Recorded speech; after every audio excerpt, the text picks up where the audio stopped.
In this Hogwarts without a savior. Chapter 251-249. How Harry is not dead. The Magical Plant Research Institute located in Grenoble is very important to the Whooping Line, which has completely established itself in France. The dozens of greenhouses built here are used to cultivate hundreds of magical plants, supplying more than 70% of the consumables for the French Magic Injury Hospital, the Potion Research Office, and Beaux Batons Herbal Medicine course. Once this place is taken down, the Whooping Line can completely alleviate the dependence on the materials provided by Grindelwald in Northern Europe, achieve self-sufficiency in the distribution of herbs and potions, and cause a lot of trouble to the French Ministry of Magic. It is precisely because of the importance of this area that Lily and Kingsley are responsible for the attack on this area, and they will lead and cooperate with each other. The smoke caused great distress to the employees hiding in this greenhouse. Before coming here, Lily and the others had already deployed anti-apparition magic in advance, restricting their escape route. Then, together with other people, they surrounded and drove all the wizards in charge of this research institute into the same greenhouse. In the end, the two of them led other people to block the front and back exits respectively, intending not to let any of them go. Run. As the largest herbal medicine cultivation place in the French magic world, where there is so much oil and water, those who stay here are of course from the pure-blood wizard family that has gained power after Voldemort's arrival. They were all the biggest beneficiaries after following Voldemort. They knew very well that even if they surrendered, they would definitely be liquidated. Therefore, even if they were forced into such a desperate situation, they did not give up their resistance. Wanting to rely on Longvines to temporarily block the plan of Lily and others, he was destroyed by the smoke spell and trapped in the center of the greenhouse. The desperate wizard picked up a potted plant with wide leaves and looked very ordinary from the outside. Since there is no way out, let everyone die here. He roared like crazy, and then under the horrified eyes of his companions around him, he suddenly exerted force and pulled out the plant grass root buried in the flower pot. An extremely ugly baby's face emerged from the soil. Its limbs were all in the shape of roots, but the overall shape maintained a basic human shape. The most important thing is that after this ugly humanoid plant was pulled out of the pot, it let out a scream that seemed to tear the eardrums. Ah! A burst of sound waves that can almost be seen with the naked eye, centered on the humanoid plant, radiated to the four sides. The wizard who pulled it out of the soil with his own hands collapsed on the ground almost as soon as the sound sounded, his body twitched continuously, and blood gushed out of his eyes, ears, nose, and mouth. Out! The employees of the French Ministry of Magic who followed him could not escape the same fate. Even the smoke that filled the greenhouse was driven away by the sound waves, making the surrounding of the humanoid plant empty in an instant. However, this burst of screaming had no effect on the people brought by Lily and Kingsley. Before coming to this Botanical Research Institute, they had rehearsed all possible situations, including this: an adult mandrake. This herb is very precious, but the sound it makes is deadly enough, especially the adult mandrake, which is an extremely dangerous plant.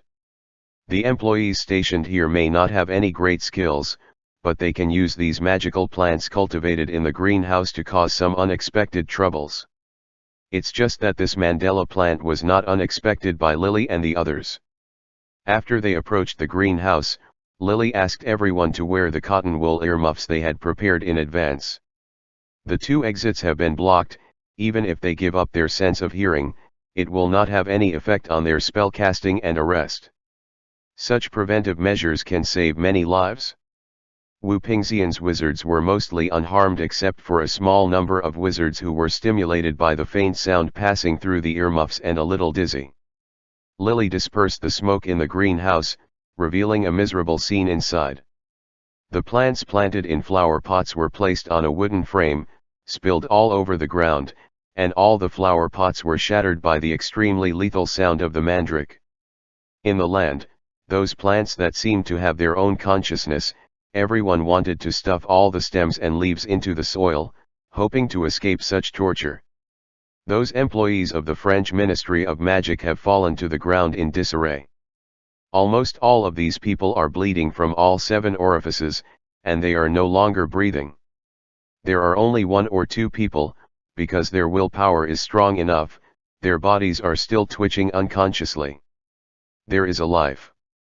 But even if these 2 people are still alive, the mandrake will permanently damage their spirits, basically turning them into idiots. Regarding the plight of these people, none of Lily, Kingsley, including those who were with them, showed sympathy. Maybe there were kind-hearted wizards who believed what those pure-blood wizards who knelt on the ground and wept bitterly and said that they were only forced to torture the seedlings after being arrested, but after seeing those who were locked up in the correctional center, no one will have pity on these pure-bloods who serve in the Ministry of Magic anymore. Even if some of them really haven't oppressed the witch wizards or anything, as long as they are in such a position, it is a kind of oppression in itself. Leaving someone to clean up the mess on the floor, Lily and Kingsley went to the place where the accounts were kept in the institute, waiting for someone from Lyon to sort out and receive all the herbs and medicines in the institute. Supplies. Looking at the endless parchment filled with the names of various herbs, Kingsley still feels like a dream. We have been chased from east to west for so many years like bereaved dogs, but we have a chance to counterattack just overnight. Listening to his emotional words, Lily didn't show any expression on her face, but her hand in summarizing those accounts was obviously stronger than before. She didn't speak, but unconsciously thought of John. She was naturally very impressed with this boy who she personally brought to Hogwarts, not only because of his outstanding talent and ability. Every time Lily saw his clear eyes, she couldn't help thinking of her son. It was precisely because of this that she gave John the invisibility cloak that had been handed down by the Potter family, half loaned and half given, although she didn't show any expression in her usual words and feelings. Lily sorted out the materials in her hand without saying a word, thinking silently in her heart. If Harry is still alive, he should be about the same age as John, right? Chapter 252-250. Uninvited guest. Now Lily is too restrained, and John doesn't realize that she treats him differently from other students. Of course, even if he knew, he wouldn't have any thoughts. In this world where the historical trajectory is deviated, Lily is actually the one who has lost the most, even though she is still alive. Because the warmer and salty ocean currents of the Atlantic Ocean pass by the Norwegian Sea, the sea surface will not freeze even in the cold winter. Just because the sea doesn't freeze, it doesn't mean the air hasn't dropped below 0 degrees. It has been nearly half a month since we left the tower. During this time, John and Nick studied the crystal ball with the navigation map hidden in the principal's office. After obtaining the final destination, the magic power in the crystal ball was absorbed. After that, the automatic navigation function of the entire Hogwarts disappeared, and Fred was finally able to take up the position of helmsman, which was only a vain bid. It's just that the power required for the whole ship to sail is not simply the sea wind driving the long sails. As a magical ship, Hogwarts can of course rely on magic to solve the problem of sailing power. After cancelling the ship's autopilot function, John and others studied the chart for half a day, and finally replanned a new route along the coast of Norway according to Dumbledore's suggestion to them. Then they diverted their direction and sailed north along this new route, during which they spent Christmas on the sea and ushered in the new year of 1994. Maybe it was John and the others who changed the course. For more than half a month, they didn't encounter any accidents, and the journey was smooth and even boring. During the period, I also encountered several Muggle freighters, but John didn't have any intersection with them. Just when the time entered the end of January 1994, when they were approaching the northernmost tip of the entire European continent, Colin, who had been in charge of the lookout work, suddenly raised an alert to the people on the deck at noon one day. Due east and south at an angle of 30 degrees. A wizard is riding a broomstick. John soon learned of the news. He came to the deck with a solemn expression. It can be said that it is an extremely rare phenomenon to meet a wizard on the sea, especially a wizard riding a broomstick. Through the binoculars, he also saw two wizards riding brooms in the sky, their robes blown behind them by the cold wind. The two of them were flying westward at first, but soon they also found the boat that John and the others were on. There seemed to be some conversation between the two, and then they turned the direction of the broom head together, heading towards the flying over Hogwarts. John put down the binoculars, his eyes narrowed. He doesn't know these two wizards, and the distance is too far away. Even with a telescope, he can't see clearly. Are there any obvious marks on the clothes of the two? But knowing the current form, John never minds guessing things in the worst direction. Neville, George, let everyone do what we have rehearsed before, put on robes immediately, and all students who don't know a foreign language stay in the dormitory and don't come out. As he gave orders, the whole ship moved very quickly. In order to deal with emergencies, John has led them to rehearse the plan many times, so everyone reacts quickly and knows exactly what they should do now. Every student was waving their wands at the robes they were wearing. After a few seconds of cursing, the robes all turned blood red and had a double-headed eagle and a deer head badge embroidered on their chests. Most of the students returned to the cabin after doing this, and a small number of students who could speak foreign languages like Luna and Hermione even put on a fur cloak over their robes. As for the emblem on the sail, they never changed it after they left the tower, and it still has the emblem of the double-headed eagle and deer head on it. John drank the remaining bottle of polyjuice potion, and soon he turned into the shape of the Transfiguration Professor from Durmstrang Johnson.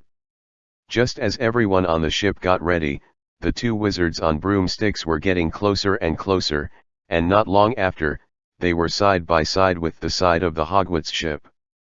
The two wizards were both blonde and blue-eyed, with typical European looks. They were wearing dark blue robes that were not clearly marked. Way to get on board. John knew that this was the age restriction magic set by Dumbledore. He watched the two wizards shouting against the sea breeze and greeted them in the French they learned from Hermione. "Good afternoon, gentlemen." "Hello, sir. Can we communicate in English?" The older-looking wizard didn't seem to be able to understand what John was saying. He asked loudly in English with a distinct Scottish accent. "The sea breeze is very strong today, even if their speed is not very fast. They still have to shout out as much as possible to ensure that the other party can hear their voice." John's expression remained unchanged, and he asked again in English. "What's the matter with you two? I can't believe that there are still wizards who choose to go to sea by boat. We are from Edinburgh, Hulky and Heinz. Can we go up and visit your ship, sir?" The young wizard blew a whistle and asked excitedly. John shook his head and responded, "Sorry, this ship belongs to the Durmstrang School of Magic. Without the school's permission, I don't have the authority to let other people board the ship." Herky and Heinz glanced at each other, as if they were expressing their disappointment to each other, and then the elderly wizard named Helki continued to ask, "Are you professors and students from Durmstrang?" "That's right, I'm leading the students on a school trip to teach them some knowledge in the ocean that they don't have on land." Hearing John's answer, Hulky and Heinz didn't look suspicious. They praised Durmstrang's teaching style. Even though they were denied the request to visit the ship, they said goodbye politely and regained control of the broomstick to lift off. While Neville and the others who stayed on the deck quietly breathed a sigh of relief, thinking that these were just two wizards who were idle and bored and came to surf the waves. Under the cover of the sea breeze, Helki and Heinz, who turned away from John and the others, were having an unknown exchange with a gloomy expression. "Does it look like it?" "I don't think so. The guy speaks normal French." "Whether it is or not, first report the situation of these ships to the higher UPS. Originally planned to have 4 updates today, but as long as I am familiar with it, there will be at least 3 updates tomorrow, with a high probability of 4 updates." Then the chapter talked about the question, "I thought everyone knew it," but some readers asked. It's not that no one left a post to say it, but because of some force majeure, People can't see it recently. You can only see what you posted. Only my backstage can see everything. It's estimated that it will return to normal in a few days. It has ended. Chapter 253-251. The Lestrange Brothers. After the two wizards left, John didn't relax like Neville and the others. Don't go straight ahead, you're right away, and walk in the direction close to the coast of Norway. Ron asked in confusion. Is there anything wrong with these two? John didn't explain much, he just said calmly. No matter how normal they behave, two Scottish wizards came to the sea area on broomsticks. This is a big problem. In any case, at least get close to the coast first, just in case. John is very clear that their current situation is completely different from Azkaban and the 2 times in the tower. Before they were in the dark, and Voldemort's arrangements were in the light, which gave them enough time to solve some problems in a relatively safe environment. But now that their actions at sea have been exposed, it is completely different. Voldemort will inevitably send sufficient manpower to search their whereabouts. He would choose to catch them all, or even kill them on the spot. This makes John and the others very dangerous now, otherwise Dumbledore would not have kept Fawkes by their side so carefully. Otherwise, if Fawkes is kept in France with the convenience, it can actually provide a lot of help to the wizards of Wupingzian. Even though others thought that the two wizards didn't seem to be acting abnormally, John's order was faithfully carried out. They had been sailing along the area close to the Norwegian coastline according to Dumbledore's suggestion. As long as the course is deflected to the east, it only takes about 2 days at most to reach the northernmost seaport in Norway. The two brothers, Rodolphus Lestrange and Robistan Lestrange, received orders from Voldemort the day John and the others first entered Sir Stokes Tower, and brought for Death-eating the gangsters go to sea. Because they had never been to the sea, they had no way to directly use apparition to quickly investigate. Voldemort explained all the places they were going. But on the day when the tower was blown up and John and the others escaped from there, the Lestrange brothers brought their hands down to Azkaban. The leader of the Dementors, who concealed all information about his mistakes, personally led them to the underground chamber where Voldemort hid his diary. They didn't get any useful information here. When they broke into Azkaban Castle, both John and Fred were disguised as two Aurors. With these, it was impossible to tell their identities. However, these Dementors always provided Lestrange with a piece of information that sounded a bit unbelievable. That person summoned 2 patron saints. Rodolphus frowned tightly, looking at the leader of the Dementor. His expression was the same as hearing that someone had survived the death curse. His younger brother Labistan also emphasized loudly in disbelief. Are you sure that one person summoned 2 patron saints? It's not that the other one actually came from somewhere else. After the patron saint is summoned, it doesn't have to follow its master. Under the development of Dumbledore, many wizards in the Order of the Phoenix will use some advanced applications for the patron saint, including but not limited to letting them help deliver messages, be responsible for vigilance, and even support coordinated combat. These are not like the shadowless gods invented by Snape. Anyone can learn them as long as they know the spells and the principles of casting them. People with dark and tyrannical hearts like patron saints can't be summoned no matter what. This has led to almost no way for Voldemort's subordinates to learn this trick secretly. After all, they don't even have the most basic patron saint. Can't be summoned. But even if they have never eaten pork, they must have seen pigs running.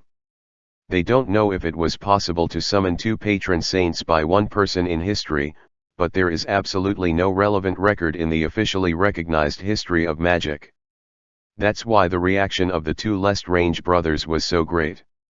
It is precisely because of this that no matter how certain the leader of the Dementors is, it is impossible for one person to summon 2 patron saints. No matter what, it is impossible for another ghost to summon them. The 2 of them have always maintained a skeptical attitude. They speculated that someone might have been invisible at the time and was not noticed by the Dementors. This led to the fact that the two people were actually the patron saints who summoned together, but the Dementors were summoned by one person. The illusion of two. Of course, if it is true, this can be said to be a very important clue. After all, there is only one person who can summon two patron saints. As long as his identity is confirmed, this can become a symbolic identification.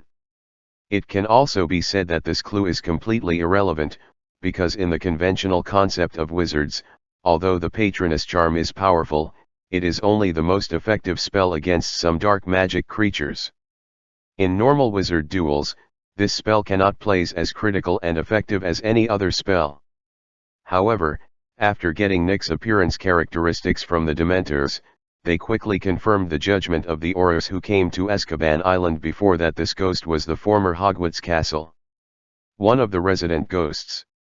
Afterwards, they rode on the broomsticks and continued to search for the area Voldemort had marked for them. Since there was no way to apparate, they could only fly non-stop on the broomsticks over the sea. The Death Eaters implemented a two-shift plan and divided them into two groups. One group continued to fly towards the target point on the sea surface, and the other group rested in the UK.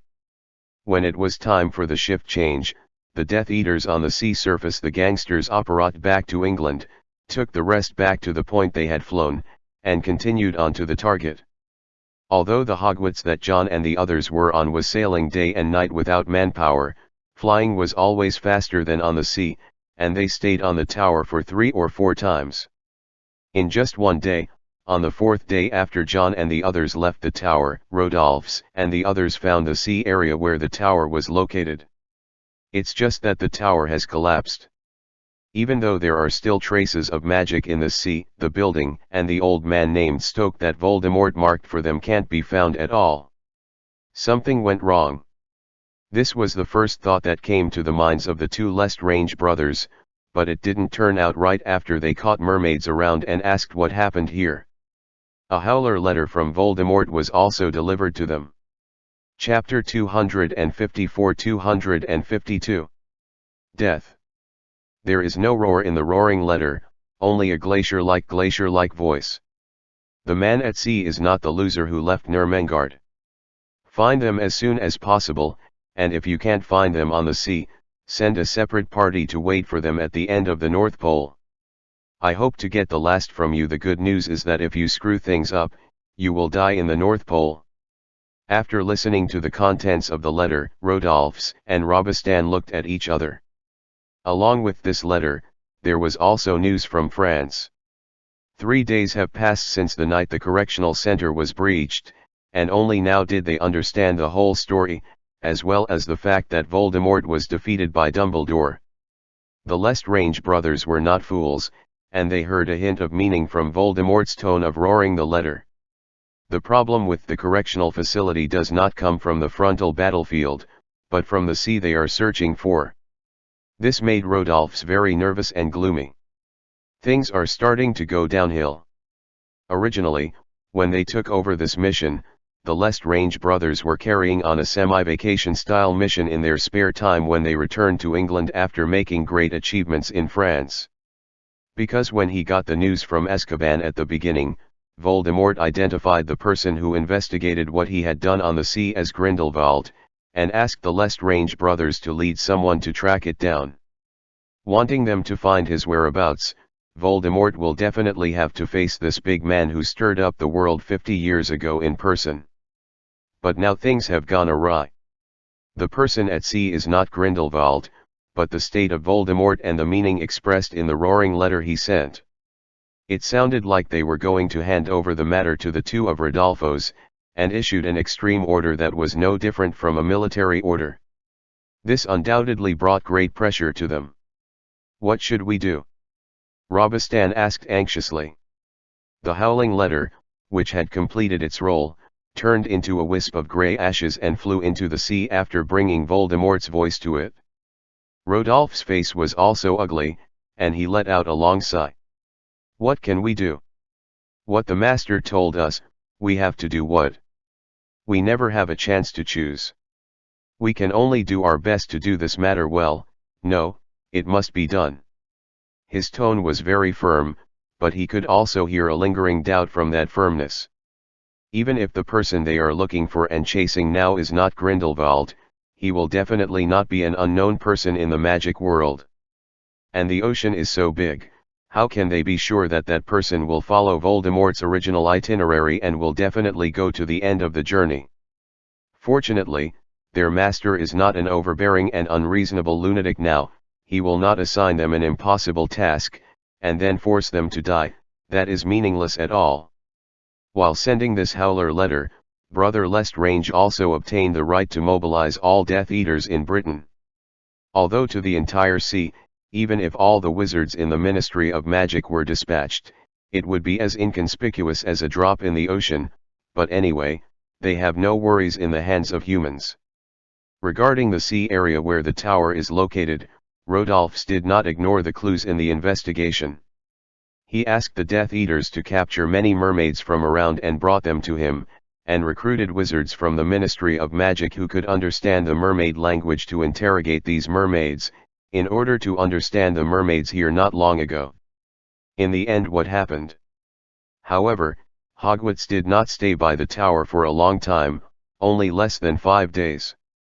Even if some mermaids knew that such a boatload of people had visited Sir Stoke, it was only a few. Most of the mermaids just saw the rocket that flew out from the bottom of the sea that day produced a big explosion, and then they fled in a hurry when the big explosion happened, and did not return until the explosion subsided. As for the cause and effect of the explosion, no one will know. Therefore, Rodolphus got very few clues from the mermaid.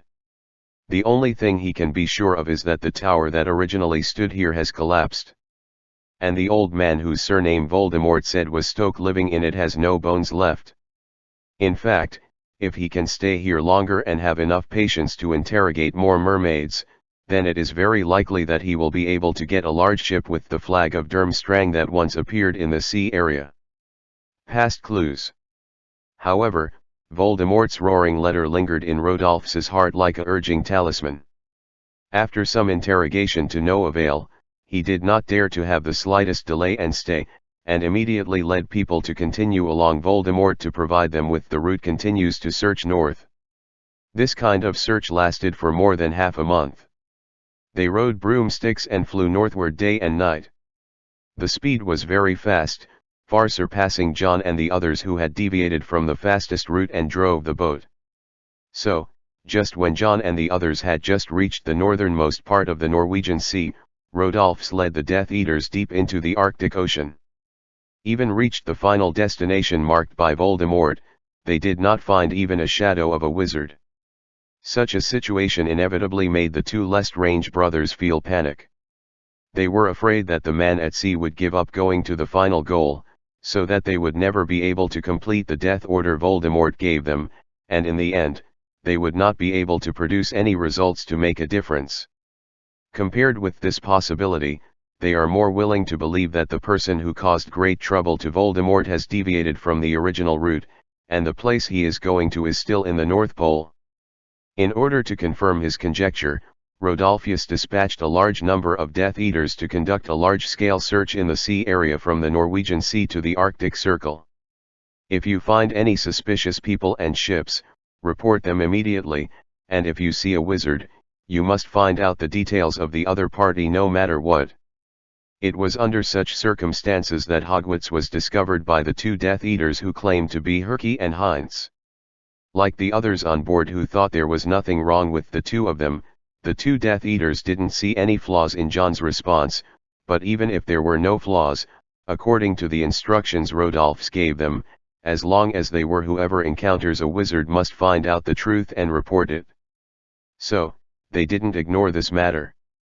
After pretending to deal with it, they reported what they encountered and where they were while hanging behind the Hogwarts at a distance. Chapter 255-253. The prisoner who walked out of the tower.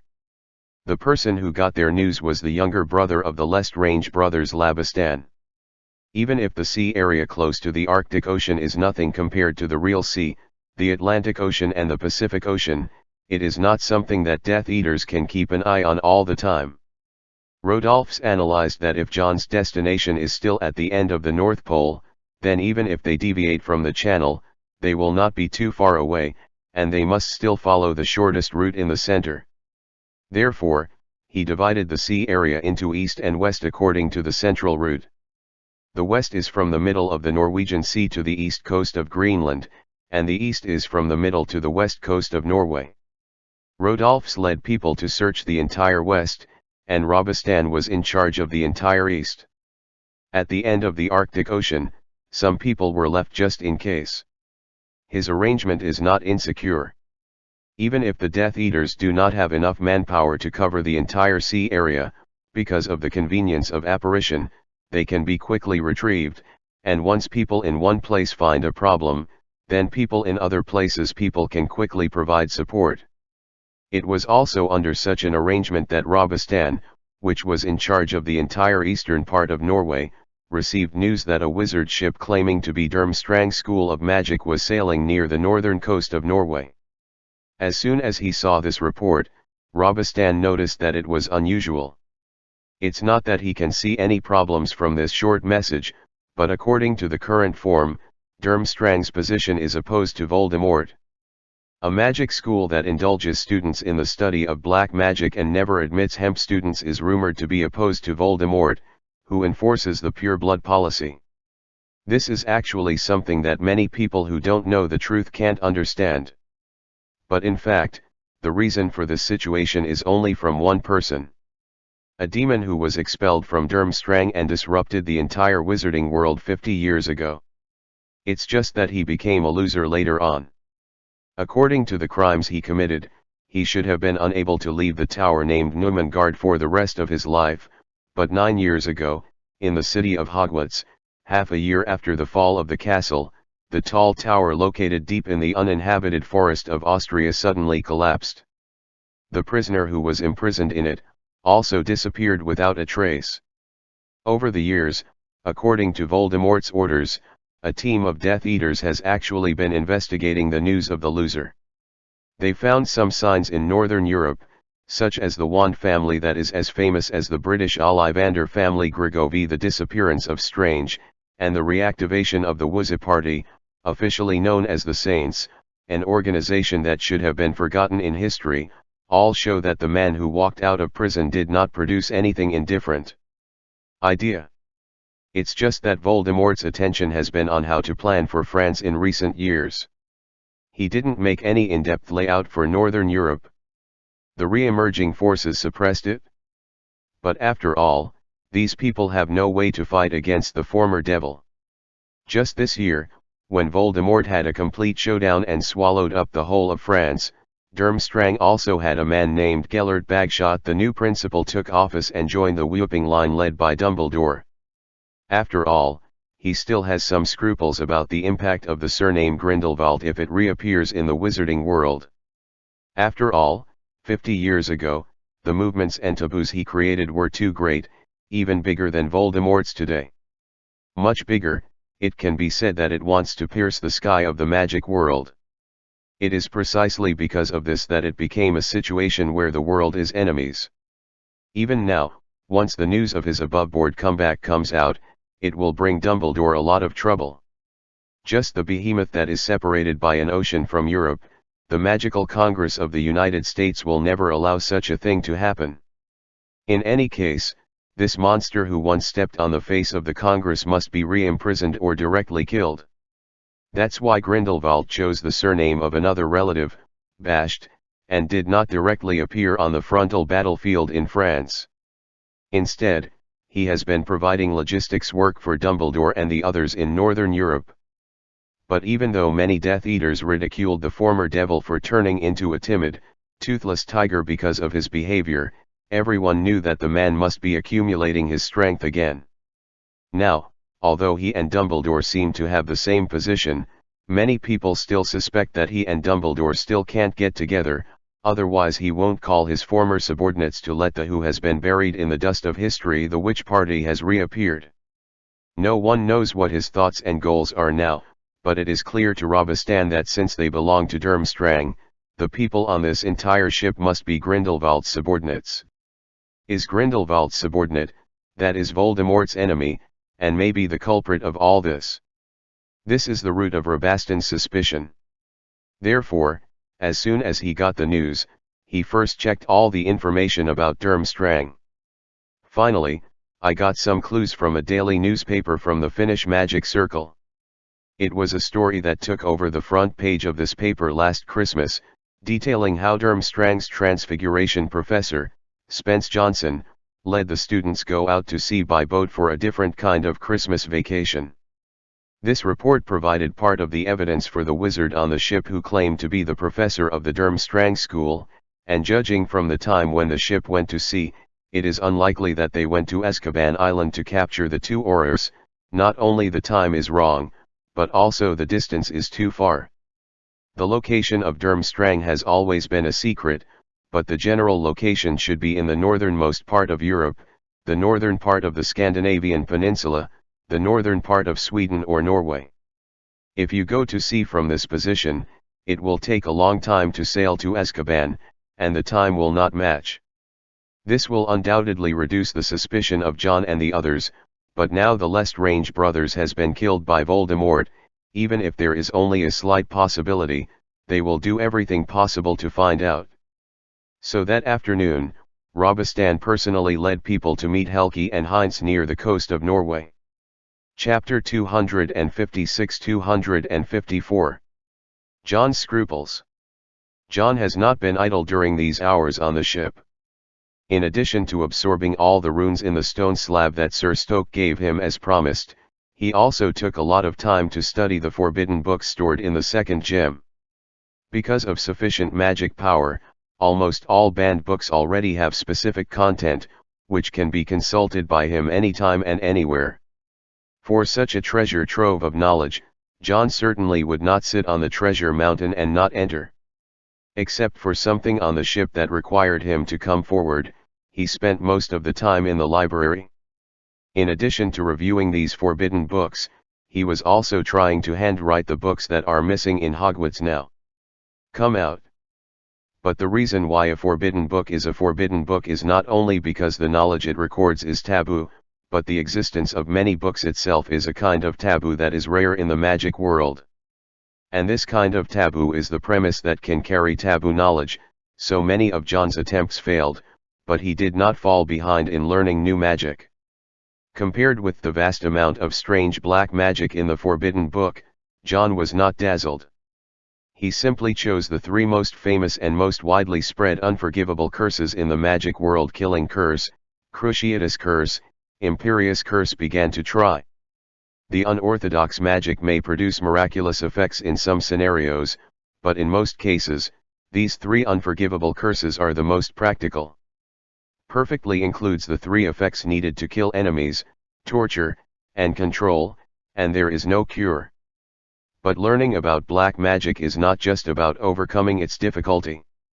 John had already reported to Dumbledore that he was going to expand in the field of black magic when he was preparing to learn Shenfen Wuing. There is indeed no way to do this. Almost all lethal and offensive spells are related to black magic. If you want to learn it, no wizard can avoid it.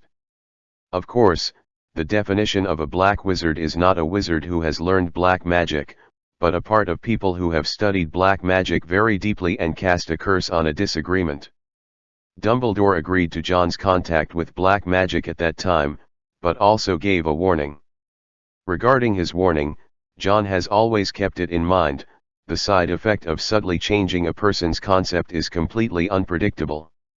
Black magic is basically based on violence and hurting people, and the emotions required to release the spell are naturally tyranny mixed with malice.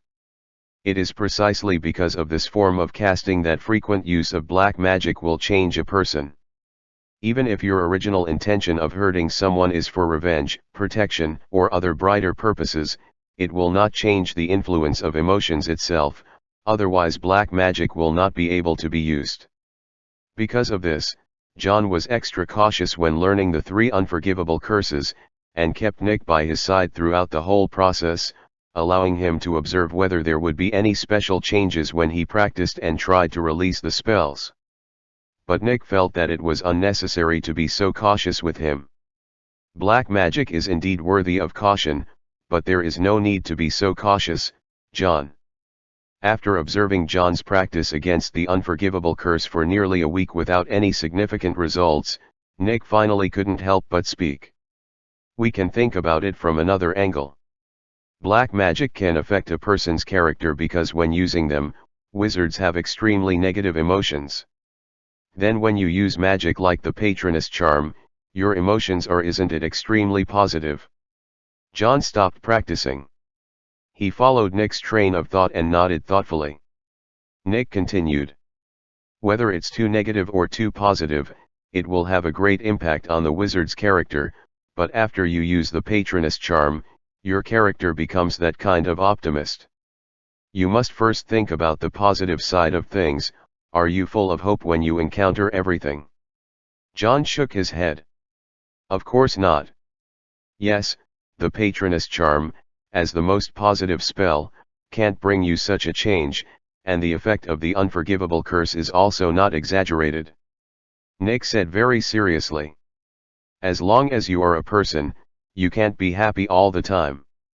Even if a person behaves like a saint and never does any bad things, it doesn't mean that he didn't think about doing bad things in the past. This is his negative emotion. Just because people can control their own instincts and thoughts, so some people will be more noble. The Patronus curse is to let you vent the happiness in your heart, and the unforgivable curse is to let you express the anger, resentment, and anger in your heart in the form of magic. It doesn't have to be hidden. It is also one of the most important emotions in people. What you have to do is not to deny this emotion, but not to let it become the whole of your emotions. This is a degree of control, but the boundary point of speed will never be as easy to reach as you imagine. I have met many people. In history, there are many Hogwarts students who studied all kinds of black magic privately in the library. The part of the mind that is affected by the darkness is very characteristic. Obviously, these people yearn for power and are addicted to power. The power of black magic makes them unable to extricate themselves. When they quarrel with others, encounter problems, or break the rules, the first thing they think of is to make themselves resentful and evil. Use that mighty power. These people are truly black wizards. Black magic and the emotions it represents have become everything in their lives. They have no self anymore. They are not controlling magic, but magic is controlling them.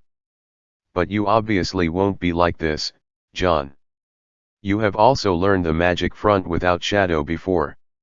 When you encounter any problems, the first thing you think of in your mind is to use this magic to solve the problem in two.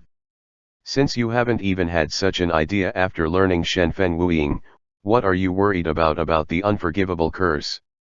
After you learn the killing curse, the first time you encounter all obstacles, do you immediately think of using the death curse first? It will only become one of your means of solving things, not the only one. Nick looked at John affirmatively. So, have a little confidence in yourself, learn boldly, and mobilize the emotions when you are the most angry and want to kill people. This is what the unforgivable curse needs. This emotion cannot be everything to you, but it must be existed, right? Chapter 257-255. The biggest crisis. Nick, as a ghost, has spent nearly 1,000 years in this world. Enough time for a sentient creature to see many things clearly, and Nick is well deserved of the years he has spent.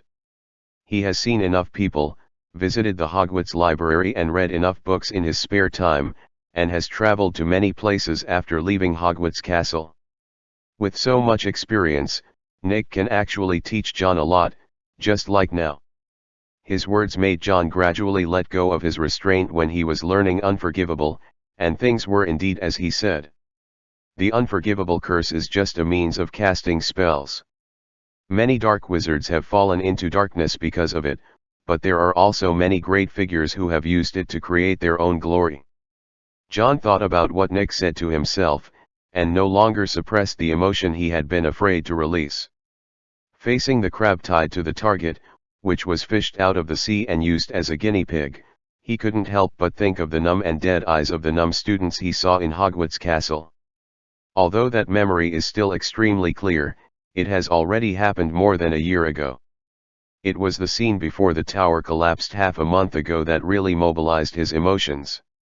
The old man and his house elf stood on the top of the tower, between the dark clouds and the blue sea. At the moment when the rocket that entrusted all his dreams and wishes flew out of the sea, everything seemed like a bubble in the giant sky. In the sound and heat, it turned into nothingness that seemed to have never appeared before.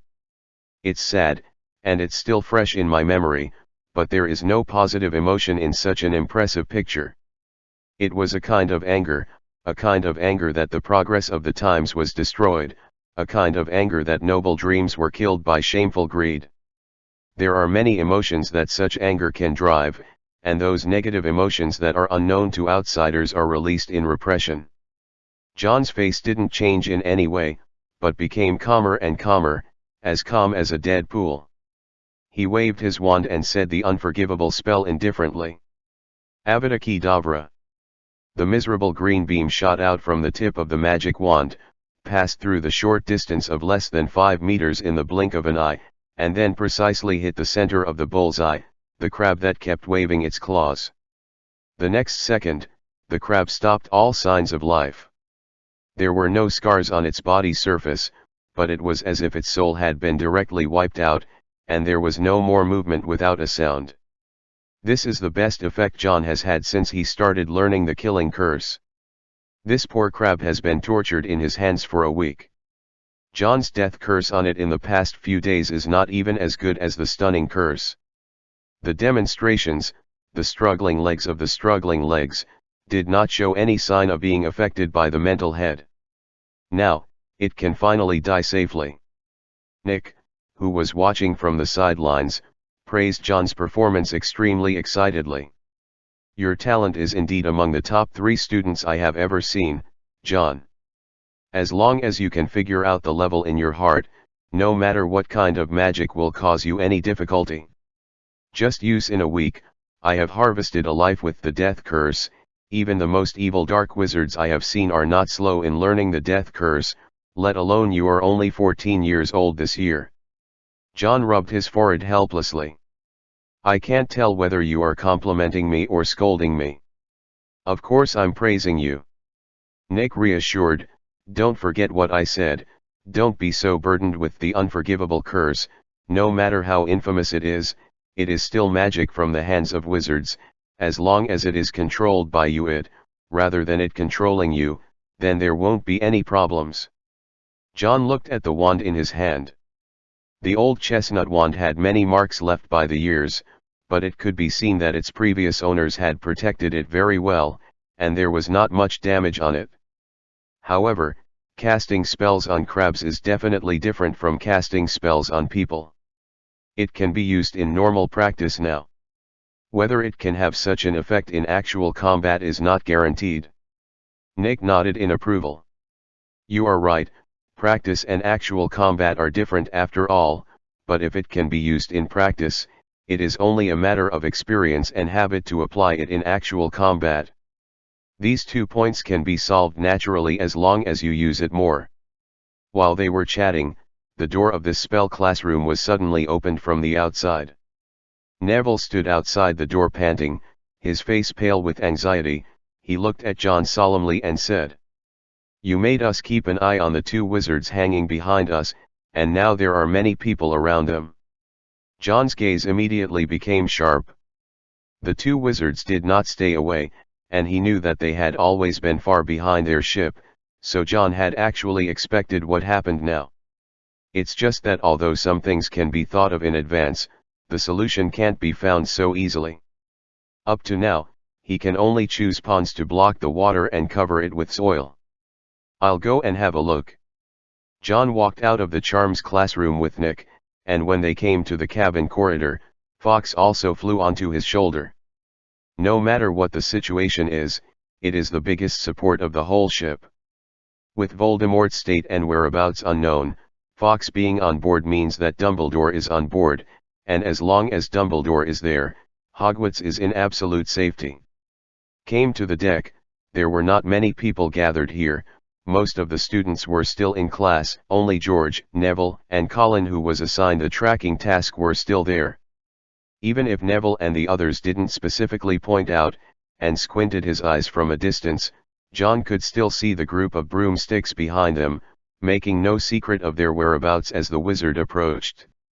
Because the distance is still far away, the number of people can't be seen clearly, but judging from the dark area, there are at least 20 people in the group near Hogwarts. This made Neville and the others nervous, and John also had a serious face. This can be said to be the biggest crisis they will encounter after going to sea. There are more than 20 wizards, all of whom are probably the most elite Death Eaters under Voldemort. How they will face this is an extremely serious question.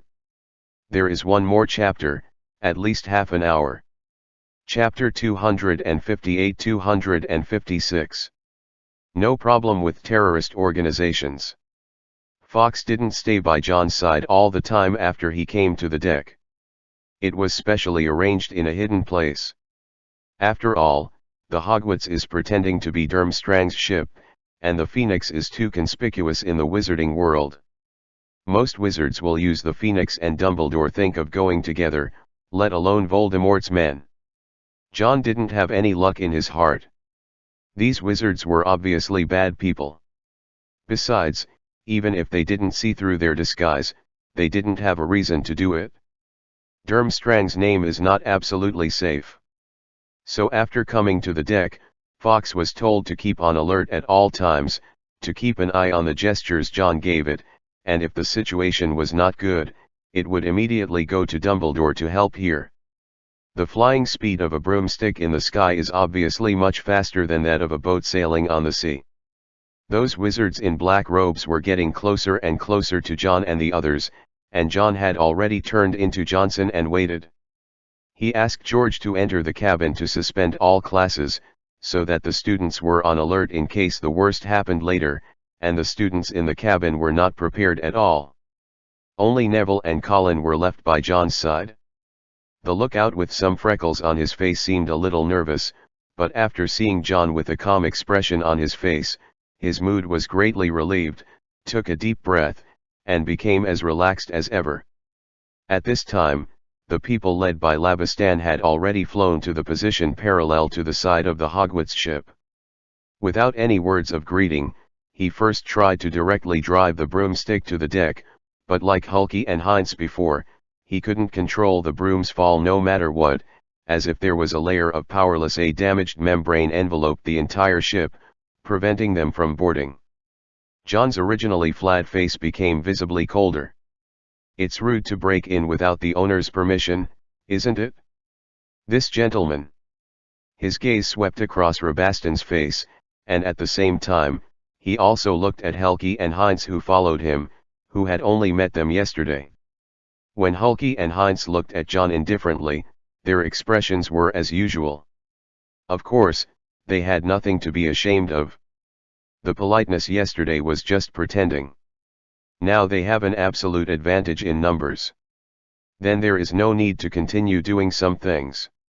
For John's questioning, Labastan didn't seem to care at all. After trying to land directly on the deck, he stared at John's eyes. Professor Spence Johnson? Did your study trip, which was originally scheduled for the Christmas holiday, be extended? Now it's the start of school, right? Why haven't you gone back? John squeezed the hand hidden behind his back calmly, and stretched out his index finger in the direction of Fawkes. Fawkes got his cue, and the next moment, he disappeared on the boat without a sound. We are on our way back, and even if we didn't choose to return, we are still teaching on the sea, so what does that have to do with you? John asked coldly, who are you? European Aurors. There was sarcasm in his words, and he didn't have the slightest timidity in the face of the large population of Labastan. Regarding this title, Rabastan not only did not show the slightest annoyance on his face, but also said with a smile, It may not be long before we can really become European aurors. But now, Mr. Johnson, regardless of whether this is your real name or not, I suggest that you immediately revoke all protective magic on this ship and let us go up search and accept interrogation. If we confirm your identities and the purpose of going to sea, then everything is fine. After all, we have not had any direct conflicts with Durmstrang, but if you want to try to resist, it is an attempt that is easy to regret. The arrogance and threats in his words were not concealed in any way, and behind him, the more than 20 wizards in black robes had already raised their wands in unison, aiming at the Hogwarts. Even though they had seen many big scenes, Neville and Colin swallowed subconsciously when so many wands were pointed at them. At this time, George, who had settled down the junior students in the cabin, also came out, followed by more than a dozen students in the 3rd and 4th grades. As soon as they came to the deck, they felt the imminent atmosphere. After seeing the wands aimed at them, they pulled out their wands without hesitation. John became an outlier among all the people present at this moment. He didn't make any move to pull out his wand, and his eyes never left Rabaston's sight. Even if you don't have to declare your own family, such arrogant, defiant tone, the whole of Europe or the whole world can't find a second one. He said lightly. Your master just lost to Dumbledore, as his subordinates, they don't know how to hold back for a while, and dare to come out and bite and scream. Faced with such an understatement, but inexplicably, the words raised a cloud of evil fire in people's hearts, which made Rabaston's face darken. In fact, he couldn't be sure whether this ship had anything to do with the person who ruined the master's plan at sea. But today's Lestrange brothers will never let go of any tiny possibility. If this possibility becomes a reality, then what they let go is their own life. So with so many people here, he has already decided that no matter what, he must search the magic ship that apparently came from Durmstrang from bottom to top, and at the same time dig out the memory of the person in charge of the ship to find out. Do the people on board have anything to do with the person they're looking for? As for what if the wrong person is found, but this ship is just an ordinary professor taking students on a study trip, so what? They were Death Eaters. Before occupying Britain and France, it was a recognized terrorist organization. A terrorist group kidnaps a ship from a magic school. What's wrong with that? Even if they directly blow up the ship and sink it, there is no problem killing everyone on board. John also discovered at the first time that Rabaston and the others had obviously come this time with malice and never let go, so he directly signaled Fawkes to go to Dumbledore immediately. And now, he wants to stall for time. 4 chapters. Oh ho! I did it, 4 chapters. Breaking sleep, good night, brothers.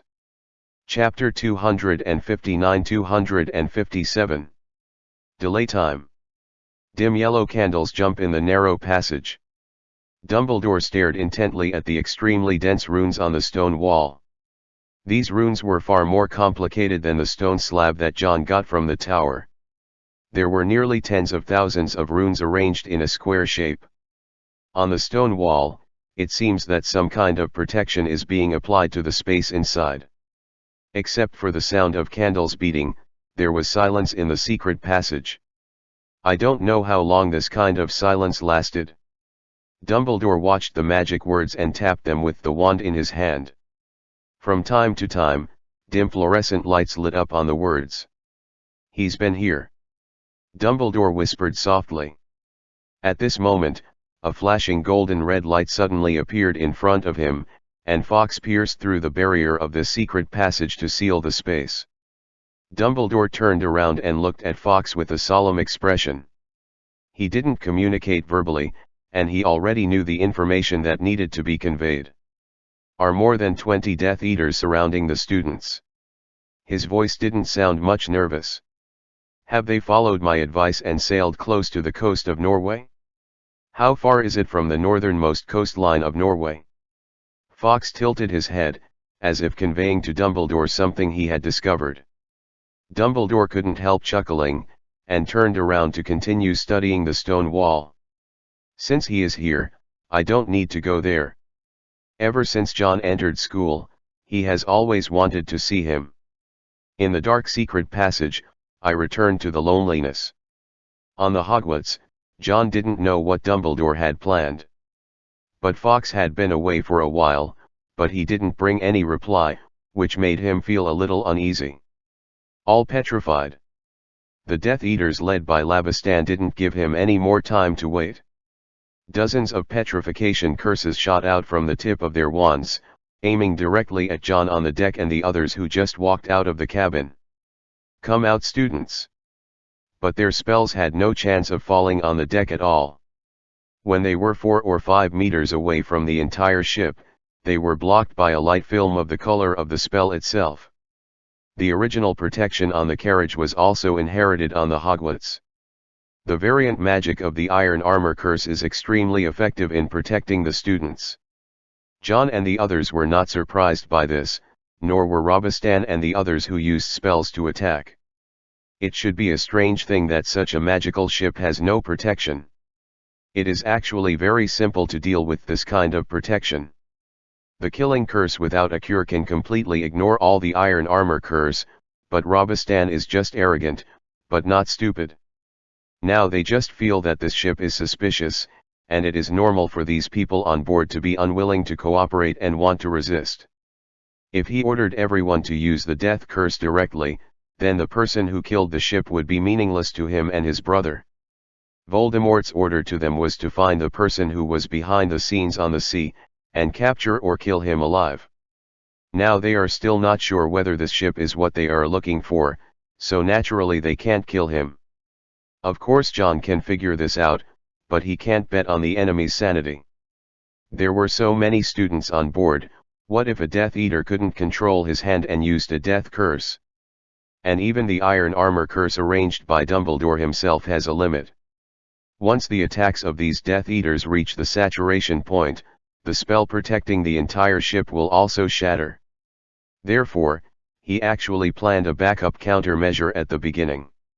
John didn't know what happened to Fawkes and why he hadn't responded to the letter until now, but if he just delayed the time, he could still have some solutions. Approximately how long before we reach the coast of Norway? John asked in a low voice to Fred, who had been in charge of controlling the course, and Fred said quickly, 2 to 3 hours is enough for us to dock. There is a deep water port next to a cliff. The 2 or 3 hours were long or short, and John took a deep breath, looked at Fred very seriously and exhorted. Then go to shore as quickly as possible. If they sink the ship on the sea, everyone on board will have no way to escape. Only by returning to land can I have a chance. I will try to drag them as much as possible during this time. Hearing what he said, not only Fred, but George and Neville also had disbelief on their faces, as if they couldn't accept why things had turned into the current situation. Didn't Fawkes go to find Professor Dumbledore? Why hasn't it come back yet? Maybe it was blocked by something, and the professor was not found, or maybe the environment where the professor is in can't help us even if he rushed to help us, but we can't always pin our hopes on the professors. John turned around and looked at Robistan and the others who were always on the side of the Hogwarts ship. Even if they didn't plan to kill people with the killing curse, they wouldn't stop there. Every Death Eater's staff tip had a burst of fire. The fluctuation of magic power is brewing. The best way to deal with the Iron Armor Curse is undoubtedly to use a large-scale blast to attack every point of its protection, so as to consume its saturation. Even if the Iron Armor Curse on the Hogwarts can withstand 1 or 2 blasting curses that are released together with more than 20 rounds, it is impossible to withstand more than 3 times. The superimposed power of that is unless Dumbledore himself is here. The protection of the ship could not be maintained at all. John didn't wait any longer, he had already explained everything to Neville and the others, and the moment they read Thunderbolt Explosion in Robistan, John also held the ring that was always hanging in front of him, absorbed all the magic power on the slate, the gem that has been saturated and cannot be saturated has played its due role. The spell stops. John's magic power was mobilized by the magic of universal unraveling, but the source of the surge of magic power was not the magic wand in his hand, but the ring that was always kept cold. His own magic power affected the external magic power stored in the second gemstone, so the effect of general-purpose curse removal was applied to him and magnified infinitely. The moment he used the universal solution, John stood on the side of the ship, which was equivalent to blocking Robistan and all the Death Eaters in front of the explosive curse. This move was even crazier than a lunatic, making all the Death Eaters widen their eyes. No one can resist so many explosive spells without defense, not even Dumbledore and Voldemort. Chapter 260-258. Exactly the same. In their eyes, John's current behavior is purely seeking death. An outrageous general-purpose curse that didn't wave a wand and even pronounced it wrong, or it was released early. What else could it do? Although there is no intention of killing, if the enemy is already blocking the gunpoint, then there is no reason for the Death Eaters to rush to avoid it, not to mention that there is no magic that can be killed by the wizard after the spell has been uttered. Self-abort. There was mockery in everyone's eyes. George and Neville on the Hogwarts were also full of unknown shock. They didn't know what John's suicidal behavior was for. However, just before the deafening bang of the explosion curse sounded, when the dazzling fire just lit up, it was as if an eraser had wiped away the stains on the paper, and the fire disappeared in an instant. No trace. The whole world seemed to have suddenly quieted down. The Death Eaters still kept their gestures of releasing the explosive curse, and there was no sound of the explosion that had been prepared in advance that seemed to tear the eardrums. In the distance, there are seagulls passing along the sea at low altitude. The cold sea breeze blows the sea water, and there is a sound of surging water. Everything was so peaceful, but at the next moment, this tranquility was broken by John's voice. Wingardim Leviosa. Ordinary can no longer be ordinary, and the pronunciation can be said to be a mess of floating spells. John flew into the air, raised his wand condescendingly and aimed at the Death Eaters. At this time, Robistan and the others finally came to their senses. The explosive spell was erased strangely, and this professor named Johnson was able to fly into the air with just one wrong floating spell. This made Labistan feel terrified, but also a burst of ecstasy suddenly rose in his heart. This person in front of me has a problem. There are big questions. Although such obviously different magic could not make him sure that John was the person Voldemort asked them to look for, it had already greatly raised his suspicion. And this kind of thing doesn't need any tangible evidence to prove it. As long as there is suspicion, it can represent everything. Coupled with John's mocking of him on the boat just now, Labistan sharply pointed his wand at John, who had already flown into the air. Catch him. The second after his order was given, John waved his wand, and the next spell he used had already been recited. Shenfen Wuying. There was no sign of it, there was just a faint hum in the air. The next second, in the direction John pointed at with the tip of his staff, countless wounds burst open on the Death Eater who claimed to be Helki before. Ah! He yelled in pain, scarlet blood sprinkled from mid-air to the sea like rain. The severe pain made him unable to maintain control of the broomstick, and then he fell powerlessly from mid-air into the sea water.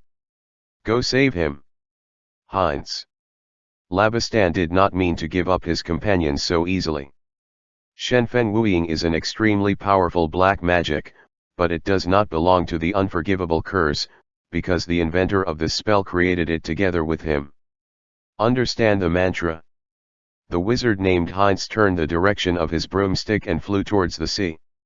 The remaining Death Eaters, led by Robistan, turned their attention to John. Disarm you. Shenfen Wuying. Swoon. All petrified. All kinds of spells are cast on John. More than 20 people are enough to form a dense barrage, blocking the space where he can all dodge. But John didn't have the slightest intention of avoiding it. He just deliberately pulled away from the distance between Hogwarts and the Hogwarts, which was gradually moving into the distance. The defensive move, just choose to fight back. Thunderbolt explosion. When the curse of the sky was less than 20 centimeters away from John, it was erased without a trace, just like the previous explosion curse. But John's explosive curse played its intended role. These Death Eaters were protected by the iron armor curse in advance. After the shockwave generated by the explosive curse was dispersed, there was no way to blow up such a defense. However, the iron armor curse they used could protect them personally, but there was no way to protect them. Hold the broomsticks under them. The violent explosion exploded the tail of a Death Eater's broom on the spot, and the magic broom also lost control, like a kite with a broken string, no matter how hard its owner tried to stabilize the broom. And there was no way to continue to maintain a stable flight in the sky, and with a plop, it also fell into the sea. At this time, Heinz had just rescued Helki from the sea. Not only this Death Eater, but 3 or 4 brooms, although not so seriously damaged, were also damaged by the explosive curse, and their normal flight began to become crooked, forcing their owners to steady as hard as you can to keep hovering in the sky. Rabaston's face became gloomy at this moment. He suddenly remembered something at this time, something that happened in Hogwarts Castle a year ago. At that time, he, his elder brother and his sister-in-law were still eroding the central power of the French Ministry of Magic in France, but 3 major events occurred in the British magic circle. Within a day, first there was a large-scale prison break in Azkaban, then Dumbledore went to the Ministry of Magic under Whitehall to meet with Voldemort, and then in Hogwarts Castle, an Order of the Phoenix the traitor lurked in and saved some of the Mudbloods in a grandiose manner. And the rebel who was disguised as a Mudblood student showed an extremely weird universal solution to the curse at that time. The spell seemed to be cast on his own body, and the effect was astonishing. Except for the unforgivable curse, no magic would work on him. The most important thing is that that person at that time did not rely on any external help, but just used a plausible floating spell to fly up. These things were all known to Labastan from other people when he just returned to England from France at the end of last year. The floating spell that flew up was too bizarre. And now, this Johnson, who claims to be Durmstrang's professor of transfiguration, isn't the method he used exactly the same as the rebels who sneaked into Hogwarts Castle a year ago? Postpone for 1 day, continue to update 4 times tomorrow, and strive for stability every day, 4 times and 8,000 words. Chapter 261-259. The situation can be reversed at any time. This discovery made Labaston's body tremble uncontrollably. If the man in front of him who claimed to be Professor Johnson was just a suspect, now, he can be 100% sure that the person his master asked the brothers to look for on the sea is him. And the more it is at this time. Labastan became more and more cautious. The excitement of discovering the target did not suppress his rationality. The ability John showed confirmed his relationship with Dumbledore's rebellion, but it also made him more aware of the difficulty of catching John. Before in Hogwarts Castle, although the number of professors in that school was not as large as the number of Death Eaters at the moment, those who might become professors were all elites in various fields of the wizarding world. They didn't do anything about John, so they let him leave so clearly. Now above the sea, it's a situation where the sea and the sky are completely free.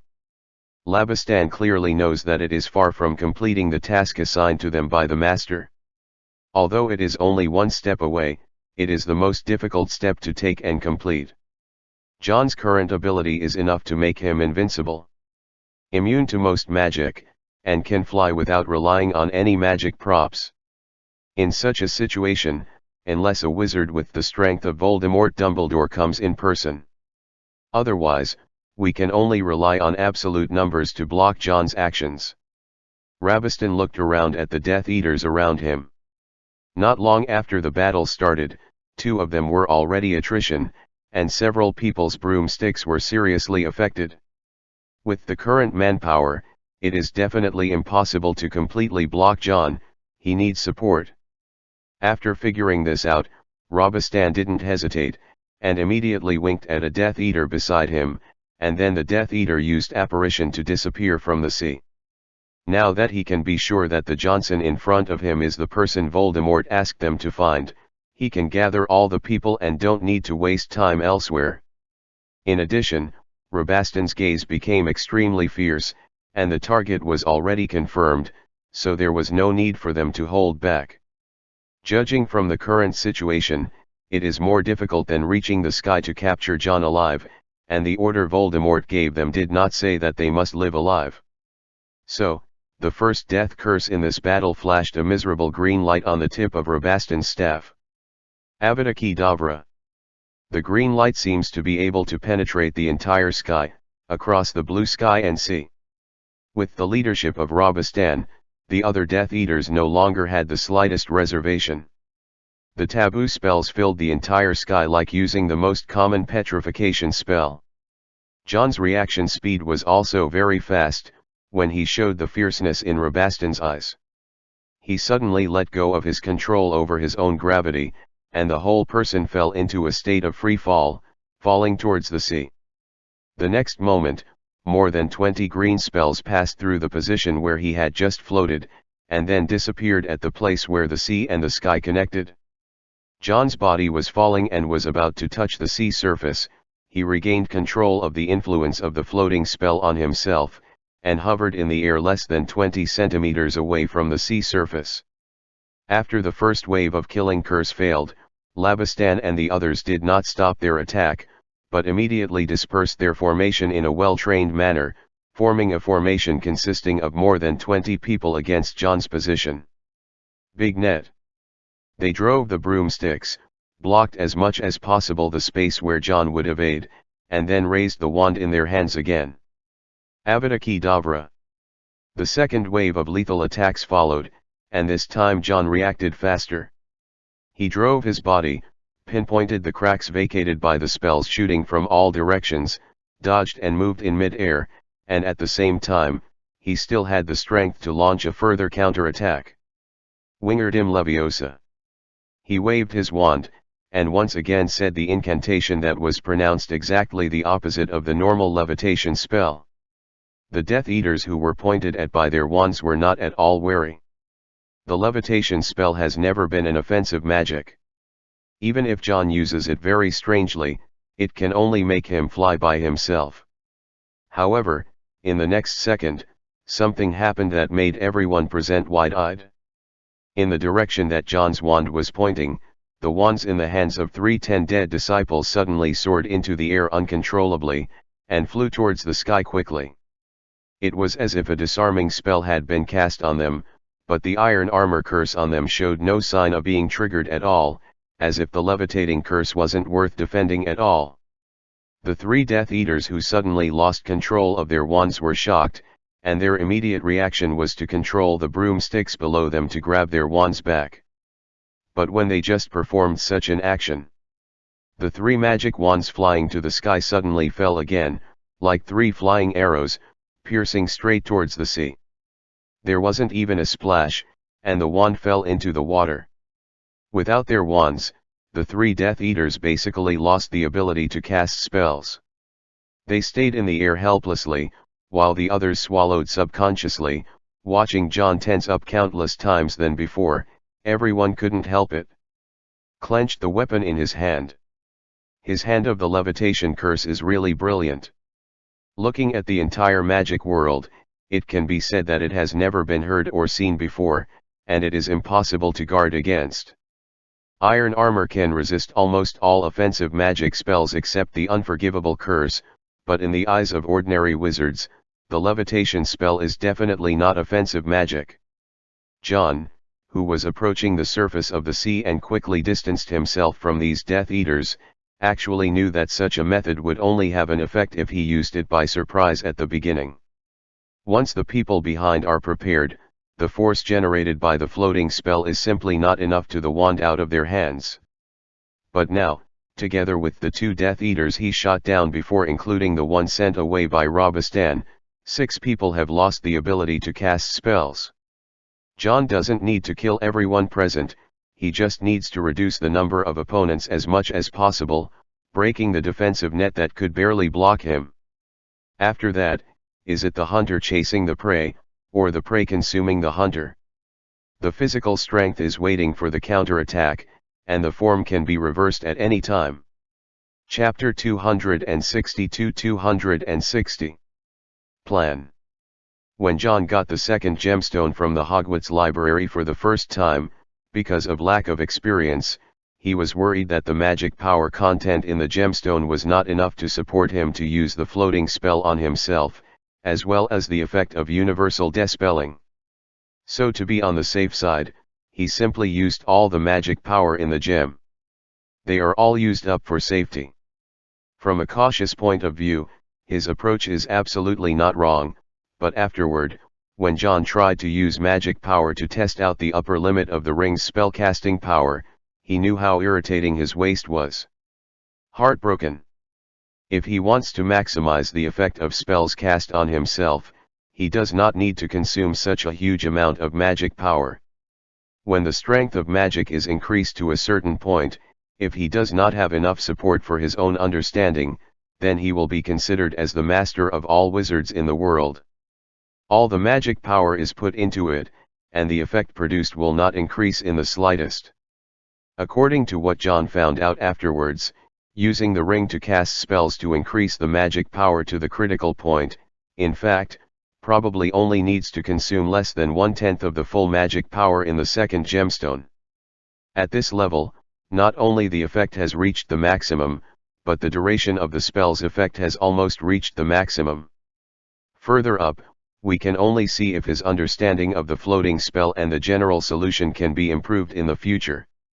Even at the present level, with the gemstones that have been saturated after absorbing all the magic power in the stone slab, John has enough confidence to continue to consume the Death Eaters whose number has dropped to only a dozen. But he is not blind either. He saw the scene where the Death Eaters operate and left in front of him just now.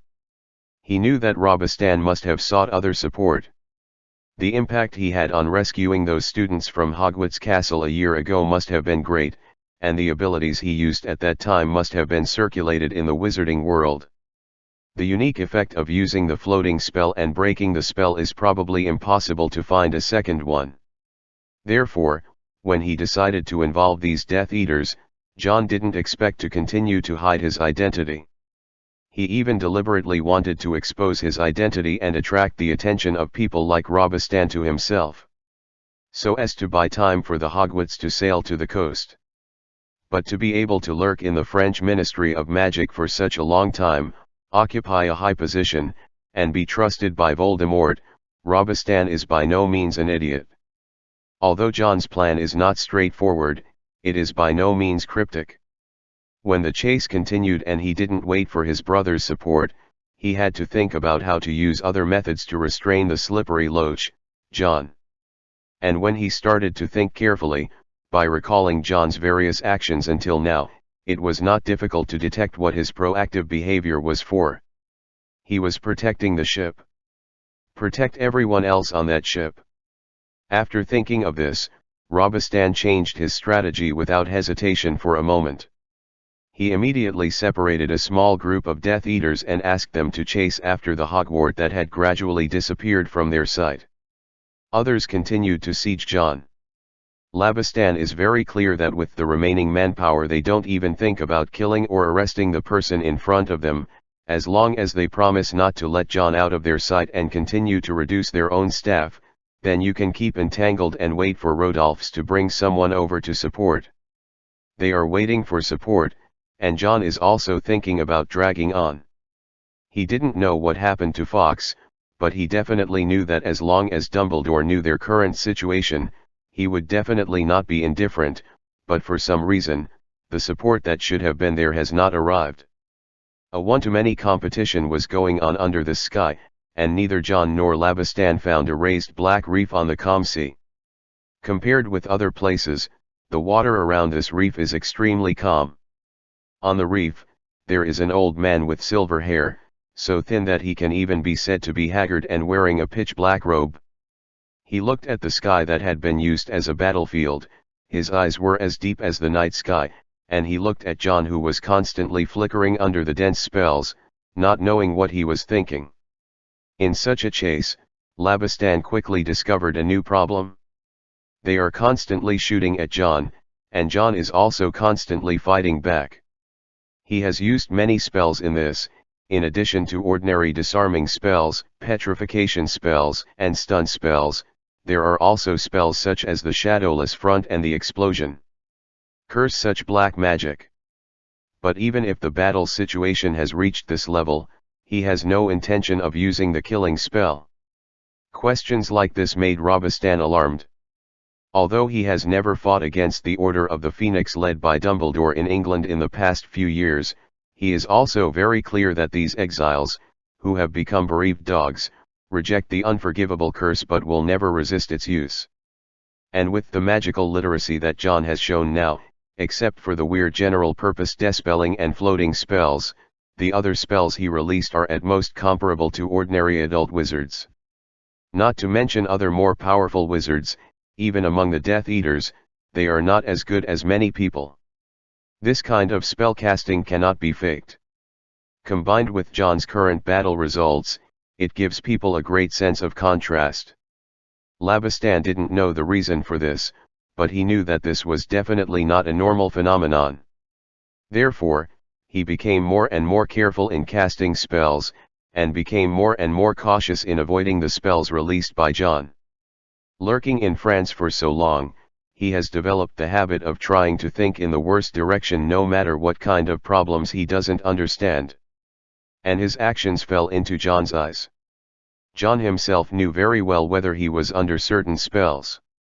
What an outstanding achievement, but after all, I have only just learned magic for less than 3 years, my own magic power has not yet reached its peak, and the habit of casting spells and knowledge of magic are not as good as these old-fashioned Death Eaters. It's just like that. Labistan obviously didn't know his details. John narrowed his eyes, he counted the time after he drank the compound soup, and suddenly a plan arose in his mind. There was an accident, so I sent the normal update first. I stayed up all night to write the next 2 chapters promised, and try to send it out tomorrow morning. Chapter 263-261. Transformation. John wasn't worried about the small group of Death Eaters that Rabistan sent out to chase Hogwarts. Or in other words, he doesn't have much energy to worry about now. As the leader now, he wants to do what he can, but just like they can't all count on the professors, the students on the ship can't all count on him alone. There were only 3 Death Eaters in a team chasing after them. Hogwarts was fully occupied with the help of protective power. If Neville and the others were captured alive or suffered some casualties, then the Order of the Phoenix can also be said to be the current witches. The flatline has no future to speak of. Instead of other concerns, what John needs to consider now is how to get rid of these people in front of him when Dumbledore is not coming. Through Rabastan's fear of some aspects of him at the moment, John actually already has some plans in mind. Be careful. After another round of killing curse volleys, John quickly moved away from them, and Rabistan said to the people around him with a serious face. There is a problem with his spellcasting, which is seriously inconsistent with the strength he has shown. Be careful and don't be fooled by him. In fact, not only Rabistan, but other Death Eaters also felt a strong sense of disobedience from John's spellcasting. So far, no one has any doubts about John's identity at the moment. Even he has guessed that the big case in Hogwarts Castle last year was also done by him, and they just think that Grindelwald and Dumbledore has some unspeakable conspiracy in private, which is seconded to Dumbledore. Because there were indeed many young wizards on that ship, if it was really Dumbledore's side, how could he let so many students under him go to sea under the leadership of a professor? So the guesses made by Labistan are all based on the premise of confirming that John's current identity is Durmstrang's professor. It is under such a premise that John's various spellcasting performances are a bit too stretched. The other Death Eaters present could see that these magic skills were at most at the level of ordinary adult wizards, and even some students who had just graduated from magic schools with excellent grades were better than John. A professor of a normal magic school, a wizard with such weird methods, is his magic skills just like this? Labistan felt that there must be something wrong with it, and under his reminder, other Death Eaters also felt that there must be something wrong with it. They became more and more careful in casting spells and avoiding John's spells. Even though some of John's spells obviously couldn't break the iron armor curse on them, the Death Eaters tried their best to dodge it, in case there was a trick in the seemingly ordinary petrification spell. John naturally found that his pressure was much less than before, and these Death Eaters became timid, which made the corner of his mouth curl into a sneer. He glanced vaguely at Rabistan, who was surrounded by everyone, and silently counted how long his sip of compound decoction would last. Under normal circumstances, drinking that bottle of medicine can maintain its transformation for at least 12 hours, but John only drank it temporarily, less than 1/10 of the amount in a bottle. The effect of the medicine will also weaken to about an hour. Calculated from the time when he saw Rabistan and drank the medicine, the time now is almost the same. Just as the robe on John's body was swept by the gust of wind, his whole body was like a cannonball, crossing the sea at low altitude, and when he once again avoided the Death Eater's death curse, he just raised his wand to fight back. Through the corner of his eye, he saw that his big hand holding the wand was undergoing subtle but extremely rapid changes. The originally rough, wide palms began to become delicate and thin, and the sweater and lining that were still very tight on the body a few seconds ago obviously began to become loose at this time. John felt that the beard on his face was disappearing, the previously messy hair began to become smooth, and his body became light. He became his original face. This change did not interrupt his counterattack, but due to the impact of his body deformation, the aim of his explosive spell was extremely crooked, and he was at least 5 or 6 meters away from the nearest Death Eater. And all his changes were noticed by Labistan and other Death Eaters.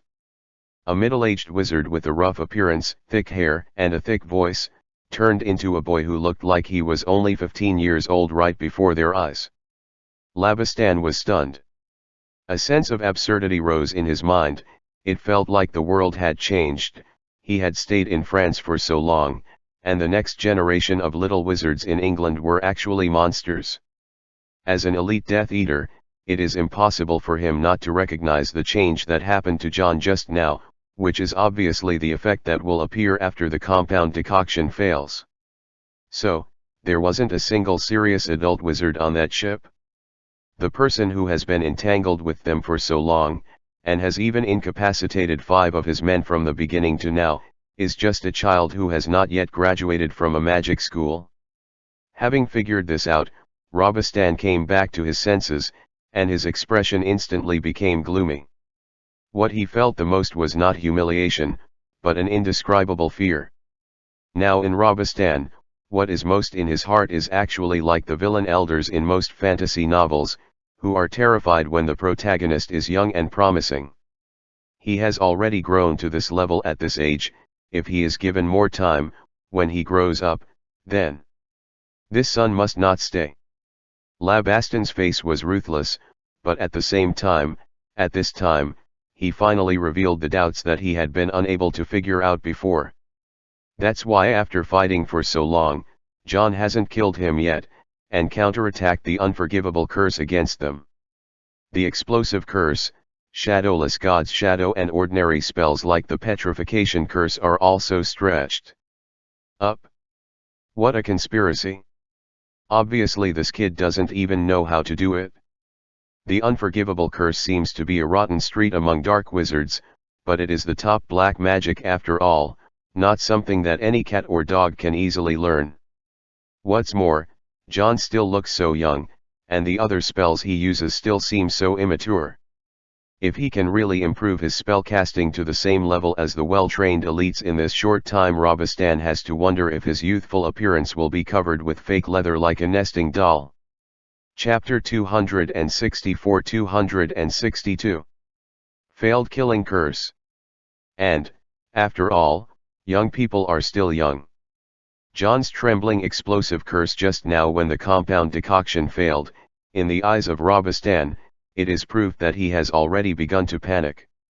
We have been cheated. Don't have any scruples. He is just a brat who hasn't even grown a hair yet. Kill him. Kill him here. Robastan's roar woke up all the Death Eaters, and they were all shocked by John's youthful appearance. The oldest of these people could even be John's grandfather according to his seniority. After hearing Robastan's words, a wave of embarrassment flooded into the hearts of everyone present. They didn't think as much as Robistan thought, and all they could feel at the moment was humiliation. They, a group of well-trained and battle-hardened elite wizards, have been pestered and played for so long by a student who has not yet graduated from a magic school, and they seem to be frightened by him. No, they will never admit that they were intimidated, it was just out of caution, and now it just proves that their excessive caution was unnecessary. Robastan's order has never been so faithfully carried out, killing John. This is what every Death Eater wants to do nowadays. Compared with them, John now seems a little flustered. He rose from the sea at an extremely fast speed, re-elevated his body, and then, like a panicked seagull, flew in the opposite direction from the Death Eaters. His actions encouraged and inspired the Death Eaters even more. The change in identity allowed them to elevate their status in this battle from the bottom of their hearts. Rationally speaking, John's advantages established from the beginning of the battle are all based on his spellcasting methods that are obviously similar and different from those of other wizards. Apart from this, it seems that he has nothing to be proud of now. A chasing battle with little gap at first, began to obviously favor the Death Eaters' side, and they no longer cared about the spells John used. Except for the explosive spell, which requires some care to protect the broomstick under him, John's other spells, Robistan and his men, have not tried to dodge at all. The iron armor curse they blocked in front of them was enough to counteract John's counterattack. The haggard old man sitting on the reef shook his head in disappointment, but soon he laughed to himself again. In fact, the boy's performance has surpassed almost 99% of his peers so far. Even when the old man himself was John's age, he couldn't guarantee that he would do better than him in this situation. Maybe it was Dumbledore who overemphasized the boy's excellence for him, which made him a little unconcerned on the surface, but in fact, his expectations for him were extremely high in his heart. But now John's performance is very good, restraining most of the places, buying time for other students to escape, and in the process, making 5 Death Eaters who are stronger than ordinary adult wizards lose their ability to cast spells. It has not yet met the expectations of the old man. Just when he felt that today's fun was about to end here, he had already stood up from the reef, and when he took out his wand, the sound of a spell suddenly made him stop his movements. Avada Kedavra. John, who was being chased and flying in the sky, suddenly turned around, pointed the tip of his staff at Robistan among the crowd, and uttered the incantation of the death curse. When he heard the unforgivable spell through the wind, Robastan's scalp seemed to explode. Even seeing the relaxation of John's real appearance did not completely relieve his years of vigilance. The moment he heard the sound of the incantation, he suddenly lowered the front end of his broomstick, showing the amazing vertical fall technique even in the Quidditch World Cup, instantly changing his body bit. However, only the sound of the spell sounded, and the spell that heralded death did not shoot out of John's wand. This made Robistan think that he was being teased for the first time, and his dark face became extremely cold, but when he raised his head and saw John's flustered face, he felt a sudden panic in his heart. Anger turned into mocking sneer. "Can't use it, kid, do you really think that the unforgivable curse is such a magic that can be mastered so easily?" He raised the broom again, faced the strong wind, and said sarcastic words loudly. "This requires the greatest evil. You must have a strong determination to kill. Do you really have these things? I guess you haven't even killed a chicken yet? Can you guarantee that you won't be scared to pee your pants when you see human blood?" The surrounding Death Eaters and his group laughed wildly. They are like a group of hunters chasing a fleeing rabbit, enjoying leisurely chatting and laughing. The puny bunny can only run and bark his ridiculous front teeth, trying to scare them into giving them some fun. Everyone thought that John's failed spell just now was a ridiculous attempt, but the old man who had stood up from the reef narrowed his cloudy eyes. In this world, it can be said that the only one who surpassed him in the achievement of black magic is that rising star. With his eyes, he can naturally see that John's seemingly failed chanting of the spell this time actually couldn't fail. But not everyone sees him like this. Rabaston's guard at this time has been completely relaxed from the tension at the beginning. He laughed and called out to the villains around him. "Guys, let's do another show for this kid. What is real Avada Kedavra?" Green light shot out from the tip of his staff in an instant, followed by the death curses of other Death Eaters. I don't know how many volleys of killing curses were fired in this chase. Their previous attacks were all in vain. John's dexterous mobility made them feel like a fly that couldn't hit them. Feel sick. But even if the current volley fails to hit, the Death Eaters are full of a sense of superiority after a failed and ridiculous killing curse. Unsurprisingly, this volley was also dodged by John, but his performance this time was obviously different from the reluctance of the previous few times. It seemed that he was exhausted and unable to continue this kind of flight same. This made Rabaston's eyes light up. He felt that the time had come. John had now become a grasshopper after autumn. No matter how hard he jumped before, this meeting would only end in death. There's more to come, more than half of it has been written. Chapter 265-263. Death Curse. And the next second this idea came up in his mind. The boy who seemed to be at the end of the road suddenly found a gap and turned around again, pointing the tip of his wand at Rabaston. Rabaston couldn't help but tremble, but he restrained his instincts, and looked at John with eyes full of sarcasm without avoiding. Avada Kedavra. The death-defying spell sounded the same as before, and at the same time, Rabaston's laughter sounded. But the next moment when his laughter sounded, a beam of light that was not dazzling, even glowing with dull green light, crossed the line connecting the sky and the ocean in an instant. It seems to have divided the world, and the laughter that stopped abruptly seemed to be the ending song of the final curtain of the stage play. Rabaston's heart stopped for half a beat the moment he saw the miserable green light.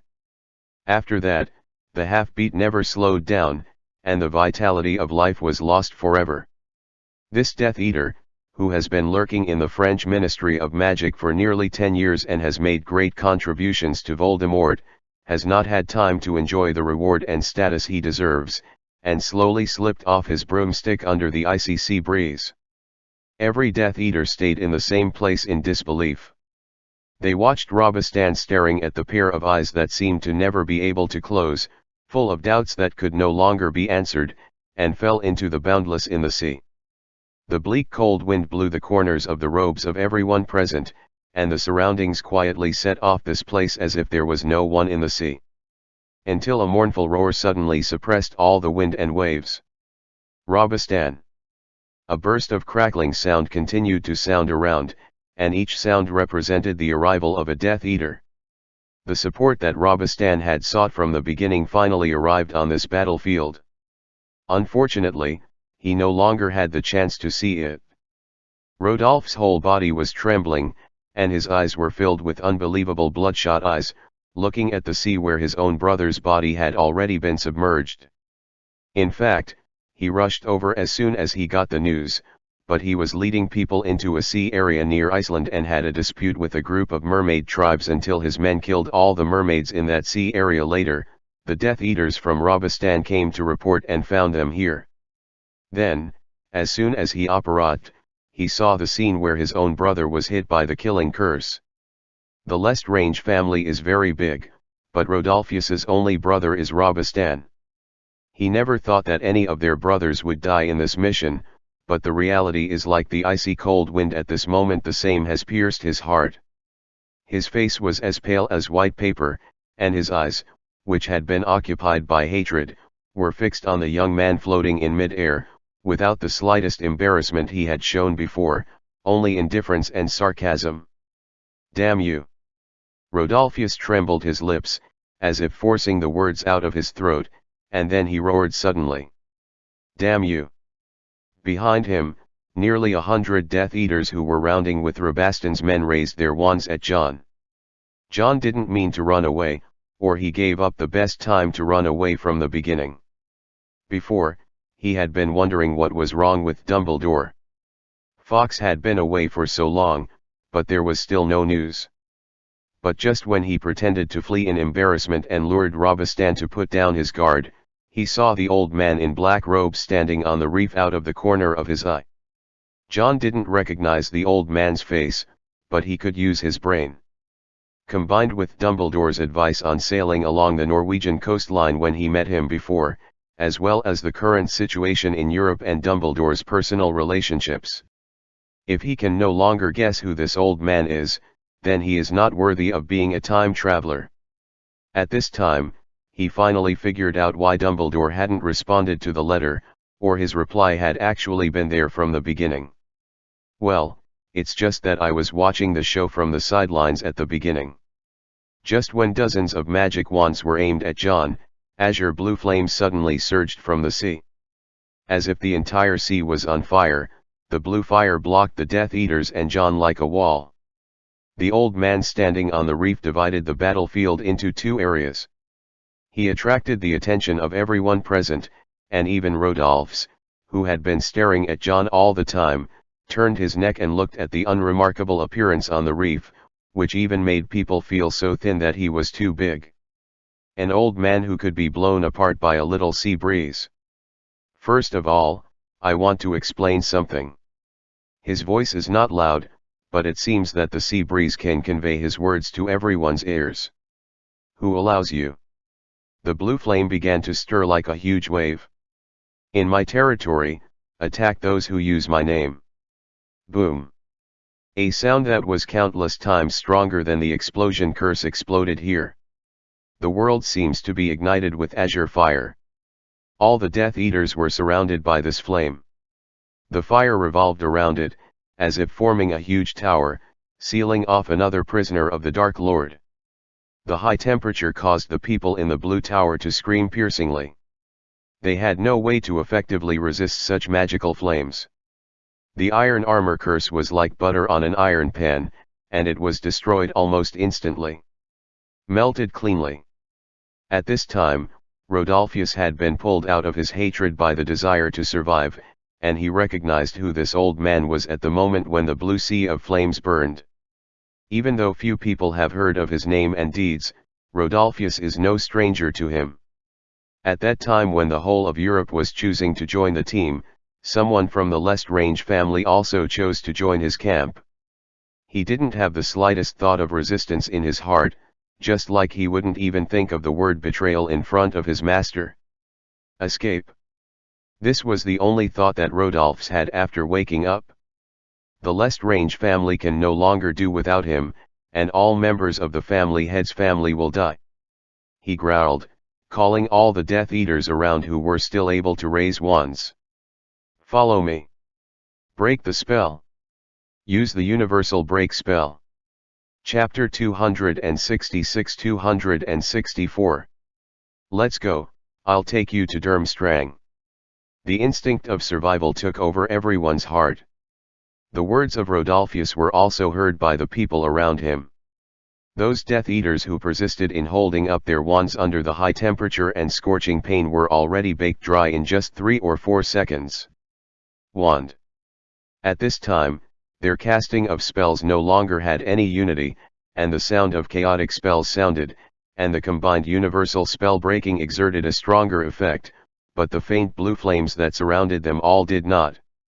There was no sign of being suppressed or fading, but the movement of expanding and squeezing was slightly hindered. But from the very beginning, Rodolphus never thought that he could break the magic by relying on them. It's not that they can get in touch with enemies at this level. Of all the wizards in the world, only his master and Dumbledore are qualified to stand shoulder to shoulder with this weak-looking old man. After blocking the blue fire for a moment, he waved his wand again without hesitation. Apparate. I don't know if it was due to an omission, or the old man deliberately did it, but this space was not blocked in advance. After buying himself enough breathing time, Rodolphus used apparition to escape without the slightest hesitation. As for Rabaston's great enemy, as long as he is still alive, there will be a chance for revenge in the future. After seeing Rodolphus' actions, those Death Eaters who still had a chance to free up their energy at this time were not idiots. They apparat along with their heads, and left the sea of flames. The old man didn't seem to want to stop them, but after letting go of a dozen Death Eaters, he suddenly raised his wand, and the blue tower of fire swept over those who were wrapped in the middle and couldn't escape. The Death Eaters were poured into the sea.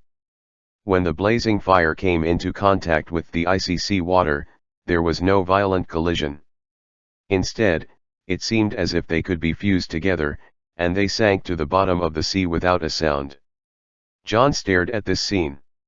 He could guess that this old man was very strong, so strong that there were no boundaries, but just a single spell could crush so many Death Eaters and they had no power to fight back, which was a bit outrageous. The sea calmed down, but Grindelwald didn't come forward to communicate with John immediately. He stared calmly at the disappearance of the Death Eaters. After a long silence, he suddenly snapped his fingers. A huge bubble suddenly surged up in the sea, as if a gigantic beast had burped in the ocean, and at the same time, dozens of Death Eaters who looked like they were still breathing weakly floated in the air. On the sea. The number of people who came up was obviously much smaller than those trapped by Grindelwald with the fire tower just now. At least half of the people disappeared. This could not help but make Grindelwald sneer, which made John a little confused. It seems that the problem is really not small. Even in the face of me, I only dare to rescue people secretly. In his words that were more like talking to himself, John didn't know why he seemed to hear a hint of disappointment, as if he was disappointed that he didn't see the person who was supposed to come. At this moment, there was another phantom-dominant boom sound, and an old man appeared with two youths who looked at most 5 or 6 years older than John, who had just graduated from a magic school. Grindelwald sighed. As soon as these people appeared, they bowed respectfully to the old man. Bring these people back to Durmstrang. Hasn't Hans been complaining about the lack of suitable experimental materials? Tell him to go back to the North Pole to study those stinky bears. The young and old faithfully carried out his orders, and began to clean up the Death Eaters floating on the sea. After finishing these things, Grindelwald turned his head and looked at John. Facing the gaze that was more oppressive and aggressive than Dumbledore's, John didn't show any obvious nervousness or discomfort, and even responded with a smile and blinked his eyes. Follow me. Grindelwald's voice didn't seem so gentle, it was more of a kind of calm. John flew to his side, and struggled for a while to determine what he called the old man. Sir, my classmates. I'm just going to take you to find them now. Hearing such an answer, John didn't say anything more. He let Grindelwald grab his arm, and then the feeling of being squeezed into the toilet swept his whole body. Then, his feet stepped on the solid ground. Grindelwald took him to a cliff facing the sea, where weathered rubble was everywhere, and there were also many people around. John heard someone calling his name not far away as soon as he landed. John. The students of Hogwarts were all arranged together. Neville, George, Fred, and Hermione all waved to John after seeing him. Glancing at the students, after making sure that no one was missing and no one was injured, John took a last breath in his heart. Then he looked at the other people on this cliff. Besides the Hogwarts students, there are also several wizards and wizards in blood-red robes standing here. John knew robes of this color, and they would change their robes into this style when they pretended to be teachers and students of Durmstrang, and now these people are obviously genuine Professor Durmstrang. The leader of these people is an old witch with a straight back. She looks older than Professor McGonagall, and her face is full of wrinkles left by the years, but whether it is her mental outlook or her knife-like the cold gaze, but it doesn't make people feel the slightest feeling of getting old. There were still 3 dead bodies of Death Eaters lying on the ground. John was sure that they were all breathless, and for those colleagues who would be used as experimental subjects, it was not known whether the deaths of these people were luck or misfortune. Vader, bring Dumbledore's students back to school with Yulzen and Larson, and Andres will reply to the people from the Norwegian Ministry of Magic, telling them that the security of this place can be lifted, and the others will clean up the place. Boat. Grindelwald explained everything, then disappeared on the coast as if he didn't intend to communicate with John and the others. The cold face of the witch named Vader seemed a little calmer, and she came in front of John and the others. Let's go, I'll take you to Durmstrang. There are 3 more chapters tonight. Chapter 267-265. The Northernmost Magic School. John didn't know what kind of discussions and arrangements were made between Dumbledore and Grindelwald. But of course they have no reason to refuse to go to Durmstrang now, whether it is a visit or something else. Under the leadership of the witch named Vader, John and the others were taken by phantom shape, disappeared on this coast. Soon, they appeared by a large lake surrounded by mountains. This is a place where the cold wind is howling, and the temperature has definitely dropped below freezing, but the lake has not frozen, and there are several dark black ships that are one size smaller than Hogwarts docked on the shore. The sails of these ships all depict the authentic double-headed eagle and deer head badges, which are obviously the property of this northernmost magic school in Europe. Your boat will be brought here later. Come on, follow me into the castle. The school has specially prepared a dinner for you tonight. The witch, whose full name should be Vita Rozier, said to the Hogwarts students who stopped by the lake. John took the lead and followed behind her, walking towards the dark castle not far from the mountain lake. Hermione frowned slightly, she obviously showed some uneasiness, walked quickly to John's side, lowered her voice, and said in a voice that only the 2 of them could hear. I saw some introductions to Durmstrang in the library book, which said that this school excludes hemp students. Such things, John is naturally clear, he said softly. Hogwarts Castle used to treat students of all bloodlines equally. The rules can be changed, and how to change them depends on the thoughts of the person who masters the rules. His words eased some of Hermione's doubts, but the previous experiences made this smart girl a lot more vigilant. She believed in John's judgment, but she would not let her guard down. A group of people soon came to the castle. Compared with Hogwarts Castle, Durmstrang Castle is obviously much smaller. From the outside, it is only 4 stories high. The black stone walls are covered with a lot of snow that has not yet melted, showing an ancient bleakness. John knows a little about the history of Durmstrang. This magic school was founded by the great Bulgarian witch, Nerida Folkanova. However, it seems that none of the wizards who founded the magic school had a good ending. Not long after Nerida established Durmstrang, she died mysteriously. No one has yet investigated the cause of her death. Then the person who really established the style of this school was its second principal, Harfon Mount.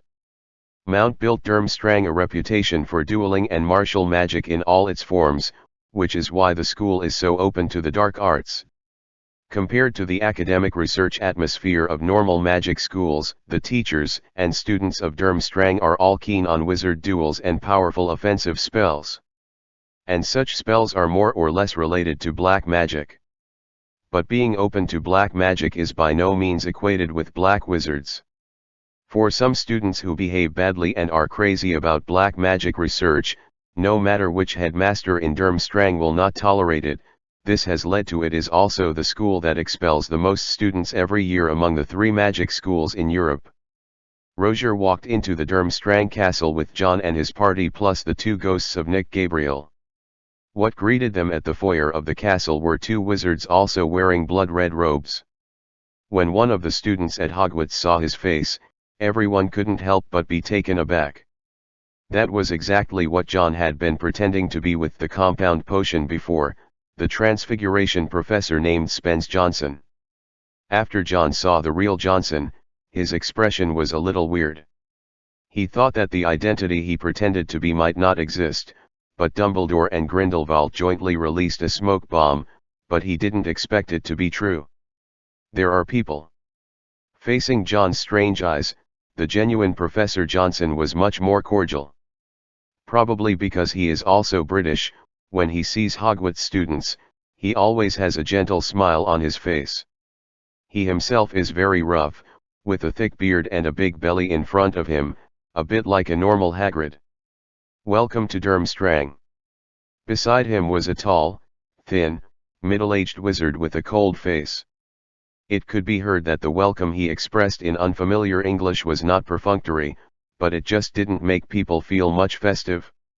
"The headmaster really shouldn't have let you come here, you should have warmed up the sinister energy emanating from your body by the fireplace," Johnson complained, and at the same time showed a kind smile to John and the others.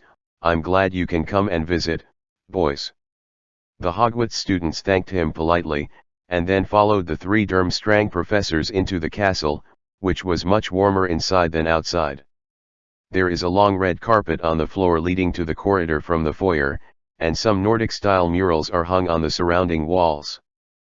Pirates yelling with axes, and beautiful girls in white veils with wreaths on their heads. The Hogwarts students looked at the surrounding furnishings curiously.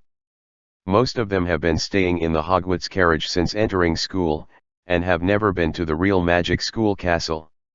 Even Hermione, who had stayed in Hogwarts Castle for more than a year, was full of curiosity about the surroundings. They were not qualified to walk in corridors like this in the previous school, and they were also curious about the real. It is very confusing what kind of place a normal little wizard goes to school. Just as they were getting deeper into the castle, they finally saw Durmstrang students. Now it seems that get out of class is just over, and students around their age will come out of the classroom with books and parchment talking and laughing from time to time. Under normal circumstances, they don't seem to be able to wear the blood-red robes that Durmstrang featured, but they don't dress ostentatiously. When they walked out of the classroom, many students had already seen John and the others. There was a curious look in their eyes. But after seeing Roger with a cold face, a group of students who were daring and wanted to strike up a conversation also avoided them with resentful faces. It can be seen that this witch has a lot of awe in the hearts of these students. Chapter 268-266 Portrait. The Hogwarts students settled into the Great Hall of the castle. There are simple arrangements here, and it looks like Durmstrang is ready to take them over in advance. Roger did not restrict John and his freedom, but most of the students were still a little nervous in an unfamiliar environment, and they were not in the mood to take a walk around the castle. John is very curious about every magic school. He and Roger mentioned that he wanted to visit the school. In this regard, the vice principal of Durmstrang did not refuse, but only asked John if he needed a guide. John declined her kindness, and didn't intend to ask a guide to follow him, but Hermione didn't want to sit in this auditorium all the time, so she came outside the auditorium with John. Compared with when they first came here, there are not many Durmstrang students in the corridor at this time. They seem to be taking the last class this afternoon. After this class is over, it will be dinner time. A banquet is held for the arrival of Hogwarts students. Actually, there is nothing to be curious about in this school. Even if the cultural customs are different, the three magic schools in Europe are basically the same. What we should really pay attention to is what they are learning now. After walking out of the auditorium, John and Hermione walked up the stairs together, talking to her in a low voice. As I told you just now, Hogwarts Castle used to be an open and equal school. The reason why it became like this is because Voldemort became the headmaster, and the headmaster of Durmstrang is not the same now. An average guy, so what I'm really curious about is what makes a difference to this school. Unlike John, Hermione didn't know the true identity of the old man called principal. Is the principal of this school a very famous person? No matter how studious she is, it has only been about a year since she was rescued from Hogwarts Castle and put into the carriage, and she has not yet been able to know the history of the wizarding world. John shrugged. Of course it is famous. When the current Dark Lord is still in school, Professor Dumbledore is preventing the principal of this school from ruling the world. Hermione's eyes widened. Professor Dumbledore is hostile to him. The kind that fell in love and killed each other. John said casually, they used to have a good relationship, but later they parted ways because of ideological issues. After that, the reason why the professor gained such a great reputation was because he was in a fight. Victorious in the duel to determine the future fate of the wizarding world. Then now, Hermione said hesitantly. John said calmly. From the current point of view, they seem to have reached some kind of agreement and reconciled. But to be honest, if you know the ambitions and things done by the principal of this school, I don't think he just wants to help. It is so simple for Professor Dumbledore to defeat the Dark Lord. He should have other ideas of his own, or he may have rekindled his ideals before being defeated by the professor. While they were talking, they had already reached the corridor on the second floor of the castle, and a portrait of a wizard wearing a wooden mask and wearing a black robe suddenly shouted loudly. Report your names. Outsiders. This is Durmstrang, and you will not be allowed to act wild. He spoke English with a slight Welsh accent, which both John and Hermione could understand. They did not ignore this portrait. In fact, most of the portraits in the Magic Castle are another embodiment of the people in the paintings. That is to say, they have the thinking of normal people, but most of them are somewhat exaggerated and funny. Hello sir, we are students visiting from Hogwarts. Aha! It turned out to be a spy from Hogwarts. The Wizard of the Mask started to walk back and forth in the frame excitedly. What do you want to do? You are still thinking about the results of the Triwizard tournament held in Durmstrang that year. Are you dissatisfied? It's useless. The championship belongs to Durmstrang. You can't take away the Tri-Power Cup. He seemed to be immersed in his own world. Even if John just greeted him in an ordinary way, he could still come up with all kinds of weird answers. If Luna came, she would love to communicate with this painting. Hermione muttered. Moon. What moon? You plan to attack Durmstrang and take the Triwizard Cup together with the werewolves on the night of the full moon. It really is despicable, Hogwarts. I will report to Green immediately. Oh, no. It's Bar Principal Saudi. You must not let your trick succeed. He screamed and ran away from his picture frame, shouting, Bakshot is the greatest headmaster, he will definitely stop your conspiracy, while rushing past other portraits.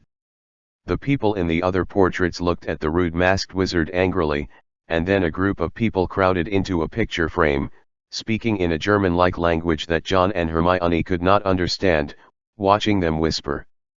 Among them, a portrait of a well-dressed lady glared at the other portraits, as if she was embarrassed by their impoliteness, and then she said to John and the others in unfamiliar English with an apologetic face. I apologize for Shackleton's behavior, boy, he is like this. He was once expelled from Hogwarts, and then accepted by Durmstrang, so when he heard the name of Hogwarts, he changed. Got a little nervous. It's okay, ma'am. John thought for a while. Can I ask you what courses Durmstrang usually takes? Of course it's no secret. The lady looked very kind, and she said with great interest, although I haven't been to other magic schools, the curriculum of the 3 European magic schools should be the same.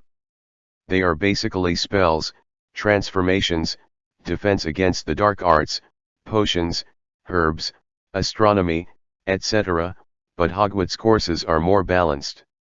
I heard that Bose Batons pay more attention to alchemy, and Ardem's Trump has included dueling magic in his teaching routine. The information John wants to know is obviously not these. He raised his eyebrows and continued to ask. Then what else? In addition, the lady said with a smile, because of the unique hobby of our principal Bagshot, he listed Muggle Studies as the main course, and it is also a compulsory course for students after entering the first grade. For this, he even and specially invited a real Muggle teacher from Muggles. When she said please, her face was obviously awkward. There is one more chapter, half written. Chapter 269-267. Where are the Hogwarts guests? Both John and Hermione could tell that the so-called Muggle teacher invited was definitely not voluntary by the teacher himself. But a wizard, especially a wizard of Grindelwald's level, as long as he thinks, he can have many ways to get a Muggle to volunteer to teach in a magic school. This sounds like a surprising but not so important piece of information, but John confirmed some of his inner guesses from it. Grindelwald's comeback is definitely more than just helping Dumbledore. He must have thought of doing something for himself, otherwise he would not choose to return to Durmstrang to be the principal, let alone still in school. The importance of Muggle studies classes has been reinforced here. Just where John and the others were at the stairs on the second floor, while talking with these murals, a sound of footsteps came from above them from far to near. At the same time as the footsteps sounded, there were also the voices of several boys talking, but their conversations were not in English, and John and Hermione couldn't understand what they were saying. Soon, those boys came to this corner on the second floor and saw John and Hermione. There are 3 boys in total. They all look tall and big, obviously older than John and the others, and they all hold broomsticks that are as tall as them. The eyes of the boys showed curiosity, and some of them greeted them, but it was obviously a German language and John and the others couldn't understand it. Fortunately, the kind lady introduced John and the others, and the boys only showed a clear expression when they looked at John and Hermione. "Hello, Hogwarts guests, my name is Victor Crumb." Among the 3, the boy with the strongest body and short hair greeted them in extremely unfamiliar English. It's just that when he said hello, his eyes obviously looked at Hermione unconsciously, which seemed to ignore John. Hermione noticed his actions, and couldn't help wrinkling her small nose, then took half a step back, moving closer to John's side. John noticed his name. Victor Crumb, the warrior of Durmstrang School in the original Triwizard Tournament, is also a star Quidditch player. It's just that if John remembers correctly, his grandfather seems to have been killed by Grindelwald, and he himself showed a disgusted attitude towards Grindelwald. Then Durmstrang, who is now the principal in Grindelwald. Well, it seems that he has no choice. Even if there is a deep hatred, can he directly rebel? "Hello." John also greeted him with a smile, drawing his gaze towards Hermione to himself. "We are visiting Durmstrang Castle. Are you going to play Quidditch?" The 3 boys looked at each other. Crumb suddenly said something to his other 2 classmates, and then his 2 companions nodded to John and Hermione as a greeting, then went downstairs and left. Today was supposed to be a Quidditch practice, but it's not such an important event. Crumb showed a very hospitable look. "Since I'm a guest of Hogwarts, I can take you to the castle visit."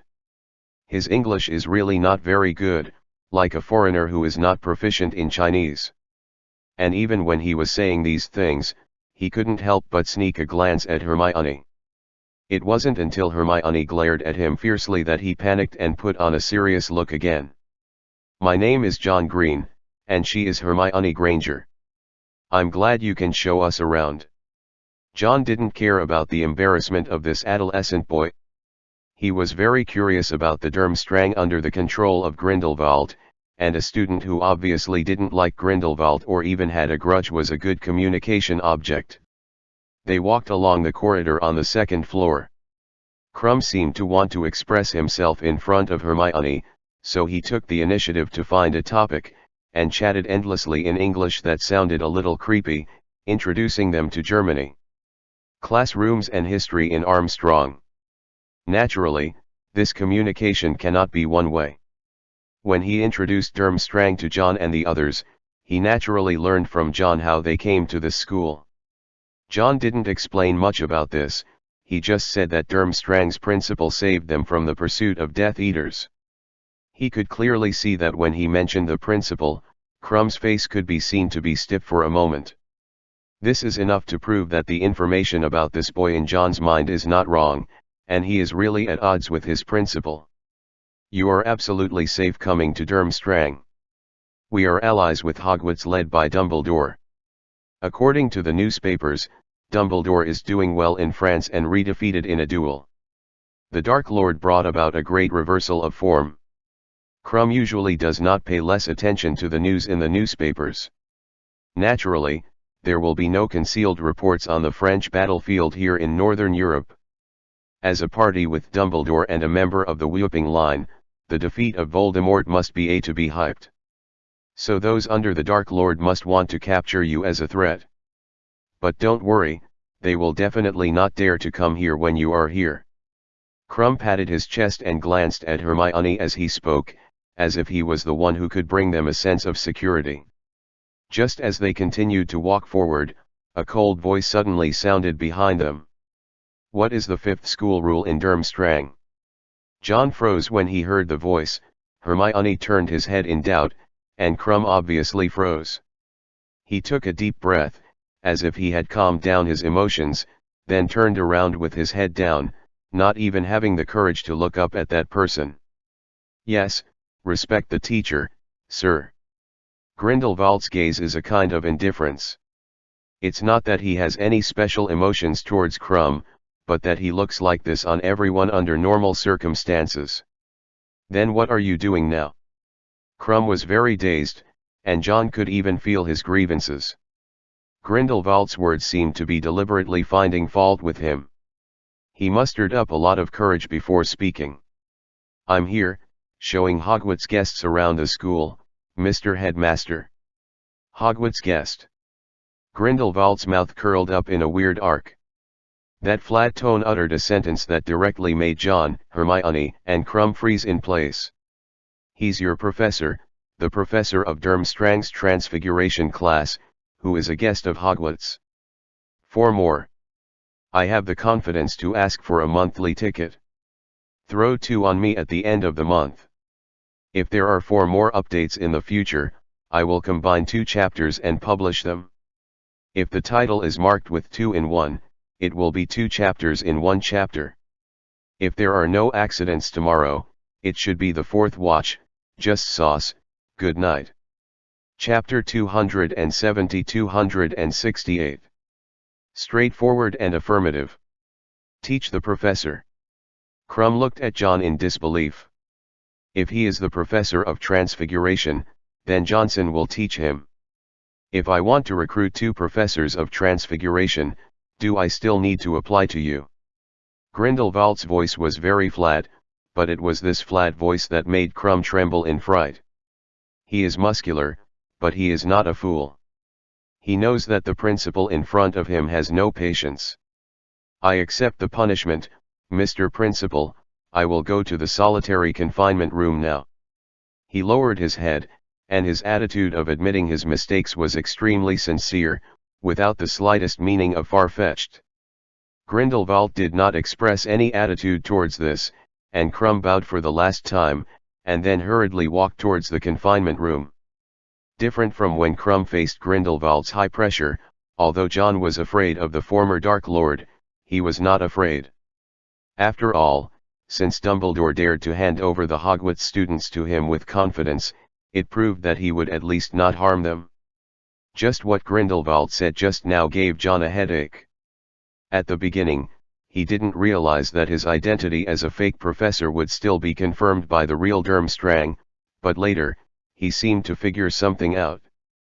After dealing with Crumb, Grindelwald didn't intend to stay where he wanted to talk to John, and walked straight towards the stairs. John is naturally not in the mood to visit the castle now. He quickly followed behind Grindelwald, and asked cautiously. Mr. Principal, may I know how Professor Dumbledore discussed with you to arrange us? Facing John's question, Grindelwald didn't act as terse and terrified as he appeared, but even when answering John's question, he didn't stop and continued to move forward. Since today's situation has happened, Your voyage will come to an end. Next, your classmates will be temporarily settled in Durmstrang. When the situation in France is completely resolved, we will discuss whether to deal with Hogwarts again. Of these students are taught independently. John's face showed puzzlement. But, we still have the last stop, the place in the North Pole that we haven't gone yet. If Voldemort showed up to see me today, he would go to that place, but it wasn't you who went there. Since he didn't show up today, there is no need to go to the North Pole. This is a title that has disappeared in the magic world for a long time, but Grindelwald called it out without hesitation. John didn't think there was any surprise.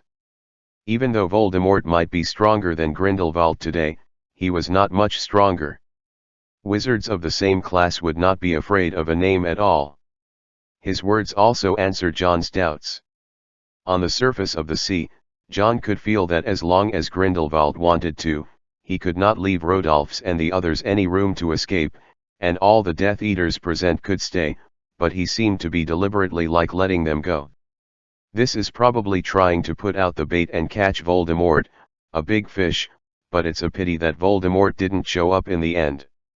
Since he didn't dare to take the risk to meet Grindelwald here, it means that the last remaining place in the North Pole is not too important to him, or that the Death Eaters will be sent in advance to collect the important things inside.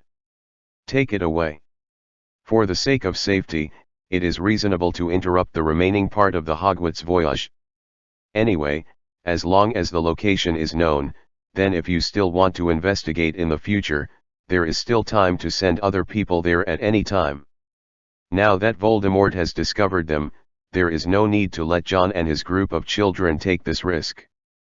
But there is obviously something wrong with Grindelwald's words. Although it seems to be an understatement, John still senses the meaning. What do you mean that these classmates of yours will be settled in Durmstrang temporarily? Isn't he a student at Hogwarts? John then asked tentatively. Sir, actually I didn't quite understand just now. Why did you tell Krum that I am the professor of transfiguration in Durmstrang? Isn't that what I pretended to be? When he asked this question, Grindelwald suddenly stopped. He turned his head to look at John, and John didn't avoid it, and met his gaze. But the pair of eyes that always seem to be sharp and cold, but this time they don't look so piercing, but give John a kind of gentle illusion. At sea today, was that killing curse the first time you killed someone? Grindelwald asked a question that had nothing to do with what they were discussing. Hermione looked at John in shock. The Hogwarts students didn't even know what kind of battle happened between John and those Death Eaters when they left. John didn't evade this, he smiled. This is the first time it has been used on humans. Very nice. Extremely rare. Grindelwald said a word of praise if Roger and the others would be shocked enough to drop their jaws here. Even when I was your age, I hadn't touched the field of the unforgivable curses, let alone learned it. The identities of the ship dressed as Durmstrang and the other students are of course fake. Even if Dumbledore wanted to, I would not admit it, but your identity as a professor of transfiguration does not mean that you have it. If there is no, there will be no. Grindelwald's words were calm, but revealed a hint of unquestionable tone. Since Dumbledore gave you the name of my subordinate, it will not be so easy to take it off. From now on, you will be the professor of transfiguration with Johnson in this school. Of course, although you are talented, there are indeed some shortcomings in the level. If you have any questions about magic in the future, you can come to me at any time. After finishing speaking, he left without looking back, leaving only John and Hermione, who had completely stayed where they were. It was as if they had been petrified. After 10 seconds of being motionless, Hermione turned to look at John with a strange expression on her face. He wants to take you from Hogwarts to Durmstrang. After digesting the news with difficulty, John fell silent. He really wanted to analyze Grindelwald's words from other angles. There were actually other meanings in Grindelwald's words, but no matter what the reasons were, they seemed pale. Grindelwald was not tactful at all, he was just that straightforward, and he definitely wanted to steal someone from Dumbledore. Chapter 271-269. How to refuse. Even though he had returned to the auditorium, John was still in a bout of self-doubt. Of course he is not doubting his ability or anything, but let the uninformed people doubt that he is actually narcissistic. Has he reached such a sought-after point? The so-called letting him stay as a professor in Durmstrang actually meant that he wanted to change the hall and quit Hogwarts. When John came back to his senses, the first thing John thought about was not whether he agreed or disagreed, but was it Grindelwald's own idea, or the result of his discussion with Dumbledore. The second the question was raised, he gave himself an affirmative answer. It is absolutely impossible for Dumbledore to decide on this matter without even discussing it with him. This must be Grindelwald's own opinion. Then John began to think about the second question. How should I refuse?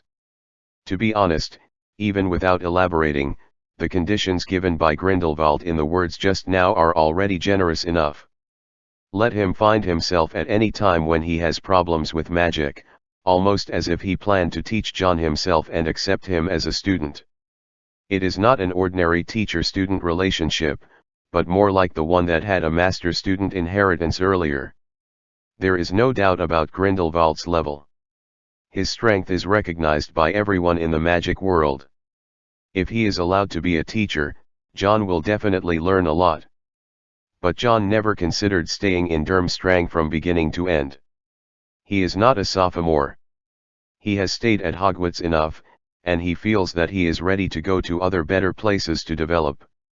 John will always remember that if Lily hadn't cut him off from Barty in the orphanage in time that summer, then he might still be a slave in Hogwarts Castle. How could he be here now? Achievement. What's more, according to the inheritance of the master-student relationship, he already has a teacher, even if Slughorn has no way to teach him now, but this teacher-student relationship, John is absolutely not would voluntarily cut it off, even though Slughorn might not mind him finding another teacher for himself. It's one thing to mind or not, but another to do it yourself. But Grindelwald is obviously not so easy to talk to. This old man who almost really ruled the European magic world has unquestionable dominance. He was not discussing with John just now, it was more like a personnel appointment, and John seemed to have no choice in such an appointment. This undoubtedly gave John a headache. Even when he faced those Death Eaters in the morning, he never gave him such a headache. Back in the auditorium, the Hogwarts students were sitting on the long table Roger arranged for them and chatting. They didn't know that they would stay in this school for a while, and they were comparing the difference between Durmstrang and Hogwarts. We are going to stay here for a while, and the subsequent voyage is temporarily cancelled. Durmstrang will take over McGonagall to teach them and teach us magic knowledge until the situation in France on the side of Professor Dumbledore stabilizes. John didn't hide anything, and told the situation they were going to face later. Neville and the others were all surprised by this. Why don't you go to the North Pole? According to the headmaster of Durmstrang, there is no point for us to go now.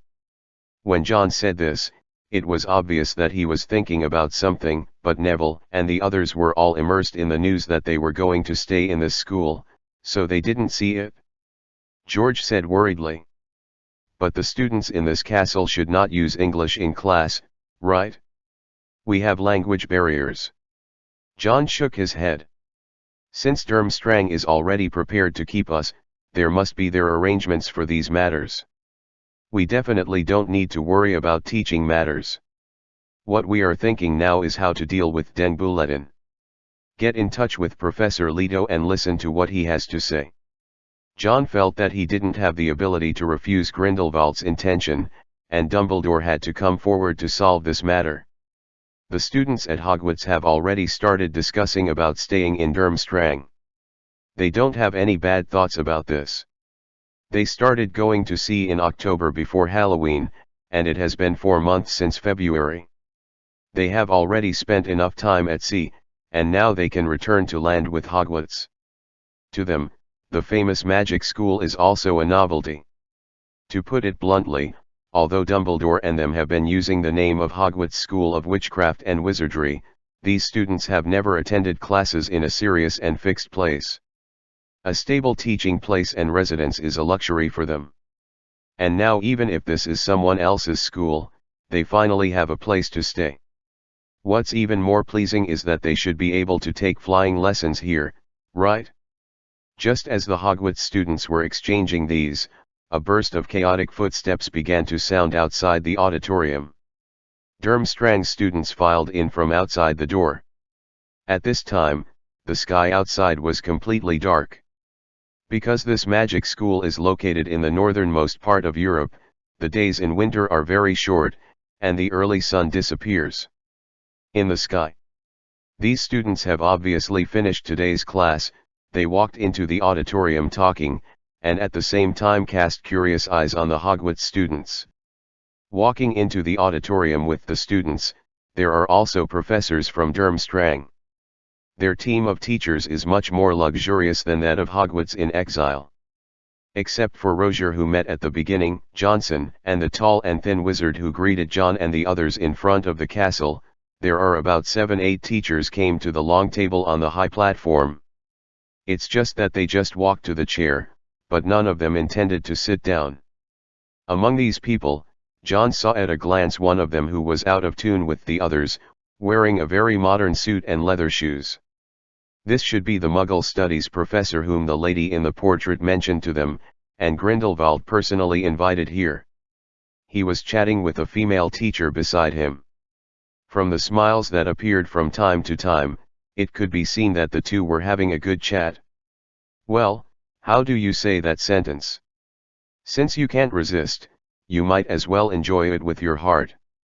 This is probably the mentality of this Muggle Studies professor now. While John was observing Durmstrang's professor, Grindelwald also walked into the auditorium, and under the respectful eyes of everyone, sat on the main seat in the middle of the high platform. After he took his seat, the other teachers and students of Durmstrang sat down together. Damn, I made a mistake and lost nearly 200 oceans, which messed up my mentality. I will write these first today, and the fourth update will be normal tomorrow. Chapter 272-270. New Transfiguration Professor, 2 in 1. As you can see, Durmstrang will welcome a new group of guests tonight. Without extra politeness, Grindelwald directly started the topic of tonight. These are students from Hogwarts School of Witchcraft and Witchcraft led by Dumbledore. Their professors are fighting on the front lines in France to maintain the justice of all wizards. For safety, let them stay with us temporarily. I hope you can get along with the guests in a polite and friendly manner. After all, Durmstrang cultivated a group of excellent wizards, not a group of uncivilized barbarians. He spoke so loudly that the entire auditorium could hear him even without the amplifying charm. The students in Durmstrang obviously pay attention to the rules. When their headmaster is speaking, no one dares to whisper to each other. Hogwarts showed a huge difference. It's time to serve dinner. John breathed a sigh of relief when he heard that he didn't want to announce his appointment as Transfiguration Professor directly in front of the entire auditorium. If it was announced in such a large public, then John really didn't know what to do. Anyway, he couldn't let him reject Grindelwald in public, without giving him any face. It is estimated that there is no need to wait for Grindelwald to be angry. More than half of the row of professors sitting on the high platform must stand up and shine a green light on him. After Grindelwald's words fell, various delicacies suddenly appeared on the tabletops of each long table. As if to take care of John and the others, on the table where the Hogwarts students were, there were quite a few British specialties such as fish and chips. It's just that Hogwarts students don't have any intention of touching those hometown delicacies, but just go to get some foods like Munich sausages and German-style roast pork knuckles. After the meal, the atmosphere in the auditorium obviously relaxed a lot, and some bold Durmstrang students even came to this long table in Hogwarts. Hello, my name is Diane Rozier. The blonde-haired, tall girl who looked about the same age as George and Fred introduced herself. She speaks fluent English and behaves very politely. Hearing her surname Rozier, one can tell that she should be related by blood to the vice principal of this school, and she is French. Can I sit here? She looked at Lee Jordan next to the empty seat. Lee was devouring the pork knuckle that he had just snatched half from George without a gentleman's style. How good the food is, a big meal like tonight can only be met during the usual Christmas dinner. Oh, sure, please. At this time, Lee Cai slightly shifted his attention from the pork knuckle. Seeing that the person who came was a beautiful girl, his movements became gentle again. Mouth. It's not that Lee has taken a fancy to this girl, but that they are visiting Durmstrang after all, and they have to pay attention to the faces of Hogwarts students in other schools. Diane sat with Lee, George, Fred, and a few other fifth graders. She obviously chose this place on purpose. In her eyes, these Hogwarts students are not led by the professor, so the leader among them must be among the senior students. This girl from Durmstrang doesn't have any special thoughts, she is just curious about these Hogwarts students like John and the others. Not only her, but most of Durmstrang's students are curious about these students who have been in exile. They have more or less been able to see some news from the UK in these years. In the newspapers, the Hogwarts carriage is naturally a wanted criminal wanted by the Ministry of Magic, and they have been chasing them all the time. Compared to Hogwarts students yearning for a comfortable campus life, Durmstrang students want to hear from them the adventure stories of fleeing. It's just that this is a Nordic magic school after all, there are very few students who can speak English, and even fewer students who are outgoing and willing to come to communicate tonight. Diane is the only one here. She comes from a pure-blood family in France. Because of her family status, she is proficient in 3 languages, English, French, and German. She is a 6th grade female prefect in Durmstrang, and she has no language and personality problems. He became the first person to contact Hogwarts students. How did you come to Durmstrang? Did Mr. Principal bring someone to pick you up from France? As soon as she sat down, she asked enthusiastically. George shrugged, he said. No, we set off from England before Halloween last year, sailed along the North Sea to the Norwegian Sea for about 3 or 4 months, and then were picked up here by the professors of Durmstrang today. Regarding their itinerary, this is no secret to keep. Early before the start of the dinner, George and the others communicated with John, clarifying what things can be said, and what things should be kept, unless someone specifically asks about it, don't speak up easily. From the North Sea to the Norwegian Sea? Are you here by boat? Diane continued to ask. Yes, we stayed on the ship during this period and didn't go anywhere. While talking, Fred pushed a grilled fish away in distaste.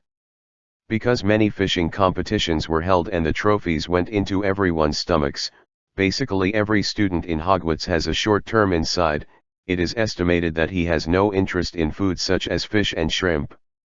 Don't complain, at least when you were in the North Sea, you and John got off the ship together and went to Azkaban Island for a tour. We stayed on the ship and never went down. A great girl named Araya complained. Hearing her words, Fred's face became beaming. Hey, don't say that, there is really nothing to visit on that prison island.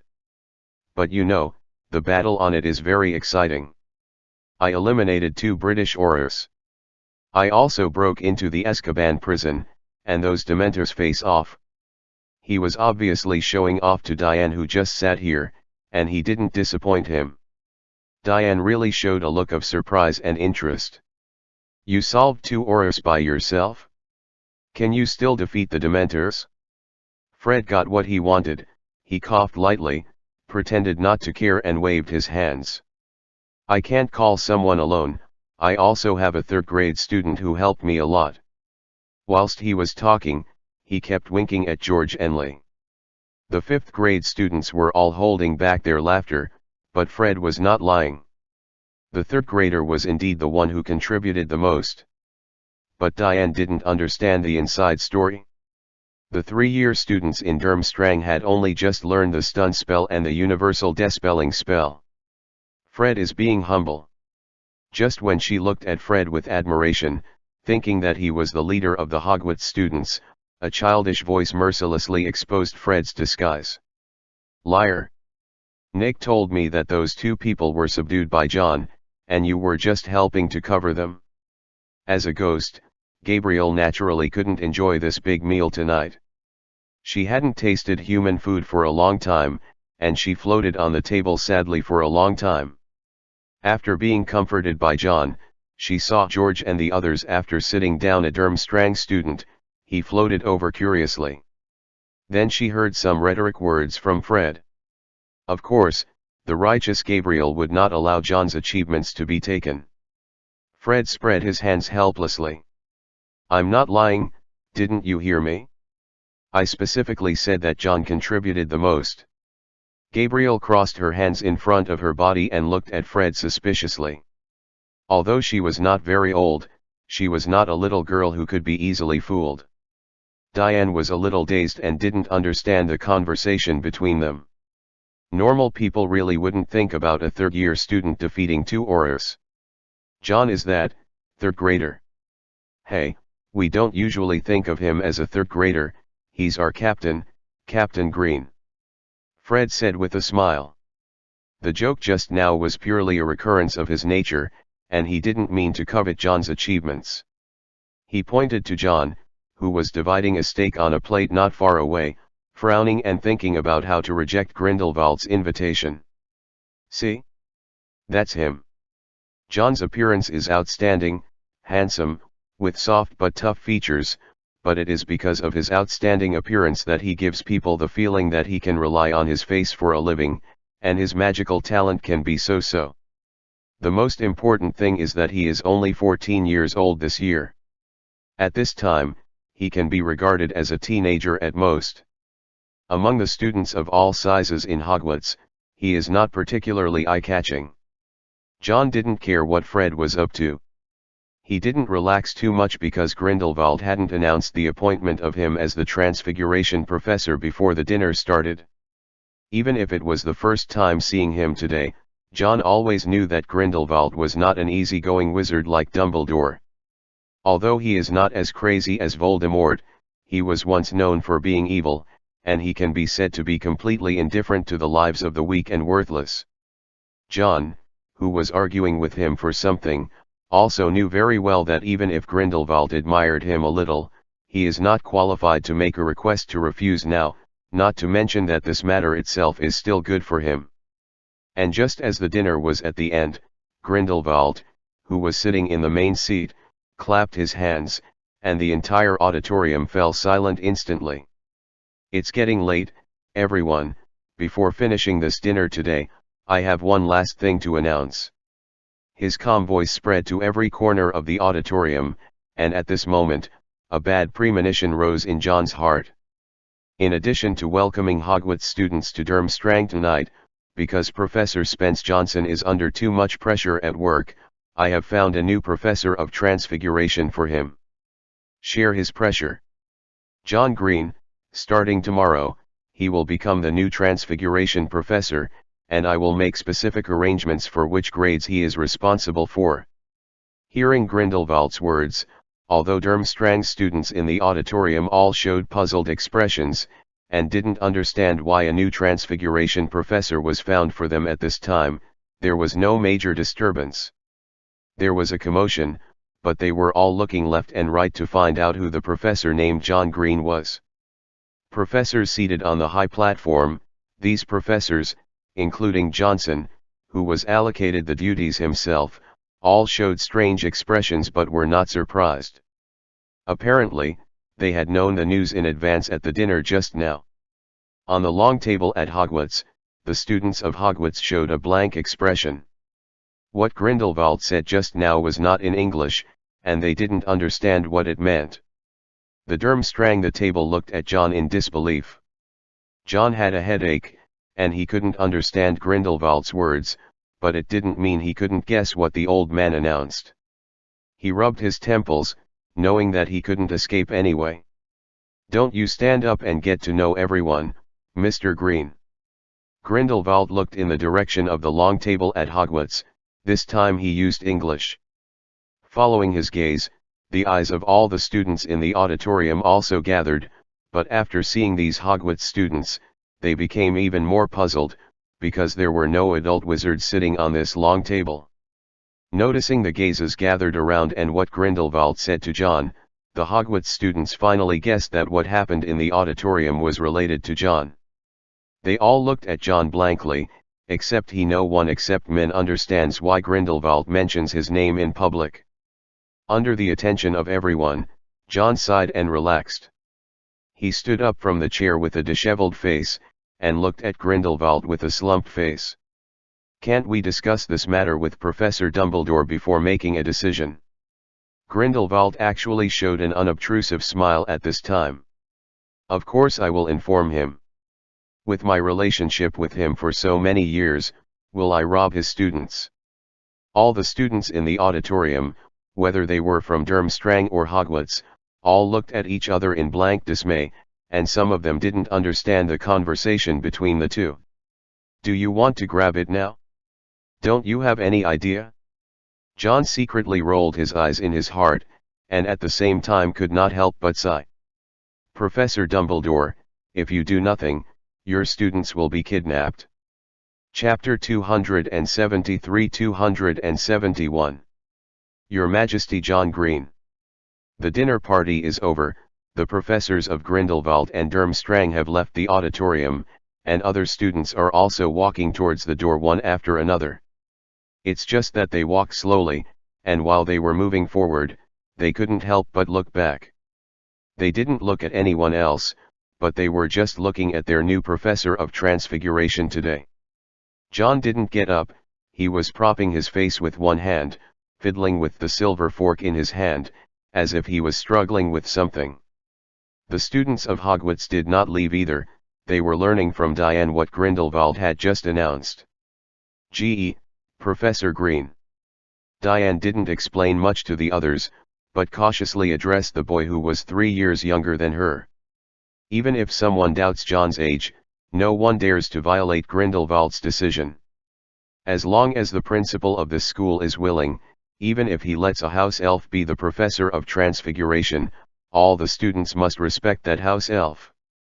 Listening to this girl who was half a head taller than him calling him, John didn't feel right no matter what he heard, he twisted his face. Just call me John, instead of Professor Green. Diane shook her head resolutely. This is a school rule. Students cannot call the professor by his name directly, otherwise he will be fined and locked up. John is out of luck, he's completely screwed. Then call it whatever you want. At this time, the students of Hogwarts learned from Hermione how John changed from Captain Green to Professor Green. Cool. George patted John on the shoulder vigorously, and he praised loudly. Professor Green. So cool, John. You must be the youngest magic school professor in the history of the wizarding world. Fred and Lee were also very excited, as if they were the ones who were going to be the professor, they danced and shouted pretending to be doormen. Standing before you is great student leader. Heroic captain of Hogwarts. Durmstrang's youngest professor. His Majesty John Green. Gabriel also cheered in mid-air, fearing that the world would not be chaotic. Your Majesty John Green. Your Majesty John Green. The other Hogwarts students, Neville, Ron, Justin, Lavender, Hampton, etc., also had expressions of pride.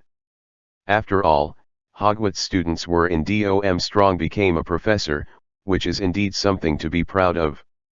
John looked at them helplessly. What are you happy about?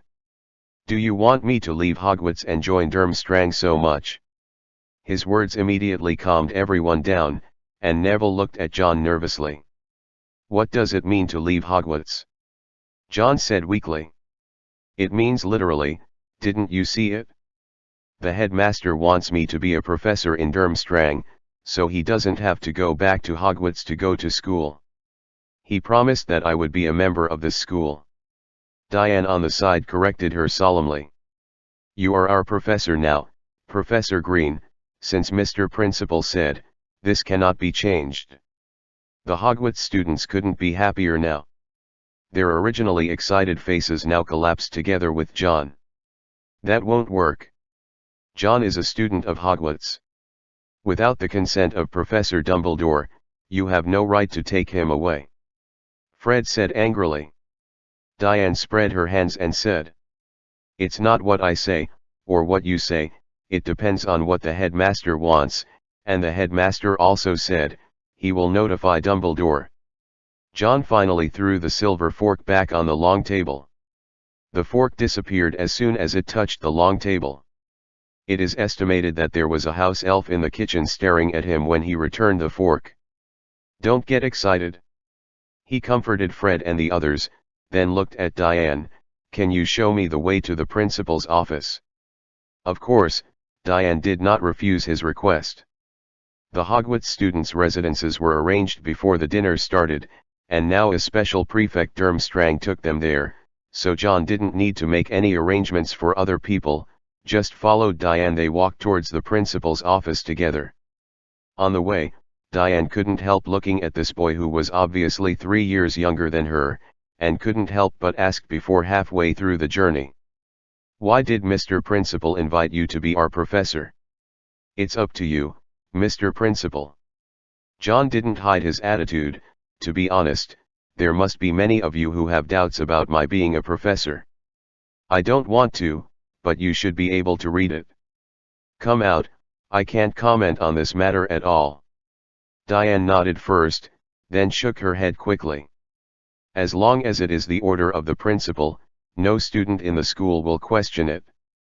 Don't dare to question it with your mouth and don't question it in your heart are two different things.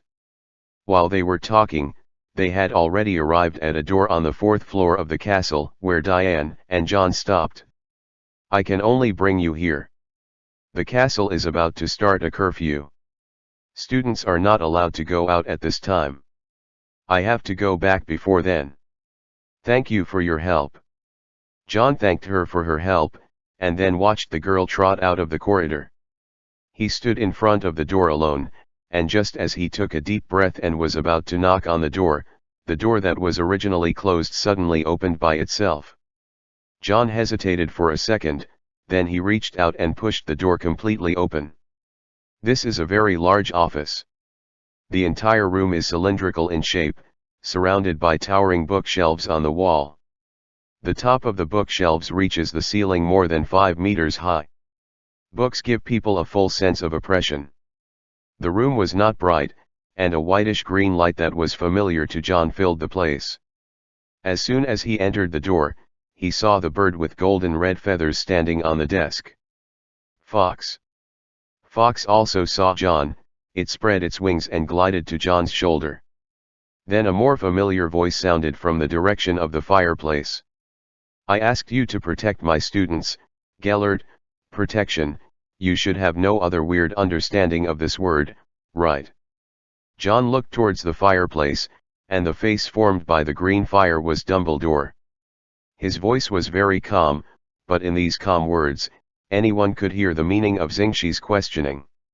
Chapter 274-272. Win-win. 2-in-1.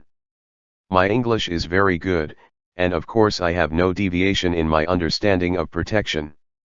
It is precisely because of this that I said that letting Green stay with me as a professor is the greatest protection for him. Grindelwald's voice was flat. He picked up a cup of tea on the desk casually, and took a sip. At the same time, opposite him, a chair suddenly slid out, like a figure skater on an ice rink, with a beautiful spin. It came to John's side. Fox has jumped onto John's head. This arrogant phoenix is like Hagrid's beach, and he likes to use his hair as a temporary base.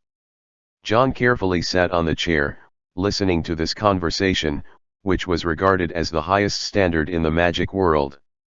Dumbledore in the fireplace also saw John entering the door. He smiled and nodded slightly to him.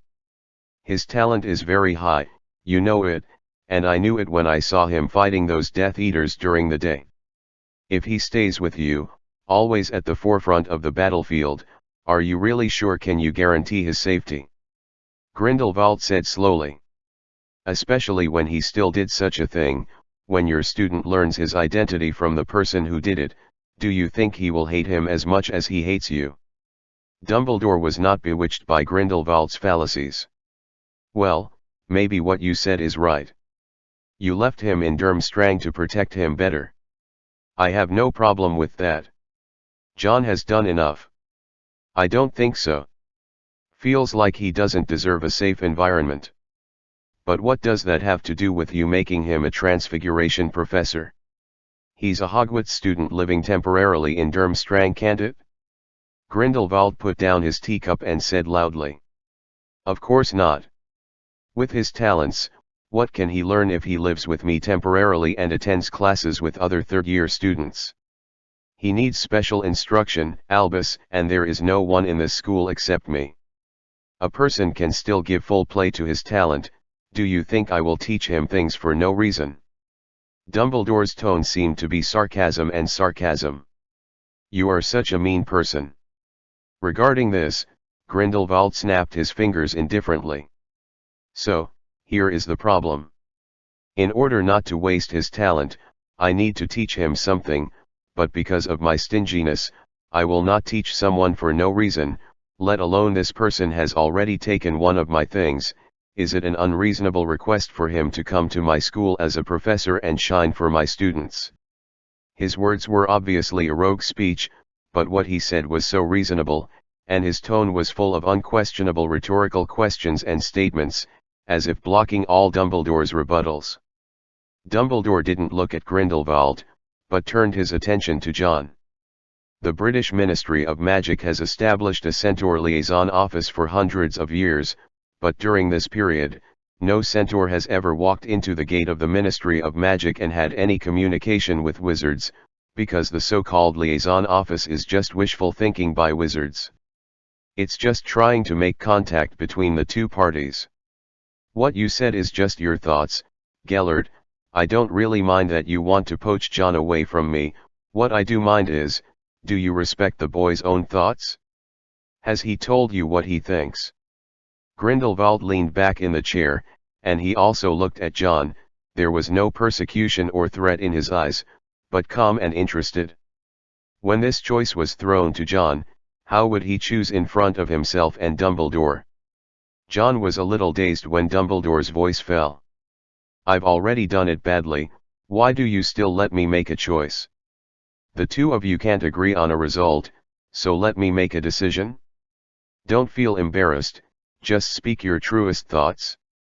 Dumbledore said softly, what Gettler said is not wrong, since he wants to teach you something, it is good for you, and in Durmstrang you can also have the safest learning environment.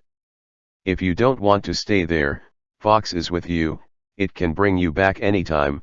This old rascal is not what he used to be, can't stop. So there is no problem with whatever choice you make, and I will respect your opinion.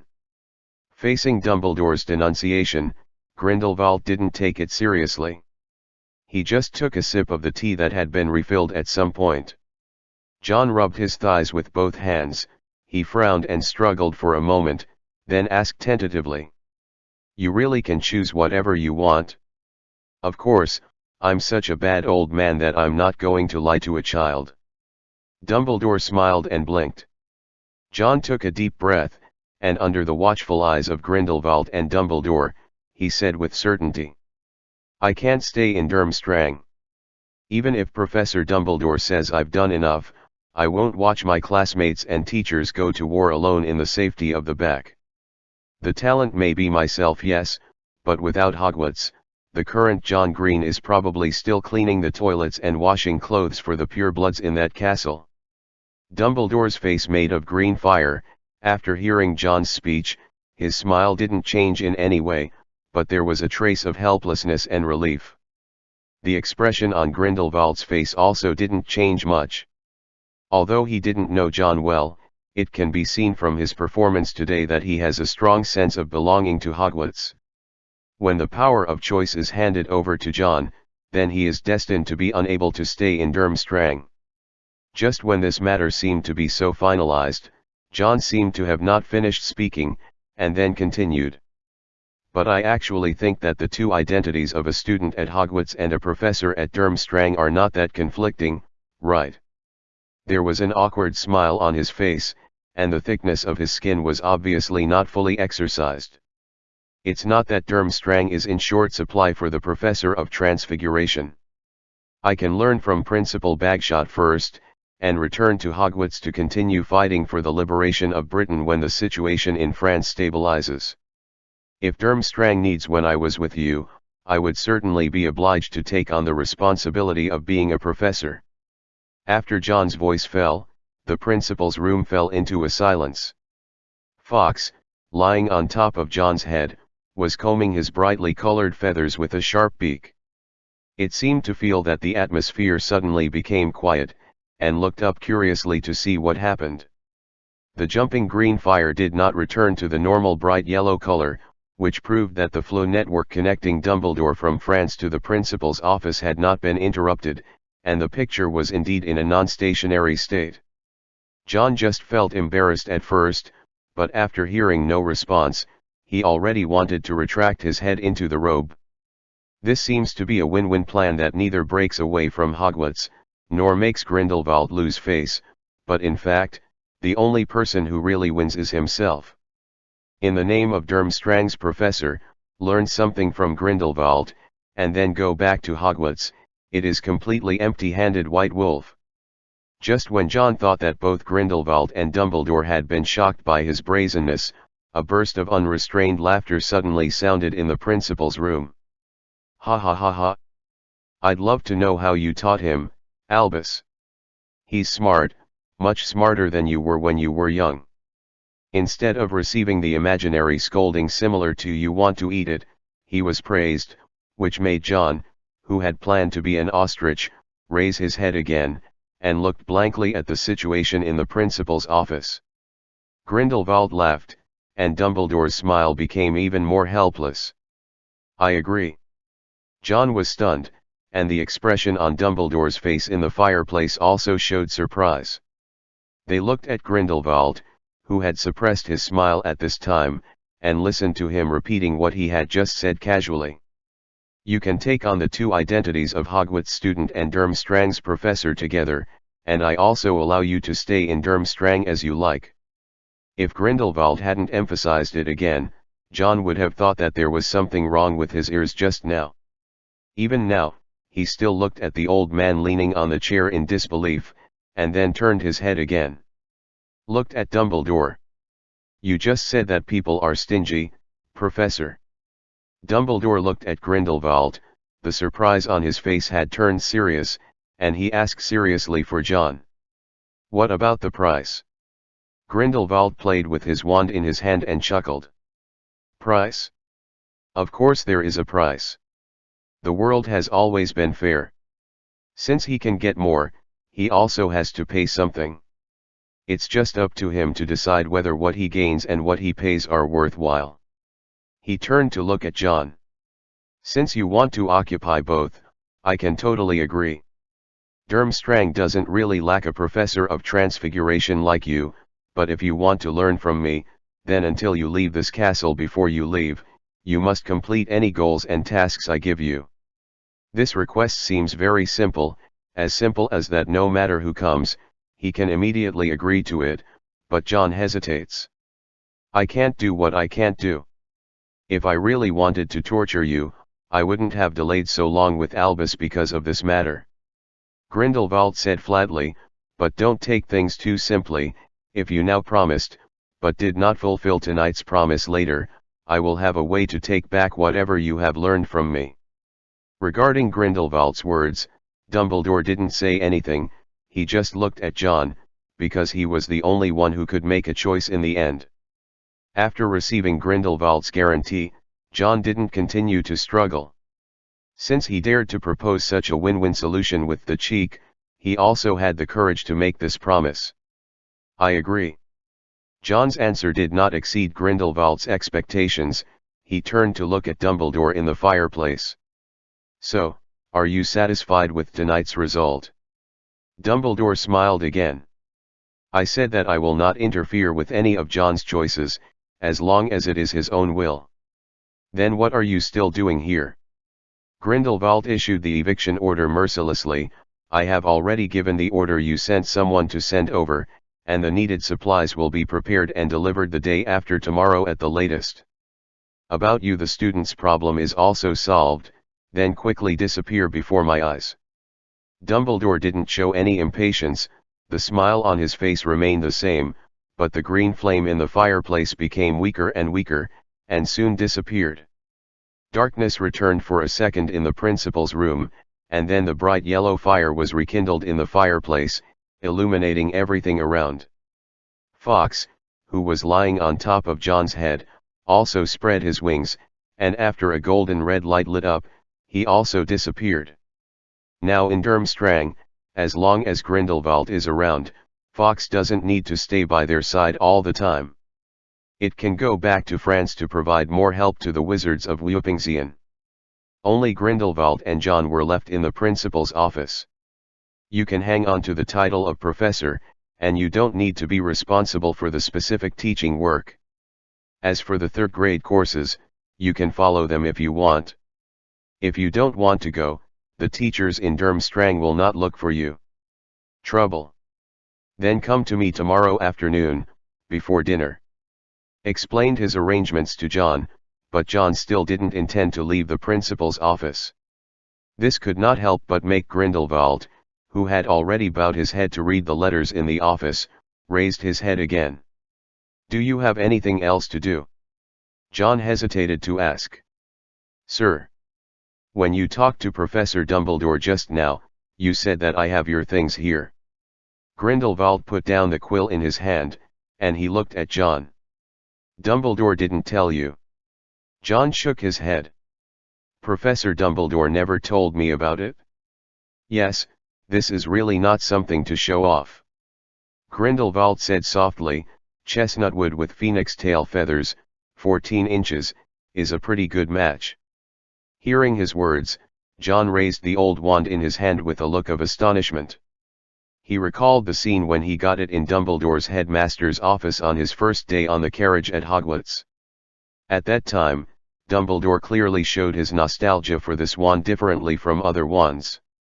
John also guessed that the original owner of this wand might have a good relationship with Dumbledore, so its original owner was actually Grindelwald.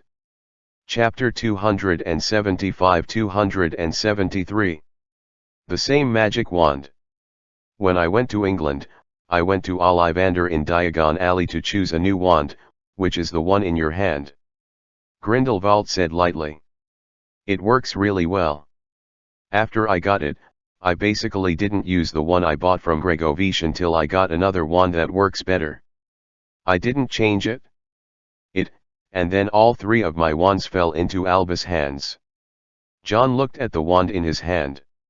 He had always felt that the wand he was using was older than the one used by Neville, Ron and the others, but he didn't think about the age before, he just thought the wand was old. The previous owner didn't pay much attention to its maintenance. I didn't expect to get the final answer from Grindelwald today. Now he finally understood why not only Dumbledore, but even Aberforth showed such a complicated expression when he saw the wand in his hand. He said that he once wanted to break the wand, but was stopped by Dumbledore. According to Grindelwald, this wand was chosen after he went to England, that is to say, in the dispute and chaos in Dumbledore, it is very likely that this wand took away Dumbledore and Abby. Fourth sister, Ariana Dumbledore. I actually didn't think that he would take out this wand and give it to the students to use, because it has a different meaning to him. Hearing Grindelwald's words, John shook his head and said, No, sir, Professor Dumbledore never took out this wand. When we chose wands, we all picked them from an old wooden cabinet in the headmaster's office at Hogwarts. At that time, the wand was placed in the innermost part of the cabinet, and I happened to see it and thought it was very suitable for me, so I chose it. Speaking of this, John shrugged his shoulders. He raised the wand in his hand, and the tip of the wand, which had obvious signs of wear and tear, shot out a cluster of brilliant silver flowers. Of course, it also chose me. Grindelwald looked at the spark that obviously represented joy, and there was a moment of trance in his eyes.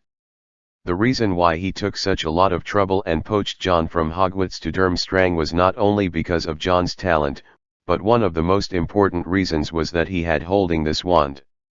Even if there are differences in techniques for making wands, the three European wand-making families all agree on the close relationship between wands and wizards. Because this is indeed a real thing. In the case of poor adaptability, no matter how powerful some wizards are, he cannot use magic with a part of his wand. This is a kind of unsuitability in itself. While a wand may be usable by several different wizards, it is rarely perfect for two. It is believed that if something like this happened, there must be some similarity between the two wizards. Similar to the wand with the same core, it is rare for a wizard to get a wand with the same core and the same origin as another, which in itself represents the same choice. Now this wand, which was once used by Grindelwald, fits perfectly with John, which means that not only Grindelwald, but even Dumbledore thought about it for a long time at the beginning. Even Dumbledore asked a wizard from the Order of the Phoenix to go to the Muggle orphanage to get all the information about John, just to see if it was possible that John was the orphan of the Grindelwald family. But unfortunately, there are traces of the man and woman who abandoned and raised John. Even if they go back 5 generations, they have nothing to do with the Grindelwald family. There can be no connection in blood, it can only be that there are overlaps in certain qualities, but at present, at least Dumbledore has not found any similarities between John and Grindelwald. Perhaps, the fact that both of them have leadership qualities can be counted. It is precisely because of this magic wand that Grindelwald actually has some other thoughts in his heart, which is why there is this competition about which side John belongs to. After recovering from the trance, Grindelwald fell into thinking about one of John's words again. When you saw it, you felt that it was suitable for you. What kind of feeling was that? John recalled. It was a bit like getting an electric shock. I couldn't help looking at the wand. At that time, the wand was placed very close to the inside of the cabinet. I could see that Professor Dumbledore didn't want to take it out for the students to choose. But I still couldn't help picking it up and asked the professor if I could choose this one. Grindelwald looked at John, and he asked more deeply. When fighting the enemy, you didn't see their wand pointing at you, but before hearing the sound of the spell, did you have a different intuition? John scratched his head, he nodded and replied. It is true that sometimes this kind of intuition will appear, but not every time. It is the feeling of goosebumps all over the body suddenly, and the obvious sudden feeling in the heart. Did Dumbledore give you a divination class? Grindelwald asked. John shook his head. Students in the lower grades don't have it, but after entering the 4th grade, those who are interested in this aspect can learn from Professor Porter. Grindelwald sneered. What kind of divination class is that called? It can only be called a divination interest group at most. In fact, if the theory of Albus's student replaces bloodlines with talents, it may attract more supporters. Because the superiority of bloodlines has never been, none have ever existed, but wizards with more talent are indeed much more powerful than wizards without talent, and divination is the kind of magic that requires the most talent. John understood the deep meaning of Grindelwald's words, and he blinked. Sir, you mean? I have a talent for divination. Grindelwald's face became calm, and he picked up the quill again. Having talent does not mean that you will be able to make good use of this talent. It depends on how you develop it. Of course, if you choose to follow Albus in that carriage for the rest of your life, you will never be able to develop it. May be gone. Seeing that his attention had shifted to the letters on the desk, John wisely did not get in the way in this office. He said good night, sir. Then he left the principal's office. Chapter 276-274 Percy's Day, 2 in 1. On the second day, the students of Hogwarts began to be distributed in an orderly manner according to their grades. They will not be arranged to take classes with the students of Durmstrang, not because the courses they study are different, but because of the difference in language. They need professors who understand English to teach them in English. John followed Neville and the others to a class in the third grade class. After the spell class, he found that it was indeed the same as what Grindelwald said yesterday. The normal third grade classes were actually too much for him. It didn't help much anymore. He read those forbidden books hidden in the ring to study by himself, and the improvement was greater than the class. After discovering this, he didn't waste the rest of his time. He inquired and groped all the way to Durmstrang's library. No matter for which school, the library is basically the most important and precious place, and Durmstrang also has an independent librarian. He was an old and disfigured old wizard, bowed, and his face was full of age marks and wrinkles. When John entered the library, he seemed to have just cleaned the bookshelves, and staggered back to the registration office. "Hello, sir, may I ask what kind of reading rights I have in this library now?" The old wizard heard John's words. He put on a pair of reading glasses tremblingly, frowned and looked at John's face carefully. "Students have the same authority. They can only borrow books on this floor. For those banned books related to black magic on the second floor, a professor's approval is required." His voice was hoarse and muffled, like a broken bellows being pulled. John hesitated and said tentatively, "Then if I were a professor, would I be able to go to the second floor? My name is John Green." The old wizard's frown deepened. He seemed to regard John as a student who came to make trouble.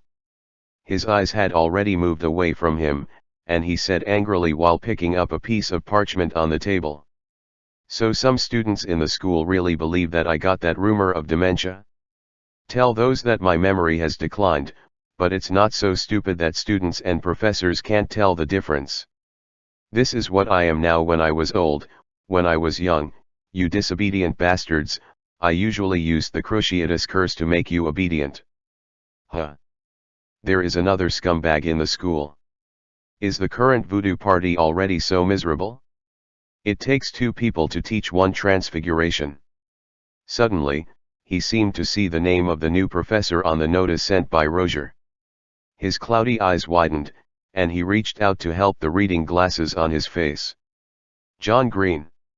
Then he raised his head from the parchment and looked at John. "What did you say your name was?" John smiled. "That's what you just said, that John Green. Wizards generally live much longer than muggles. This old man is already so old. He is at least close to 200 years old. He probably didn't attend the dinner like yesterday, and went back to rest early, so he didn't know what the new professor looked like, but because of his age, he generally respected such an old man, John." The air froze for a few seconds, and the eyes of the old wizard were still full of doubts. John's age really didn't match his status as a professor, but he felt that no student in the school dared to pretend to be a newcomer professor. Such a frozen atmosphere was not broken until two students who came to the library together, bowed respectfully to John and shouted, "Good morning, Professor Green," when they passed by him. The old wizard stopped the two Durmstrang students. "Is he the newly appointed professor of transfiguration today?"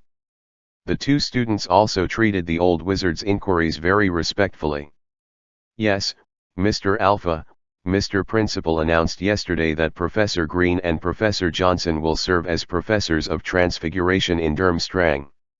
After hearing what the two of them said, the old wizard had no doubts about John's identity at all. In this school, no one dared to make fun of Grindelwald. "Professor Green, the status of a professor can of course allow you to move freely in this library, but if you are reading in the library, you can do whatever you want. If you want to borrow books and take them out, you need to get the books you want to borrow first. I'm here to register for you." After learning that John was the professor of transfiguration that Grindelwald personally acknowledged, the old wizard didn't show the slightest doubt. It seems that as long as Grindelwald makes a decision, let alone let a boy as old as John be a professor, even if he puts a monkey on the podium to give a lecture, he has no opinion. This extremely high level of trust and obedience, coupled with his age, made John suspect that he might have been Grindelwald's loyalist 50 years ago, and his loyalty has not changed until now. There are many people who are absolutely loyal to Grindelwald, because although his ideals cannot be accepted by most wizards, the demands he represents are actually for the future of the entire magic world. Therefore, apart from those who gather around him driven by interests, there are not a few people who are really convinced by his ideals, willing to share the same goal with him, and follow him, and these people have absolute trust in him and loyalty. After getting his authority from the old wizard, John didn't stay on the first floor of the library for long. It's not that he doesn't need to read all the magic books on the first floor, and none of them can help him. He's just curious about the difference between Durmstrang's restricted section and Hogwarts. Walking to the end of the bookshelf on the first floor, there was a wooden staircase surrounded by ropes. John passed through the gap that only one person could pass through, climbed up the stairs and came to the second floor of the library. Compared with the first floor, this place is obviously much smaller. There are only 5 rows of bookshelves, and some tables and chairs are placed against the wall. John approached the bookshelf without touching the books on it. This was not only because he was worried that these books contained some curse-like magic, but also because he could clearly feel that the ring in front of him was about to move. The abnormality of the ring comes from the second gem that John found from the Hogwarts library. I don't know what setting this stone was imposed by its original owner. It seems to be particularly interested in the magic power on the books. Obviously, more than half of the magic power absorbed from the stone slab before is left. John is near the bookshelf. At that time, I felt that it was like a child who was first to be suckled, struggling to absorb the magic power from these magic books. Grindelwald was very kind to him. Not only did he save him at sea, but he also agreed to such a harsh request last night, not to mention whether he would repay him or not, and eat his entire restricted section the next day. Such a bad thing, he, John, would definitely not do it. After observing the titles of all the books on the bookshelf without getting started, John confirmed that the banned books here are basically the same as those he brought out of Hogwarts Castle, only in the category of dark magic. A little richer.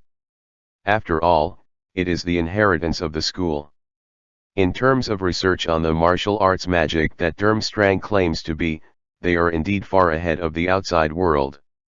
Moreover, before Durmstrang became the principal of Grindelwald, it has always been a tradition to only enroll students from wizarding families. Some of these students will inherit some corresponding unique secrets from their original families. Some donated original family inheritances to the school. Thinking of this, John couldn't help but think of the Weasleys. The history of the Weasley family is long enough. Even if the financial resources are not worthy of the name of a pure-blood family, it is impossible for such a family not to accumulate some historical heritage. I just don't know whether these things were taken into exile by Ron's parents, Mr. Weasley, or they were taken away by Voldemort's Ministry of Magic.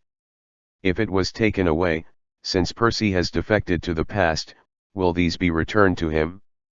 John couldn't help but narrow his eyes when he thought of this. Percy's life is estimated to be quite good now. Of course I'm doing fine.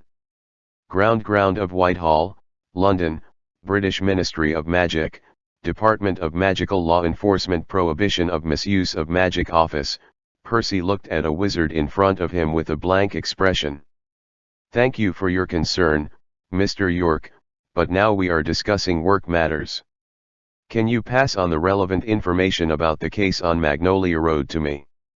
The wizard called. Mr. York glanced at him disdainfully, waved his wand, and sent the parchments floating around him to Percy.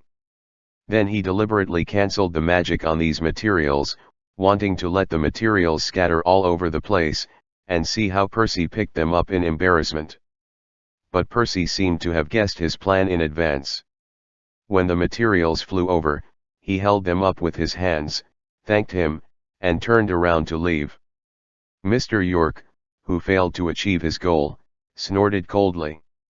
No matter how much dissatisfaction he had in his heart, and his contempt for the only young man who could legally be named Weasley, he couldn't just express it so bluntly. As Voldemort's benchmark in the Ministry of Magic, no one dared to trouble Percy in the open, because slapping Percy in the face now was tantamount to slapping Voldemort in the face. Percy didn't say anything about this troublesome difficulty at all. After he turned around with the materials, a subtle sneer appeared on his face instead. He just likes to see these so-called new school purebloods.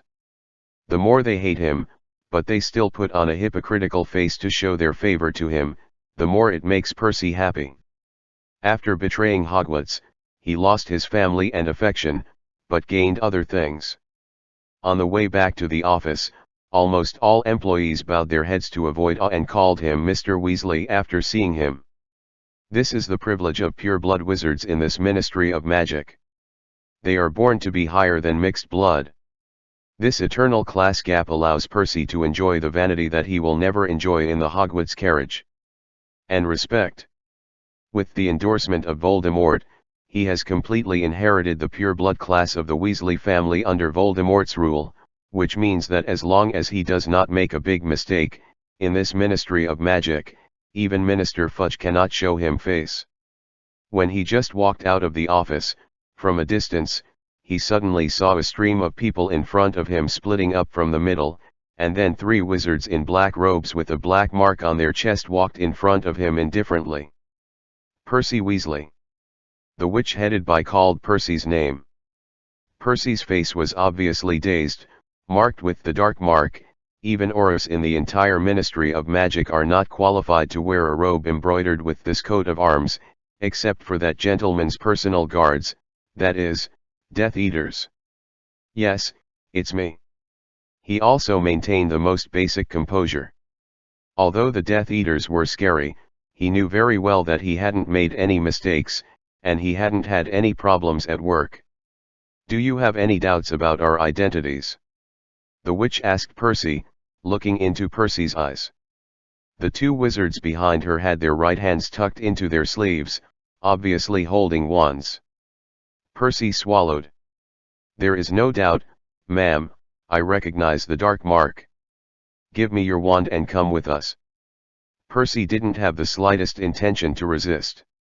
He knew that even if he wanted to escape now, there was no possibility of escaping, so he directly drew out his wand and handed it over. Then the 3 Death Eaters took him into the elevator in front of everyone in the Ministry of Magic and into a courtroom on the same floor as the Wizengamot Grand Court. There was already a young man sitting in the courtroom, and Percy was not unfamiliar with his face. Barty Crouch Jr. Professor of Charms at Hogwarts School of Witchcraft and Wizardry, a die-hard loyalist of that gentleman, even a lunatic who murdered his own parents for this. Because this lunatic is usually in charge of Hogwarts mudblood admissions work, he has always been used to showing people with a mask of a hypocritical smile. It is precisely because of this that he looks even more chilling. It's just that now on his face, even the hypocritical mask is gone, the expression is full of coldness and gloomy. When Percy meets his gaze, he feels like his eyes have been pricked. After being pushed into this courtroom, the 3 Death Eaters retreated respectfully and closed the door by the way, leaving only Barty Jr. and Percy behind. Percy's hands and feet were cold, and the moment he saw little Barty, he already felt something was wrong. The appearance of the Death Eater may also be that the gentleman needs to make his own voice and achieve a certain purpose by belittling Dumbledore, but now the person he is seeing is Barty Crouch Jr., which is basically certain. What I will encounter this time is definitely not a good thing. Chapter 277-275. Interrogation. Mr. Weasley? Little Barty asked lightly. Percy nodded, and he took a deep breath. Yes, I'm Percy Weasley. Little Barty gestured to him, the chair opposite him, the chair that only prisoners in the magic world could sit on. You should know who I am, Don't be too nervous, we just want to consult you with some questions.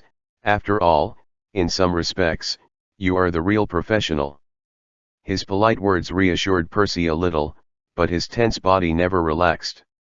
Following Barty's instructions, Percy obediently sat on the iron chair opposite him. The iron chains on the armrests were very cold. Even if Percy's hands were handcuffed, the coldness had almost penetrated in his flesh. Little Barty picked up a piece of parchment that looked like a certain file from the desktop in front of him. He glanced at a certain line of the parchment and looked up at Percy's eyes. John Green. This is the name you reported to Auror when you first came to the Ministry of Magic last September, saying that he was directly related to the case at Hogwarts Castle early last year. Hearing Barty Jr.'s first question, Percy breathed a sigh of relief again, and he said calmly, "Yes, sir, at that time I reported to the Auror that after the case at Hogwarts Castle, it was John Green and the other two professors who brought those mushy, mudblood students back to the carriage. Dumbledore announced to everyone that it was John who was able to rescue these people." Little Barty listened to him retelling the confession at the time, looked down at the document in his hand, and continued his words. At that time, Auror's judgment was that a third-year student could not achieve that level anyway, so it was speculated that the student named John Green was just a smoke bomb released by Dumbledore and really sneaked into someone else at Castle Hogwarts. Hearing him talk about it, Percy became a little agitated, and he raised his volume. "I have emphasized with the Aurors who asked me about this matter that Dumbledore generally would not lie to students, especially since such lies would bring unnecessary danger to John Green, so there is a great deal of probability is not a smoke bomb. At least John Green made a major contribution in that case, but they didn't pay attention to it. Have you found any new evidence?" Junior. Barty put down the documents in his hand, his face was obviously uglier than before. "You will not be held accountable for this matter, and these Aurors will also be punished for their dereliction of duty, but we still have more important things to understand." He stared at Percy, his eyes narrowed dangerously. "Tell me all the information you know about John Green, his habits, his preferences, his personality, and his social interactions at school." Under the gaze of this line of sight, Percy's breathing couldn't help but become rapid. He felt that the matter was not simple. If it was just the Death Eaters who discovered the clue that John had sneaked into Hogwarts Castle, then the person interrogating him here today should not be Barty Jr., he should be sitting in the Auror Command, the office of the Ministry, and chat with Lucius Malfoy over tea. Then there may only be a bigger problem happening. And this question is about John Green. Percy didn't hold back, he told everything he knew about John. But in fact, when he defected from the Hogwarts carriage, John stayed in the carriage for a total of 1 year, and in the first grade, John did not show any outstanding deeds. At that time, he was learning occlumency and ring-related magic with Slughorn in private. Even if John and Ron were not at the same level, Percy at that time might not be able to remember John's name. And after John's second year, he was not at school until he took Hermione and the others back to the Hogwarts carriage, and Percy had no way of learning about him. So the information that Percy can provide is very limited. At most, it can let Barty know that Dumbledore didn't pay much attention to John in the first grade, but he disappeared for a while in the second grade. It was only after the days when Hogwarts Castle was infiltrated that there were major changes. Little Barty looked disappointed, and Percy also noticed the disappointment on his face, and the calmness he had always maintained became uneasy. "Mr. Crouch, can I know what John Green did?" He spoke cautiously, as if he was afraid of causing little Barty's displeasure, but even so, little Barty stood up from the chair annoyed. "Don't ask what you shouldn't know." He no longer maintained the minimum politeness before, reprimanded Percy violently, then raised his wand and swung at the iron door. The door was suddenly opened, and Barty Jr. walked out quickly, and Percy also stood up, but before he could leave the iron chair, the pair of shackles on the armrest suddenly rose by themselves, a click sounded, and he controlled his hands. Take out his memory about John Green for me to keep on file. Then call that idiot Lockhart over, and I also changed the memory of this interrogation. After hearing this order in the interrogation room, Percy slumped back to the iron chair with a pale face. Soon, 2 of the 3 Death Eaters who brought him here also walked in. They looked at Percy, who was already slumped in the chair, without showing any sympathy. The witch in the lead just drew out her wand. "Is there anything else you want to say? Soon your memory of us and this interrogation will be gone." Percy breathed heavily, his eyes were bloodshot, and he looked at the witch. "John Green, what did he do?" The witch and her companion looked at each other, and she said indifferently while pointing the tip of her wand at Percy's temple. "You shouldn't know this, but Lockhart is coming over soon, so it's okay to tell you. Your former classmate, he killed Lord Labistan Lestrange." The moment Percy heard these words, his whole body froze suddenly, and his eyes became disintegrated. A silver thread of light was pulled out of his brain slowly and forcefully. "Damn it, it's still 6,000 today, and I have to write 2 in 1 tomorrow." Chapter 278-276. What exactly does he want to do? 2 in 1. Durmstrang's 3 daily meals are very good. In the morning, John and the others eat toasted bread with brown goat cheese. The goat cheese is sweet and salty, with a strong milky taste. It tastes like toffee. The side dishes include vegetables such as cucumbers and sliced salmon. Lunch was already halfway through, and John came to the auditorium from the library. The table was already filled with smoked salmon, dried cod, seafood hot dogs, and salted lamb chops. It is estimated that because of the proximity to the sea, seafood accounts for a lot of food, but Durmstrang's house elves are very skilled. Even Hogwarts students who have eaten enough seafood in the past few months, after trying and no longer become resistant. John and Hermione at the dining table learned about their class today. The Hogwarts students responded well. Except for the strange English accent of a few professors, there was nothing that made them uncomfortable. After lunch, students of all grades in Hogwarts were organized together and came to the open space by the lake behind Durmstrang Castle to prepare for their first flying lesson in their lives. Because each of them had the same starting point in controlling the broomstick, so in order to save the energy of the flying teacher, this class became a big class. John also went to finish this class.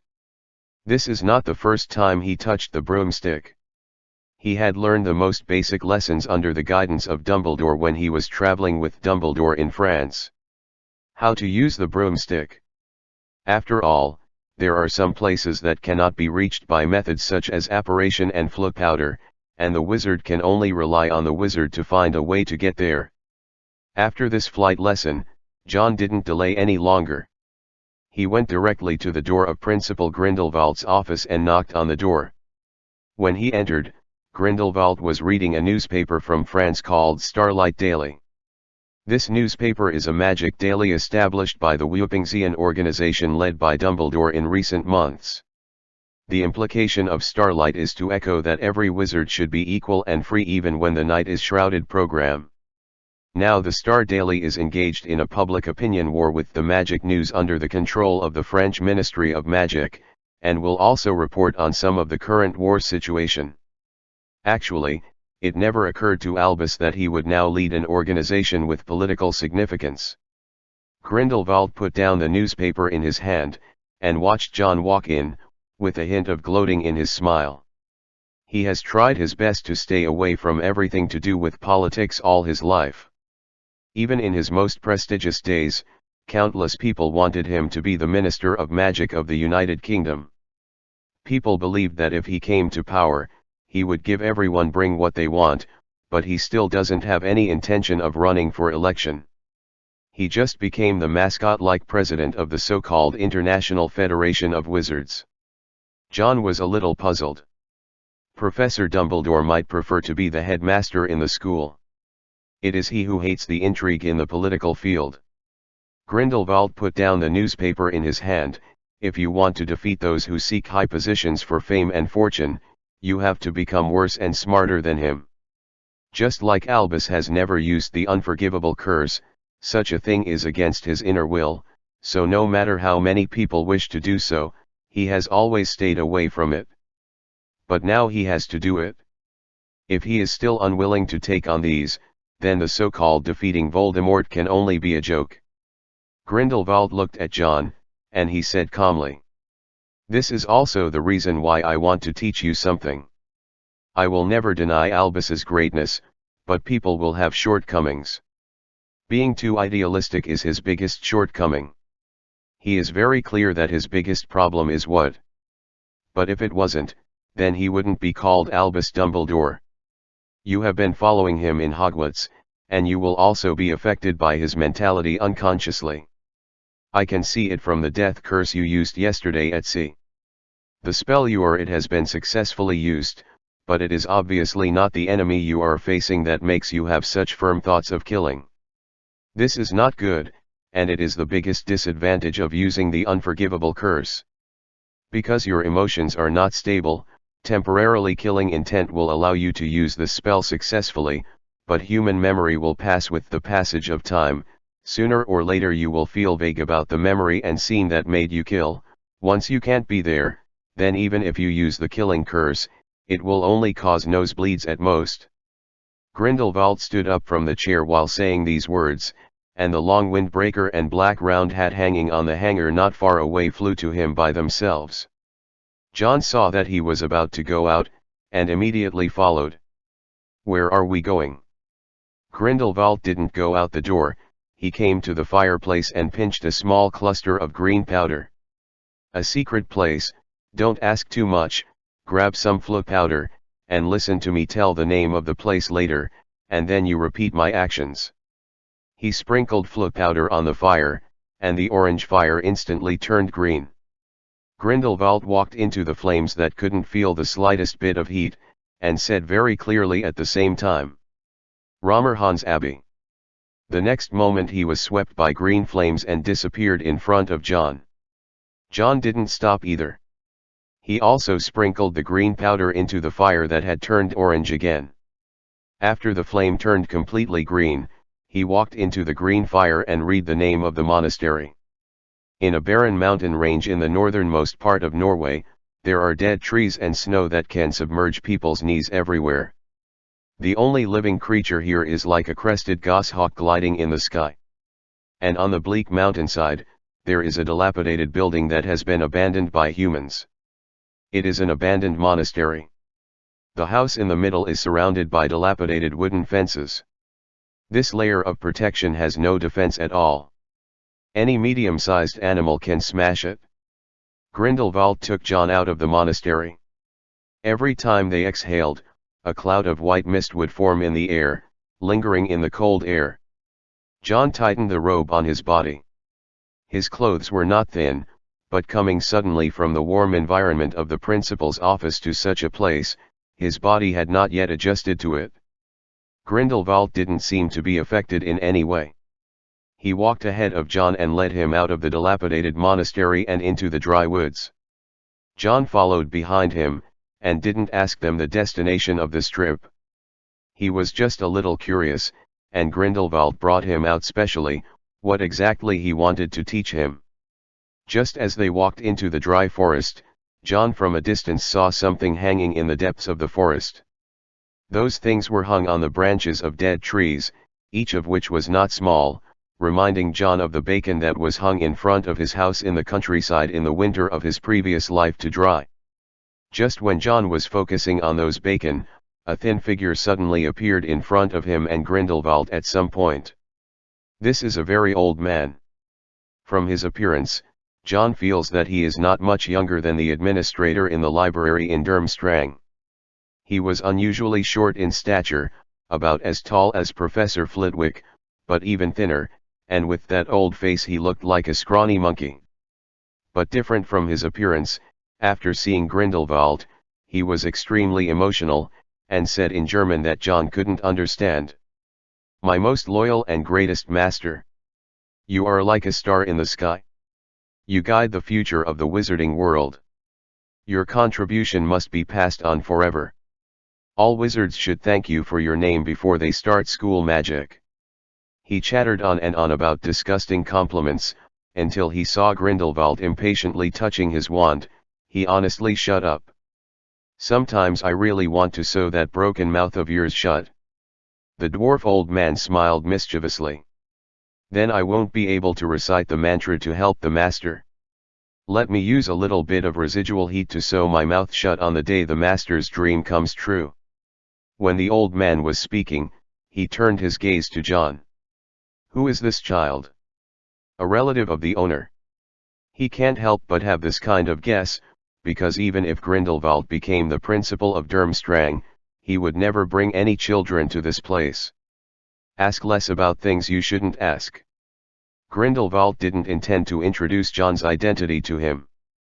The old dwarf obediently retreated to the other side of him, while not forgetting to observe John's face, as if he wanted to provide evidence for his guess. John didn't understand a word of their conversation. After noticing the old man's gaze, he just smiled politely. How much alive? Grindelwald suddenly asked the old man without thinking. While they were walking into the depths of the woods, the old man named Lamo Hans reported to Grindelwald with some embarrassment. I've tried my best to keep my hands and be careful, but I can only say that these people are a little too weak. Quantity: 14. Hearing that Grindelwald's voice became more and more calm, Hans immediately said honestly, 14 people are still angry. Although I didn't expect to hear a satisfactory number, the number of 14 still made Grindelwald's eyes extremely weird. You really want to go back to the North Pole to study those stupid bears? Hans obviously became scared. He explained in a panic. It's really not my extravagance. Master. You know, this kind of research needs a lot of reference samples to add to it from the beginning. This is not something that 5 or 10 individuals can satisfy. If we are lucky, we may be studying significant discoveries can be made in the first sample, but if you are unlucky, it can only be like this. John couldn't understand the conversation between them, but the further he walked in, the more strange smell John could smell. The smell is not very obvious. The cold air and white snow cover and slow down the movement of most objects, making the smell not emit as quickly as under normal conditions. But gradually, the smell became more and more intense, and it seemed that there was no way to cover it up even in the coldest environment. John frowned and smelled the indescribable smell. He couldn't help but think of the Eskimos' special food pickled puffins in the article. They would peel open the belly of the seal and put hundreds of puffins in it. The stomach of the seal, and then sew the opening closed and bury it in the frozen soil to allow the stomach acid of the seal to ferment the puffin. Waited for a year or two, then dug it out again, took out the puffin from the stomach of the seal, and finally sucked it from the puffin with its mouth to out the fermented and corrupted internal organs. It is said that it is a taste similar to bran and natto. John has never tried this kind of anti-human food, but the taste of this food he imagined in his mind is like the smell he smells now, like fermented carrion. It just smells bad at first, but when you get close, it will make people nauseous. And when he got closer, John finally saw what the bacon hanging on the tree was. It is indeed like the process of making bacon, hanging some kind of meat on a tree to dry, but that large piece of meat is not pork, but human. People whose chests and stomachs were stripped off one by one. Just as John imagined that when making pickled puffins, the stomachs of seals were to be peeled off, these people were also opened by themselves. Through the half-opened crack, you can vaguely see various internal organs that have been frozen into lumps of ice. There is no white snow on the ground, and there is a piece of scarlet like the Dead Sea of Hell everywhere. When he really came to this picture of purgatory on earth, John could not smell the blood and smell. These evils committed by demons were all sealed in the ice and snow, and only this could be displayed in front of the world. A scene that is enough to drive normal people crazy. John recognized the faces of these people hanging from the trees, like bacon floating in the cold wind. These people are all the Death Eaters brought by the two brothers Rabasta and Rodolphus on the sea yesterday. They were riding on broomsticks yesterday, waving their magic wands to round up themselves, but now they have become cold rotten meat. John stared blankly at the scene for a full 2 or 3 minutes. During this period, Hans impatiently wanted to take Grindelwald forward, but was shocked by his indifferent eyes. It wasn't until 3 minutes later that John turned his head again. His lips were pale, and the look in Grindelwald's eyes had never been incomprehensible and unacceptable. It was only at this time that he really realized how cruel and the title Dark Lord was, and this man who walked out of that tower again after more than 30 years. What is he trying to do? Only then did I find out that the chapter interrogation was reviewed. The only chapter that was actually sent out yesterday was 4,000 words. No wonder I saw someone say that I broke the chapter. Obviously I calculated all the content. Damn it, it's the first time I've been locked up in a dark room. I don't even know what taboos there are in this chapter, but it was released for me at noon today. I don't understand. At first, I thought that one day I would be audited maybe because of sex, but it turned out like this. Chapter 279-277. Evil Deeds, 2 in 1. Facing John's gaze, Grindelwald had a calm expression on his face. Is there something wrong? His casual voice sounded like he was asking about a trivial matter. John took a deep breath. His face was serious and serious. I don't think these people shouldn't die, but even if you kill them, you don't have to use such cruel methods. At least you give them human dignity. Grindelwald didn't seem to want to answer this question for John at all. He stepped into the snow that had been stained red with blood, and Hans followed him in small steps. These are my captives. How I deal with them is entirely up to my personal wishes. You are not qualified to teach me how to do it. Continuing to walk in, surrounded by dead trees, there is a dilapidated and shapeless hut. This is a house made entirely of wood. Rain and snow. There are still 14 living people in that room. Your task today is to ask all the information they know in their minds. They are also destined to die. These people, as Voldemort's cronies, always give us information before they die. Some value, said Grindelwald through a cloth bag to John, which was full of Veritaserum. John silently caught the bag, but he didn't make any move to approach the wooden house.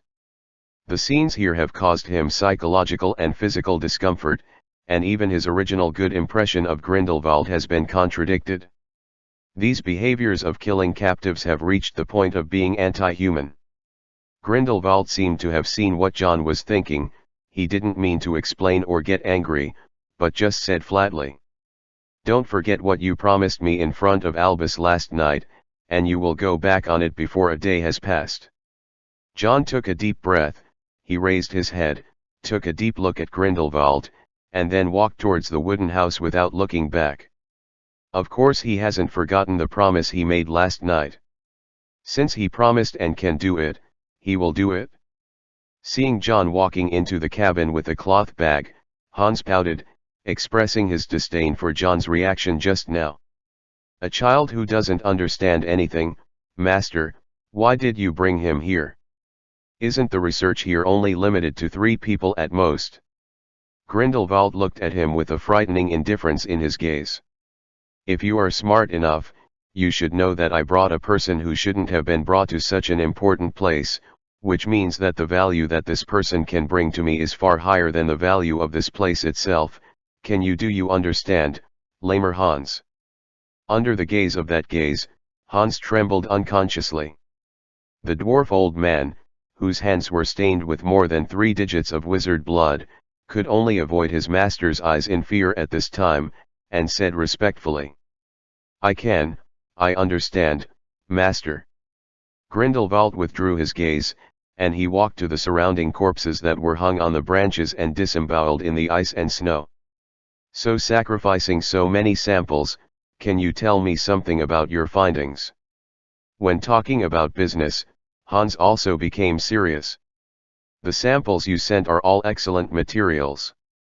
Since I took over these people yesterday, I have been checking them all night according to our previous guesses.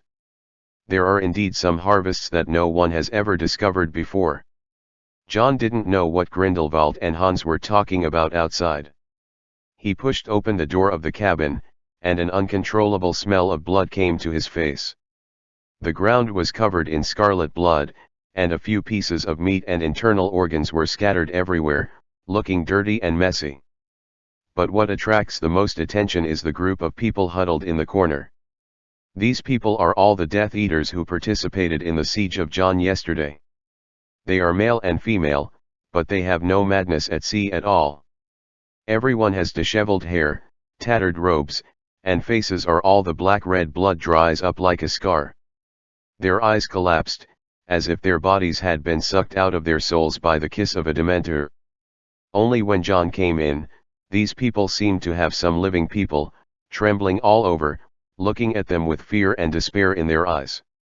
John drew out his wand. Instead of casting a spell on these Death Eaters, he pointed at the long table in the middle of the cabin, which was covered with minced meat and blood, and cast a cleaning spell. There was too much filth on it. Even if he used a cleaning spell, he couldn't clean it all up, but John didn't obsess over this detail anymore, and swept away all the minced meat, leaving only some in the after the blood that could not be cleared from the crevices. He put the cloth bag that Grindelwald gave him on the table. From the cloth bag, he took out 5 bottles of Veritaserum, 2 thick blank notebooks, and a shorthand quill. "Excuse me. How are we?" a witch pleaded hoarsely. "Let me die, please, give me a happy death." She didn't even have the strength to speak, but that desperate and humble request didn't make John stop. John had already thought a lot in his mind when he entered this wooden house. He doesn't think Grindelwald is a tyrannical lunatic like Voldemort, and he doesn't have any perverted hobbies. Otherwise, even if he walks out of the tower, Dumbledore will never have any cooperation with him. Then why did he treat these Death Eaters so cruelly? Human body magic experiment. There is only this kind of explanation. John is no stranger to this kind of experiment. It's not that he has seen or learned it somewhere, but in the banned books he got from the Hogwarts library, the experiment about this is not in it. Phew. Even the actual carriers of some books are made from the flesh of these experimental objects. In the ignorant and barbaric era of the Middle Ages, you can't expect all wizards who are also in this environment to be so humane. No matter what kind of group it is, as long as it is a human being, it is possible for it to continuously refresh its lower limit as a human being. Grindelwald must be conducting some kind of magical experiment by using these. This kind of experiment may not necessarily be evil, but the use of this method itself is extremely anti-human. But John couldn't say anything. These experiments were his enemies. If it was possible yesterday, these people would kill him without hesitation, and what Grindelwald said was right, they were all his enemies. John didn't have the power to accuse or order the prisoners, whatever he wanted to do with them. What's more, Grindelwald saved him from these people. Listening to the witch's begging, John pursed his lips. He didn't intend to speak at all. He just opened a bottle of Veritaserum in silence, and then sucked some from it with a dropper. He walked up to the nearest wizard, and dropped 3 drops of Veritaserum into his open, panting mouth. The wizard has no intention of resisting at all, and he has no room for resisting at all. I don't know what kind of spell the old man named Hans cast on them. Although these people seem to be able to move their hands and feet slightly, they have been slumped on the ground without any sign of struggle. After being injected with Veritaserum, the wizard's eyes became even more empty and dazed. John suspended the quill pen on the table on the notebook, and it will actively record all the conversations in the next room without manual manipulation. Looking at the wizard who had already entered the state of answering questions, John took another long breath and asked, "What information do you know of value to us?"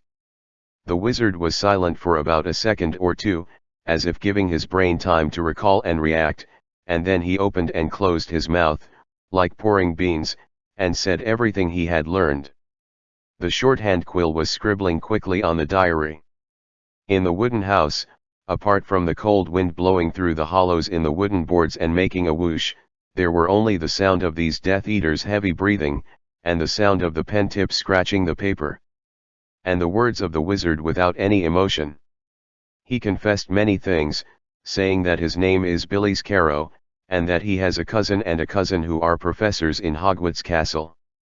Talked about all the secret missions he had done under Voldemort, the filth and connection between the upper-level pure-blood officials.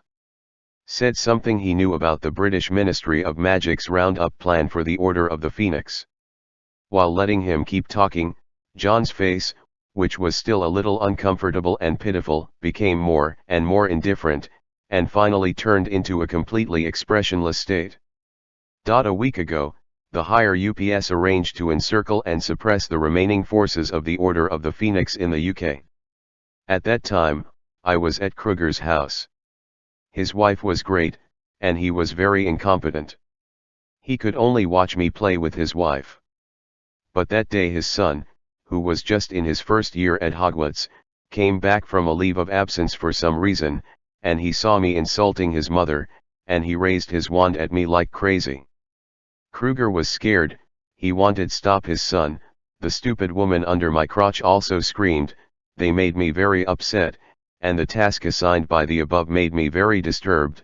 I didn't hold back, and killed Kruger and his son gone. His voice is so calm, and it's not just because of Veritaserum, but because he's just normal about things like this. That stupid woman was struggling, she had never fought like this before, and she was crying and saying that I ruined everything for her, which made me even more angry. They only cared about their dissatisfaction, but never considered my mood and feelings, so I killed her too. They're all half-breeds, and they can't be easily dealt with like mood-bloods, so I paid and bribed the people from the Department of Magical Law Enforcement to investigate, and set fire to the Kruger's house, creating an accidental fire scene to cover up the past. But that woman was so addicting to me. I didn't want to forget her, so I cut off her head and kept it well.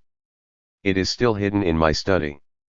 John had already clenched his hands tightly into fists, listening to the wizard finish one of his insignificant crimes among countless crimes. He suppressed the desire to draw out his wand and use the killing curse on this scumbag, but gritted his teeth and asked in a trembling voice. So, what about the results of your siege by the Order of the Phoenix last week? Those people are too cunning, we dispatched many people, and finally only caught one of them. Who is it? Emmeline Vance. John remembered this name.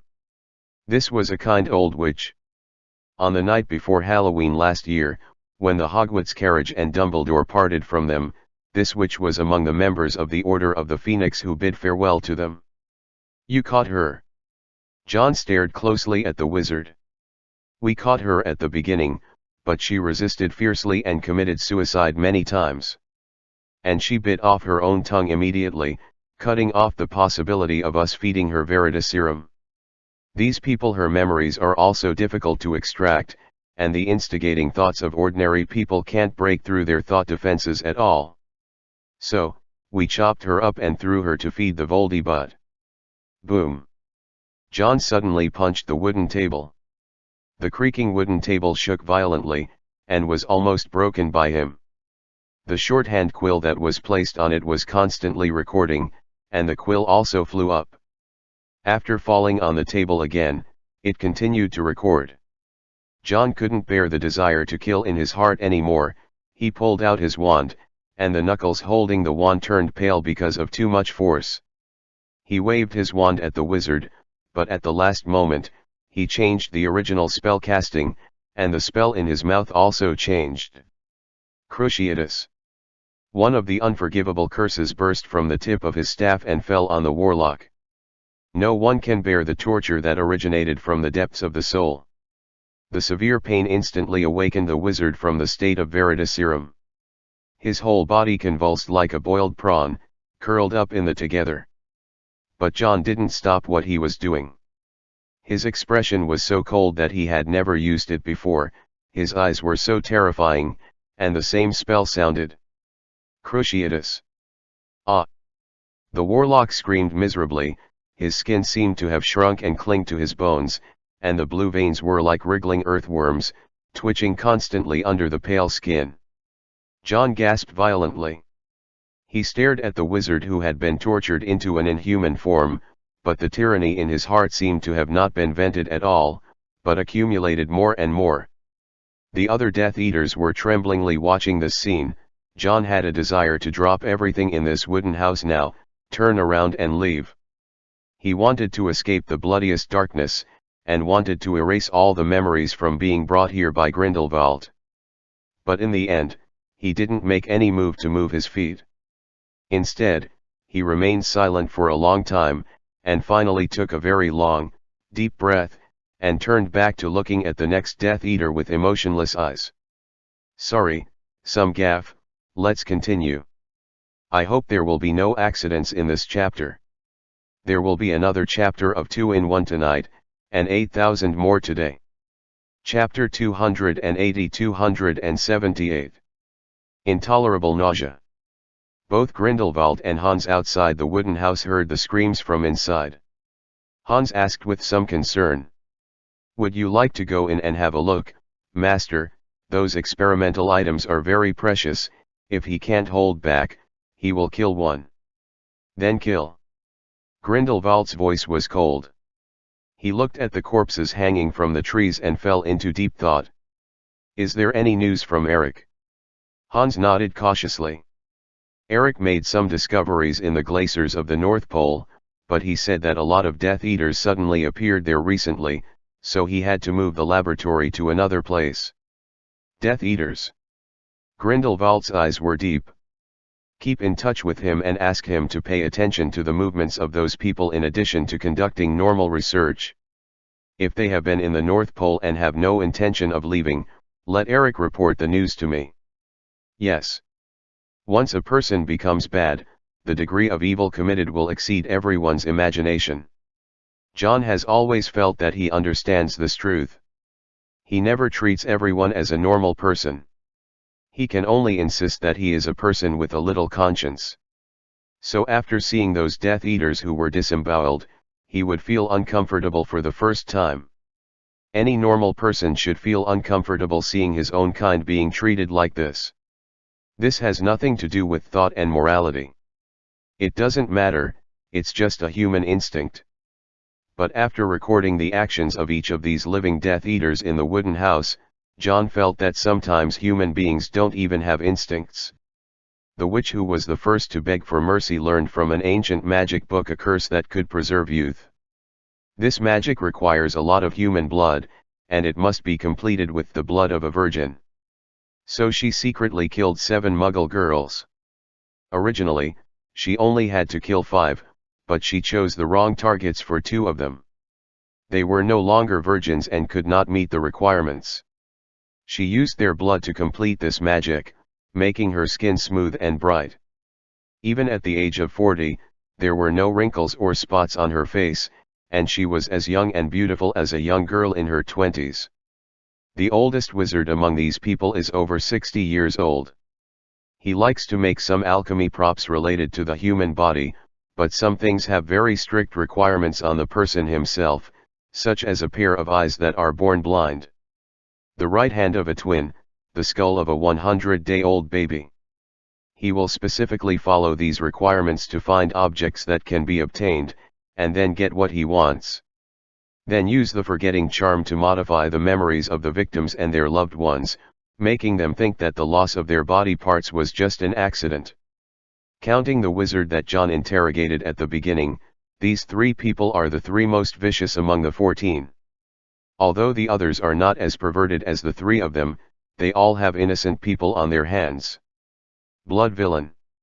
The 2 notebooks that Grindelwald gave him were already full of all the information these people uttered. The 5 bottles of Veritaserum were not used up, and there were more than 3 bottles left. John walked out of the wooden house with these things. The sky outside was completely dark, and the starry sky was much brighter than that in low latitudes. He stepped on the snow, and the cold wind blew past him with the smell of grass and trees, making the hem of his robe rattle, and coming out of the room full of stench, John suddenly had a feeling, a kind of illusion, like a world away. Grindelwald didn't leave, he stayed here all afternoon. John glanced at the snow-covered ground in a daze, then walked back to him with the bag containing the notes and the remaining veritaserum, and handed over the harvest. Seeing him approaching, Hans asked anxiously and uneasy. "How many did you kill?" John still has no expression on his face until now, and his calm voice makes people feel numb. "One is not dead, they are all alive." Hans showed a happy and relaxed expression on his face, and hurriedly walked towards the wooden house to check his precious experimental products. Grindelwald took the cloth bag from John. His expression was normal, as if he had completed some meaningful social practice with John. "The harvest is full." John didn't say anything, he didn't seem to know what to say, and he couldn't tell the most perverted crimes. Grindelwald didn't care about John's silence, and he led John towards the monastery where he came. "Perhaps it may be the reason why he has been educating you all the time. In fact, you are very similar to Albus when you were young. You all think that you have seen people through, no matter how bad people are, how bad can they be? But in fact it is an answer that has no lower limit, because you are not bad enough, so you can't imagine what a real villain can be. It is precisely because of the lack of concepts in this area that you also have a wrong understanding of black magic. Sometimes even if you can use it, it is extremely unstable." John asked in a slightly hoarse voice at this time. "Not bad enough to be a mistake?" "Of course it is a mistake." Grindelwald replied without hesitation, "If you are just an ordinary person, there is no problem in being a good person without a heart, but if you are a leader, you must have enough evil. It's just that the difference from those people in the wooden house is that you have a bottom line for being bad. You should clearly distinguish who should be the most malicious, and who should keep the most basic kindness. From what you have seen today, you should understand that you cannot guarantee that you will always win. If one day, you lose, then the people around you will be like the people who are bullied and tortured by these demons. His fate is even worse than theirs." John didn't speak any more. He followed Grindelwald all the way to the monastery, and kept silent all the time. He seemed to be thinking about what Grindelwald said to him, and he seemed to be thinking about the horrific deeds heard in the cabin. They came to the monastery and approached the dusty fireplace that hadn't been lit for many years. Grindelwald didn't go to get the flue powder on the fireplace, but looked at John and said flatly, "Don't hold back. If you want to vomit, just vomit it here now, otherwise if you vomit in my office later, I don't promise that I won't do something to you." After hearing his words, John finally couldn't bear it anymore. He leaned on the side of the fireplace, retched, and then vomited until the sky was dark. The most bottomless evil to people, the intolerable disgust. Damn, this chapter is 2000. Chapter 281-279. The last point, 2 in 1. The North Pole is not like Antarctica, where there is a continent covered with ice and snow at the pole. The closer you get to the 90-degree pole, the more vast the ocean will be here. But that was only in the summer of August and September. In January, the temperature between -20 degrees and 40 degrees every day made most of the Arctic Ocean freeze over, turning it into a huge continent of glaciers. And in this frozen ocean, there are some glaciers that show no sign of melting in any season, especially in this area near the pole. Rodolphus is on such a huge glacier. He was wearing a thick fur coat and a hat made of bearskin on his head. His face was completely haggard and pale instead of the wildness and arrogance of the past. The wet and salty cold wind drove the ice and snow to wander on the ice field, and the broken ice constantly slapped on his fur coat and face, covering his stubble-covered face with a layer of icy frost. "Leader, how long are we going to stay here?" Opposite him, a Death Eater with his hands and necks tucked into his thick robe asked with trembling teeth, My wife gave birth in December, and I haven't it's time to go back and see if it's my seed. Rodolphe's face was full of indifference. He pointed his wand at the weaker and weaker flame in front of him.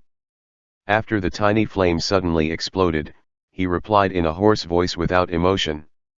When the master feels that it is completely meaningless to stay here. The Death Eater, who barely stopped shaking after the bonfire was burning, couldn't help but continue to ask. Then when will the master feel that this place is meaningless?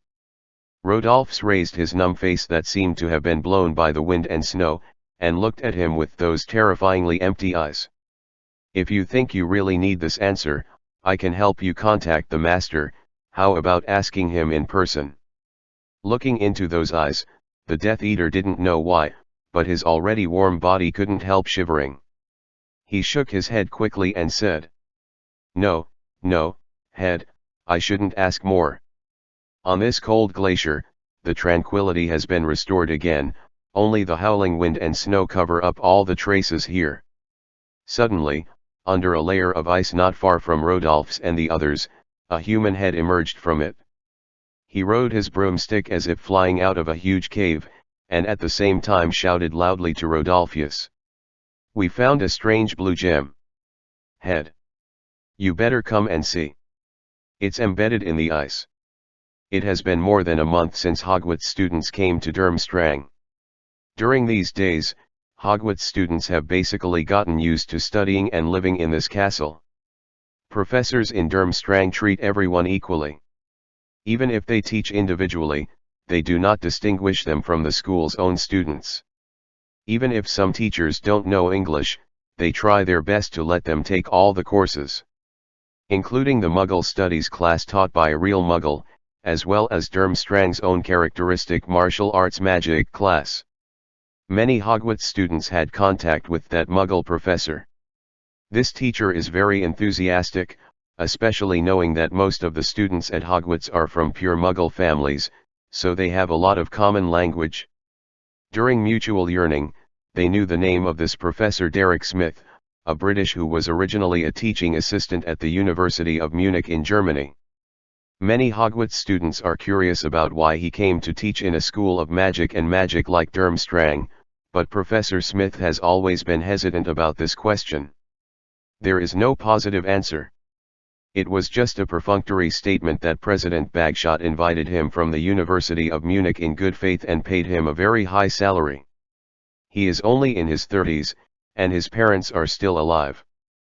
But according to what he said, his family still doesn't know that he has changed his job and came to the magic school as a professor, and they think he is still teaching Muggle knowledge at the University of Munich.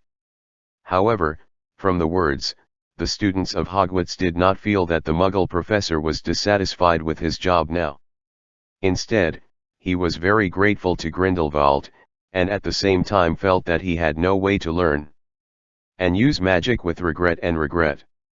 As for martial arts magic, most of them are poisonous spells or curses that are forbidden in Hogwarts. These can actually be called black magic. As a category of magic, black magic actually includes all spells with hurting intentions in a broad sense. Among them, they can be divided into three categories according to the degree of severity: curses, and curses. The three unforgivable curses, the killing curse, the Cruciatus curse, and the Imperious curse, belong to the most dangerous and evil curse. The three effects of the unforgivable curse have also become the most prominent representatives of the curse. It can cause extreme pain, complete control, and even death to the target of the operation. Therefore, the blasting curse and monster curse commonly used in wizard duels, as well as the magic front wooing that John learned later, also belong to the scope of curse. Compared with the curse, the effect of the second-class poison curse is much worse. These can be learned in the lower and middle grades of ordinary magic schools, similar to fire roasting hot, front teeth magic that can cause no damage or lethal damage to the human body, such as plugging a big stick, and bat essence spells, are all poison spells. Demons is the lowest grade. In the first-year defense against the dark arts class of Hogwarts students, the obstacle spells and repelling spells they learned may have an impact on people, but they have no effect. Anything that is destroyed falls under the scope of the curse. So, not all black magic is illegal. Jinxes, poison curses and even many curses are legal black magic, even in the classrooms of Hogwarts. But the reason why Durmstrang's reputation in the outside world has always been relatively dark is because the courses he taught on martial arts and magic have obvious sidestepping behaviors. Magic, there will also be taught here, but these magics are not banned by the Ministry of Magic in this part of Northern Europe. Learning these magics, except for a small number of people, like Neville, who were a little worried, the other students didn't have any resistance, and they were very active in class. As for John, during this period of time, he didn't have lessons with Hermione and their third-year students in the classroom. Only when they were eating, they could see John a few times, and these few times, although John didn't change in appearance and communication, it just gave people a feeling that he was a little different from before. This kind of difference is unspeakable, more like a difference in temperament and mentality. And after entering March, John appeared less and less in front of them. There were many times when Hermione and the others didn't know whether John was still in the castle of Durmstrang. This afternoon, while the students at Hogwarts were in class, John was also in a special classroom. In the suburbs of Paris, Grindelwald, who was much younger than now, stood alone in the middle of the terraced stands. Black flames waved and fluttered around him. Note. The young man asked softly in a sarcastic tone. Scamander, do you think Dumbledore will mourn for you? The black flame suddenly exploded. It was like a rising wall of fire in all directions, covering everything around it. The wizards around the stands felt a deadly threat, and they kept retreating. Among these people, only two were incompatible with the current wizards. John and Grindelwald didn't intend to move at all. The distorted high temperature that had baked the air seemed to have no way of affecting them, and the fleeing people around them couldn't see them at all. The flames raged around the young Grindelwald. He looked disgusted, but said in an extremely clear and calm voice, I hate Paris. Boom. The wall of fire exploded, and the scene was almost exactly the same as the way he saved John on the sea before, but in this memory, the power was even more unrivaled. The raging black flames have enveloped the nearest John and Grindelwald. The towering fire rushed to the sky and turned into a dragon and a winged demon at high altitude, intending to move towards the nearby like a beast. The city is wreaking havoc. Wizards are idealistic creatures from the beginning to the end. Grindelwald beside John said lightly, the more intense, clear, and powerful your inner emotions are, the stronger the magic you use will be. At this time, as I said in my mouth, I am extremely tired of the city of Paris. Therefore, anger can be expressed by the most appropriate magic, flame. Fire shield is a very useful magic. It not only can there be unlimited diffusion space, but it can also accurately distinguish between friends and foes, and will only attack enemies who disagree with my thoughts. Emotional maximization. John was listening to the lecture very seriously, but he couldn't help but whisper in his heart. Are you sure your anger and disgust are purely Paris? So what did you mean when you said that to that young man called Scamander? Of course, he dared to think about this in his heart, and he definitely didn't dare to say it. And just when the black flames began to spread to the defense line of the city of Paris, and countless orange-red fires suddenly lit up around, Grindelwald's memory came to an abrupt end. They retreated from the Pensieve, but Grindelwald's teaching was far from over. Those who can only use the death curse in the wizard duel are basically fools without brains. He didn't know if he was mocking someone, or just mentioned it casually. Human emotions are diverse, and magic is also diverse. The death curse is indeed the most straightforward and simplest form of expression of negative emotions, but it does not mean that it is a universal spell that can be used no matter what the situation is. You can specialize in a certain kind of magic, but you can't just limit your learning to it. The more magic you can learn to use, the more you will be able to deal with various situations. John's face showed anticipation. Can I learn your fire shield? Grindelwald said indifferently. Don't think that it's the power of the magic itself. You must have seen the basic magic of this spell Fiend Fire. John blinked his eyes. He did know Fiend Fire and the horror of this black magic. There were records about Fiend Fire in the forbidden books in his ring jewel. However, the fire shields used by Fiend Fire and Grindelwald can be clearly seen as two completely different spells, not only in the form of magic, but most importantly, the fire shield is controllable, while when something like fire is summoned, even its owner can be burned to death. Fire shield. Is it a variant of Fiend Fire? You can understand them as the relationship between iron armor protection and all protection. It's just that these two spells have been changed more by me, and even their essence has changed, but you should still be able to see them. Something in common. Grindelwald tapped the tabletop, and he looked at John. Of course I can teach you, but John, it's time for you to do the second thing I asked you to do. John, who had become excited after hearing Grindelwald's affirmation, looked at Grindelwald suspiciously. What do you want me to do? Grindelwald leaned back in his chair, looking at John with an inexplicable expression on his face. Continue the original journey that Albus entrusted to you, and go in the direction of the North Pole to find the point where Voldemort left the last thing. John looked at Grindelwald in astonishment, and it took him a while to recover. Didn't you say that there is nothing of value there? For the rest of us, there really isn't much worth going there anymore, but it seems a little different to you. Rarely, this time he did not state it in a positive tone. But I won't force you to do it this time. You have the right to choose and decide whether to go or not. Of course, even if you decide to go, your classmates will definitely not go on board with you. They will remain in Durmstrang for their safety. John just thought for a few seconds, and he could think of why Grindelwald said such things for no reason. Sir, you mean to say that the last place in the North Pole may not be important to the Dark Lord, but it can provide some help to me personally? Grindelwald didn't say anything more, he just said calmly. Albus should have mentioned to you that I can always see scenes that other people can't see. 4,000, making up for yesterday plus today is a total of 12,000. I will divide it into 3 2-in-1 4,000 word postings.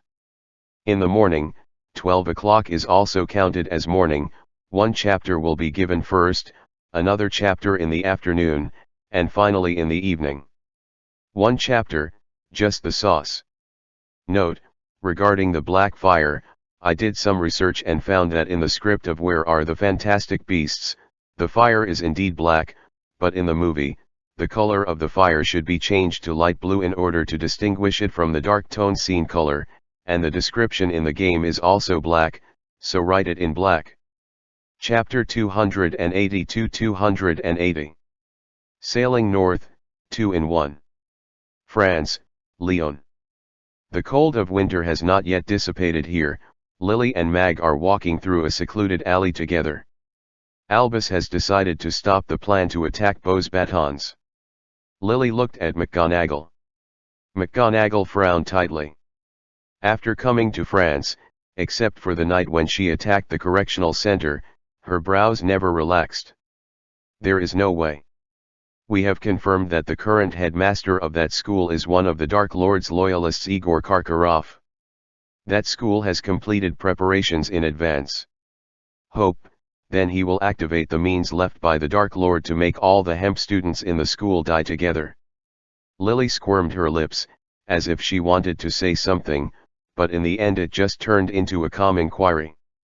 Then let's just watch and pretend that Beau's batons behind us doesn't exist. McGonagall said in a deep voice. Don't worry, Albus won't let this happen. He wants to liberate that school more than any of us, and it must have something to do with bringing us all together this time. When they were talking, they had already come to the end of the alley. Facing the mottled wall, neither of them had any intention of stopping, and passed through the wall directly. After passing the cold, water curtain-like walls, What came into view was a spacious space that was the same as the main hall of the British Ministry of Magic. There are many wizards coming and going here. Wu Pingxian has basically occupied all places except Paris, where the French Ministry of Magic is located during these times. When Voldemort can't hide and Dumbledore can show up at any time, they basically did not encounter any major casualties. Thanks to this, the French wizards who were liberated in the occupied areas began to restore their normal life order. The heinous purebloods and mixed bloods have all been liquidated, and all the property they plundered that should have belonged to the hemp-blooded wizards have been returned, and the status of wizards has returned to what it was before Voldemort came to France. The difference in blood is not a class. The original slavery and oppression soon disappeared from the land. This is something worthy of excitement for the members of the Order of the Phoenix. But they also all know that the reason why France can change so smoothly is mainly because Voldemort's rule of this land is very short. Many people are not used to the new rules, so it will be easy for them to change back to the previous state. But the situation in Britain is different. Voldemort has ruled there for 10 years. It is a problem to counterattack and go back. If it succeeds, how to eliminate the influence left by the rule of blood will also be a problem. Of course, the Whooping Line has not even been fully occupied by France, so it is not yet possible to think about such a long-term issue. McGonagall and Lily went straight into the main hall, and they went deep into a corridor where they happened to meet Lupin and Tonks, who seemed to have just returned. "It's time for you to change into a new suit, Senior Lupin. You've been wearing the suit since the beginning when you and I went on missions together. It's been half a year and you haven't changed yet." Tonks, with curly hair in gradient colors and dressed like a little girl, was chattering and educating Lupin. Lupin nodded again and again. The gentle smile on his face remained unchanged. "It's only been half a year. When it was a long time ago, I haven't changed new clothes for 5 or 6 years. Can the past be compared with the present? You represent Wu Pingxian and Dumbledore now.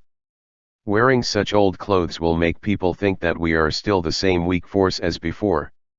While they were chatting, they also saw Mag and Lily, who had already followed up from behind. After seeing these two female professors, Tonks restrained himself subconsciously, stuck out his tongue secretly, and greeted Mag and the others. "Good afternoon, Professor Potter and Professor McGonagall." Both Lily and Mag looked at her strangely like Lupin, and then nodded as a response. Lily smiled at Lupin. "Listen to her more, you are indeed not young." What she said had some deep meaning, which made Lupin feel a little embarrassed. Fortunately, at this moment, a big hand behind him suddenly put on his shoulder, which was a relief for him. "Dude, after tonight's meeting, shall we go for a drink? We've been so busy during this time that we haven't seen each other for 2 or 3 months. It was serious, with a wide smile on his face, as if he had just experienced something happy. "When you were chasing those Aurors in the morning, you just finished drinking and violated the commandment by using forbidden black magic. I will report this to Dumbledore later." The stern words came from Flitwick, who was with him beside him. He was short in stature, and no one noticed at first. Sirius also hugged Flitwick carelessly, letting him lean against his thigh. "Hey, Professor, don't teach me like I was in school before, I'm already sensible." "I don't think so," Flitwick said viciously. "Is it so lively here?" There was a hoarse greeting behind them, and a limping Moody and Kingsley also came from the other end of the corridor. "It seems that tonight is an important combat meeting, and all the important people are here," Moody said loudly. This corridor, which was not spacious at all, became crowded. The professors of Hogwarts and the top executives of the Order of the Phoenix did not stay here any longer. They walked to the conference room at the end of the corridor together, opened the door and left. "Go in. There is a long table in the conference room that can seat 20 or 30 people."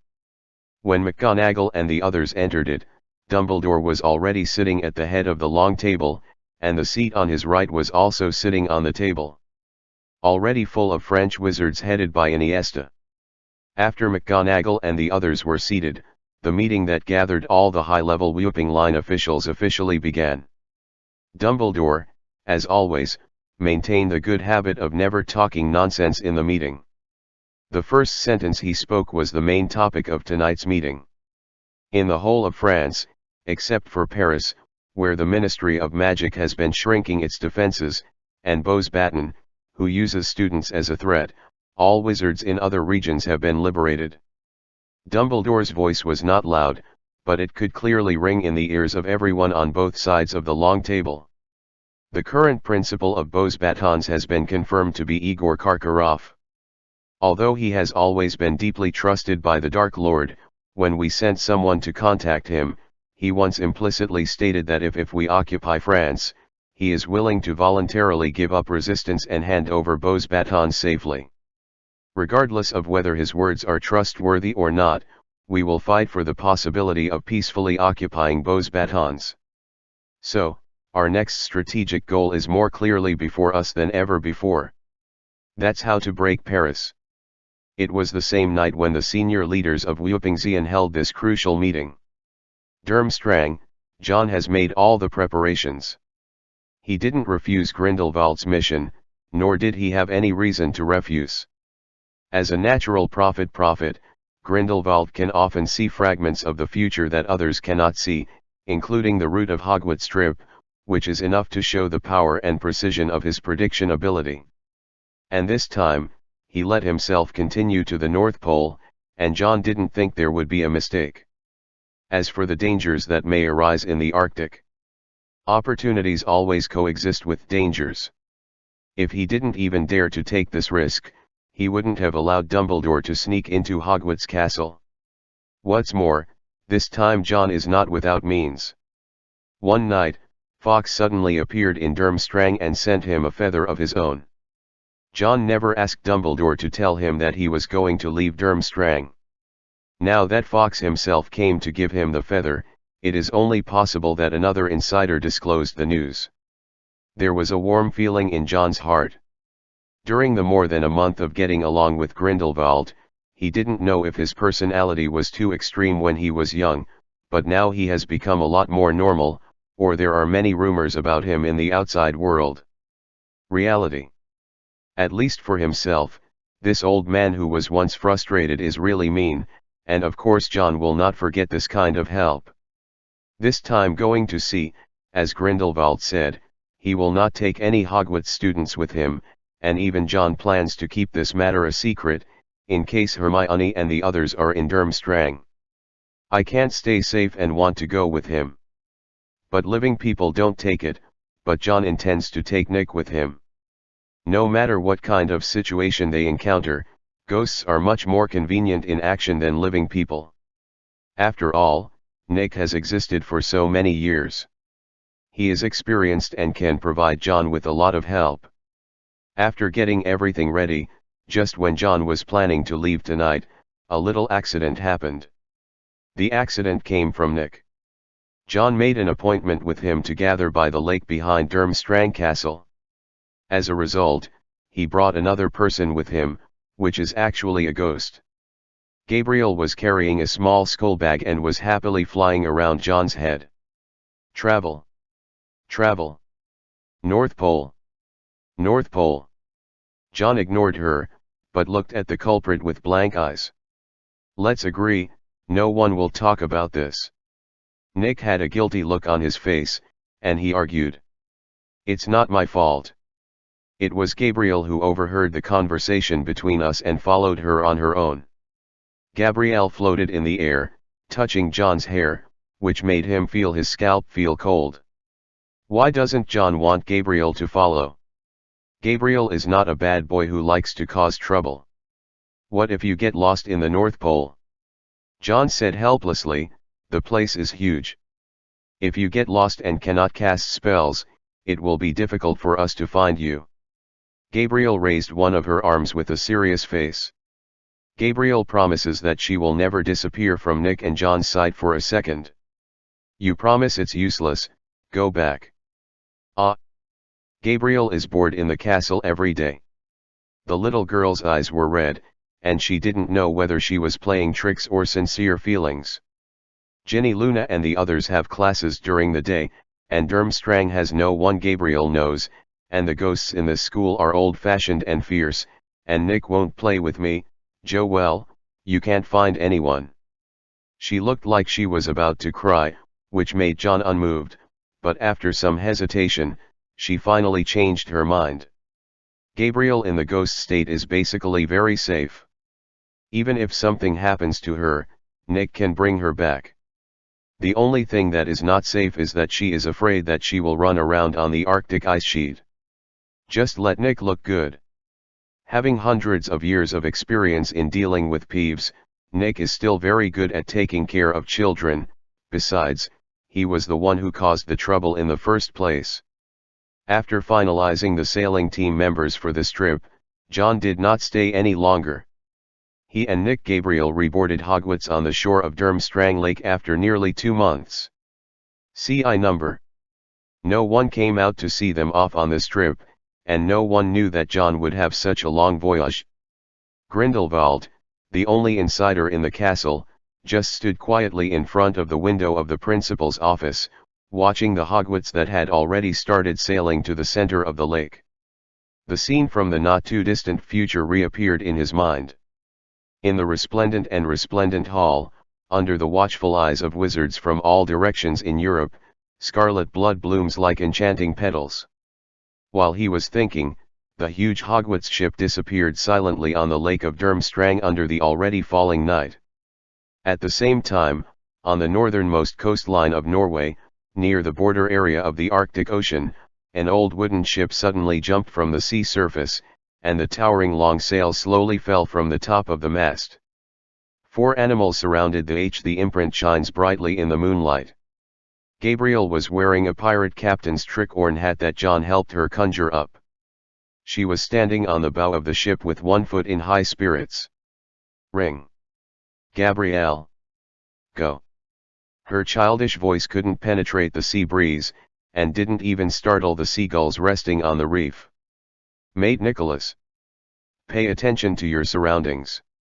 Nick's angry voice came from the mast. No problem, Captain Delacour. Second Officer Green. Keep heading. Target north. John, who has been downgraded 2 ranks from the captain to the second officer, also controlled the rudder, and responded weakly. Yes, Captain. What? John, you are not cooperating at all. You can't drink rum for a week. I'm already underage and can't drink alcohol. Then fine you to eat salted fish for a week. There is another chapter of 4000 in the back, probably after 12 o'clock, sleep if you can't wait, read it tomorrow. Chapter 283-281. Arctic Journey, 2 in 1. This time the sea voyage did not have so many disturbances. After playing the pirate game with Gabriel for a few days, the Hogwarts, which was manually controlled by John, has entered the Arctic Ocean.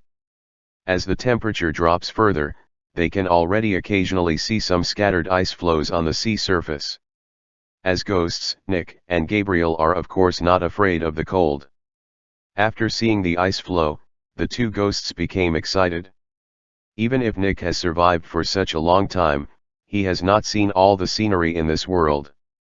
The Arctic Circle is the place where he arrived for the first time in nearly 1,000 years. And after entering the sea area with ice floes, the Hogwarts sailing speed also slowed down. After all, although this old wooden ship is protected by magic, it is not a professional icebreaker.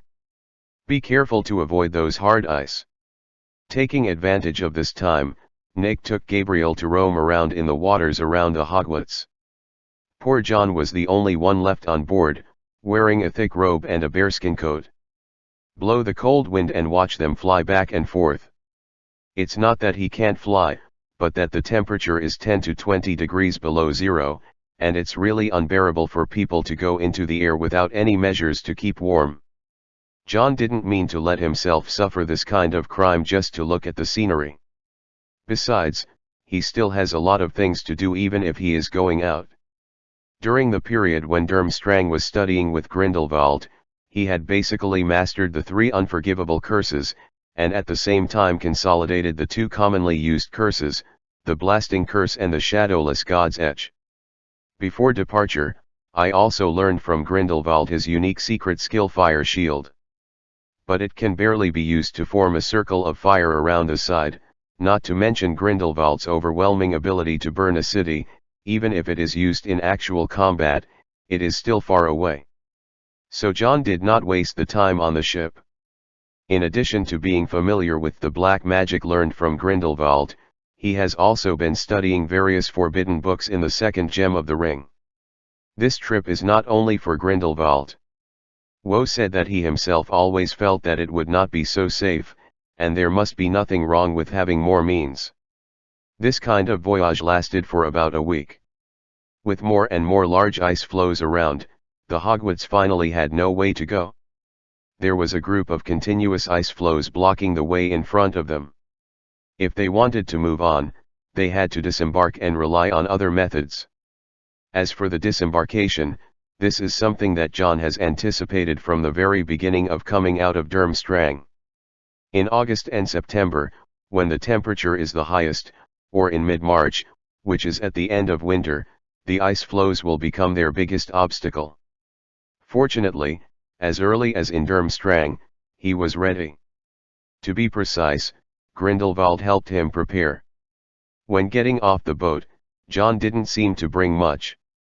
When he first sneaked into Hogwarts Castle in the second year, John kept the robe that Dumbledore prepared for him that was cast with the traceless stretching spell. Some necessary supplies like food, fresh water can be stored in the pockets of this garment. Besides that, the biggest thing he brought was the brand new broomstick in his hand. Firebolt, a special broom for all kinds of official Quidditch matches, representing the highest level of craftsmanship. The broom handle is refined from ash wood, streamlined and exquisite, and treated with a polish as hard as diamonds. It is said that every broom twig in the tail of this broom has been screened to ensure its streamlines are perfect, so it is unmatched in balance and precision. In terms of speed, it can accelerate up to 150 miles per hour in less than 10 seconds, and its braking device is so charming that it is the first choice for any Quidditch player. Such a perfect broom made by goblins, including pedals, racks and branch hoops, is a travel gift from Grindelwald to John before he goes out. With it, John can safely cross these unsafe ice floes under the cold air currents and harsh snowstorms of the Arctic Ocean, and reach the ice field where people can walk. As for the Hogwarts, which is no longer piloted, it can return by itself and return to the lake behind Durmstrang Castle, and when John and the others want to go back, naturally they don't need to take this boat anymore. Standing on an ice floe the size of a football field, John watched the return voyage of the Hogwarts, which brought them from England to Norway, and then from Norway to the Arctic Ocean. But although the ship, which is equivalent to the home of all Hogwarts students, has returned, John and his journey are far from over. After watching the Hogwarts disappear from sight, John brought Nick Gabriel to the very center of the ice floe. He took off the protective cover on the firebolt, and finally checked the tip of the ice floes. The state of the broom. Gabriel took advantage of this time to fly high, looking at this magnificent group of ice floes under the cloudless sky. Look! There's a white whale over there. Far away, Nick John heard her exclamation above his head. They looked in the direction that Gabriel pointed, and they saw a protruding and smooth forehead, a short beak, and a very light-colored, almost white whale jumping out of the sea with its head and tail up. This whale is very beautiful, and it is not afraid of people at all, just wandering on the edge of the ice floe where John and the others are. Gabriel floated down from the midair decisively, and flew towards the whale. John has already prepared the firebolt, and before riding on the broomstick, he has to keep wrapping a scarf around his neck and head. Even if the firebolt is attached with a powerful wind protection magic, it is impossible to completely allow the wizard riding it to avoid the temperature and snow. John must add multiple layers of protection to himself, so as to avoid being frozen in the sky. Stiff body. Ziobai, Ziobai, if you want to go with me, you just nod, I beg John to take you with me. When John had wrapped himself tightly, he heard Gabriel whispering to the white whale. John took the broom, walked up to Gabriel, and rolled his eyes. Even if it turns into a chicken and pecks rice in the sea today, I can't catch a whale and fly in the sky. Hearing John's criticism, the white whale didn't have the slightest intention to respond to her nodding. Gabriel was full of disappointment, and drifted away from the white whale reluctantly. John rode on the firebolt and skillfully manipulated it into the air.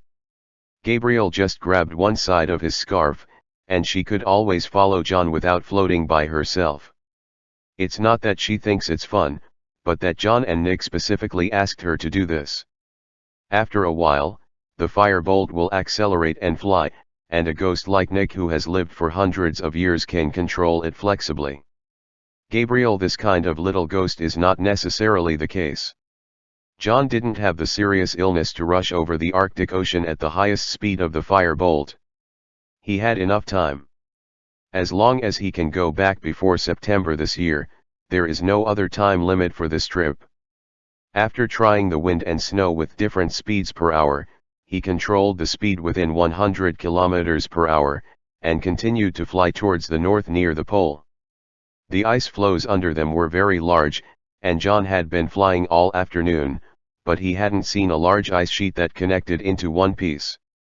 Now it is not long before March 21st, around the vernal equinox, and at this time, the pole of the North Pole will begin to enter the polar day, and it will be bright for 24 hours, and the scope of the polar day will continue to decrease as time goes by, spread in low latitudes. John and the others are obviously still on the outskirts of the Arctic Ocean, so when it was close to 6 or 7 o'clock in the evening, the sky began to darken. There was no intention of rushing overnight. John found a suitable place to land, took out the folding tent from his pocket, and built a temporary nest for himself on a huge ice floe. After preparing the sleeping place, he started to cook some hot water again, so that he could have some hot food by the way. Of course, Nick and Gabriel didn't need him to work. The two of them went around to help John explore the ice floe as soon as he landed. Just as John boiled the water, Nick and Gabriel came back together, but they brought a living creature with them when they came back.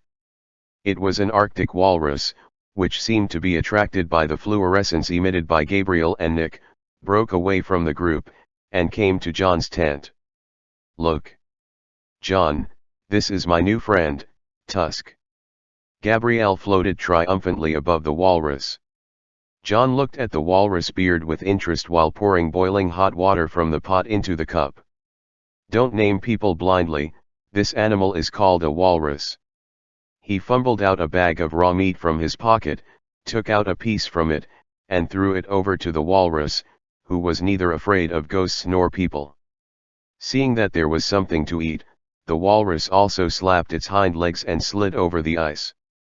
"The whale you saw during the day is called the white whale, and the bear you call Ziobai number 2 is a polar bear." When he was free, John did not forget to teach Gabriel earnestly and teach her some common sense about common animals. Gabriel shook her head. "It's better to call it Ziobai number 1 and Ziobai number 2. The long-toothed beast sounds nice. When people call you a stupid girl in the future, don't mention that you know me, it's too embarrassing." "No. When I meet people in the future, I will say that I was taught by John Green." Among other things, at least Gabriel brought John a lot of fun during the journey.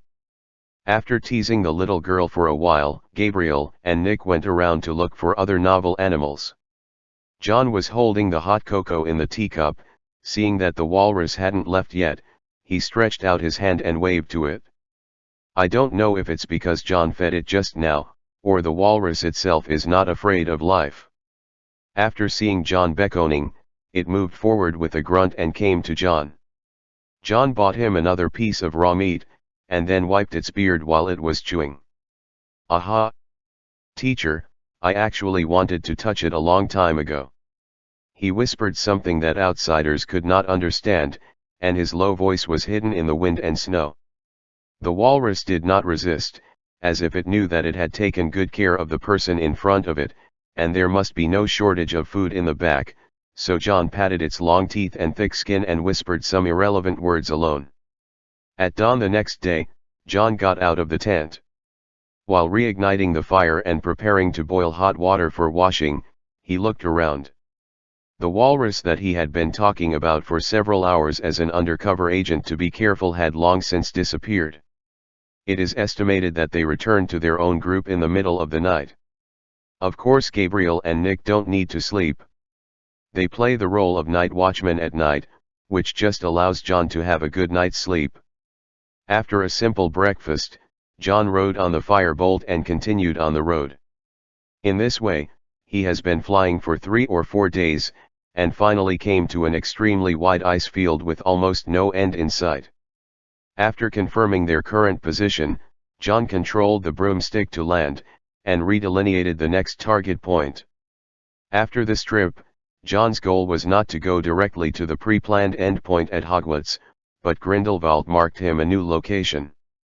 According to him, there are still Death Eaters stationed in this area of the North Pole, so it is best for John to meet up with the people he stayed in the North Pole first, and then decide on the next step after knowing the number of enemies and the general situation.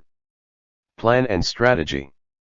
According to the marking points recorded by Grindelwald for them, John stood his wand on the ice, and then said softly while letting go, "Show me the way." The next moment, his wand fell to the northwest. After relocating, John rode the firebolt into the air again without hesitation, and flew towards the direction pointed by the wand with Nick and Gabriel. The voyage time this time was not as long as before. John deliberately stuck to the height not far from the ground. After flying for about 4 or 5 hours, he finally saw a fortress carved out of ice. There is also a small black flag hanging on the fortress, with the emblem of Durmstrang's double-headed eagle and deer head tattooed on it, which is very conspicuous in the white ice field. John circled the ice castle for a week, found the location of its gate, and then landed slowly. Falling to the ground, he finally confirmed the information on the map, and then knocked heavily on the door of the ice castle. "It's 2 o'clock and I finally finished writing, 12,000. I asked for leave yesterday and made up for it. It's all calculated at 6,000 characters. Let me reward you with a monthly pass." Chapter 284-282. Sled.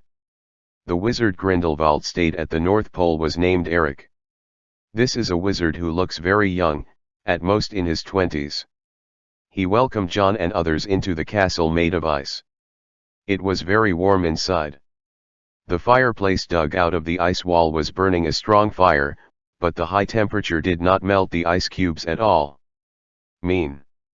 Mr. Principal has told me in advance that you will come, but to be honest, I am still surprised that you are so young." Eric seemed to be a very talkative person. He invited John to sit casually, and at the same time picked up the teapot and poured him a cup of warm black tea. John thanked him and took the teacup from him. "I didn't expect Mr. Eric to be so young." These are not some modest words from John, but he has always thought that Grindelwald's subordinates are a bunch of old men and old ladies. Judging from Eric's current age, it is obvious that he joined the witch party in recent years of. "I only graduated from Durmstrang 6 years ago. In terms of age, I was allowed to do some important work in the North Pole alone. It is indeed Mr. Principal who trusted me a lot." John had a curious expression on his face. "So, what are you working on here?" Eric smiled. "Sorry, Mr. Principal has specifically asked me to tell you about this matter, and I can't tell you yet, because looking at it now, my research is a bit too ordinary, and it makes people feel that there is nothing worth continuing." Regarding his answer, John muttered in his heart, but on the surface he nodded in understanding. "Okay, let's get to the point, Mr. Eric. What information can you give me about the Death Eaters?" Eric waved the wand in his hand, and a piece of parchment the size of a table flew over from the wooden cabinet next to it, unfolding it in front of them. A map is drawn on the parchment. In the Arctic Ocean, most of the area is occupied by floating ice. The position of these pieces of ice floating on the sea is not fixed at all times, and will continue to drift with the changes of temperature and seasons, so it is difficult to accurately locate here. However, the ice sheet we are in now is a huge ice sheet that connects the area in the center of the pole. Even in August and September, when the temperature is the highest, the ice sheet here will not melt. Therefore, in this on the ice sheet, I made a simple map and helped you mark the main activity sites of those Death Eaters. Eric pointed with the tip of his wand to several red dots that were prominent on the map. I have discovered these places before, and there are places where Death Eaters have stayed for a long time, but they seem to seldom appear on the ice, but go deep into the solid ice hidden underground, probably guarding, or maybe it's something you're looking for. Then he turned the tip of his staff to the largest red mark. This place is now the place where the largest number of Death Eaters gather. When they first came here, they didn't pay much attention to it. But just 2 months ago, there were Death Eaters scattered all over the North Pole. Most of them gathered here, as if they had discovered something new here. John listened carefully to his explanation. This map is very clear, and there is nothing wrong with what Eric said, but there is a very puzzling point on it. Is there anyone else here besides Mr. Eric? Eric smiled, and he understood what John wanted to ask. Do you think it is basically impossible for me alone to monitor and find out the positions and trajectories of so many Death Eaters at the same time? This question is actually very easy to answer. Let me make a fool of myself, and soon you will be able to know. John shrugged and didn't care about it. The Arctic research base here is obviously the same as the Norwegian monastery, hiding some secrets about Grindelwald. Even if Eric refused to answer John's question, he wouldn't feel anything. Today's lunch was naturally settled in the ice castle. Eric's craftsmanship is very good. He is an Italian, and the pizza he makes is very delicious. John also wisely didn't ask him why he didn't add pineapple on the pizza. After the meal, John rested on the sofa for a while Nick and Gabriel wandered around the ice castle, and then they were about to take the map and leave. Although Eric seems to be a relatively easy person to get along with, John didn't come here to make friends this time, and Eric didn't hold back on this.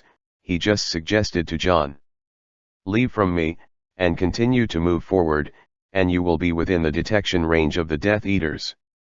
They are not many in number, but they have always insisted on patrolling the surrounding area. If you are still riding a broomstick like this, it will be very conspicuous. There is a very high probability of being discovered by them, so you'd better leave the broom with me first, and use other ways to move around here." His proposal is undoubtedly correct. John put down the firebolt in his hand, and looked at Eric. "So you have better transportation?" Eric smiled mysteriously. "Follow me." He took John and the others to the back door of the ice castle. After going out from here, he saw a pure white sled car parked in front of the door, but the power in front of the sled was not a sled dog.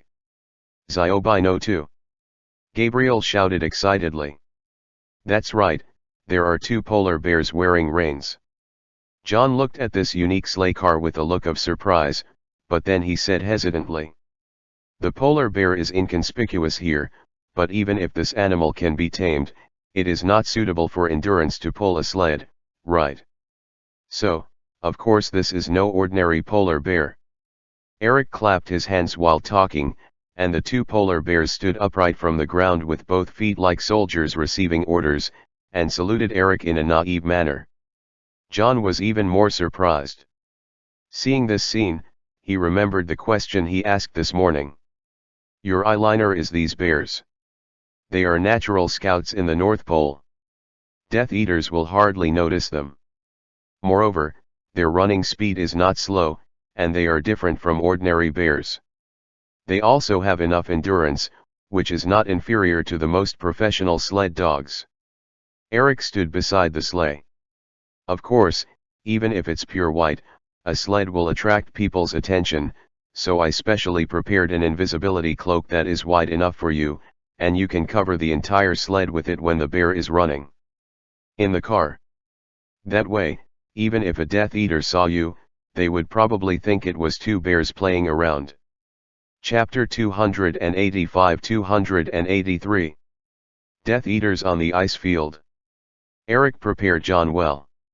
Not only was the invisibility cloak that could cover the entire sled, but he also cast some small spells on the sled's skateboard so that it would not leave marks on the ice. At the same time, he also prepared a pair of goggles for John to protect his eyes from the sunlight reflected by the ice and snow. After expressing his most sincere thanks, John finally waved to Eric, and then the two polar bears in charge of pulling the cart stepped forward and ran towards the North Pole. In front of the ice castle, after watching the back of the sled gradually disappear in the snow, Eric returned to the fortress that had been isolated in the North Pole for 5 full years. He did not stay in the room, but came to the utility room, and then opened a movable floor, followed the steps cut in the ice, all the way down, and finally came to a room in the ice. Chamber of Secrets. He put on the gloves and put on the white coat that he was most familiar with. The gentle smile on his face faded away. Looking at the ice wall in front of the strange creatures, he changed into a crazy and obsessed smile. Aha! The idlers are gone, I'm back, my babes. The sled car led by a polar bear gallops across the ice field. Gabriel was very happy. Along the way, she proposed to adopt a white whale 3 times, asked to capture a polar bear twice, and begged to ride a walrus once, but was rejected by John. Now she finally has 2 legitimate pets, and she is sitting on the back of one of the polar bears, letting the cold wind curl her long silver gray hair and fly backwards like a flag. John didn't interrupt Gabriel's happiness at this time.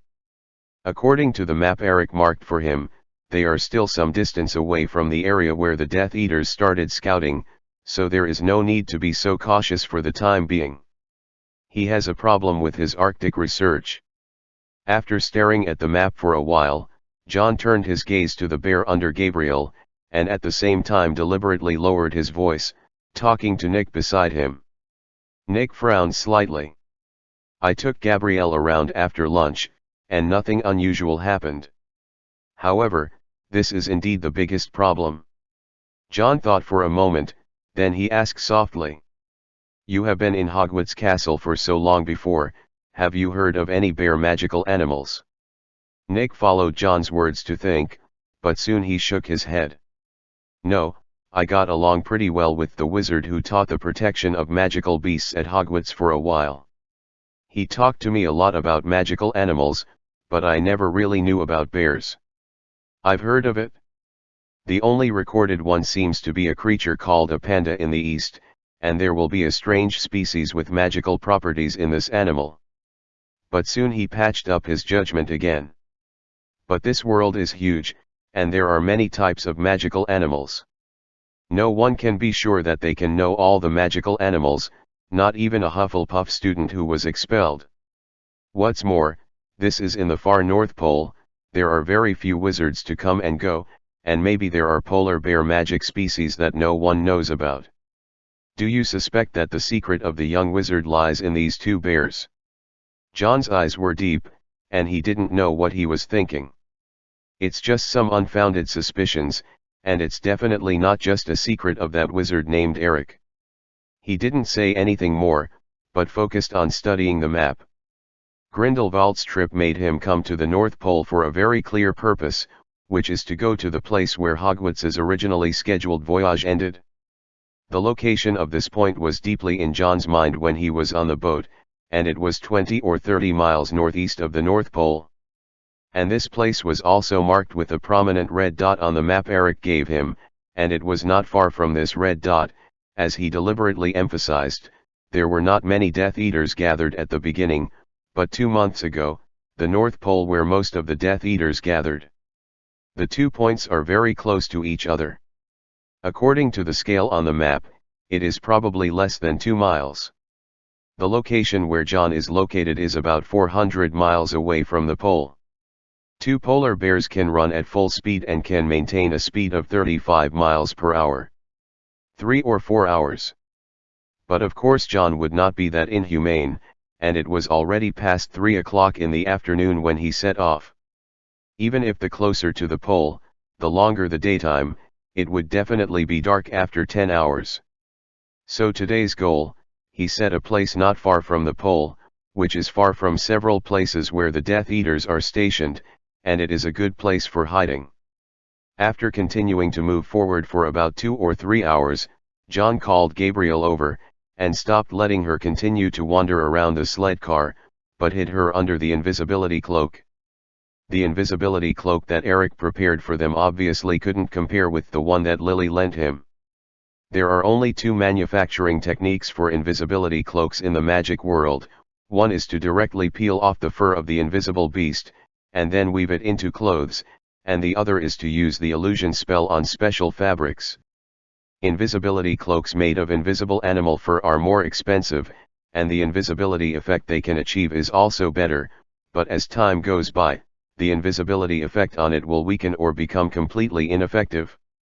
The price of the invisibility cloak made by the illusion spell is relatively cheap, but the specific invisibility effect depends on the individual level of the caster, and the shelf life is shorter, basically no more than 3 months. Such an invisibility cloak will completely become a plain cloak. The one Eric gave them was obviously an invisibility cloak made with the disillusionment charm, and it was precisely because of this that he was able to choose a cloth large enough to cover the entire sleigh. Just as they continued to drive for an hour, John and the others finally saw the first Death Eater they met on the North Pole. Mike is an old man who started working hard with Voldemort in the 1970s. It is precisely because of his long experience and loyalty that he has the prominent identity and status he has today. What can be exchanged for it is also a more important and dangerous job.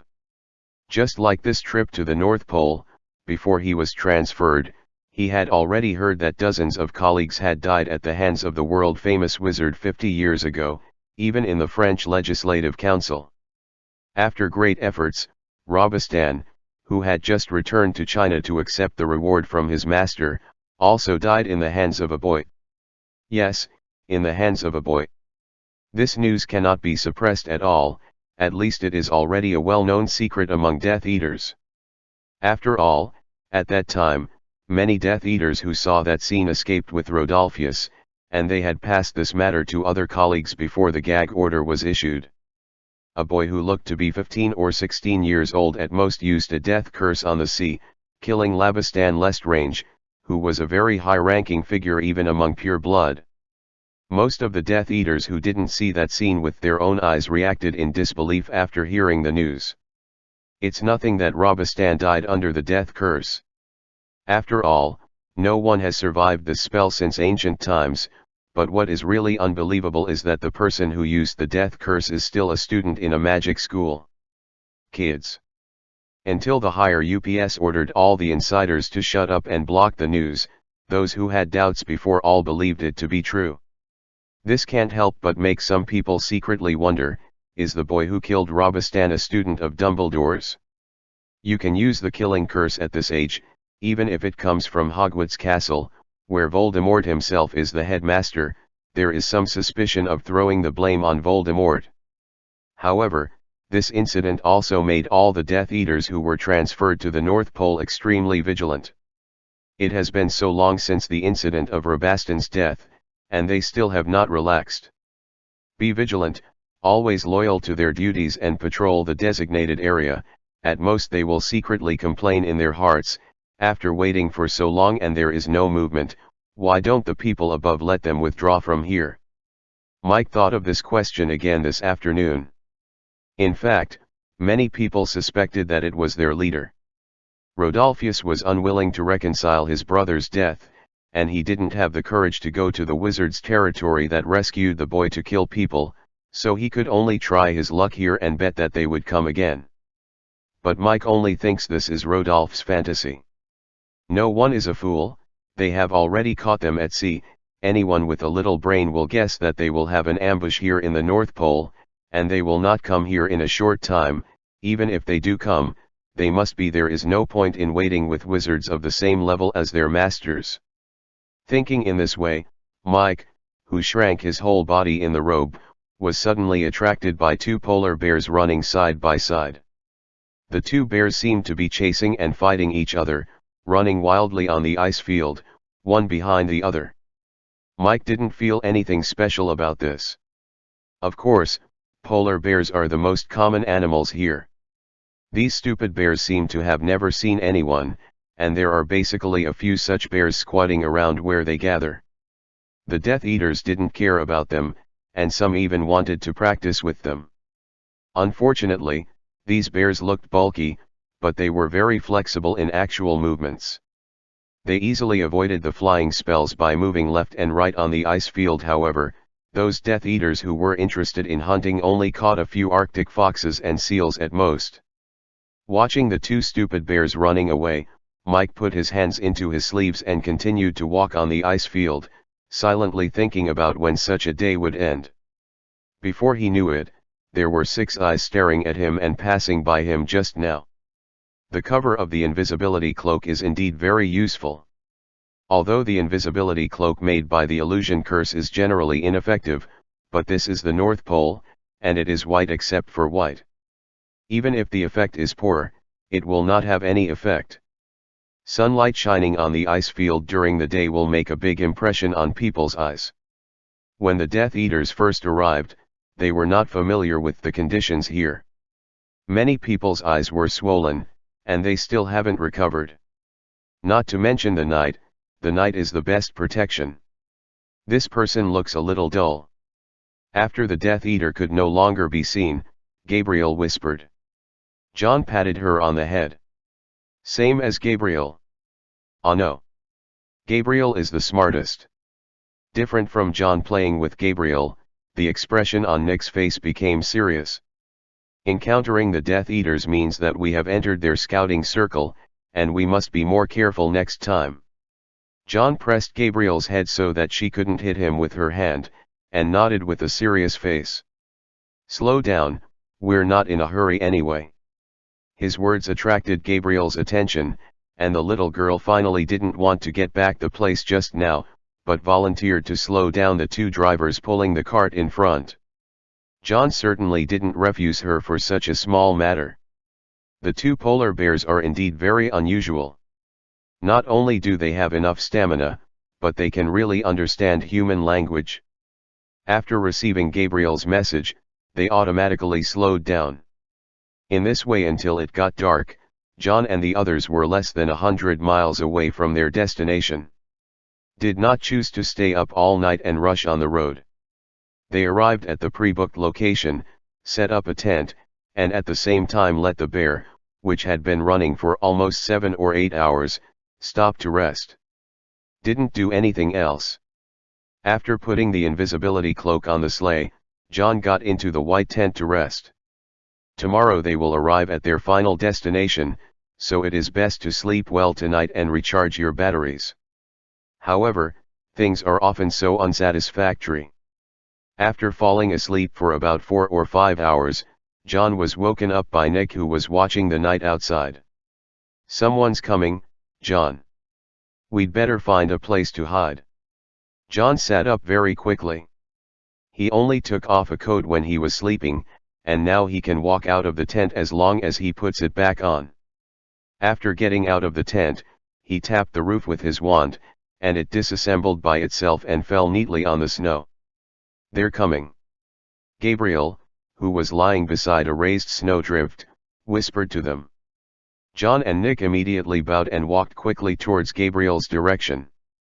While walking, John also took out the invisibility cloak that Lily lent him from his pocket, and came to Gabriel. After being around, the three of them were enveloped together. Maybe the 12,000 the day before yesterday exhausted my energy. This chapter is 4,000 words of 2-in-1, let's continue with the daily 6,000 words tomorrow. Chapter 286-284. Bear's Paw. Noram Greengrass isn't keen on being a Death Eater. The reason why he joined this team was just for the Greenglass family to show their allegiance to Voldemort as a performance. But Gnome, who was born in a pure blood family, doesn't care about the so-called blood theory, nor does he care about power and wealth. His ambition has not changed since he was a child, and that is to travel around the world and try all kinds of food. That's right, he's just a simple foodie. But he can't make a choice about what kind of family he comes from. Since he has enjoyed the fine clothes and fine food of the green grass family since he was a child, he must make his due contribution to the family when he grows up, just like his aunt served as the half-blood dean of Hogwarts School of Witchcraft and Wizardry. However, the green grass family is much more enlightened than other pure blood families.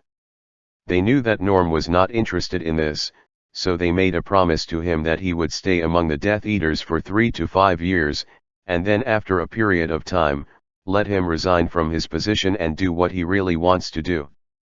Gnome readily accepted this, and being able to have such an agreement has satisfied him enough. After he joined the Death Eaters, he couldn't get along with those colleagues who danced with demons around him, and he still thought about how to eat well every day, even if he was transferred to the North Pole now. This is a peerless delicacy. I saw it in a Muggle cookbook before, so don't feel that this trip is not worth it. I promise you will not regret it. Gnome urged Hanks. If the bears were not so difficult to catch, he would not have joined him with another Death Eater. Hanks is actually not that interested in eating, but patrolling at night made him hungry. The dry food provided by the Ministry of Magic is not bad, but after eating for so many days in a row, no matter how delicious the food is, he will get tired of it. That's why after hearing Gnome's eloquent narration, he decided to come with him this trip and have a different taste of the tooth-beating ceremony. In a pitch-black snowstorm, the two of them approached together holding 2 dimly fluorescent wands, which Gabriel named Little White 2 Type 1 and Little White 2 at John's suggestion. Type Polar Bear. These bears are too vigilant.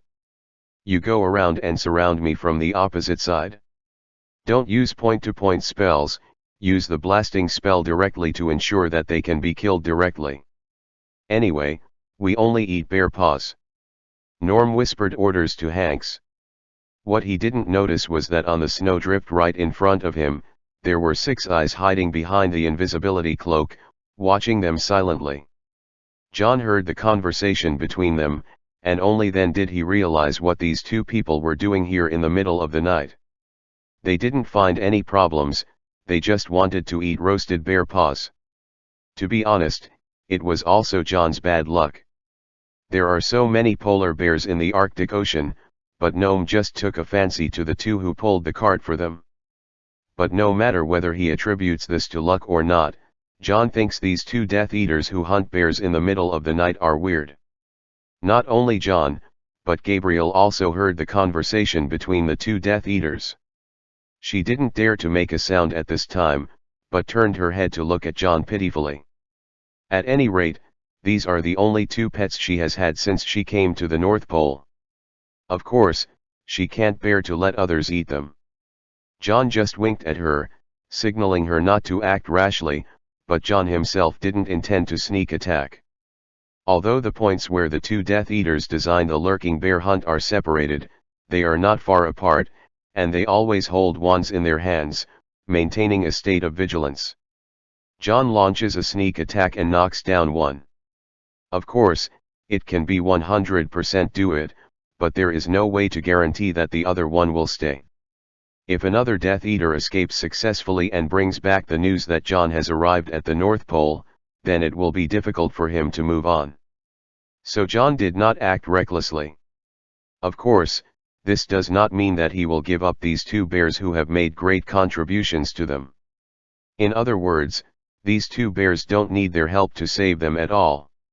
Soon, the actions of the 2 polar bears also confirmed John's thoughts.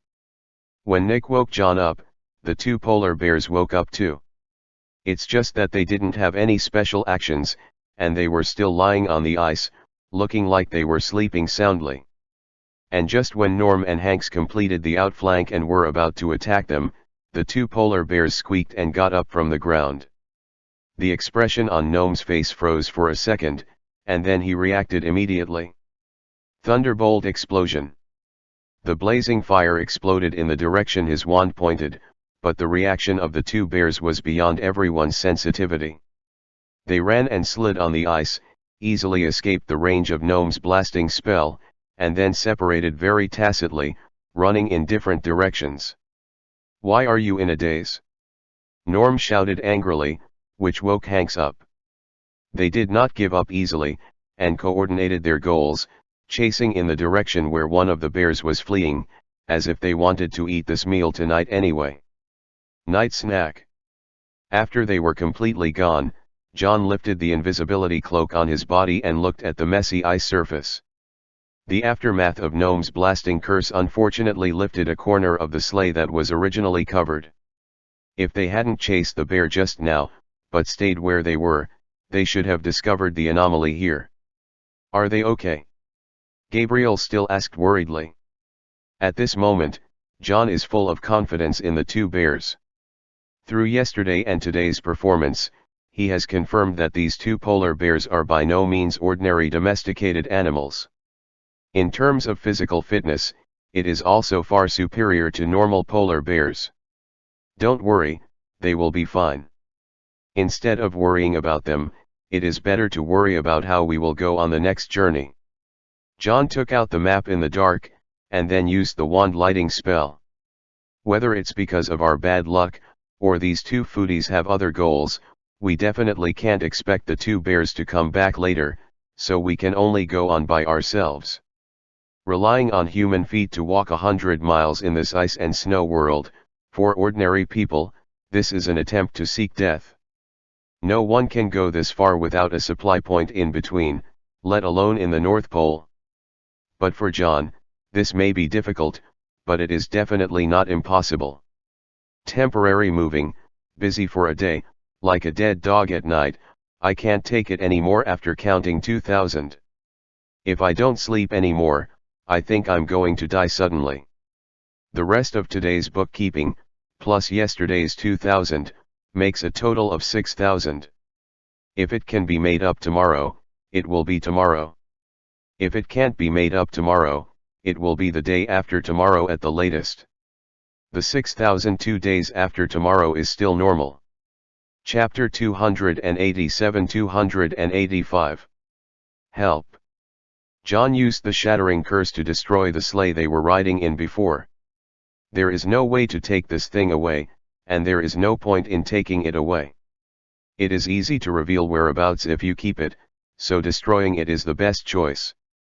After that, he didn't plan to find a place to continue his interrupted sleep, but planned to stay away from this supposedly safe place overnight. Without any entanglement, John directly used the magic power stored in the second gem of the ring, used the levitation spell to fly in the air, and then put the invisibility cloak on himself and Nick Gabriel. Although some measures to keep warm and avoid the wind were used, the cold temperature still could not be completely shielded. John could only slow down his flying speed, and at the same time kept at a low altitude of only about 5 meters from the ground, and began to continue towards the destination. Just 6 or 7 hours after he left this area, Norm and Hanks, who failed to capture, came back from the snowstorm with haggard faces. "I feel like my spell just now almost hit the bear, but it just dodged it." Hanks had a look of resentment on his face. He just wanted to have a supper, but he didn't expect that not only did he miss the supper, but he was also tired all night. Although there was disappointment on Gnome's face, there was not much negative emotion. Even if no Death Eaters noticed it before, this foodie is not a brainless person. The behavior of these two bears today is not like any ordinary thing. Animals, and there couldn't be any ordinary animal that could survive the pursuit of two Death Eaters. He said thoughtfully. "This is not our problem. Is it possible that these two bears have problems themselves?" His words made Hanks visibly stunned, and he hadn't turned the corner for a while. "You mean, what kind of special breed are these two bears?" Gnome shook his head. He looked at the camp where John was stationed before through the wind and snow. The uninterrupted snowfall had completely covered the traces left here. From the outside, there was no problem. When we were chasing the two bears, I vaguely felt that there seemed to be something hidden here. But I didn't pay much attention to it at the time.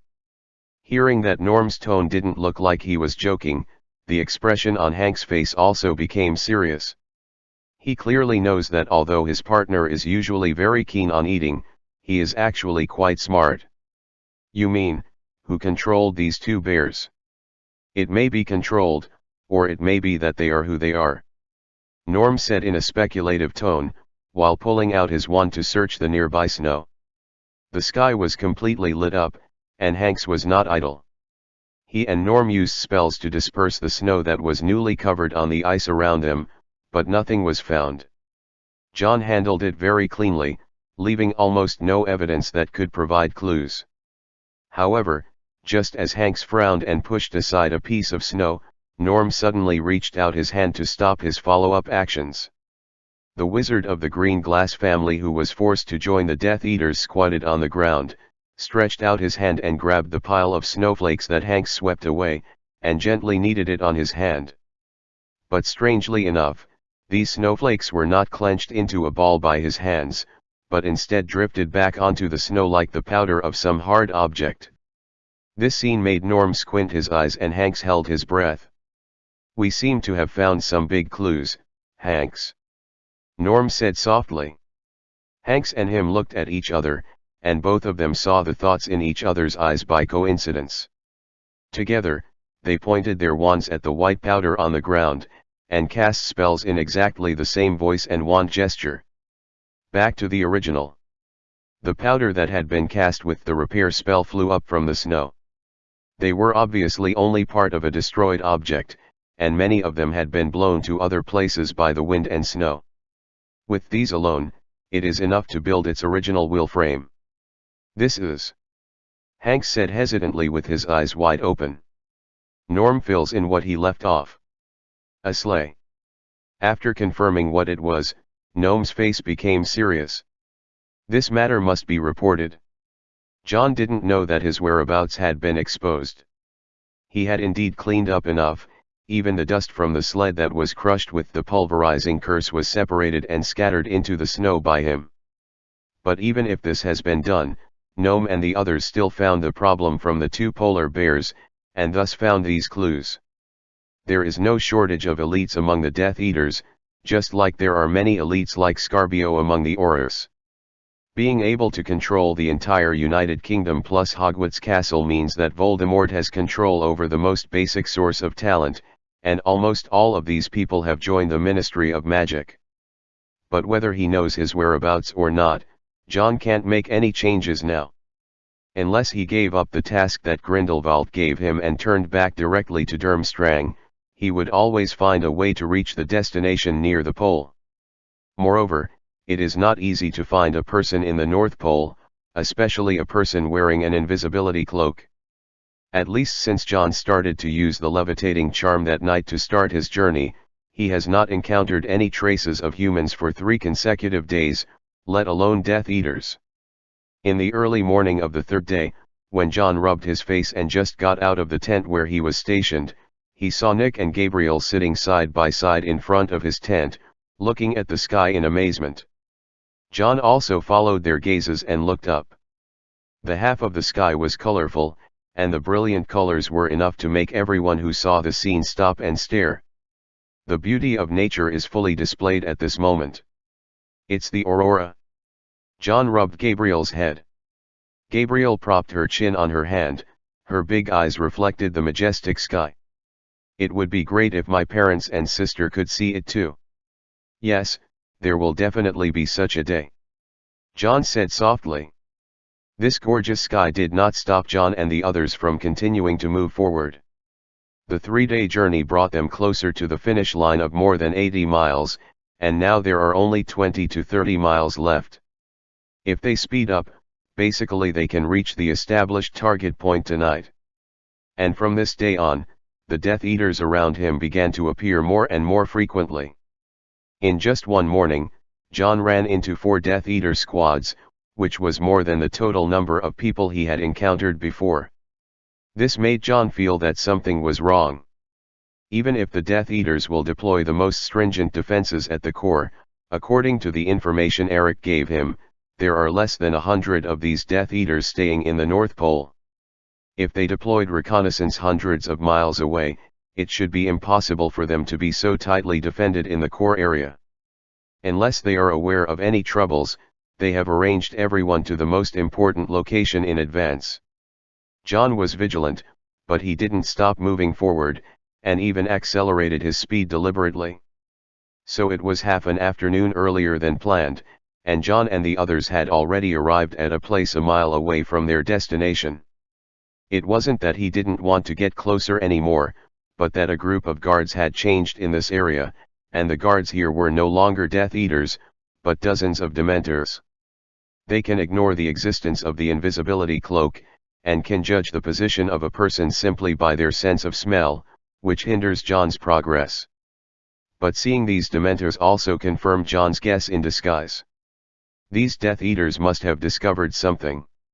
Otherwise, it is impossible for Dementors to appear here. This kind of creature is born to feed on people's positive emotions. In Azkaban, their food is those prisoners.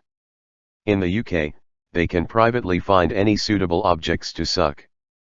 But now this is in the North Pole, besides the Death Eaters, who else can these Dementors come into contact with? Of course, there are also scientific research stations established by Muggles in the North Pole, but these places don't say where the Dementors can't find them, and the number alone cannot support the long-term survival of these large numbers of Dementors. They must have been temporarily recruited in the last few days, and why would the Death Eaters recruit these things that people hate dogs for no reason? It can only be that they discovered the abnormal movement in the North Pole and wanted to rely on these Dementors to help find John's trace. John didn't think that after his identity was exposed on the sea that day, it would be clear that information about him would not be investigated. The fact that he summoned 2 patron saints in Azkaban was seen by so many Dementors present, so there must be no possibility for them to hide anything. And for wizards who have learned to summon Patronus, especially 2 Patronus, Dementors will no longer be a threat. These Death Eaters will not be ignorant, so the arrival of these Dementors is not to provide them with any help in combat power, but only for the purpose of helping with reconnaissance. Looking at these Dementors, John fell into thought. Of course it would not be difficult for him to deal with these things now, but once the Patronus is summoned, it will definitely attract the attention of all Death Eaters. John doesn't even know what's in the destination area now, so he doesn't intend to expose his whereabouts rashly. But if it is not exposed, this defensive circle composed of Dementors is indeed not so easy to pass. While John was thinking, his eyes suddenly turned to Nick. Ghosts can't be affected by Dementors, right? Nick didn't hear the meaning of John's words at first. Of course, didn't you see it in Azkaban? Those Dementors have nothing to do with me. I'm already dead. As a dead person, how can I let them absorb what I want? And as a ghost, you sure don't have something they can smell? John asked seriously. Nick realized what he wanted to do. You want me to help you go to Scout first? He shook his head soon. These Dementors can't do anything to me, and they can't smell me, but they're not blind, they can definitely see me unless I put on an invisibility cloak. But as a ghost, I have no way to pick up the actual invisibility cloak. While he was speaking, his gaze suddenly turned to Gabriel, and at the same time, John's gaze also turned to Gabriel. Gabriel hadn't reacted yet, she was staring at them with her big, confused eyes blinking. But Gabriel can, she is not a real ghost, she can touch real objects selectively. Nick said excitedly. And she perfectly possesses all the characteristics of a ghost. She will not be affected or discovered by the Dementors. She can go there with me. But at this time, John hesitated instead. He looked at Gabriel. But as you said, Gabrielle is not a real ghost, so if she is discovered by you, will she be in danger? No. This time it was Gabriel's own answer, and she heard Nick and John discussing whether they could help, At school, Ginny and Luna tested together, and Gabley won't be hit by the spell. So it's sure to be safe and help. John frowned and shook his head. They must be using petrification spells and stun spells on you. If those Death Eaters find out, they will definitely kill you. Can you even be immune to death spells? Can be sure. Yes. Nick shrugged. I'm sure of this. Gabriel can resist the death curse, but the price is that her soul will undergo a fundamental change, and she will never want to return to her body in this life. People. Nick's words made John stop thinking about Gabriel and working with Nick to avoid the idea of these Dementors. Obviously, even if he didn't want to, Gabriel wouldn't just let it go. Gabrielle promises. Gabrielle's guarantee is void. John patted her raised hand and began to think of other better ways. Gabriel's face suddenly puffed up, like a steamed bun. At this time, Nick organized his words and tried to persuade John. Actually, you don't have to think about this being so dangerous, John. With me here, as long as Gabriel is wearing the invisibility cloak, there will be basically no problems. After all, Gabriel definitely didn't want to come out this time. Just to hold you back, you have to give her a chance to contribute to the best of her ability. Protection is necessary, but protection can't be overdone, right? Hearing Nick speak for herself, Gabriel nodded like a chicken pecking rice, then turned to look at John eagerly. John pondered for a moment in silence, then met Gabriel's eyes. Do you really want to help? This means that Gabriel is useful to everyone, right? The little girl said in an almost pleading voice. John finally let go, and he nodded helplessly. Okay, but you promise to listen to Nick. Chapter 288-286. Maze Under the Ice. At this time, it has entered the end of March, and John and the others are only 4 or 5 miles away from the pole. The scope of the polar day has been expanded beyond this point, so there is no intention of waiting until it gets dark, and it is impossible for it to get dark. Gabriel covered the invisibility cloak and took Nick together, and flew towards the direction where the Dementors were guarding. After they left, John didn't act rashly. He used the invisibility cloak made by the illusion spell that Eric gave him, and put it on himself. Because of the lack of means of long-distance contact, and the North Pole is a place where it is very easy to get lost, so he has no idea what to do at this time, just wait for Gabriel and Nick to come back. Gabriel and Nick wore invisibility cloaks, and easily passed the defensive circle of the Dementors. They continued to fly forward, and soon saw an area not far away, where more than a dozen tents were stationed. There is exactly the destination of their trip. Why don't these people just go home when they take a break? Under the cloak, Gabriel asked in a low voice. Don't they know the magic that pops up and then disappears? Nick explained to her in a low voice. The teleportation range of apparition is limited. The farther the distance is, the higher the possibility of separation. The distance from the North Pole to the UK is far beyond this safe range. Therefore, for the insurance period, even if you rest, this is the safest decision. Gabrielle, let alone, went to school. During her time at Hogwarts, she didn't even open a magic book, and she didn't even understand some of the terms in Nick's mouth. What is a split body? It means that your head has teleported to the designated place, but your body did not follow. Gabriel looked shocked. Won't that just die?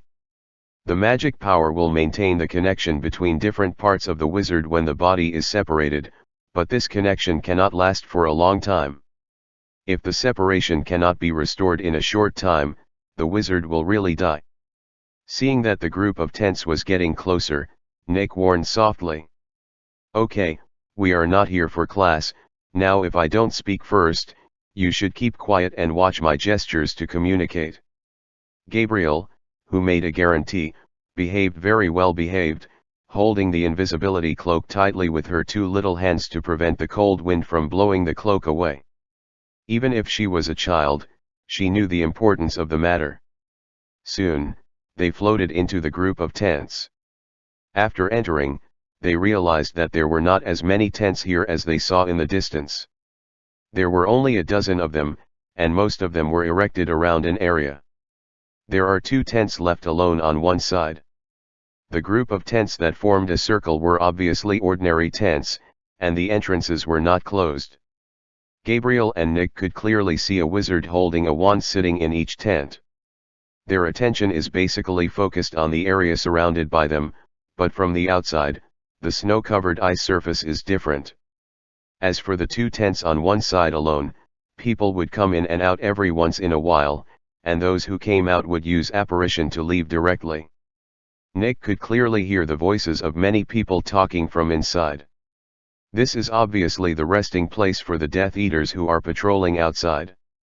Both tents have been cast with the no trace stretching charm, allowing any number of Death Eaters to rest inside. Judging from this situation, those Death Eaters who were in ordinary tents, holding wands and keeping vigilant all the time, behaved very special. Nick commanded Gabriel, and the 2 ghosts wandered around the Death Eaters' residence. After making sure that they found nothing else, they set their sights on the snow surrounded by tents. Could they also use the invisibility cloak to XZ up something? After moving a little away from the station, after Nick signaled that he could speak, Gabriel guessed wildly. Nick didn't respond to her words immediately, he was lowering his head in thought, as if hesitating about something. The Death Eater's actions were so obvious, of course he could see that there must be a problem in the area surrounded by tents, but no one could guarantee whether it was a real problem or a decoy. If they get close, is there any danger of setting off an alarm? But after much deliberation, Nick decided to find out what happened. They really couldn't give John any useful information when they went back like this. However, he still had to take the necessary protective measures. He asked Gabriel to support the invisibility cloak at the back, while he hid under the invisibility cloak in front, and then cautiously approached the area in the middle of the tent. It took them nearly half an hour to walk around the open space. The Death Eaters were staring at them all the time, but none of them could see through the invisibility cloak. Gabriel was also very nervous. After all, she was only a child after being stared at by so many enemies. Anyway, her palms couldn't sweat in the ghost state, otherwise the invisibility cloak might be blown off by the wind when her hand slipped up. After searching all the places and finding nothing, Nick turned his gaze to the ice layer under them. He frowned and thought, then gestured downwards with Gabriel, and Gabriel quickly understood what he meant. If there is no problem on the ice, the problem is likely to be under the ice. After determining the next reconnaissance target, Nick was still taking the initiative below, while Gabriel was riding on his neck with the invisibility cloak, and the 2 ghosts carefully sneaked into the ice on the ground. After they went down, they could only see that the surroundings were surrounded by extremely solid ice. There are many permafrost layers in this ice field at the pole of the North Pole, which have not melted for tens of thousands or even millions of years since ancient times, so some ice layers it is very likely that there will be some strange things frozen in it. But the ice layer that Nick and the others are in now is relatively shallow, surrounded by some very clean ice blocks, and they didn't see anything special. After sneaking under the ice, Nick didn't stop. He was extremely cautious and still didn't let Gabriel take off the invisibility cloak. The 2 still hid in the invisibility cloak and began to reconnaissance the area in the ice. And this time, they found out soon. Under the ice in the middle area surrounded by Death Eaters, they found a secret passage in the solid ice. The density was obviously excavated manually, and according to Nick's judgment, it was reinforced with special magic to prevent the tunnel from collapsing or being frozen again. Such a discovery made them all very excited. Did not leave immediately, Nick and Gabriel continued to go down the secret passage together. They made an appointment with John before they set off. No matter what happens, they will definitely return within 5 hours. There is still plenty of time, so they can investigate more deeply. Along the winding and secret road, They had been floating for about 10 or 20 minutes before they encountered a fork in the road. The power to choose the forward route was handed over to Gabriel by Nick, and the little girl tapped the soldiers with her fingers, and finally chose the left road. Decided on the route, and they continued to move forward, but within a few minutes of walking, they encountered a fork in the road again, and this fork in the road led to 3 different directions. This made Nick's brows furrow deeper, and now he finally felt that this was not a secret passage under the ice at all, but a maze. There are no road signs, and there is no information. If it is not a ghost, anyone who comes here will inevitably get lost. Didn't choose to stop here, this time they chose the middle road to go down, and soon there were forks in the road that confirmed Nick's guess. This is indeed an underground labyrinth. If there is no map, it will be very difficult to find a correct way from such a complicated environment. Even if Nick took advantage of the ghost, he floated for more than an hour without reaching the end, and started to take Gabrielle across the ice to wander around, but there was no more valuable discovery. They could only tell that this maze was really huge. According to their speed, they could at least cross the urban area of a Muggle city, but they still couldn't find a way that was completely blocked. After confirming this point, Nick is not going to take Gabriel to continue floating down. They want to bring this news back to John, and let him decide how to make a choice next. After deciding to return, they went straight up, trying to float out of the ice, but after flying for half an hour, Nick almost thought that there was something wrong, and they had actually been teleported to other places. It was only when he finally returned to the ground. At this time, he realized that he and Gabriel had already gone so deep under the ice. Back to the ice of the North Pole, they drifted around for a long time before finally relying on the Dementors to find their way again, and then returned to the starting point where they separated from John. They are guarding a huge maze. That maze is in the underground ice layer. Gabriel and I have been floating together for a long time without testing how big this maze is. Nick tells John what they found. John listened and took out the map that Grindelwald gave him at the beginning. The endpoint of their trip was clearly marked on it, and the location of the endpoint was the maze described by Nick. After telling the discovery, Nick also gave his own judgment. According to the information on the map, there is indeed a high probability that it is the destination of our trip, but it cannot be ruled out that this is actually an illusion created by the Death Eaters. The goal of their defense is a little too clear. Under such a defense, anyone with long eyes can see what they are protecting and where the goal of protection is.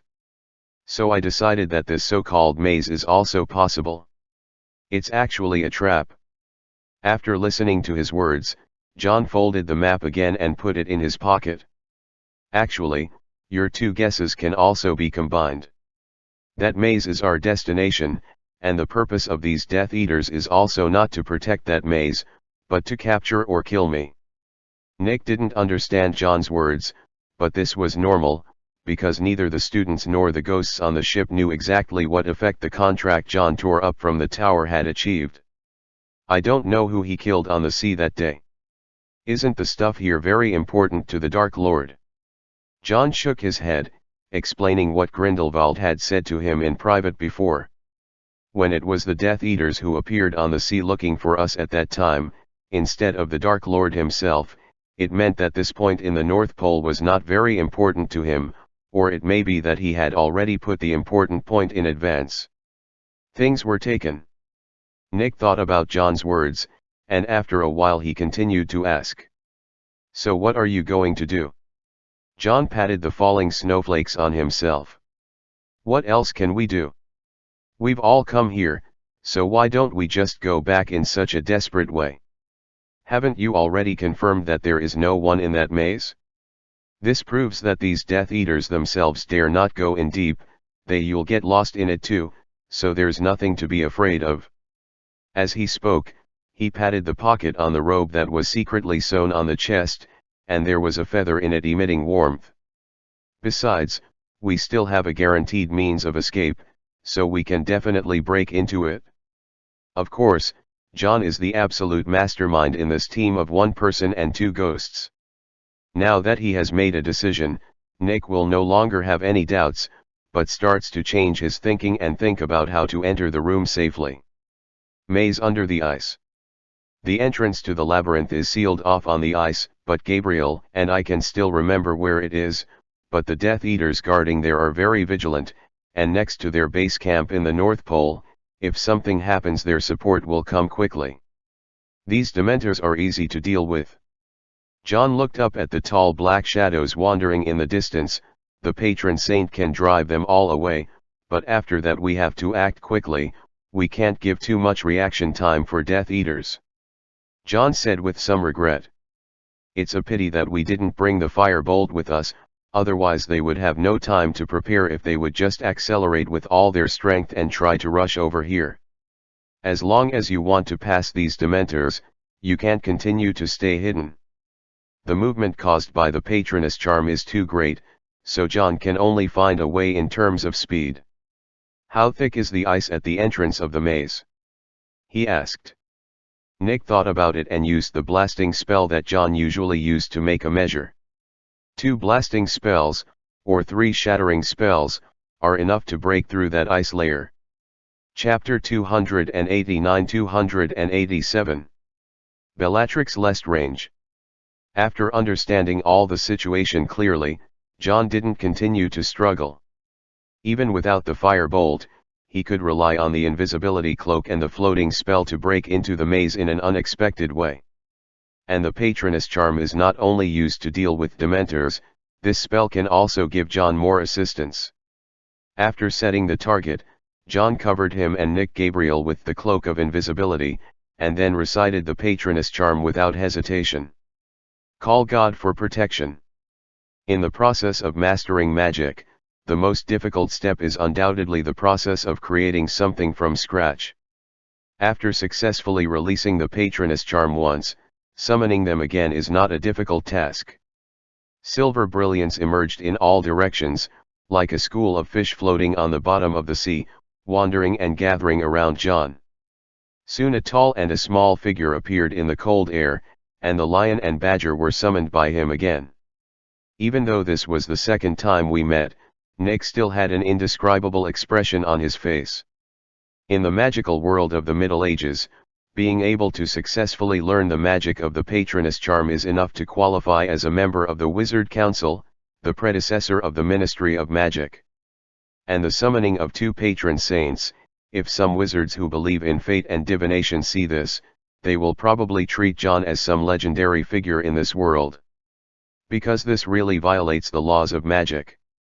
Compared to Nick's amazement, Gabriel's performance is much simpler and more straightforward. It was the first time she saw John's patron saint, and she didn't know what the 2 patron saints represented.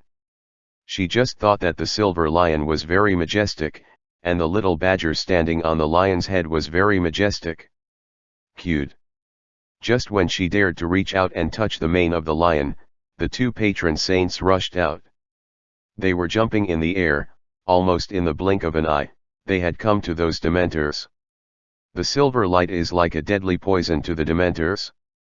The moment they saw the 2 patron saints, the memory of that day in the Azkaban prison flooded their hearts. After knowing who they came to the North Pole to beware of, almost no Dementors are willing to take this job. After all, there is no delicious food to enjoy in the North Pole, and they have to face the wizard who can summon 2 patron saints. More patron saints, these Dementors are not new. When Sirius and the others escaped from prison, the Aurors who were imprisoned in Azkaban summoned dozens of patron saints. But this lion, badger, and other patron saints gave the Dementors a completely different feeling. It was a kind of fear that could not be described in words. As long as the Dementors appeared, they would not die, so I never knew what the fear of death was. But when facing these 2 patron saints of John, what they brought to them was a fear similar to death. This kind of fear has no reason, but it does exist, so this makes the Dementors panic, and why the Dementors, which required so many members of the Order of the Phoenix to summon the patron saints to suppress them, would be guarded by John's 2 guards. Driven by God, the reason for fleeing in a hurry.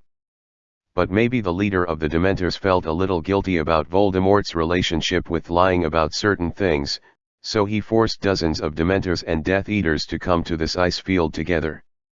But the purpose of their coming here is only to help the Death Eaters be vigilant, and they are not trying to fight Joe to the point of life and death.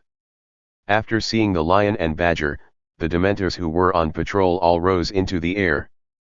The cold wind blows their pitch-black cloaks, but of course this kind of creature can't feel the slightest bit of cold, and the only thing that can make them feel frightened are the two patron saints lingering under them.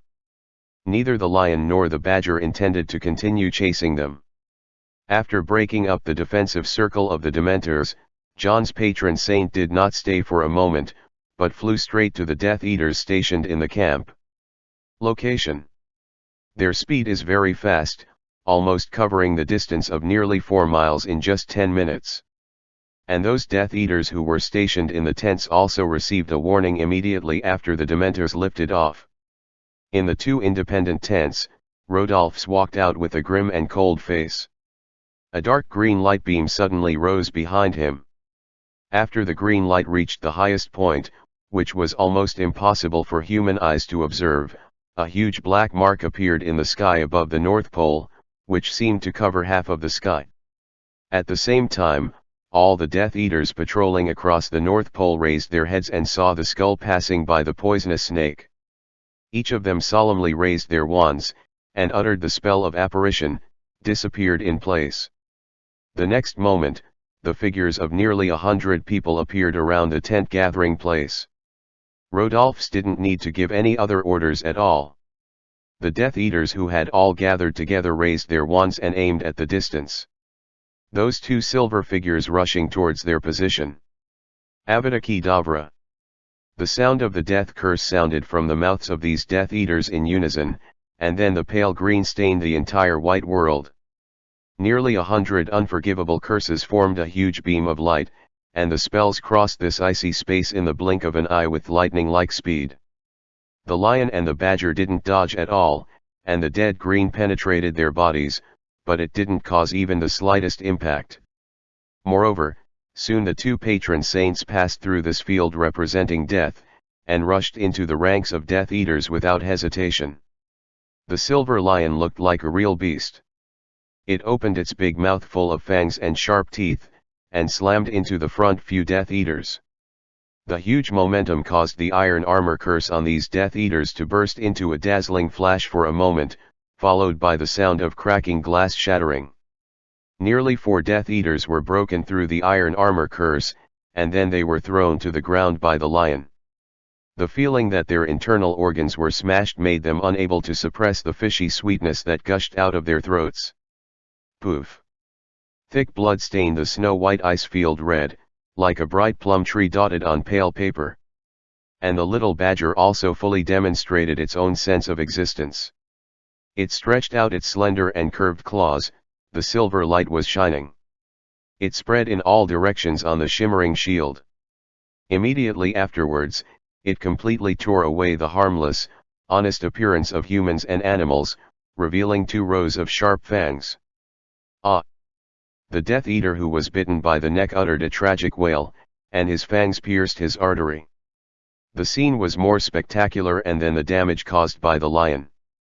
Before the disciples, blood spurted out like a fountain, and the liquid with a warm breath was splashed on the cold ground, leaving a trace of the disappearance of life on this piece of solid ice that had existed for millions of years. The Death Eaters yelled and cast all kinds of spells on these two patron saints who were like tigers rushing into the flock. As the supreme leader here, everyone's immediate boss, Rodolphus watched the extremely scene from the very beginning, watching with cold eyes. He was holding a wand in his hand, but he didn't have the slightest intention to cast a spell on the two patron saints. Instead, he kept looking expressionlessly at the ice surface surrounded by a dozen Death Eaters. The Death Eaters guarding the ordinary tents did not leave their posts, but they still couldn't help being attracted by the movement next to them, and they didn't notice that the cold wind in the North Pole seemed to be colder than before some. Just when they were horrified by the patroness badger biting the throat of one of their colleagues, a figure suddenly fell from the sky.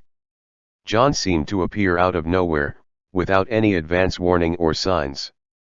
He was like a wild goose with a broken wing, falling straight from midair. His face was pale and blue, and under the absolute pursuit of speed, the frost of the North Pole slapped his face like a knife. But now of course he doesn't have the mood to feel the discomfort on his body. Instead, he stares at the point that Nick has determined for him in advance. While being attracted by gravity, he keeps falling and waving raised the wand. Thunderbolt explosion. The sound of the shattering curse was not noticeable in the whistling wind and snow, but it accurately played its intended effect. Boom. In an instant, John was facing the falling ice layer. As if hit by a heavy hammer, dense cracks like spider webs appeared. Fragments of solid ice are flying all over the sky, as if a thick fog has emerged here. During the period of studying with Grindelwald, whether it allowed him to fully master the 3 unforgivable curses, it also gave him a deeper understanding of black magic. This has led to whether it is the blasting curse or the magic front, the power that John uses now is much stronger than before. But even with the strengthened blasting curse, the appearance of these cracks still didn't create enough entrance for John to pass through, so he waved his wand again without stopping for a moment. Break to pieces. The second shattering curse was released from his wand almost in seconds. But the Death Eaters guarding here are not a group of dry food. They waved their wands after hearing John's second spell. Avada Kedavra. The spell stops. The targets of the death-defying curse and the universal solution are naturally John himself. They clearly discovered John's intention to blast through the ice, and then made a clear judgment. Killing John is of course the most important thing, but if you can't kill him successfully, then you must stop him from blowing up the ice. While those miserable green spells shot out from the wand, John's body, which had been falling, suddenly stopped in midair for a moment. Several death curses passed under his body, and before those common resolving curses had time to affect the shattering curse that lit up at the tip of John's wand, an invisible force emanating from John's body and these resolving spells, the power of the same mantra with the same root, will wipe out all these mantras. Just before those Death Eaters understood how John used the solution to solve the curse, the shattering spell had already shown its due effect on the ice.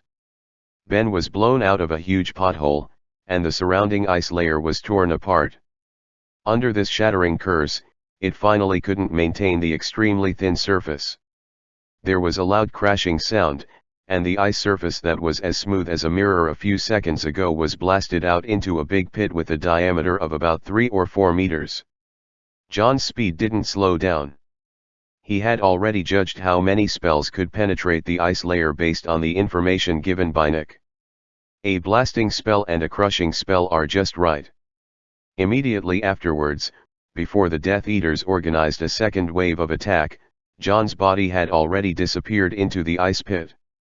The Death Eaters who surrounded here stopped the spell-casting action they were planning to continue, and the 2 patron saints who were fighting among the Death Eaters also disappeared, leaving only a mess. Rodolphus, who was unmoved from the beginning to the end, saw the Death Eaters who blocked John, and after the mission failed, there was no ugly change on his face. He just said something coldly. "It's all a bunch of trash." No one dared to refute his words, even if at this time many people were resentful, thinking that they are all trash. Then what are you doing? Rodolphus didn't care about the Death Eaters on the ice, but walked to the ice pit that John had dived into. He didn't make a sound, just quietly looked at the deep hole, and at the same time took out an old envelope from his pocket.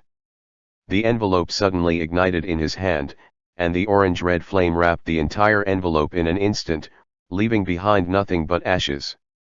The cold wind raged on the ice field.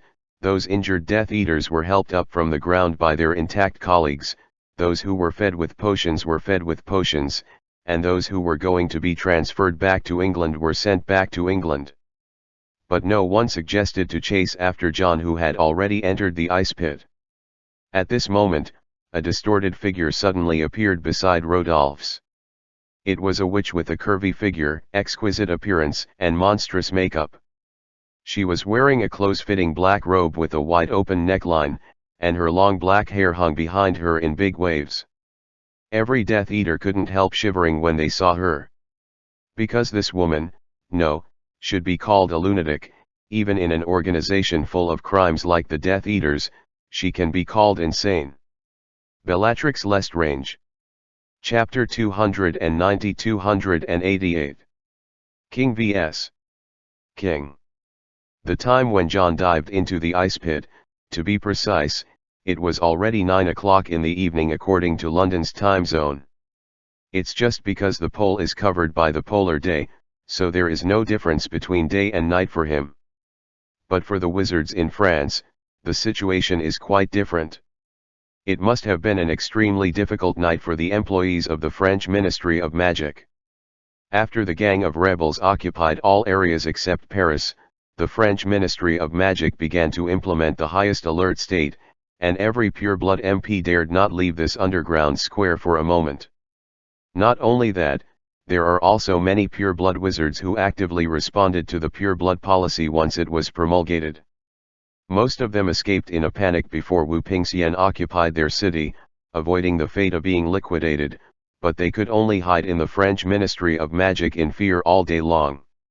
All the aurors in France are required to be on standby in the Ministry of Magic 24 hours a day, and those support aurors whose origins are unknown, who only speak pure British English but never speak French, are also guarded in the French Ministry of Magic. This is the final bottom line Voldemort drew for them. All other places in France can be lost, but only Paris cannot fall into Dumbledore's hands. Both Voldemort and Dumbledore clearly understand what it means if the entire territory of France is occupied by the Weapon Line. If the nearly 10 years of exile in the Hogwarts carriage belonged to Dumbledore's strategic defense, then after the victory in the correctional facility, the organization led by Dumbledore has entered a strategic parity with Voldemort.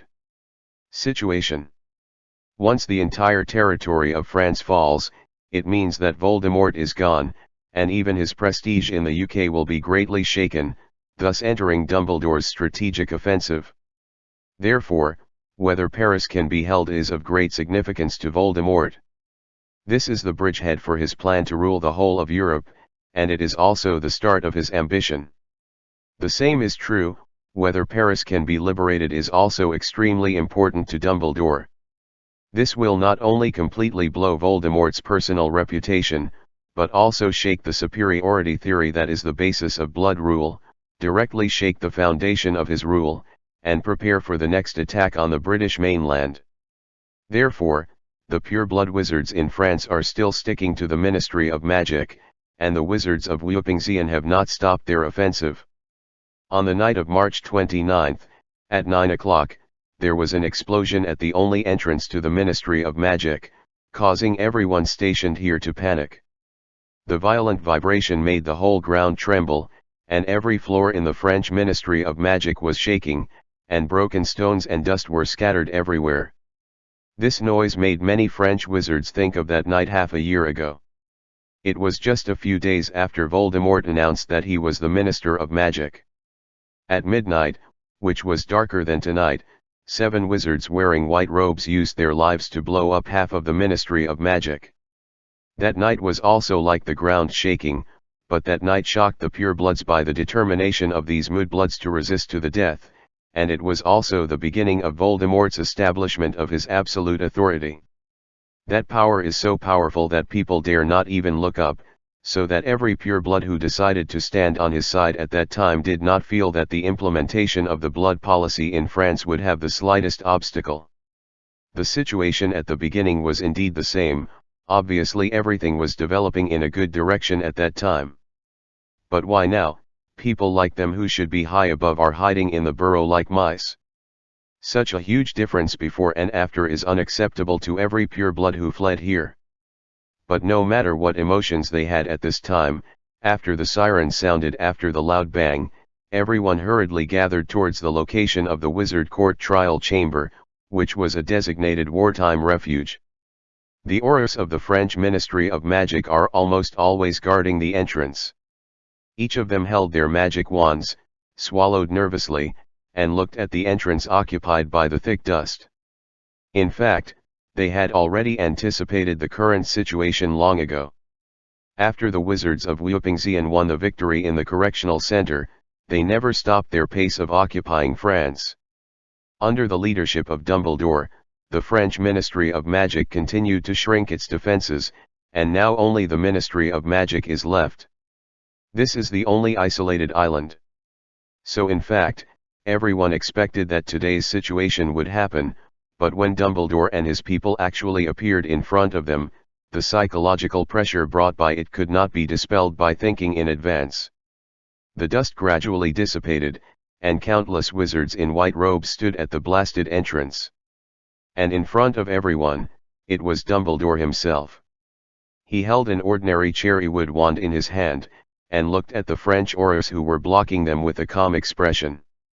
"I think, if you are generous enough to put down your magic wands, then this war that shouldn't have happened may be resolved. What do you think?" His words made the Aurors' palms holding the wand sweat, but no one was shaken in the slightest. The Aurors who were finally able to defend the Ministry of Magic must be diehards of pure blood. They themselves had done some things that pure blood should do during Voldemort's rule. Such things cannot be forgiven by the wizards of Wupingxian. They may die if they resist, but if they surrender, they will die 100%.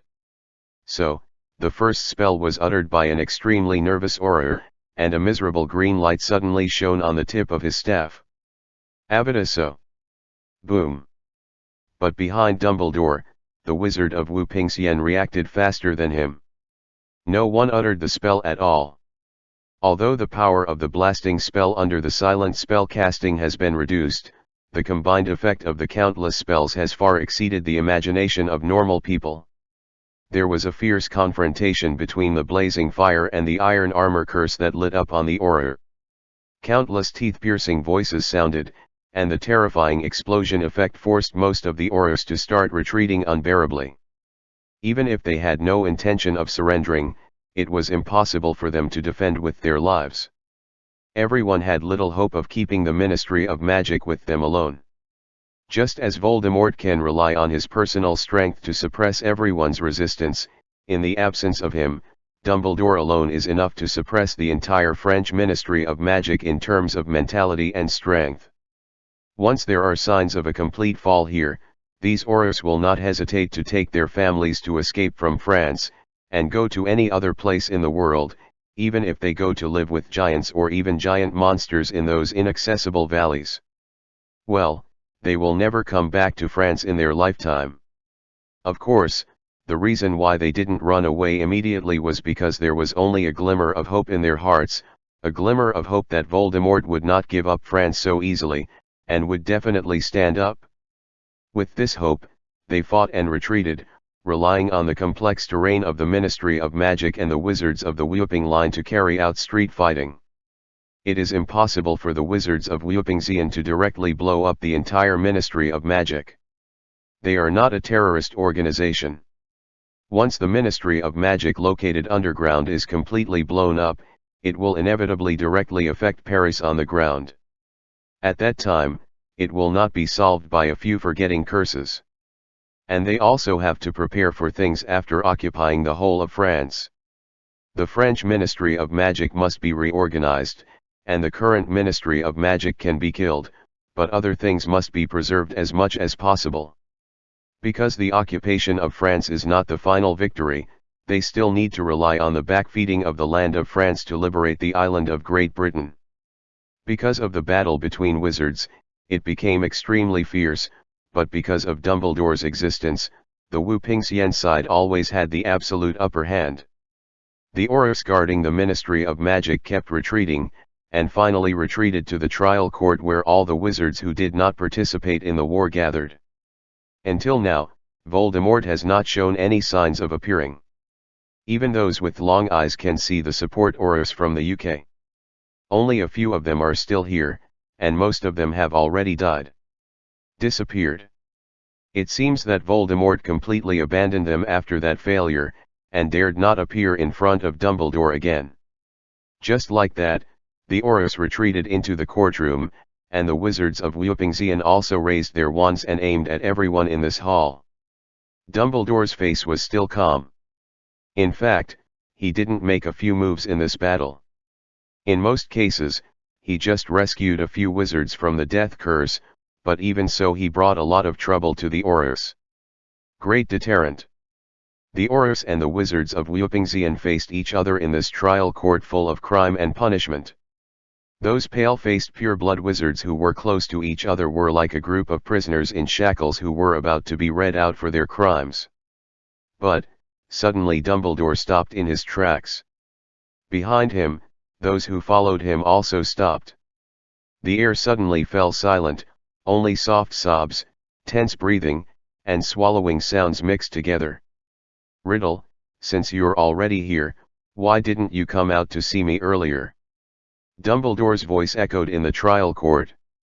After hearing the surname he called, most of the wizards in Wupingxian turned dark, while the faces of the pure-blood wizards in France were blank, as if they had never heard of this ordinary incomprehensible wizard. "Who is the person with the most common surname?" "Because I enjoy this feeling very much, Dumbledore." A faint voice came from behind those French pure-bloods. They all turned their heads and made way for a passage, so that everyone behind Dumbledore could also see the man sitting on a chair with his face on his hands. Youth. His appearance seems to have been fixed on this handsome face forever, even the years that can kill everything can't leave the slightest mark on it. Voldemort was still the same, his eyes were cold and his expression was plain mixed with indifference, staring straight at Dumbledore who was more than 10 meters away from him.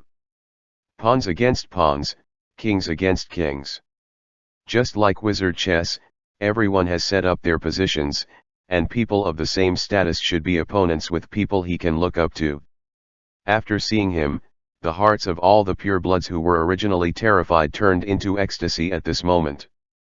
They don't want to give up everything they have in France, whether it's status or power, and now the only one who ensures that they can have these is this man in front of them.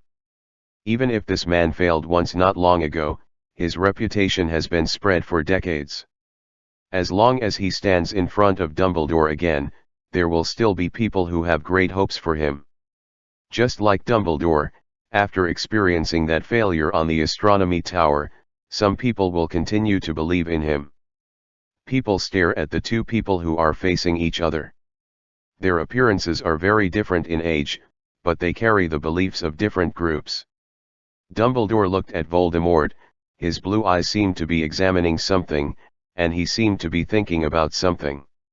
And Voldemort did not avoid Dumbledore's gaze, and he was a different person from himself who fell from the sky like a black meteor and returned to the French Ministry of Magic to suppress those two-hearted wizards. "It feels like I'm back to my old self, doesn't it?" An intriguing smile appeared on Voldemort's face. He casually held the wand with Fox's phoenix tail feathers as the core between his index and middle fingers, as if this was not a battlefield filled with gunpowder, but a celebration dinner. Dumbledore frowned slightly. He could see that Voldemort wasn't being aggressive. He had indeed gotten rid of his previous state and returned to his heyday. This is very strange. Regarding the problem of Voldemort's soul, John naturally told Dumbledore that the influence that obviously came from the soul is not easy to get rid of at all. But Voldemort's current state has no possibility of cheating, and based on Dumbledore's understanding of him, if he has not returned to normal, it is impossible for him to have the courage to reappear here. It is only possible that something unknown happened to make Voldemort recover so quickly. It's just that his state has been completely recovered, or it's just temporary, which is unknown from the current appearance. But whether it is permanent or temporary, the restoration of Voldemort's strength is real, which makes the current situation frozen. Dumbledore first raised the wand in his hand, his face was still as calm as water. Since there is no way to study the process in detail, let's see the result. Chapter 291-289. Triwizard Tournament. Dumbledore raised the wand in his hand, and the crimson light thread lingered at the tip of the wand, and the surrounding temperature obviously rose by 4 or 5 degrees compared to the previous second. Seeing his movements, all the Wupingzian wizards who followed him raised their wands without hesitation, even though the man sitting on the chair brought great pressure to all of them. After seeing their actions, both sides of Voldemort, whether it was the Aurors or all the other non-participating purebloods, also raised their wands together. As long as Voldemort hasn't abandoned them, they can only follow him to the end. If this man becomes the loser again today, then none of these pureblood wizards in the trial court will be able to escape, and none of them will be able to survive. However, even though the atmosphere was already so tense, Voldemort still leaned lazily on the back of the chair, and the wand in his hand was still like a street gangster holding a cigarette, casually held between two fingers, as if he didn't even look at it. See Dumbledore's ready attack posture. Actually, you and I both understand, Dumbledore. He said easily, if you fight me like this, we won't be able to tell the winner in a short time, but if I want to kill other people, you can't stop me. Dumbledore seemed to have just thought of this question, and he let out a flat aha. You talk a lot, you want to kill people, no one here can stop you, but, is this place really not important to you? Their dialogue was very straightforward, but in this straightforward dialogue, the real threat was everyone else present. Voldemort wanted to kill all wizards except Dumbledore, and Dumbledore couldn't protect him, but in the same way, Dumbledore wanted to destroy the entire French Ministry of Magic, even killing all French purebloods present, and Voldemort also can't stop. If the battle between the two reaches the point where neither can do anything to the other, then they will inevitably start with the people around each other first. Looking at Voldemort's cold eyes, Dumbledore suddenly thought that Voldemort hadn't appeared before entering this trial court. Instead, he appeared under the eyes of everyone after both parties gathered. It's the result of what he did deliberately. As for why such a special occasion was made, it can't be that he just wanted to show off. Voldemort may have such a hobby, but he hasn't done these things on such a critical occasion just for the sake of face. The point. The biggest possibility is that he intentionally formed a situation where other people will become a drag on the next battle between the two. As for why such a situation had to be deliberately created, Dumbledore felt that he did not need to guess this, because Voldemort would have said it himself. Of course it's important. As long as Voldemort is sane, he can't deny the meaning of their existence in front of all French purebloods, he said loudly. These are the cornerstones of my career, including this Ministry of Magic. I can't let you destroy them so easily, just like you won't let me kill the people behind you so easily. His voice suddenly became treacherous. This battle will eventually evolve into such a result. None of us wants to see it, and no one can reconcile the contradictions between us. You want to capture Paris and counterattack Britain. I want you to get out of France and let your lackeys go into exile in other corners. We might as well resolve this conflict in another reasonable way. Dumbledore nodded slightly, his crescent-shaped eyes reflected an inexplicable white light. I'm all ears. Voldemort stood up from the chair. With a smile on his face, he strolled among the pureblood wizards, and opened his arms as if giving a grand speech.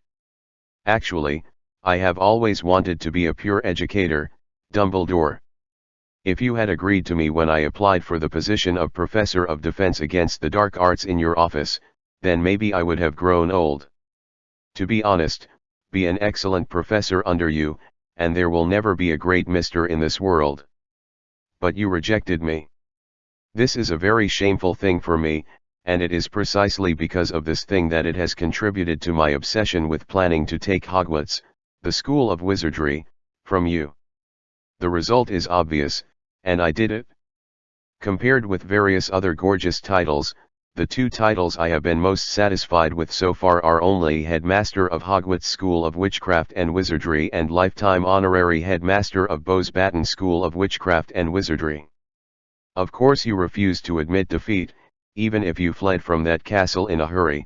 You still insisted on declaring that ridiculous school is the real Hogwarts in a broken car, and that loser also took the opportunity to seize Durmstrang. He looked around at everyone around him, and then fixed his eyes on Dumbledore's face. This may be a coincidence, or it may be an arrangement of fate. No matter who is the orthodox of Hogwarts, now we both control 2 magic schools, which is very good. I don't know everyone at the scene, so many years have passed. Do you still remember that there was once a magic school in Europe where 3 magic schools participated together, selecting students as warriors, and they held various competitions, and finally competed for the strongest warrior match? There was no sound in the trial court, whether it was the French pure-blood wizards or the Whoopingsian wizards behind Dumbledore. They all looked at the man standing among everyone. None of these people present could have guessed what Voldemort was talking about. Although the event had indeed been suspended for hundreds of years, wizards still talked about it because of its legendary nature. Triwizard Tournament. Voldemort and Dumbledore looked at each other, and said the name of the event with a smile on their faces. Hogwarts. Beaux Batons. Durmstrang. A competition jointly held by 3 magic schools representing the entire European magic world. Dumbledore, since the identity of a wizard can't let us decide the outcome of today's battle, it's better to have an education. How do you compare between families? My Hogwarts and Beaux Batons represent me, your Hogwarts and the losers Durmstrang represent you. Whoever wins the championship is the winner. He restrained the smile on his face turned calm, and he spoke loudly. I win, you get out of France with your ridiculous organization.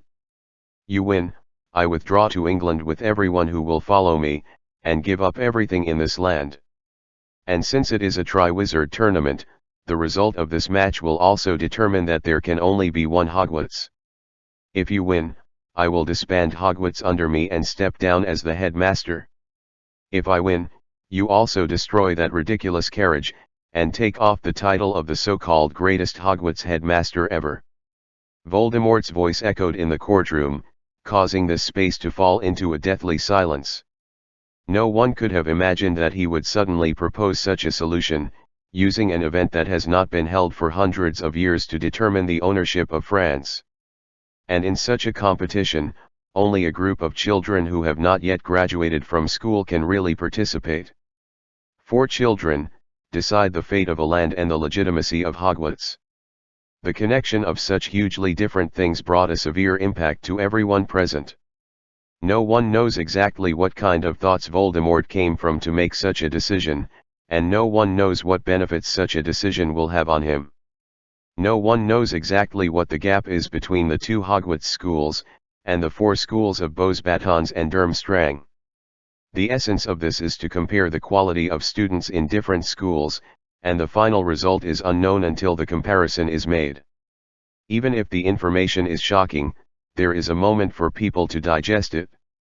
After everyone came back to their senses, they all set their sights on Dumbledore. Since Voldemort has proposed a solution to this war, whether to adopt it or not depends on Dumbledore's decision. Different from the disbelief on other people's faces, even if Voldemort told the final result, Dumbledore's face didn't show much expression fluctuation. He just looked at Voldemort deeply, without moving his gaze away for a moment, as if he wanted to imprint his gaze on his mind.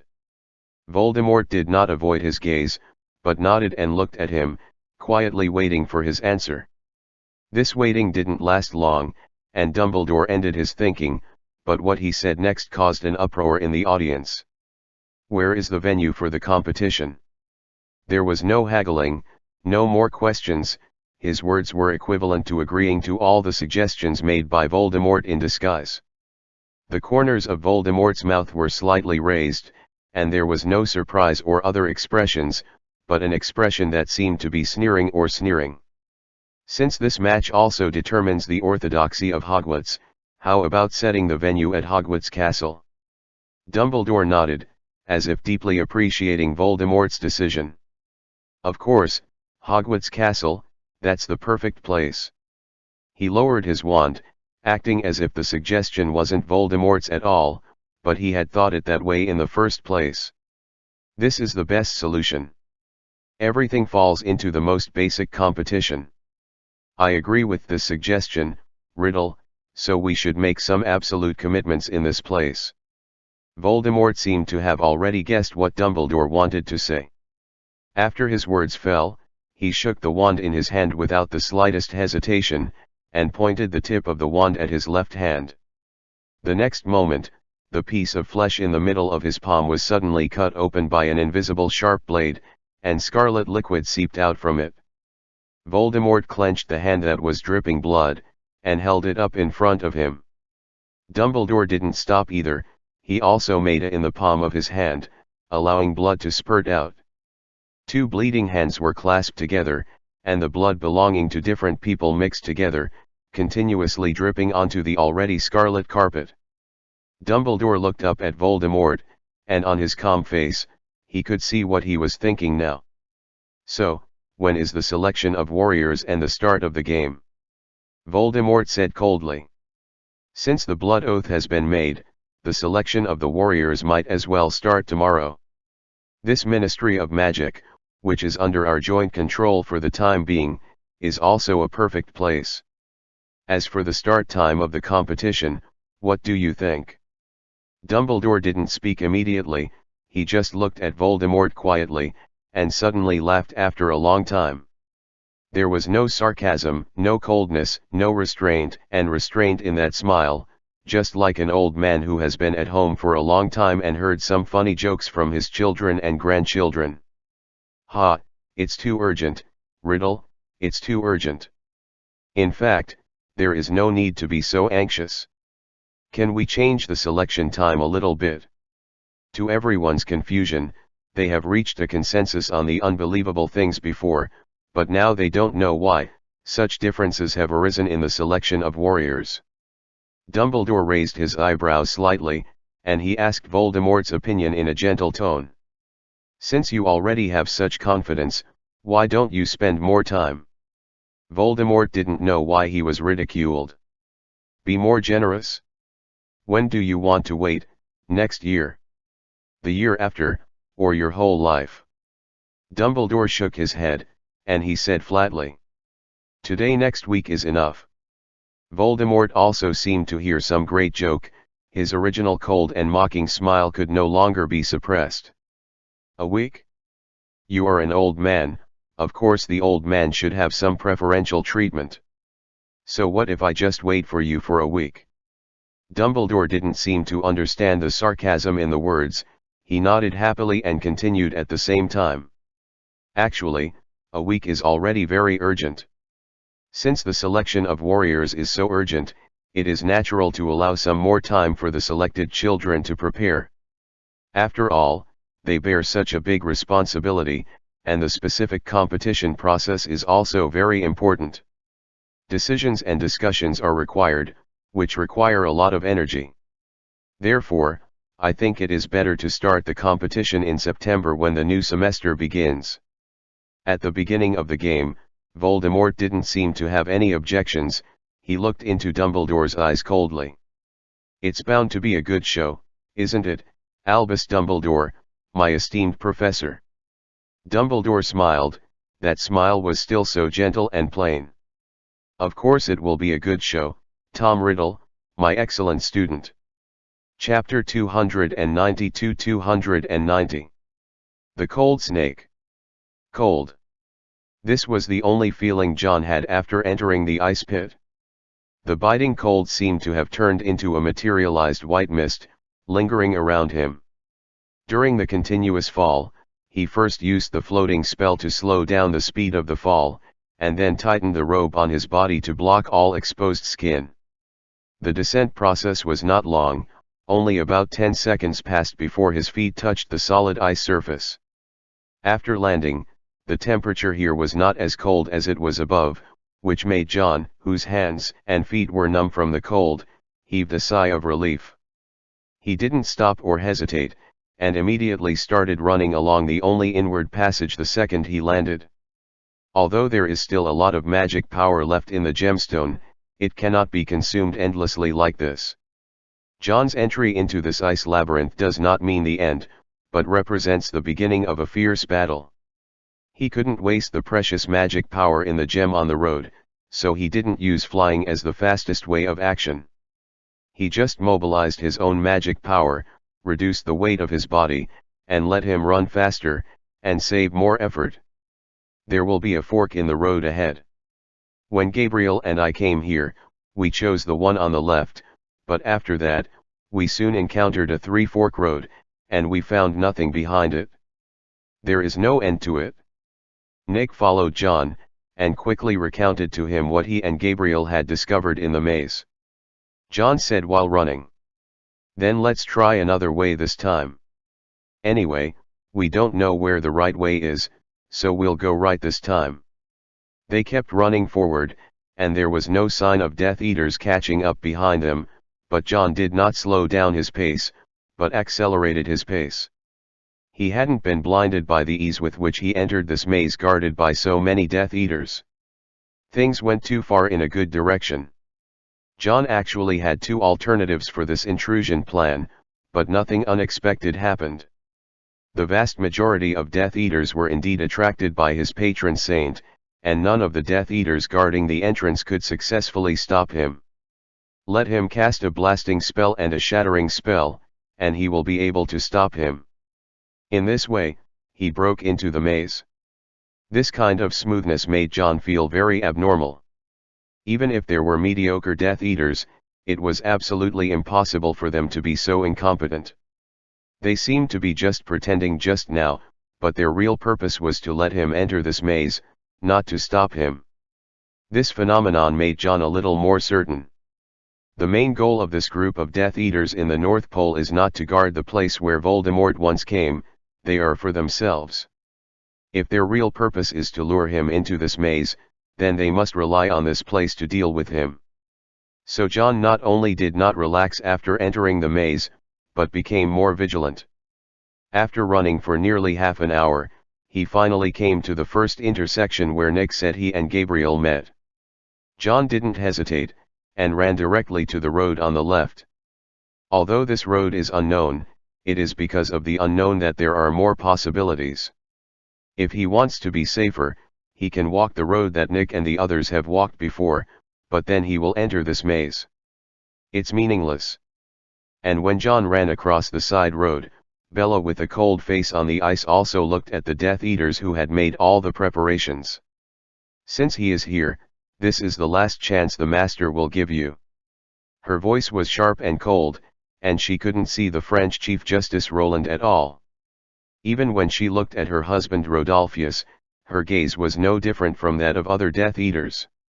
At the same time, I also relayed the promise made by the Master: no matter who kills or captures the boy, he will become the next French Minister of Magic and become the real power in the French magic world. Her words made all the Death Eaters below breathe harder. It was clear to everyone that Voldemort's own appointment as France's Minister for Magic was merely a temporary expedient.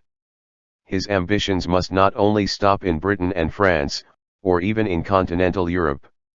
Once he continues to start the next journey, he will definitely step down as the French Minister of Magic and let a reliable confidant control and manage this land for him.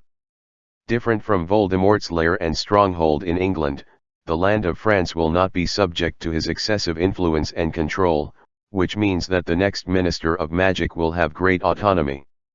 This also represents a huge benefit, and it will not stop these Death Eaters from being moved.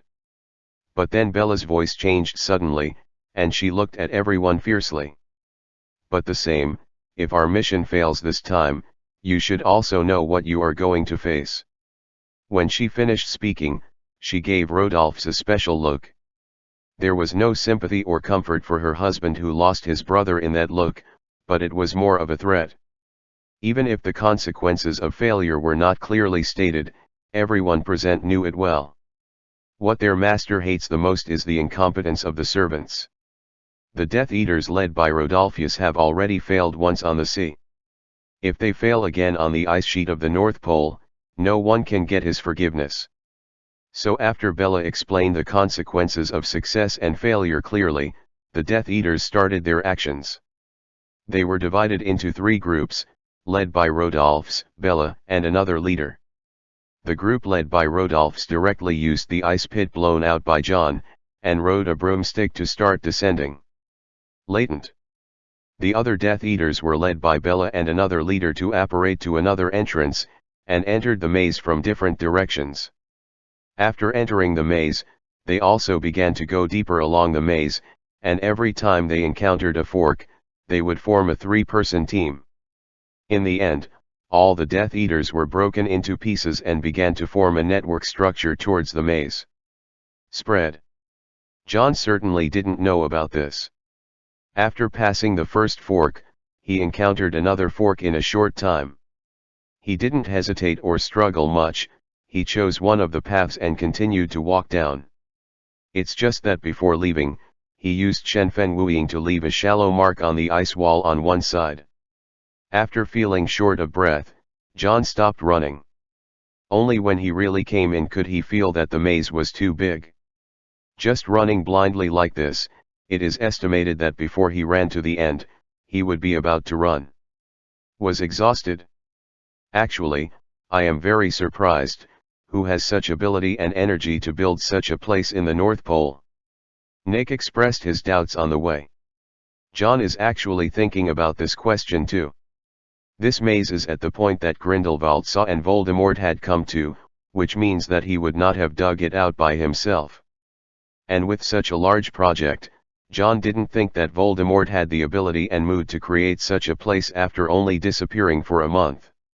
It is very likely that some wizard who came to the North Pole left this place before, and the purpose of his making this maze is most likely the reason why Voldemort came here in the first place. To be able to dig out such a huge maze on these permafrost that has not melted for millions of years, if it is a wizard, it is absolutely impossible to be an unknown person. Among the famous wizards in history, it is true that no one has ever been to the North Pole. Maybe just like Extus who created the island of Azkaban. If no one discovers this place, no one in the magic world will know the power of the creator of this labyrinth. John walked forward while talking, but in the next second, he suddenly stopped, and his whole body suddenly remained motionless as if under a petrification spell. Nick and Gabriel, who were following him, also froze in place, but before they could ask, John made a silent gesture to them. As all their movements stopped, they faintly heard a rustling sound. The sound was not loud, very small. If John hadn't stopped their conversation, almost no one would have noticed such a strange sound. Both Nick and Gabriel held their breath, the sound became louder and closer to them. Then, a thick and long creature crawled out from a corner not far in front of them. After seeing the emerald green skin and the thick and long body like a bucket, John suddenly remembered an extremely dangerous magical creature he had seen before. In the first moment, he couldn't react so fast at all, so he could only close his eyes instantly, and then covered Gabriel's eyes with both hands, while reminding Nick loudly, "Don't look into its eyes. Nick." However, he didn't receive a response from Nick, and the sound that was transmitted was only a moment, except for the squeaky from the action of the huge creature, like the sound of a hard stone falling to the ground. John's heart suddenly sank to the bottom. This voice not only confirmed his guess, but also let him know that his reminder was too late. Gabriel, whose eyes were covered, was at a loss. "What's up, John? What's up with Nick? Don't be nervous, Nick is fine, but don't open your eyes. Remember, don't open your eyes no matter what noise you hear, and then float up. You should remember how high we are now, floated 1 meter above the ceiling, and waited in the ice. When I tell you to open your eyes, you open them again." John quickly explained all the instructions to Gabriel. Gabriel was also very obedient. After John let go of her eyes, she didn't open them either. Instead, she closed her eyes nervously according to John's request, and floated up until she fell into the ice layer. Just stopped. After letting Gabriel hide in a safe place, John closed his eyes tightly and took a deep breath. He tore off a strip of black cloth from the robe on his body, then calmly and completely blindfolded. After seeing the body that was still fresh in his memory, and knowing that Nick had no way to answer his words, John knew very well what he encountered now. Basilisk. Once in Hogwarts Castle, he used a rooster to kill one of its kind. A basilisk that can actually live in the North Pole. This is a situation that John never expected. Even magical creatures generally follow natural habits. No matter how powerful the basilisk is, it is called the king of snakes, and it is also a snake. As long as it is a snake, it must have the characteristic of hibernating in a cold environment. In nature, the only snake that lives in the North Pole is called the Arctic viper, but even if it lives, there will be a hibernation period of up to 8 months a year. And this is still in Scandinavia, which is less cold than the North Pole. In such a cold environment as the sub-ice labyrinth, there is actually a basilisk that can move freely, which no one could have guessed in advance. But although such an accident caught John a little off guard, it was not to the point of panic. It's not that he has never seen the basilisk, nor has he never killed it. Now even if there is no rooster, which is the best killer weapon against this creature, John will not have any fear. The is gone, but he's not the man he was more than a year ago either. Thunderbolt explosion. Without any scruples, whether it is Nick who has been suspected of being petrified, or Gabriel who is hiding in the ice, the blasting spell will not cause any harm to them. Boom. The sealed space of the labyrinth made this blasting curse emit a huge roar that was not available outside. John couldn't see the target. He was just casting a spell in front of him. He didn't care whether he could accurately hit the target and cause damage to the target. Because the goal of this blasting spell itself is not to kill. The reaction speed of that basilisk is very fast, or the reaction speed of all snakes can be said to be top-notch. After seeing the only target that could pose a threat to it, and raising the small wooden stick in its hand, it squirmed its body deftly and wrapped itself around a raised ice block above the maze. After the ground shaking caused by the blasting spell, apart from blasting a piece of solid ice and creating fine shards of ice all over the ground, there was no other record. This made the basilisk entwined on the ceiling stare at John coldly with snake eyes, and at the same time shrink its body like a spring. Just when it planned to complete the dash for this distance with the fastest speed, and swallowed John directly into its mouth. John waved his wand again, a spell that he could apply no matter what the situation, sounded from his mouth. Wingardim Leviosa. Chapter 293-291. The corridor in the ice and snow. Fine pieces of ice floated from the ground, making irregular movements in mid-air, at the moment when the basilisk locked its body tightly and rushed out. John also suddenly rolled to the left. Immediately afterwards, there was a loud noise of heavy objects colliding with each other in the narrow passage. John leaned against the cold and solid wall, and after stabilizing his body, he read out towards the place where the ice chips were emptied. Spell. Shenfeng Wuying. The invisible sharp blade appeared in the air almost a second after his spell fell, and the cold airflow seemed to be cut by a huge blade. Soon, a sharp weapon pierced into the flesh and roared. The stinky blood splashed out like sludge trampled out of a mud pit, and even a lot of the viscous liquid was splashed on John's face, but the unbearable stench did not stop him. The dodge action at the next moment. The basilisk with a big cut in its soft belly twisted its body crazily, and its steel-like tail left clear marks on the surrounding solid ice. The floating ice chips gave John a more direct sense of the surrounding things than seeing with eyes. So at the moment when the basilisk went mad, John's body was light and nimble like a monkey, and he dodged to the original place after a few jumps. Then aiming at the direction he was in just now, he raised his wand again without hesitation. Avada Kedavra. The miserable green filled with dead silence instantly illuminated the entire dark space, and the beam representing death shot out from the tip of the chestnut wand. The basilisk clearly felt the breath of death. It roared even more frantically, trying to twist its body so that its whole body was attached to the ice surface on the far right, so as to avoid the killing curse. However, the severe pain caused by the wound on the abdomen severely slowed down its reaction nerves. When the command to dodge came from its mind, and the second half of its body had successfully deflected to the right, the killing curse spanned a short distance of less than 10 meters in an instant, and hit the basilisk monster's huge body. Snake head. The deadly earth-brown snake eyes lost all signs and emotions representing the existence of life after the killing curse was hit. Then, a bang sounded, and the huge body fell powerlessly on the ice, only leave a mess all over the place. John gasped heavily, but he didn't act rashly. Instead, he continued to use the floating spell, controlling more ice chips to float around, so as to help him clearly perceive the situation in front of him that he couldn't see. After observing from any place, even though some ice shards fell on the heart of the basilisk, but did not get the slightest feedback, John breathed a sigh of relief, and took off the black cloth that blindfolded his eyes. Now he can finally see the true face of this basilisk.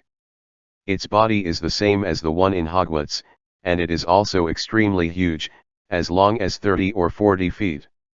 The scales on its body are also bright emerald green, and its abdomen is as long as half an adult. The stinky blood stopped flowing. This snake is not malnourished at all, or has some strange mutations, and it looks like it can resist cold. Such a discovery made John's doubts even more difficult to explain. So why is there a basilisk in this maze at the North Pole? Did Voldemort or someone else put the snake in? But of course he didn't have the extra energy to think hard about this issue. After calling out Gabriel, who was hiding in the ice above, they began to look for Nick on the ground full of broken ice and blood. Soon Gabriel found something in a corner. Nick's whole body seemed to be frozen, and his face still maintained the expression of horror after seeing the basilisk. His original illusory body was as hard as a sculpture. "Respond!" the little girl cried out sadly. "John. Nick is dead." John followed her voice and walked over, patting her on the head. "He was already dead, and it is impossible to die again. Don't worry, he is only temporary now, and it won't be long before we go out and ask the professors to prepare an antidote with mandrake, and he will return to his original state." John didn't lie to Gabrielle. It is indeed impossible for the ghost to be killed by something again. Even an instant death that is as strong as the eyes of the basilisk will only make him fall into a state of petrification. As for how long it will take for them to leave here, let Nick in order to get rid of the situation, this was not something John could have predicted in advance. Of course, they certainly wouldn't just leave Nick here. It is estimated that no one in the entire magic world can tell what the petrified ghost belongs to, but the levitating spell that John used on Nick has achieved its effect. His already stiff body was relieved a lot, and then with the help of Gabriel, John strapped Nick to his back. This didn't put much pressure on him, it just made him less flexible in action than before. After that, John didn't leave immediately. Even though the battle just now caused a lot of commotion and no one knew if there were any Death Eaters attracted to the maze, he still started to collect his spoils from the basilisk. How can there be a reason not to pick up equipment after killing monsters? He couldn't take away things that were too big, and he didn't let go of anything that could be taken away. He found 2 more snake teeth that looked pretty good.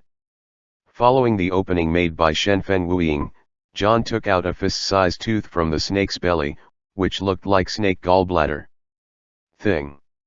Then he gouged out the 2 eyes of the basilisk, but its eyes were too big. He tried all the pockets on his body, but there was no suitable opening to stuff the 2 football-like eyeballs into. Since he couldn't take it away, John didn't want to leave this thing to the Death Eaters. He simply used the smashing curse to blow up the eyeballs and other things he couldn't take away, and directly smashed the snake corpse that was still intact. It was chopped into a meat paste. Such a process, he naturally didn't let Gabriel watch it. After all the hands and tails were packed, John carried the petrified Nick on his back and took Gabriel forward. Without Nick's wayfinding in advance, John moved forward more cautiously. After passing through an intersection, they encountered a new fork, and Gabriel was still allowed to make a choice, while John left a shallow mark on the ice on one side before leaving. After walking along the road chosen by Gabriel for about 10 minutes, they then encountered an intersection that was exactly the same as the previous one, and beside this intersection was obviously the mark that John left just now.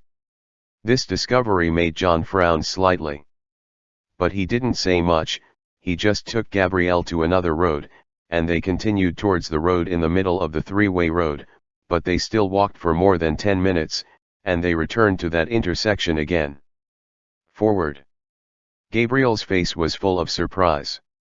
Are we at a dead end? John frowned even tighter.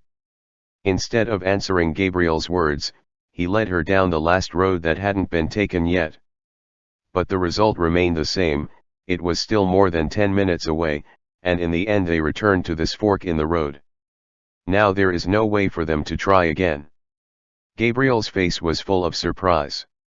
She floated around the ice layer up and down the side road, but found nothing. John walked back a few steps in thought, turned a corner, and saw the puddle of minced meat still scattered on the ground. The road he just killed the basilisk is connected to the fork they are in now, that is to say, if they want to go to this fork, they must pass the corpse of the basilisk. But just now they walked back along 3 different roads, but they didn't see the body of the basilisk. Instead, they saw it when they returned from here. This made John suspicious. He grabbed Gabriel's hand, stopped her from continuing to try to cross the ice in the fork, and then held his wand and tapped around the fork. Finally, John found some clues on the 2 ice walls separating the 3 forked roads. When his wand hit the ice, some inconspicuous bright golden spots burst out from the moment his wand tip touched the ice. These light spots are very subtle. If John hadn't observed them carefully enough, they might have been ignored. After seeing the problem, he asked Gabriel to try to pass through the 2 ice walls, but nothing unusual happened. Gabriel floated through one side, and then floated out from the other side. But John didn't give up trying. He didn't use the wand anymore, but put on the ring and used the universal curse spell on himself. After that, he stretched out his left hand, and carefully touched the ice wall. As imagined, the supposed cold and hard touch did not come, and John's hand actually went straight through the wall, but it didn't stick out from the other part of the wall like Gabriel did. Instead, it seemed to disappear, it disappeared directly. This made Gabriel's eyes widen, and John had an unexpected expression on his face. He just wanted to give it a try, but he didn't expect it to succeed. The missing hand, John, not only didn't feel the slightest bit of coldness, but felt warm instead. He took a deep breath, grabbed Gabriel's arm with his right hand, held her in his arms and enveloped her in the solution of the spell, and then the whole person passed through the ice wall. As if walking forward normally without encountering the slightest obstacle, John disappeared into the ice the next moment and appeared in a narrow and warm corridor. There are no ice blocks in all directions here. On the left is a wall made of bricks, and on the right is a long corridor composed of 4 or 5 rooms. Above the head is a sealed ceiling with several kerosene lamps hanging from it. A blue flame was shining in the lamp, illuminating the space. Gabriel looked around curiously, and John was also attracted by the mark left by a reptile on the ground. He finally understood why there are creatures like basilisks living in this area of the North Pole. It doesn't stay in the maze carved out of ice at all. Most of the time, it should live on this corridor. John only had the answer at this time, but he didn't stop, but walked towards the room closest to him where the door was always open. There are a lot of things inside, but they are all destroyed in 7s and 8s, torn paper, tables, chairs and benches crushed by heavy objects, and things like the wreckage of a teapot, rotting clothes, etc. are scattered everywhere. Both are. John walked into the room, and he tried to pick up a few pieces of mud-covered paper from the ground, trying to learn some valuable information from them. But not only the handwriting on these parchments is blurred, but they are also not written in English. John really has no way to distinguish the words that look like Russian to him. circled around this small room, and after confirming that there was nothing of value to be found, he continued to walk towards the next room. This is also a door that was opened. It is a bit far-fetched to say that it is opened, because it is obvious through the broken wood that the door was originally locked, but half of it was forcibly destroyed, and only the upper half remained. There are rusty hinges connecting the doorframe. John bowed his waist and got into the interior, and a stench came over his face. This room has a lot of space, and a bunch of things that used to look like clothes were collected together in a mess. There are many huge emerald green snakeskins scattered around. After seeing these snakeskins, John decided in his heart that the basilisk he killed must not have been brought by Voldemort. The amount of skin peeling like this cannot be completed in hundreds of years. This basilisk must have lived here for a long time, and this room is still regarded as its own nest. Enduring the stench, John also searched here, but still found nothing of value. Without stopping, he continued to the next room. The situation in the third room is more concise and clear. This is a dilapidated house. Half of the wall facing the door in the room has collapsed, exposing a large layer of ice. Animals trapped in ice. Many of them are bears and wolves, and there are some strange-looking creatures, which are obviously extinct animals in the current world. Most of this ice layer has been violently chipped away. Of course, these are the results of the basilisk. The room is full of bones of all kinds. Obviously, it relies on these animal corpses in the ice as food. It survived, and this room is its canteen. After receiving this information, John immediately went to the last room on this corridor. The door of this room was not damaged and was locked, but before entering, John saw the nameplate hanging on the door, and he was stunned. Adrian Fox's Laboratory. Chapter 294-292. Map. Adrian Fox.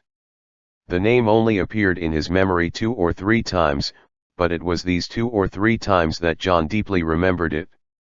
It's not because of anything else, but because his biggest reliance now, whether it's the levitating spell or the variation of the universal solution, the necessary ring and the gemstones on the ring are all created by a wizard with this name.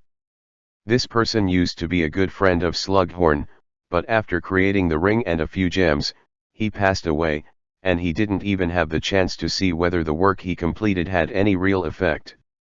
John never expected to find his laboratory in this underground labyrinth in the North Pole. "What's wrong, John?" Floating above his head, Gabriel, who was still confused, asked doubtfully. Of course she didn't know Adrian Fox, nor did she understand what the name meant to John. John also came back to his senses at this time. He took a deep breath, and said softly, "I'm fine." Then he stretched out his hand towards the door, trying to push it open. However, the ordinary-looking wooden door remained motionless, as if it was locked, and there was no way to open it directly. In the case that the other 3 rooms were destroyed by the basilisk, the entrance of this laboratory is still so well preserved. Of course, it is unlikely that the basilisk will be merciful. The biggest possibility is that the laboratory itself has part of the protection ability. After John tried to push the door directly to no avail, he tried to wave his wand and use the unlocking spell on the doorknob, but it still had no effect. Then he took off the ring that he had been wearing around his neck, put it on the index finger of his right hand again, and finally pushed the door with the ring-wearing hand. This time he didn't encounter any resistance, and just pushed the door open so easily. John showed an expression as expected, while Gabriel looked at the ring on John's hand with a look of surprise. Even if John used it, he had never taken it out before. "Who gave you this ring? Have you been proposed by any girl?" John flicked her head angrily. "It was given by one of my teachers. You hadn't come to Hogwarts at that time. You were young. What was going on in your mind?" Gabriel held her head with an aggrieved expression and followed John into the laboratory. This place is obviously not damaged like the other 3 rooms, and all kinds of furniture inside are still neatly arranged around. There is a small bookcase in the corner, but apart from a few empty vases, there are no other books on it. There is a single bed at the corner between the two walls, covered with mattress sheets, and a bed quilt. Directly opposite the door is a set of tables and chairs, with some old parchment left on them. John wandered around the bookshelves first, and after finding nothing more than the vases, he came to the desk and began to flip through the messy parchments. These are obviously some experimental notes, but the content is very scattered. John studied for a long time before he could see that he came to the North Pole, and wanted to find more gems that could be embedded in the ring and used to cast spells on himself. The importance of gemstones to rings is similar to the core of a wand, but compared to most materials that belong to magical creatures that can be used as cores, the requirements for gemstones in rings are extremely strict. Adrian has been researching all his life, and he only found a gem on Mount Olympus that can transmit the magic power of a wizard's body, but the weight of that stone can only allow him to divide 3 stones at most. The double-digit plus gems are a far cry. Yes, at the beginning, he planned to make the gemstones more finely divided. Embedding such stones on the ring can make the magic that the ring can cast more diverse, but unfortunately, it is finally limited by some reasons of the wizard itself. And the raw materials are limited, so only 5 gems can be made. Adrian, who came to the North Pole, started to look for suitable materials after using up the stone from Mount Olympus, and finally found it under the maze of the North Pole. John rummaged through the scattered materials on the table, and he could only roughly see that Adrian did successfully make a gemstone in this maze, but for some unknown reason, he managed to take the gemstone away. Because of incomplete information, John didn't find out the reason, but he was sure that there was indeed a gemstone left here. This couldn't help but make John very excited. Since Slughorn handed him the ring, John knows better than anyone how great the improvement the ring itself has brought him is. If it weren't for the ability to cast spells on himself, the dangers he experienced alone would have killed a normal wizard hundreds of times without knowing it. And for John, every extra gem represents a newly promoted spell position. He can rely on this gem to research new magic that can improve himself, which represents another strength for him. Across. But Adrian left too little information here, and those scattered materials are more like a pile of useless waste manuscripts. Apart from letting John know the purpose and results of his coming here, there is nothing more. A lot of information is provided. After John went through all the information on the table, he opened a drawer beside the table, and in the drawer, he made a new discovery. A very valuable discovery. Look here. His voice attracted Gabriel, who was wandering around the room, trying to figure out where they were in the corridor and where in the maze. She floated to John's side, and together with him, they looked at the parchment they found in the drawer. That's a map. A map depicting the route of most of the maze. Adrian obviously lived in this labyrinth under the ice for a long time, and he doesn't know how he got along with the basilisk, but it seems that no conflict broke out between the two sides. Using this period of time, he not only found stones suitable for making ring gems under the ice, but also drew a map along all the routes of the maze. Although the map is a bit crude, it is not an ordinary blueprint, it has special magic on it, although it is not as magical as the Marauder's map in Hogwarts, but it can also rely on the map itself. Continue positioning on the map. Their current location is the northwest corner of the entire map, and the area of the maze depicted on the map is extremely huge. John and the others have spent nearly half a day from the entrance to the current location, which is only about 1/10 the size of the entire maze. There are also 2 or 3 targets marked on this map. There is no other explanation to see what these marks represent. What is certain is that one of these marks must be the gem that Adrian did not take away from here.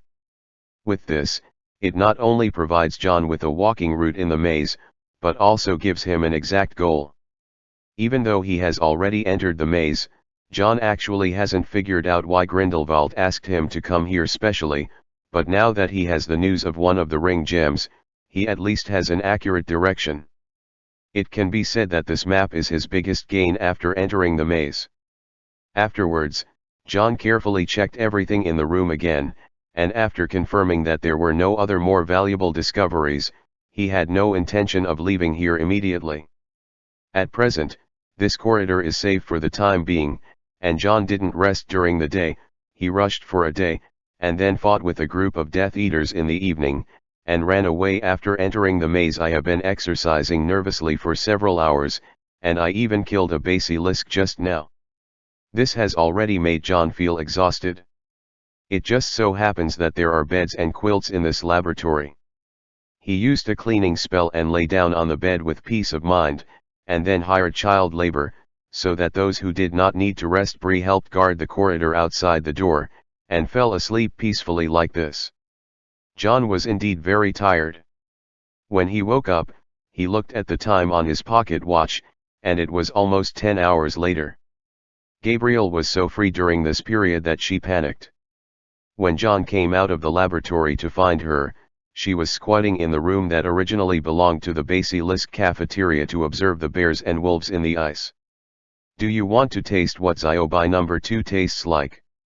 John's seductive voice rang in Gabriel's ear, which made Gabriel stunned, and a stream of crystal clear saliva subconsciously appeared on the corner of her mouth. But then, she struggled and shook her head. "In no mood. The bears in these ice cubes are already dead. We dug out one and cut off its palm to taste it, but nothing happened." But even if John said so, Gabriel still can't accept eating a creature of the same kind that was her friend before. Even after hearing John say that as long as the bear's paws are roasted on the fire and sprinkled with a little cumin, salt, and chili powder, how delicious it will be, she slipped sad from the corner of her mouth again without disappointment. Drooling, but in the end, he still insisted not to be overwhelmed by the delicious nature.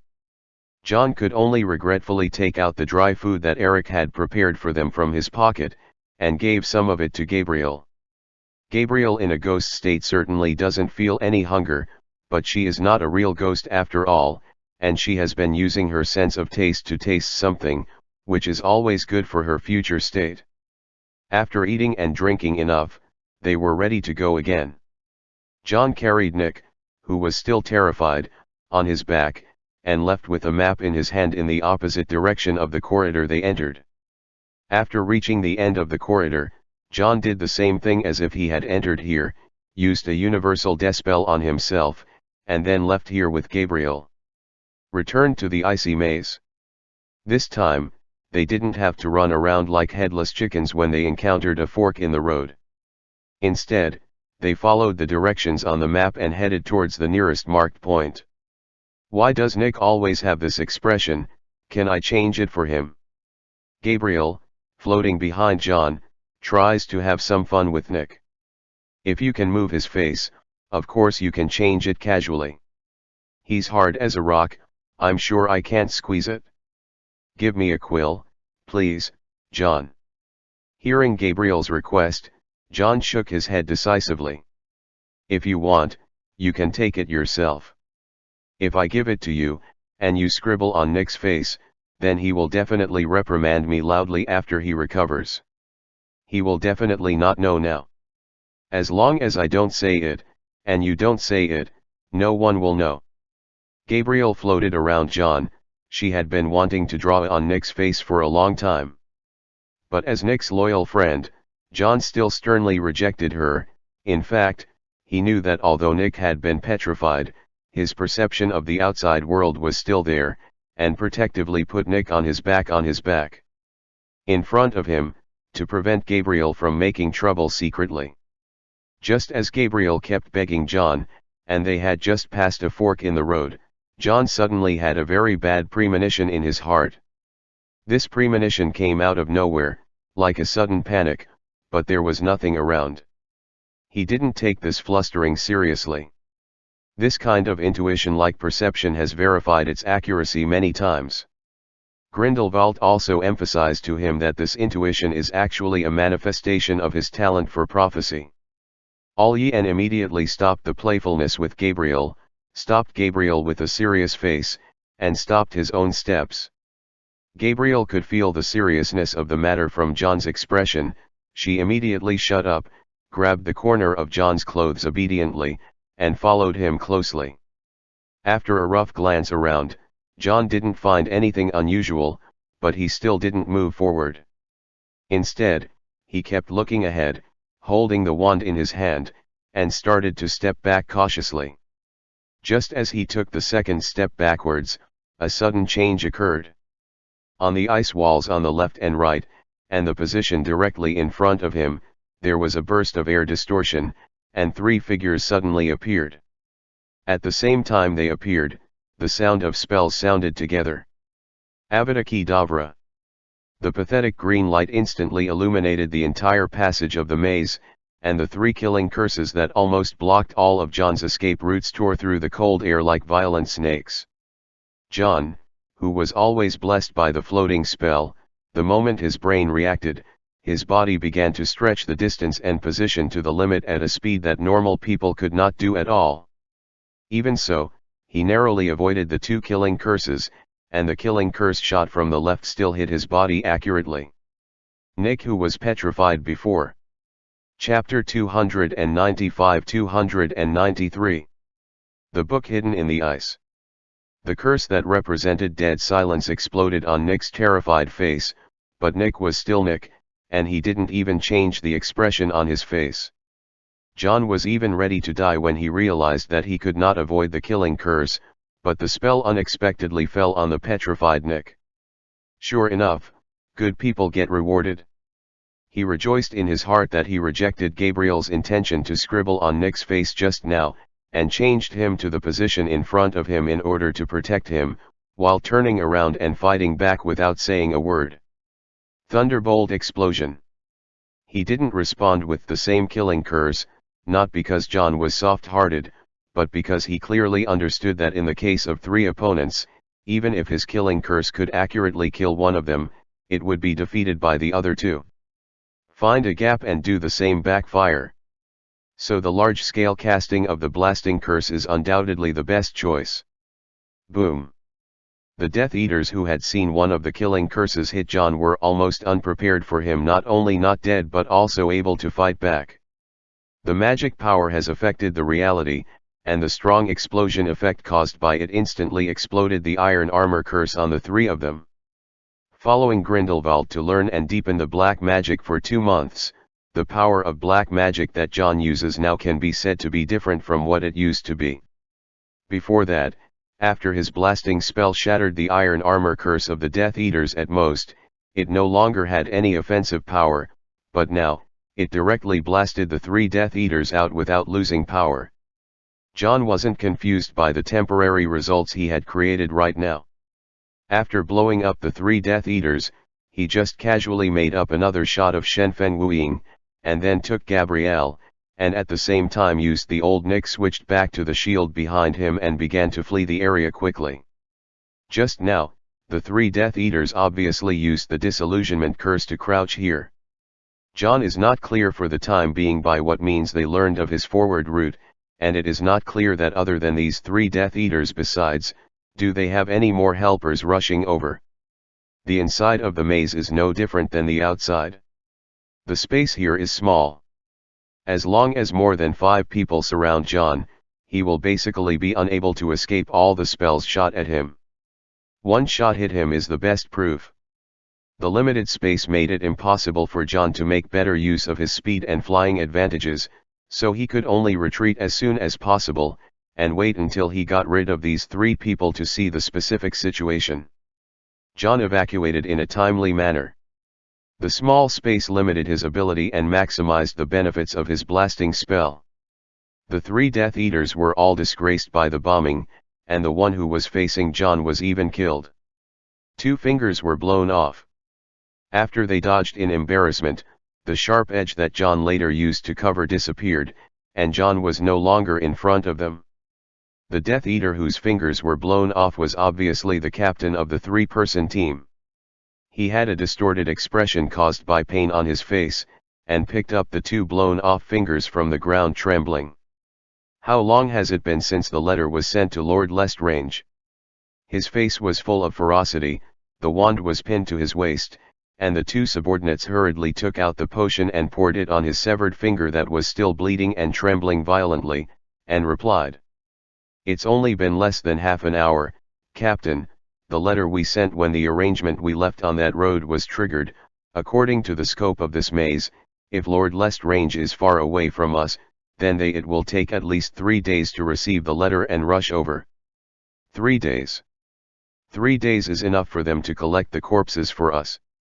The captain with the severed finger didn't know whether he was venting the pain from his hand, or he was simply expressing his dissatisfaction, cursing. "This maze. Why can't you apparate?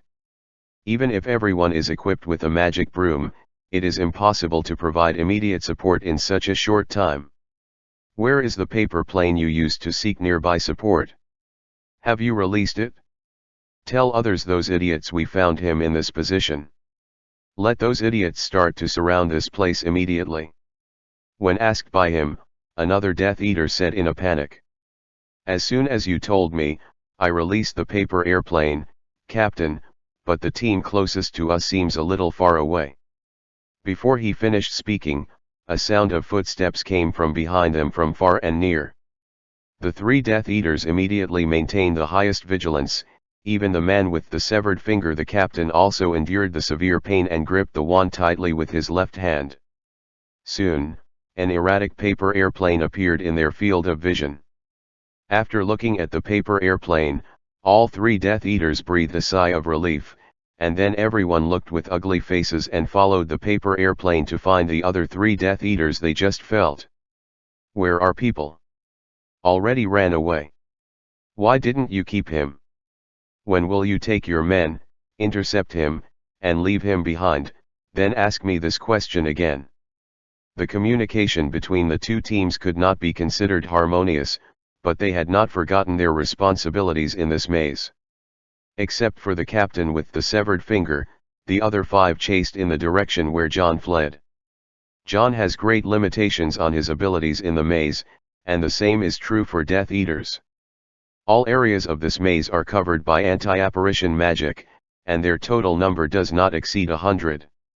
It is already the limit to disperse into a 3-person team. According to the specific strength of John that they have discovered in the British Ministry of Magic assessed, if there are less than 3 people, not only is there no possibility of killing or catching him, but there is also a great probability that he will kill him back. This is why one of the 3 Death Eaters had his finger blown off and lost his ability to cast spells for a short period of time, but the other 2 didn't rush after him. If you really catch up, it is not certain whether people can keep it, but the possibility of getting yourself into it is very high. And just when they started chasing, John had already turned 3 forked roads, and according to the map he got from the laboratory, he went back to the original normal road. After confirming that no Death Eaters were catching up behind him, John took out his invisibility cloak, and prepared to wear it for the rest of the journey. The killing curse that hit Nick really made him a little scared. If he hadn't adjusted the petrified Nick in front of him in advance, John would have no chance of surviving under the killing curse. Even if they put on the invisibility cloak, their forward speed would be greatly slowed down, and it would be inconvenient to move, so John still chose to be careful. Sure enough, his judgment was not wrong. After coming out of the secret corridor, he had already entered a patrol network of Death Eaters. Not long after he put on his invisibility and continued walking, he encountered another group of Death Eaters. It was also a 3-person team, but the 3 did not find John. Instead, John detected their footsteps in advance, and hid with Gabriel in a corner near the ice wall without meeting them. Watching this group of Death Eaters leave, John was sure of at least one thing. These people can't accurately know his movements. It is very likely that the 3 Death Eaters who had ambushed in a fixed position in advance had heard the conversation between him and Gabriel. Prepare. It also basically made John sure that there is a high probability that these Death Eaters in the maze cannot use apparition casually. Otherwise, in the situation at that time, as long as they sent one person alone to call for reinforcements, and the remaining two tried to hold John back, it would definitely bring him more trouble. It turned out that they just ambushed ahead of time. Either the three of them wanted to take credit for it, thinking that a few of them would be able to deal with John, so they took the credit alone, or the speed of seeking support was not so fast. John thinks that the possibility of being greedy for merit is more reliable than the explanation of being unable to apparate or not being able to apparate. After all, although there are many lunatics among these Death Eaters, lunatics are not equal to fools. It is unlikely that a normal person will still think about greed for merit at this time. This speculation also made John feel relieved in his heart. If in the maze, the Death Eaters could still use apparition to provide support anytime and anywhere, it would undoubtedly put a lot of pressure on John. Means that as long as he shows up a little, he will be surrounded by dozens of people. If they don't care about the consequences of casualties, then this maze will definitely become John's burial place. And now, since they have no way to use apparition, that is the best news, which means that John has more opportunities. Even if he encounters any accidents and encounters with Death Eaters, it will not be unreasonable space. Then they proceeded cautiously towards the established goal, and encountered 3 waves of Death Eater squads, all of which they carefully avoided without being discovered. Just as John looked at the time on his pocket watch, they set off from the corridor and walked for 7 or 8 hours, before arriving at the first point marked on the map. This is an ice surface that looks no different from other places from the outside. John groped for a while and found no abnormalities. It wasn't until Gabriel passed through the ice wall and entered the inner ice layer that she discovered it. "This is empty, John." Gabriel lowered her excited voice and said excitedly. John was also shocked. "Do you see what's in there?" "Book, a book the size of a notebook." John was a little disappointed by Gabriel's description. He thought he would find the gems left by Adrian here, but something is better than nothing. Although Gabriel was able to cross the ice and get the book, she couldn't bring it out. Fortunately, according to her description, the part of the ice where things are hidden is not very thick. John estimated that he used a shattering spell on that layer of ice. The sound of the spell was not small, so after he successfully broke the ice layer and took out the book Gabriel saw, he immediately used the repair spell on the broken part. Then, instead of checking the book immediately, she took Gabriel back to put on the invisibility cloak and immediately shifted her position. Not a minute after they left, a Death Eater team hurried to the place where John and the others had been before. But carefully checked the surroundings and found no movement of anyone. But he didn't just let it go, but used the paper airplane that tried magic to report the discovery. The speed at which a paper airplane transmits information can only be considered ordinary, not even as fast as an owl can send a letter. But in the cold Arctic, there are no owls that can work in this place, so the Death Eaters can only use this inefficient method. As for John, after he came to a fairly safe place, he hid under the invisibility cloak with Gabriel, and opened the book with a very old cover. However, to his disappointment, the content recorded in this book is not written in English. It looks a bit like German. Anyway, John basically can't understand it. But after all, this is what Adrian punctuated on the map. Even if he can't understand it for the time being, John can't just throw it away. After properly putting the book in his pocket, he began to study the next target point on the map.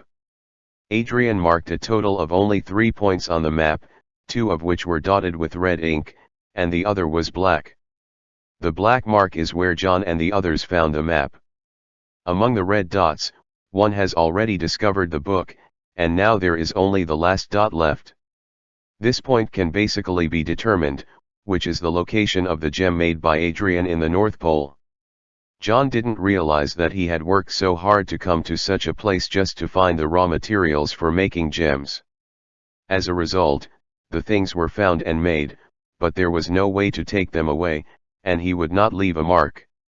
At the same time, this also reflects the importance of the book he got. Being able to be marked with a point by Adrian like a gem means that the status of this thing in his heart is equal to that of the gem. Afterwards, John didn't stop.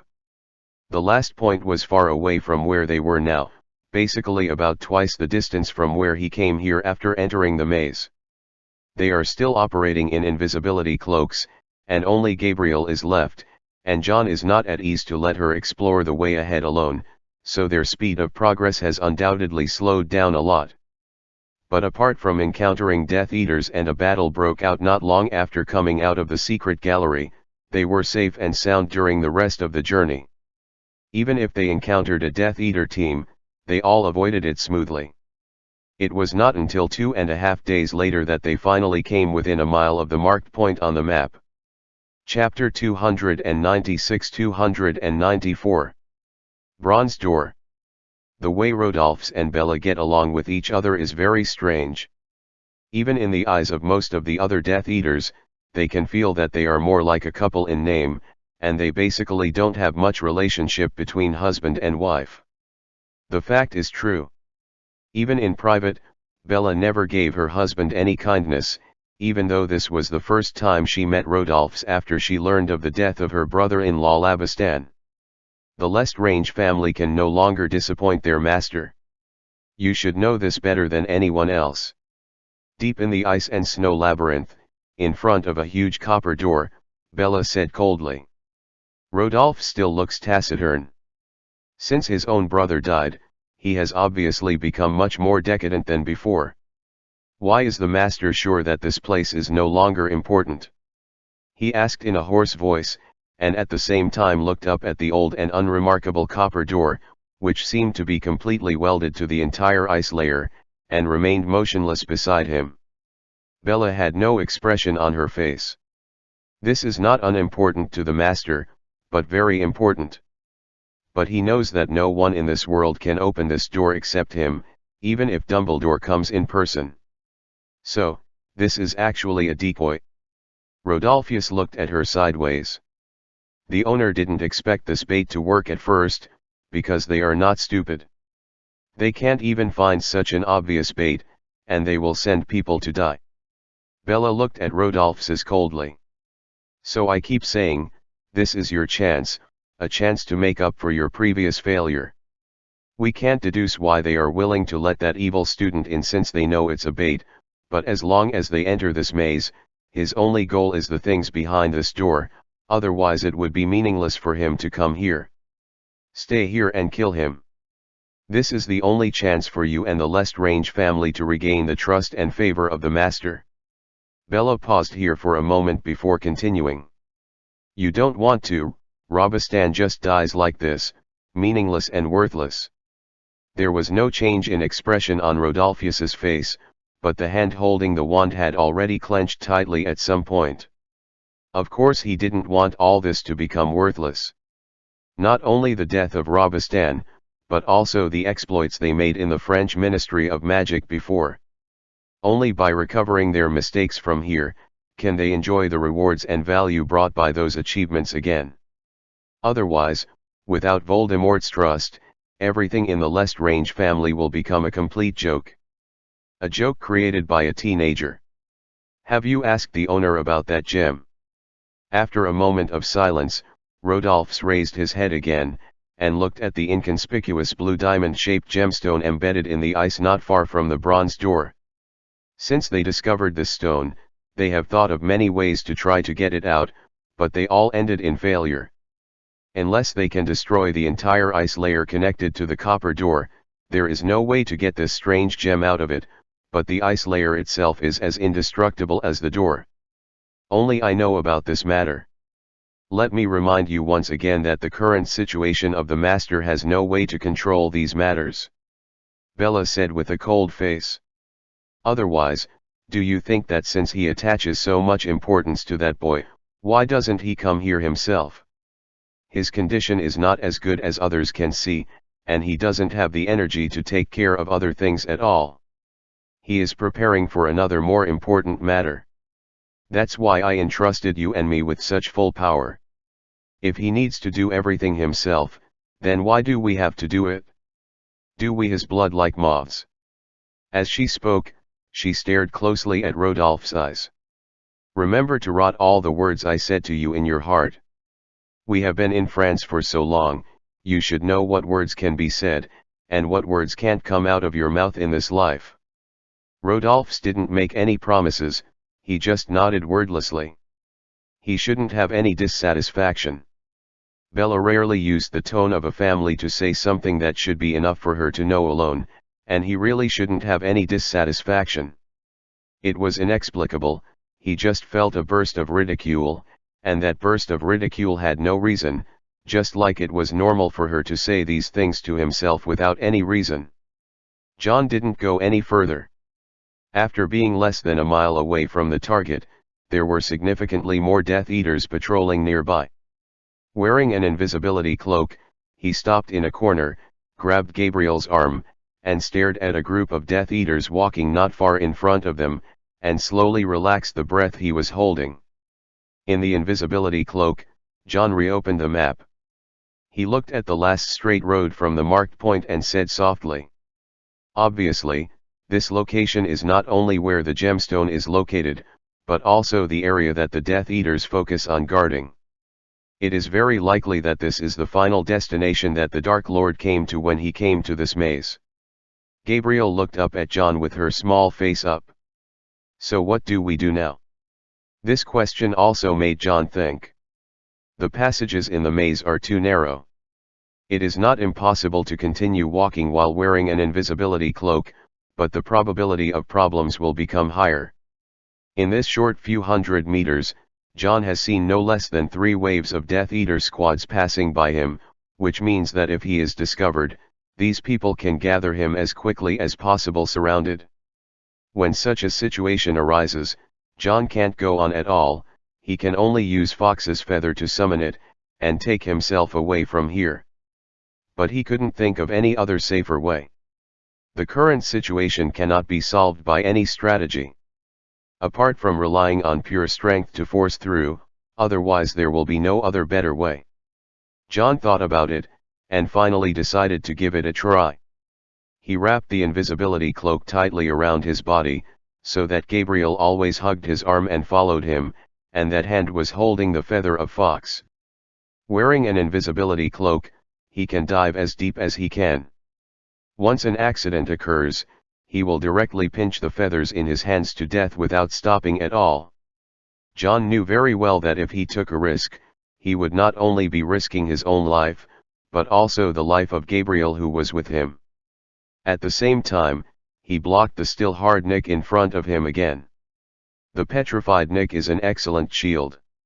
He can block the killing curse without being destroyed by the spell itself, which can give John security, provides great protection. After making all the preparations, John took Gabriel and continued to move forward with great care. As long as they encounter Death Eaters again, they will stop immediately and wait until the group of Death Eaters pass by before continuing their actions. In this way, they walked slowly forward for about 2 hours, and they finally saw a field that was relatively open compared to other places in the maze. There are about a dozen Death Eaters stationed here, and there are still tents set up in the open space. As if they knew in advance that John would come to such a place, they made preparations to wait for rabbits early in the morning. John didn't enter the open space rashly, but hid at the edge of the entrance of the maze, observing the people guarding here. It was undoubtedly the old acquaintance who caught his attention the first time. Rodolphe was sitting by a fire and warming his hands. Compared with John, who saw him on the sea, he now has a scruffy beard and an ugly, pale and haggard face. It is obvious that he has passed a little during this time. Not good. The second person who attracted John's attention was a woman with wavy black hair, dark nail polish on her nails, and a cold complexion and sharp eyes.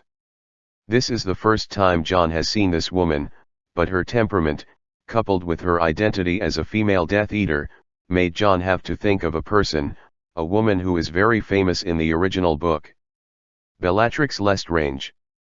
One of Voldemort's most loyal subordinates, but also a fanatic with cruel and despicable means. She is still related to Sirius, but she was the one who killed the dog with her own hands. John didn't expect her to come here too, but thinking about it, it doesn't make people feel strange. Rodolphus is already a loser who has failed once. Even if Voldemort is willing to give him another chance, it is impossible. Just let him take full responsibility for this matter with peace of mind.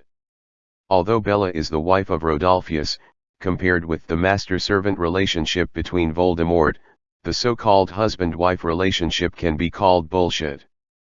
After seeing Bella, John's heart became more vigilant again. He knew very well that even though this woman was famous for her madness, she could be said to be the most shrewd and capable subordinate under Voldemort. After the fall of France, Dumbledore has always suspected that the person who pretended to be the Justice Roland was Bella, and she was the biggest contributor to the eventual fall of the whole of France into Voldemort's hands. Even at the beginning, even Dumbledore I was deceived by her. Apart from the couple Rodolphus and Bella, what attracted John's attention the most was the door facing him that seemed to be made entirely of bronze. That door looks very old, and the surface can only vaguely see some long stripe patterns carved on it, and what these reliefs are is no longer clear. John frowned and looked at the door, and his intuition told him that what the Death Eaters really guarded was here, and this was where Voldemort really stayed when he came to this maze. But that door always gave John a very unusual feeling. There was no closed door gap at all in the whole door, as if a huge bronze plate was directly embedded in the ice.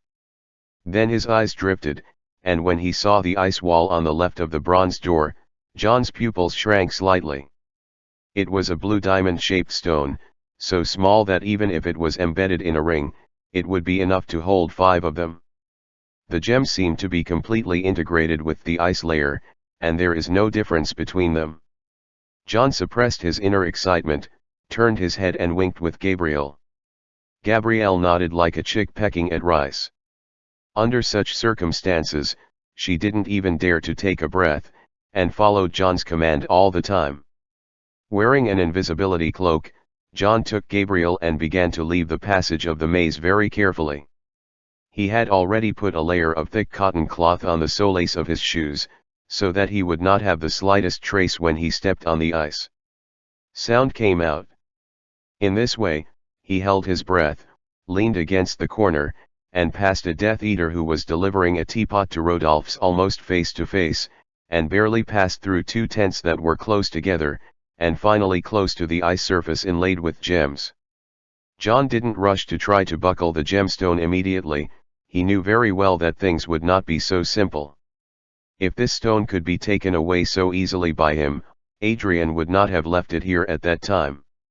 He made a special trip to the North Pole just for this thing. Take it away. There are also these Death Eaters, they are not blind. This gem is not conspicuous, but it is not so that the people who stay here cannot find it.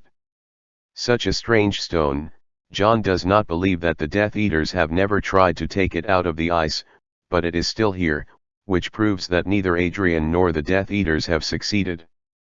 Paying attention to other people's things around him, after making sure that no one was paying attention to him, John carefully took the ring off his finger, and then used the missing groove on it to slowly approach the ring on the ice. Gem. But even though he had completely pressed the ring against the blue gemstone, the stone didn't have the slightest intention of being directly embedded in the ring. This disappointed John, but it was expected. He stared at the gemstone for a long time, and the more he looked, the more he felt that the stone was completely integrated with the surrounding ice layer. Unless it was possible to blow up the ice layer, it would be impossible to take it out. Such a discovery made John even more puzzled. How did Adrian make such a compact stone here?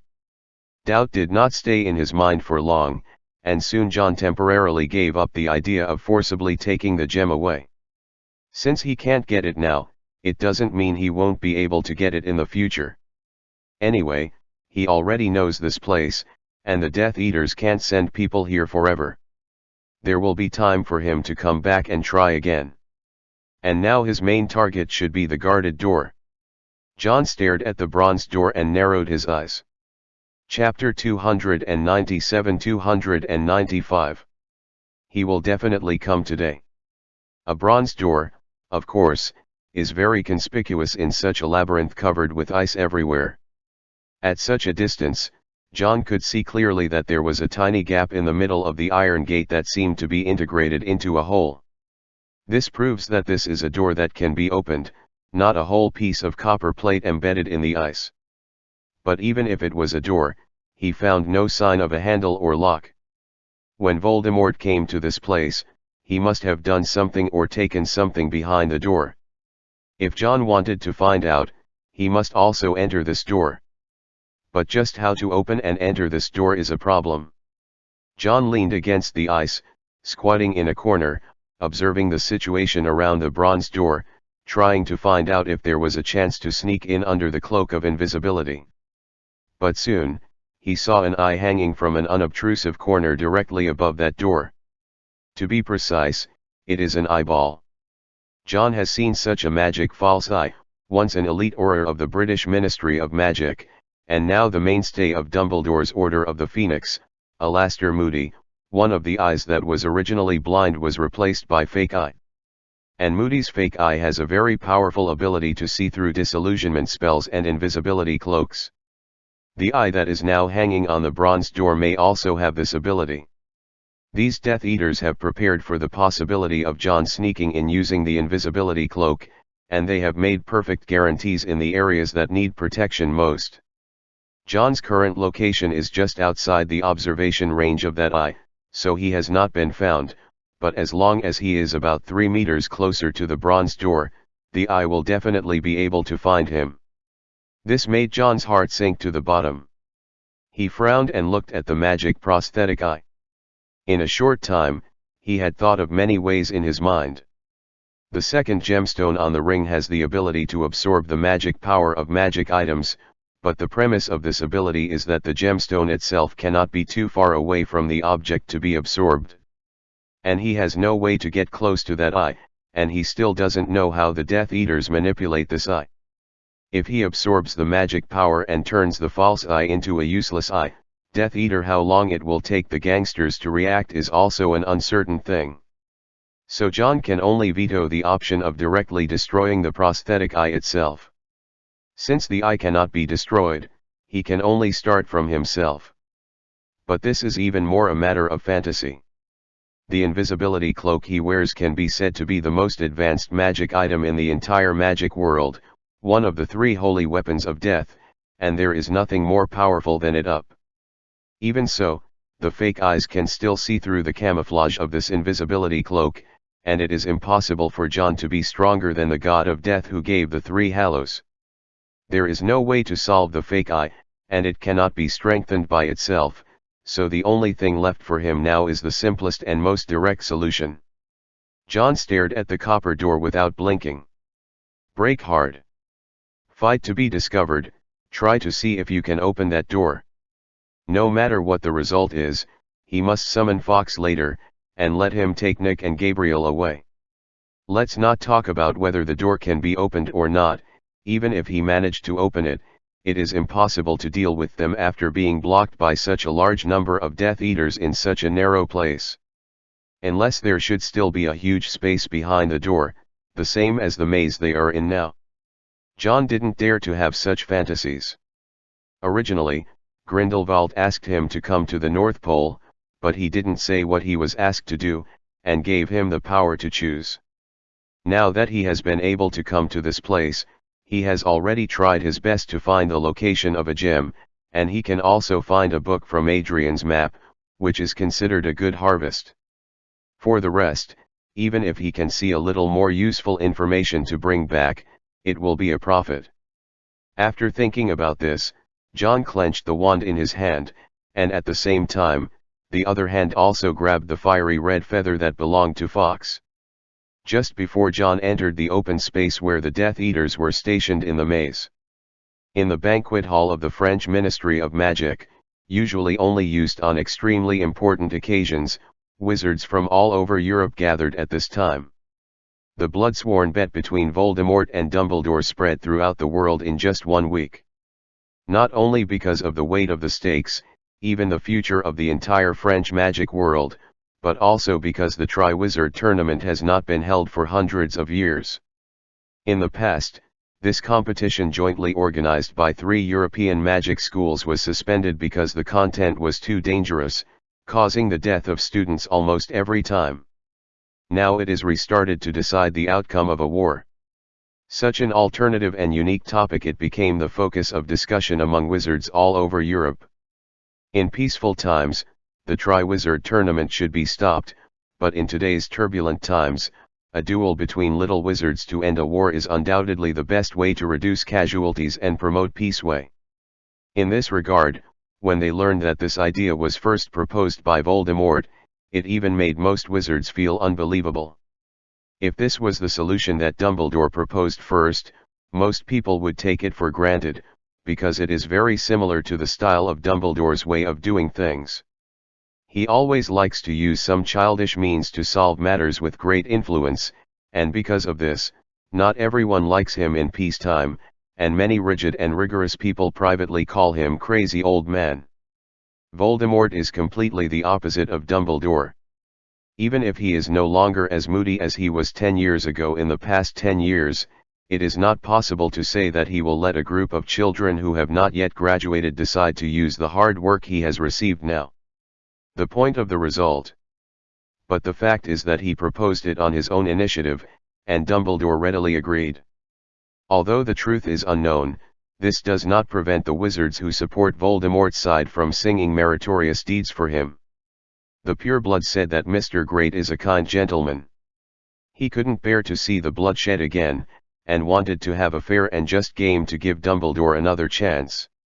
Some people also said that he was giving the next generation of young wizards a chance. No matter which side won the Triwizard Tournament, they would definitely become famous in the end. If Voldemort wins, then the winning student will definitely be elected as a rising star in the British magic world or the future European magic world, according to Voldemort's attitude. Not to mention Dumbledore's side, regaining the lost land of France, recovering France.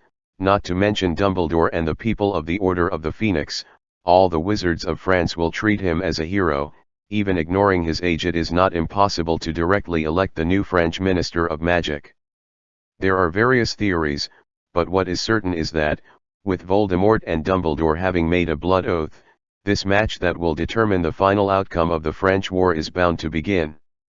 When the specific reason for the competition, referees and events have not been determined, the selection of warriors will start a week after the blood oath is made. On this day, the entire European Ministry of Magic is invited, because this competition is not just a simple competition between several magic schools like hundreds of years ago, but it almost determines the entire Europe. The future of the continent. Britain's Daily Prophet has a whole group of reporters, and the Starlight newspaper under the control of the Whooping Line Liberated Area is also dispatched by almost all members. Other countries like Spain, Switzerland, Bliss, Germany, Bulgaria, Poland, Norway, Finland, etc., as long as the wizards are large enough to form a Ministry of Magic, almost all of them will send officials from the Department of International Magical Cooperation and official media. Not only in Europe, but even the International Federation of Magic, which has not had a chairman for 10 years, sent people to participate in this election ceremony. Even many American wizards from the far side of the Atlantic have come, and the disputes in Europe will not affect them for the time being, but the pure blood theory raised by Voldemort has attracted a lot of attention around the world. Wizards wherever they are looking forward to the end of this war in France, because after this game, we can truly see whether the Whooping Line led by Dumbledore has the ability to compete with Voldemort in the future. Early in the morning on the day Voldemort and Dumbledore agreed to select the warriors, the students from the 2 Hogwarts schools, Vos Batons and Durmstrang, were brought by their professors to this splendid hall of the French Ministry of Magic. Hall. As the leaders of this competition, Voldemort and Dumbledore also came here in person, and McGonagall went to Durmstrang from the Hogwarts carriage to pick up all the students boarding there. And Durmstrang's own students were not brought here by Grindelwald, but led by the vice principal Vita Roger.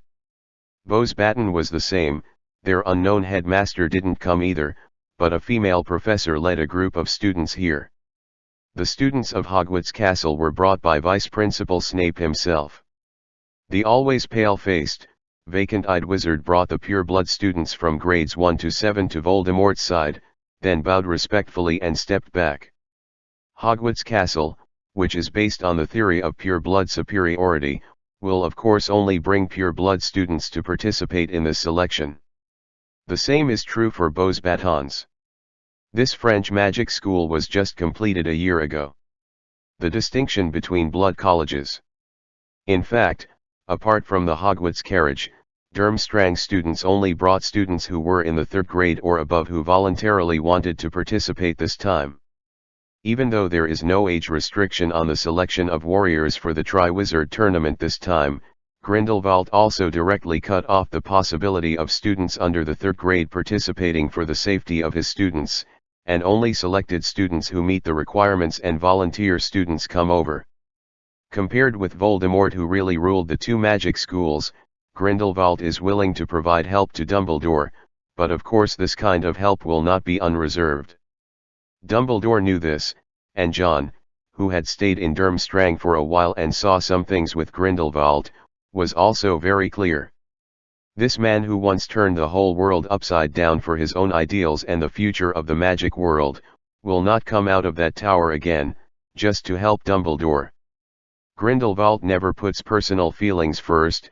Helping Dumbledore is just following the trend. He must have other ambitions. A very different ambition from Voldemort, Dumbledore, and myself 50 years ago. Only the students from the Hogwarts carriage were brought here. The number of them is really too small. Even compared with other schools that have been screened, they can only be said to be about the same. And all the wizards who came to this banquet hall could tell that the oldest of the students led by Dumbledore looked only 16 or 17 years old, that is, they had just entered the 5th grade.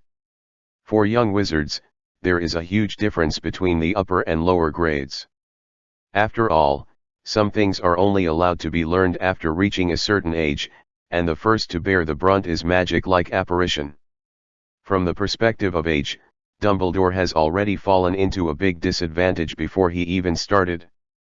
This made some wizards on the scene who supported Wupingzian's side from their hearts frowned. However, Dumbledore didn't care about those eyes.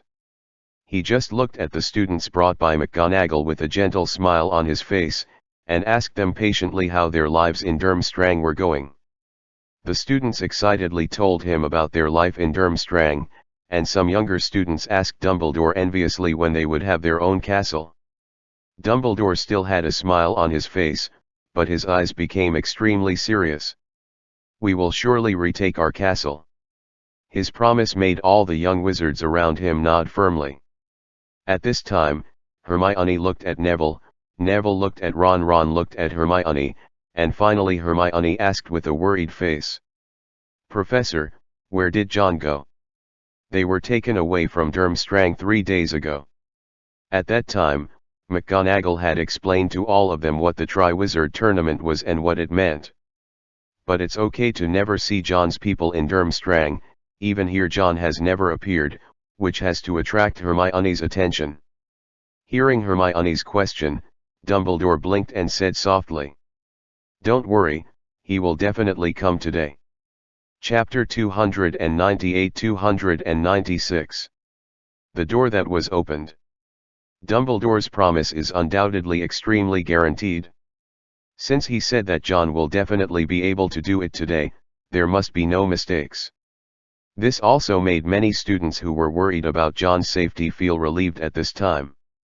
After chatting with the students, Dumbledore began to tell them with a very solemn face, the next specific matters about the selection of the warriors of the Triwizard Tournament.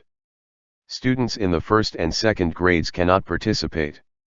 Your study time is too short, and there is no way to conduct such a high-intensity competition. Whether students in the 3rd grade or above participate is entirely up to you. If you want to sign up, please send your own. The name is written on a slip of paper and thrown into the burning cup in the middle of the banquet hall. Following Dumbledore's narration, the students of Hogwarts all turned their gazes to the large, roughly carved wooden goblet in the middle of the banquet hall, which was full of dancing blue and white flames. At this time, the pure-blood students belonging to that Hogwarts castle are lining up to throw their names into the cups. After those children saw that the students on Dumbledore's side were looking in their direction, many of them raised their heads provocatively. Only George and Fred grimaced at their gesture. This cup is the referee for the selection. It has a history of hundreds of years. In the previous Triwizard Tournament, the warrior candidates of each school were also recommended by it. Of course, this time is no exception. You throw your name into it in the future, it will throw out the list of personnel it thinks is suitable at 8 o'clock tonight, and at that time, an unbreakable contract will be established. No matter who is selected, they must participate in the next round. Competition. That is to say, everyone who wants to throw their name into that cup must be absolutely mentally prepared, because as long as they are selected from that moment on, no one can turn back. Dumbledore's voice was very serious, and after listening to his narration, everyone present became very serious. We need John. Fred had never said such words in such a solemn manner. After hearing his speech, no one of the students felt unconvinced, and everyone nodded in agreement. As long as John is selected, the champion will definitely be ours, they said with eloquence. Dumbledore looked at them, neither agreed nor refuted, just said calmly, I have never doubted John's ability, but you can't rely on him for everything. This is a very bad habit. Children, think about it, if one day there is no John by your side help you, can you do better? His words made many people panic for no reason. Every student here knows very well that if there is no John, not only will there be about 1/5 of the people sitting here now, but they also don't know what kind of danger they will experience on the sea. Even if there are excellent people leading you, don't forget that the person who can help you the most is actually only you. Even on such an occasion, Dumbledore did not forget his duty as a teacher to teach the students. Students from the other 3 schools had already put their names in the goblet of fire one after another. There were flashing lights constantly, and countless newspapers from different regions in the banquet hall would take photos when each student threw his name into the cup, capturing this memory that is unforgettable even in the long history. A moment of great significance. This selection of warriors will last for one day until the results come out at 8 o'clock. In front of the students at Hogwarts Castle, Voldemort still sat on the main seat in an understatement. Before the final result came out, the Ministry of Magic still belonged to him, and this banquet hall was also his home court. Wizards are constantly trying to get close to him. If there is a Ministry of Magic that supports Dumbledore's whooping line, there must be a government that supports Voldemort's pure-blood supremacy. These people don't necessarily want Voldemort to rule their area, but they have some ideas about using his theories to gain power for themselves or the interest groups they belong to. For these people, Voldemort seemed to always come to them. He chatted and laughed happily with a group of diplomats from the Ministry of Magic. The tragic appearance of walking into the Ministry of Magic with blood all over his body. What will be held on this day is not only a ceremony for the election of warriors, but also a social banquet. Judging from the attitudes of the current Ministry of Magic governments, even though the whooping line led by Dumbledore has achieved extremely impressive results, the vast majority of people still feel that they have mastered the entire United Kingdom and legally occupied France in name. Voldemort has the advantage. In particular, this Triwizard Tournament was proposed by Voldemort himself. No one would think that this powerful man would make fun of himself. Since he is confident and willing to end the war in this way, there must be rely. On Dumbledore's side, the magical governments of Norway and Finland in Northern Europe are more inclined to Grindelwald than to him. They support the whooping line side only because of Grindelwald, and only a small part of them really support Dumbledore from the bottom of their hearts. Because it has been nearly 10 years of silence, even if Dumbledore seems to be making a comeback now, no one thinks that he has much chance of success. The bouncing fire warmed the entire resplendent hall. Some people had fun smiles on their faces, some had sarcasm on their faces, some were thinking with silent frowns, and some looked back at the past with regret. While the banquet hall of the French Ministry of Magic was so lively, under the Arctic ice thousands of miles away, John was making final preparations. He let Gabrielle hide directly in the petrified Nick's body, so as to prevent her from being hit by the death curse that may be denser than raindrops later. And John himself tied Nick behind him. This is the only way he can resist the death curse now. Fortunately, Nick is an adult ghost. He is taller than John and can perfectly cover all the blind spots behind John. After getting everything ready, John stared at the bronze door just behind Rodolphe's, and took a deep breath. In the next second, he uttered the universal curse spell in a very soft voice, allowing the effect of this magic to adhere to his whole body, and then strode forward, and after 3 quick steps, he suddenly tore off the invisibility mask on his body. Clothes. When he started to take a step, the 2 Death Eaters closest to him heard the movement. They stood up vigilantly in an instant, and before they could look at the source of the movement, a gust of wind-like figure suddenly passed by them. John didn't use the levitation charm to fly himself up directly. With enemies all around him and the space above him extremely small, if he flew into the air, he would simply be a target for the enemy. He just used spells to reduce his weight, allowing him to move faster. While advancing, he pinched the phoenix feather in his hand with incomparable force.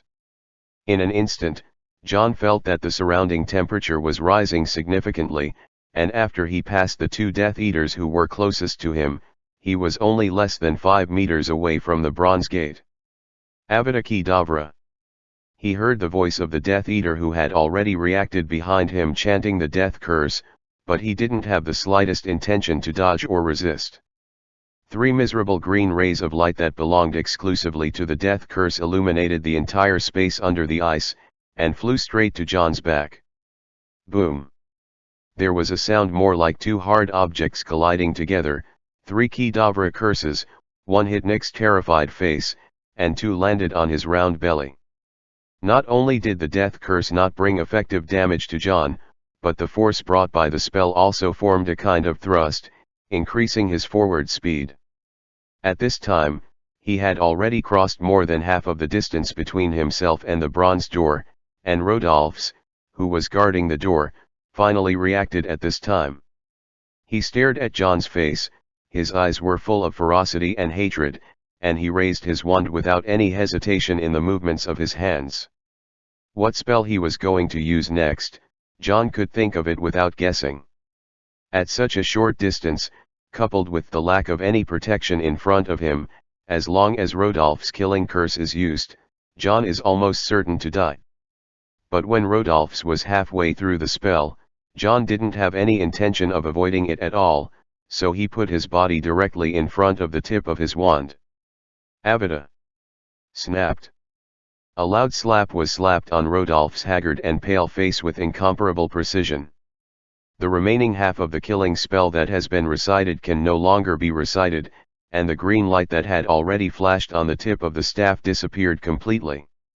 The huge force caused Rodolphe's whole body to tilt in the direction of John's slap, and at this moment, John's hand holding the wand began to stretch forward, less than 20 centimeters away. You can touch the bronze door at a distance. Avada Kedavra. A sharp, ear-piercing female voice suddenly sounded from the right side of his body. The green light beam that was much brighter than the death curse used by others, the moment the spell sounded, John's brain began to spin crazily. The golden light of Fox's arrival has been lit, but it is definitely not enough to take him away before the death curse falls on him. Although his reaction was fast enough to deflect his body at the same time the spell was shot from Bella's wand, this time was definitely not enough for him to dodge the spell. Now using the levitation spell can make him rise into the air quickly, but if he has mastered the skill of silently chanting the spell, it's okay, as long as he chant the spell, the time must be too late. Such a situation seemed to have driven John into a dead end, but immediately, he changed his mind. Since there is not enough time to cast the spell, Let's lift the spell. Just following his thoughts, the floating spell that was originally attached to him and helped him reduce gravity was instantly released. The next moment, with the return of normal gravity, John's whole body suddenly fell, and he deviated half a body compared to the original. This is the half body. The death curse that was supposed to hit the waist of his body, just hit the protruding belly of Nick, who was carried on his back. The huge momentum brought by the death curse knocked John's body into the air, and deflected the hand he stretched out towards the door. Instead, his whole body hit the door directly, making a dull groan sound. But the door didn't move at all, and there was no intention of opening the door for John at all. This made John feel disappointed, but his disappointment didn't last long. The moment he fell from the door to the ground, he supported the old bronze door with both hands and stood up from the ground. The sound of countless killing spells sounded again. John didn't look back. Nick turned to the enemy, and he had already heard the pleasant clear sound of Fox's arrival. If you can't open it, you can't open it, anyway. This time the harvest is enough. As soon as this idea came up in his mind, the tips of the Death Eater's wands also lit up with dense green light like raindrops, just when Fox's claws were about to touch his shoulder. The bronze door, which was originally as dead as a stone, suddenly opened inward. Facing it, John, who was leaning on the door with all his strength, staggered a bit, past Fox's claws, and fell directly into the door with Nick and Gabriel. Fox was in a hurry. It flapped its wings and wanted to fly through the door with John. However, the second John fell through the door, the bronze door suddenly closed again, and Fox, who had already flown halfway, was shot. Fly out? There was a crackling sound, and all the death curses that flew towards John all fell on the door, and in the end, not even a little bit of it fell off. All the Death Eaters who saw the scene were stunned. Including Rodolph's, they all turned their attention to Bella. "Didn't you say that no one can enter this door except the master?" Hearing his questioning, Bella's face was completely pale, and her eyes were full of shock and disbelief. She didn't answer Rodolph's question, but walked quickly to the bronze door, knocking on the door, but the old bronze door didn't intend to open to her at all. "Impossible! Impossible! No one can open the door," the master said. "It belongs to that person, and no one is qualified to open it except for that person's descendants." Chapter 299-297. The Old Man in the Portrait. The Death Eaters were confused, and John was as confused as everyone else at this time. He staggered and almost fell to the ground. He walked forward for several steps before barely standing still. And when he stood still, the bronze door already behind him slammed shut. The dull sound of the glottis being closed woke up John, who was still in a daze. Gabriel also felt the movement, and poked her head out of Nick's frightened face with a confused expression. "We have entered the door." John didn't answer her, because at this moment, he himself was observing the surrounding environment. This place is different from the cold environment outside the door. It is surrounded by solid walls instead of the permafrost layer that will not melt for thousands of years. The space behind the door is not too small, but it is not too wide, but it is obviously more like a hall. There is a winding path directly in front of John, leading to the deepest part. John looked around and found two ancient candlesticks inlaid on the walls on both sides of the gate. The candlestick is designed in the shape of a snake. The tail of the snake is embedded in the wall, and the snake letters spit out of the mouth are lit with faint blue lights. The flame seemed to be eternal, and it had been burning before John entered the door. Just by looking at the appearance of the flames, John could recognize what the fire was. Goblet immortal fire, an open flame that can burn forever, needs very high magic to make. But no matter how precious the flame itself is, John would not be so attracted to it. He fixed his eyes on the candlestick on the right side of the bronze door, with a thoughtful expression on his face as if he was recalling something, and looked at it with some uncertainty.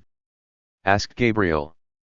Do you still remember that when we were outside the door, we found that the place where the gem was standing seemed to be where the candlestick was?" Hearing John's words, Gabriel recalled for a moment with an expression of uncertainty, and then the little girl nodded firmly. "Yes. As I remember, that gem is very beautiful. It was on our left-hand side facing the door. Now that we have entered, it is on our right side." Gabriel's affirmative words gave John even more confidence. He eagerly walked to the candlestick on the right, and then tried to see if he could pull it out of the wall. After the attempt failed, John raised his wand again, and cast a division spell on the spot where the candlestick was embedded. The wall behind the door is not as indestructible as the door itself. Under a division spell, the stone wall embedded with candlesticks revealed dense cracks like spider webs. After that, John hugged the snake-shaped candlestick tightly with both hands, and with a sudden force, he pulled out the candlestick, which was enough to become a relic in the magic world, from the stone wall. The faint blue goblet fairy fire on the snake letter jumped violently a few times, and then stabilized in John's hands again. And John's eyes, already excited enough to be called scorching, did not look at the candlestick that could sell for thousands of galleons in any magic area outside, but aimed at the tail of the serpentine candlestick. There is an unattractive blue diamond-shaped gemstone, reflecting the faint blue firelight. Gems, taken out by John. Now he finally understood why outside the door, no one could take out the stone that seemed to be embedded in the ice. That is simply an illusion. The raw material of the ring gem made by Adrian is part of the candlestick. Somehow he discovered the snake tail of the candlestick on the ice outside the door. He finished the gemstone on the spot, but there was no way to get it outside. Because this gemstone belongs to the door, only after entering the bronze door, is it eligible to hold it. John looked at the serpentine candlestick with excitement on his face, and soon, his eyes turned to the same candlestick on the left side of the copper door. It's hard to say what will happen after that, but he can't come here in vain. If the snake tail of this candlestick can be made into a ring gem by Adrian, then the other candlestick must be extraordinary. He continued to do the same with the candlestick on the left, and successfully took this lamp off the wall. Sure enough, John did not guess wrong. At the end of the candlestick was a dusty round bead like a glass bead, which should have been discovered and made by Adrian in this labyrinth under the ice. The raw material of the ring gems, but this one was not buried as deep as the one on the right, and was not discovered by Adrian who came here before. John, who had gained a lot as soon as he entered the door, was in a very happy mood, but soon when he tried to put his hand on the bronze door again and tried to open it from the inside, the whole door remained motionless, as if suddenly opening and letting him in was just an illusion of John. This made him a little worried about Fox's safety. There are so many Death Eaters outside, even if the phoenix is immortal, as long as the death curse is used on it at the beginning of its constant rebirth, it can still be killed in this alternative way. Stay. But John lay on the spot where he took out the candlestick with the gemstone ring, trying to find a small hole to see the scene outside the door, but after he couldn't find it, he could only let go of this part of his worries for the time being. This stone wall seems to have the function of self-healing. Before the candlestick was embedded in it, it could connect the inside and outside of the door. Now that the candlestick was taken by John, the part that was hollowed out has been slowly restored. And soon he couldn't even see the small pit that he shattered with the splitting curse just now. There was no way back for the time being, so John had to take off the ancient flames on the two snake-shaped candlesticks first, and then tried to put the candlesticks into the pocket that had been cast with the no-trace stretch curse. It was still enough, but the opening of the bag was too small for John to slip it in. He could only hold the candlestick in his arms first, and set his sights on the winding path in front of them. "Come on, let's go in and have a look," John whispered to Gabriel, and then he took out the invisibility cloak again and put it on his body. Gabriel also shrank obediently beside John, listening to John's command without saying a word. Behind the door is an unknown space, Except for Voldemort himself, who has been to this place, no one knows what is there. It didn't take long to walk forward. John's movements were very careful, and the pace of his steps was not very large, but after only 4 or 5 minutes of walking, they came to a suddenly enlightened space. This is a room like a bedroom. After John and Gabriel, who were wearing invisibility cloaks, walked into the room through the passage, a cluster of orange flames suddenly ignited on the ceiling, illuminating everything in the room. All. The sudden flames startled John, and also made Gabriel, who had been holding John's arm, tremble nervously. But with the fire lighting up, they also completely saw this bedroom-like room. The space here is not large, that is, it is a little more spacious than the area that could barely be called the foyer when they first entered the door, and it is not as good as the area outside the door where the Death Eaters are stationed. However, not only does it not feel cold here, but it also feels like being in a warm room with a fire burning. There is a big bed on the left side of the whole room. That bed should be made of stone. Even though it seems that the quilt that was originally laid on it has been worn away by time and turned into a gray thing, the bed itself there is no slightest change. And directly below the bright flames on the ceiling, there is a table also made of stone. On the stone table there are teapot-like utensils. There should be some sheepskin-like things on it, but at this time it has been broken into pieces and scattered on the table. In addition, there is a whole row of bookshelves leaning against the wall facing the alley. These things are obviously made of wood. Some can be supported standing on the ground. John glanced over the collapsed wooden bookshelves, shifted to the leftmost position of the bookshelves, and then met a pair of eyes. This is not a real person, but a portrait. It was an old man with a skinny appearance and a monkey-like face.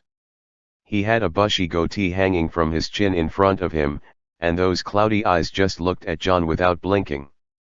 When meeting those eyes, John's whole body froze.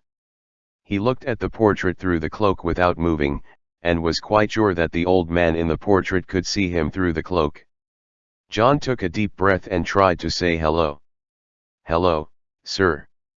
Hearing John's voice, Gabriel was surprised to notice the portrait of the old man at this moment.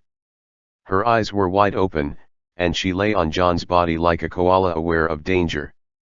The eyes of the old man in that portrait were calm, as if he didn't intend to answer John's greeting, but the cloudy eyeballs moved down, looking at the 2 snake-shaped candlesticks that John held in his arms. John obviously noticed the direction he was looking at, and immediately, like a thief who stole something late at night and was caught by the owner on the spot, he hurriedly pulled Gabriel off of him with an embarrassing expression, and put the 2 candlesticks were stuffed into her hands, so that she could hide behind her so that the atmosphere would not look so weird. The old man didn't seem to want to delve into the meaning of young people stealing candlesticks, but shifted his eyes to John's face again. Hiss hiss. There was an unpleasant, piercing sound that John couldn't understand at all, and the snake-like language spit out from the old man's mouth. Seeing John just staring at him with big eyes and small eyes, the old man was not only not disappointed, but seemed to have some doubts. "Aren't you my blood?" John had already taken off the invisibility cloak from his body at this time, and he had some astonishing guesses in his mind, but he still looked a little unclear on the surface, so he blinked. "What's your name?" The old man raised his hand and introduced himself with his eyes narrowed. "Salazar Slytherin." Although he had expected this name for a long time, after he actually heard the name, he still couldn't help showing a shocked look. He looked at the old man on the magic portrait, trying hard to retrieve the knowledge about the history of magic in his mind. After the 4 founders of Hogwarts founded the Hogwarts School of Witchcraft and Wizardry, the 4 people who were originally close had a sharp disagreement on the conditions for recruiting students. Even if Gryffindor contributes his own hat in the end and can select the students they need according to each founder's own needs, Slytherin, who has extraordinary requirements for bloodlines, is still not satisfied with this result.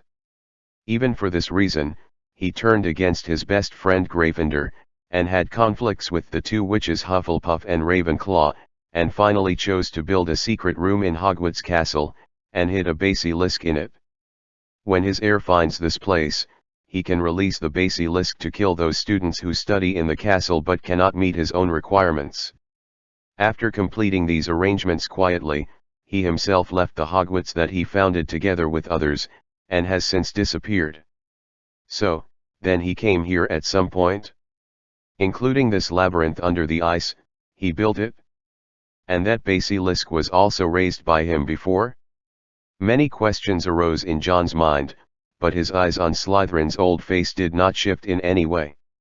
While he was watching Slytherin, Slytherin continued to look at him. "Are you not a pure blood either?" "Not my blood, nor pure blood, but can enter here." He looked at it, and then suddenly let out a sneer. "According to that idiot Godric, it means that you fully meet the qualities of a student I require, and have been approved by me. You are a proud, cautious, and ambitious person." Just as he finished speaking, a crisp bang sound suddenly sounded in this bedroom. The weight of the two candlesticks was really heavy, and it was not easy for Gabriel to hold them up. When John was talking with Slytherin, she accidentally dropped one of them to the ground. Both John and Slytherin were drawn to the candlestick that shouldn't be here, and combined with what Slytherin had just said, the atmosphere once again fell into a strange silence. Gabriel obviously knew that her carelessness was too inappropriate. She looked like she was about to cry, and hurriedly dragged the candlestick that fell to the ground to hide behind John. "It seems like this, they stole the candlestick from the master's house, but it didn't happen. Damn it, I want to make an update on this climax. Tomorrow there will be at least 2 chapters with 4,000 words, and another 8,000 words. When will you finish writing and when will you go to bed?" Chapter 300-298. The Witch Hunt Launched by Wizards. It turns out that John's face is getting thicker and thicker. When he was in Grindelwald's principal's room, when he proposed a win-win plan with Grindelwald and Dumbledore, he still knew to show some shameful expressions. But now that he stole something from someone else's house, and was boasted by the owner who didn't know whether it was sincere or sarcasm, he was still calm and cleared his throat as if nothing had happened. "Well, Mr. Slytherin, so does the fact that I can come in this door represent any special meaning?" Slytherin's face was calm, and even John felt that it was actually an unknown indifference. One of the founders of Hogwarts School of Witchcraft and Witchcraft said with a blank expression, "This can only prove that Godric's idiot is wrong. What he thinks I have made to the students is not what I want at all." Hearing what Slytherin said, John's heart sank slightly. The words of the old man in the portrait are obviously not friendly, and John can actually imagine the reason for the unfriendly. As Salazar Slytherin, who once fell out with his best friend because of the issue of blood, and left the magic school he created by himself without saying a word, he hated Muggle students extremely. Even if he could rely on the so-called character issues necessary for Slytherin, push through the bronze door and walk in front of him, he still couldn't get his approval. John had prepared for this in advance, but he thought that this old guy would give himself a little face because he could open the door and walk in. As a result, judging from the current situation, he was just a portrait. If it was a real person, it might not be able to do anything to John. But even though he already felt Slytherin's repulsion and hostility, John didn't intend to end the conversation like this. Because there is no possibility of friendly relations between the two parties, he has no psychological burden on stealing the candlestick. Then the person you really recognize is a descendant of your own blood who came here more than 10 years ago. John shrugged, asked this question unabashedly, and said uncertainly in a pretended puzzled tone. "But according to the untrue rumors I've heard, your offspring doesn't seem to be pure blood either? Has he ever told you that his real surname is Riddle?"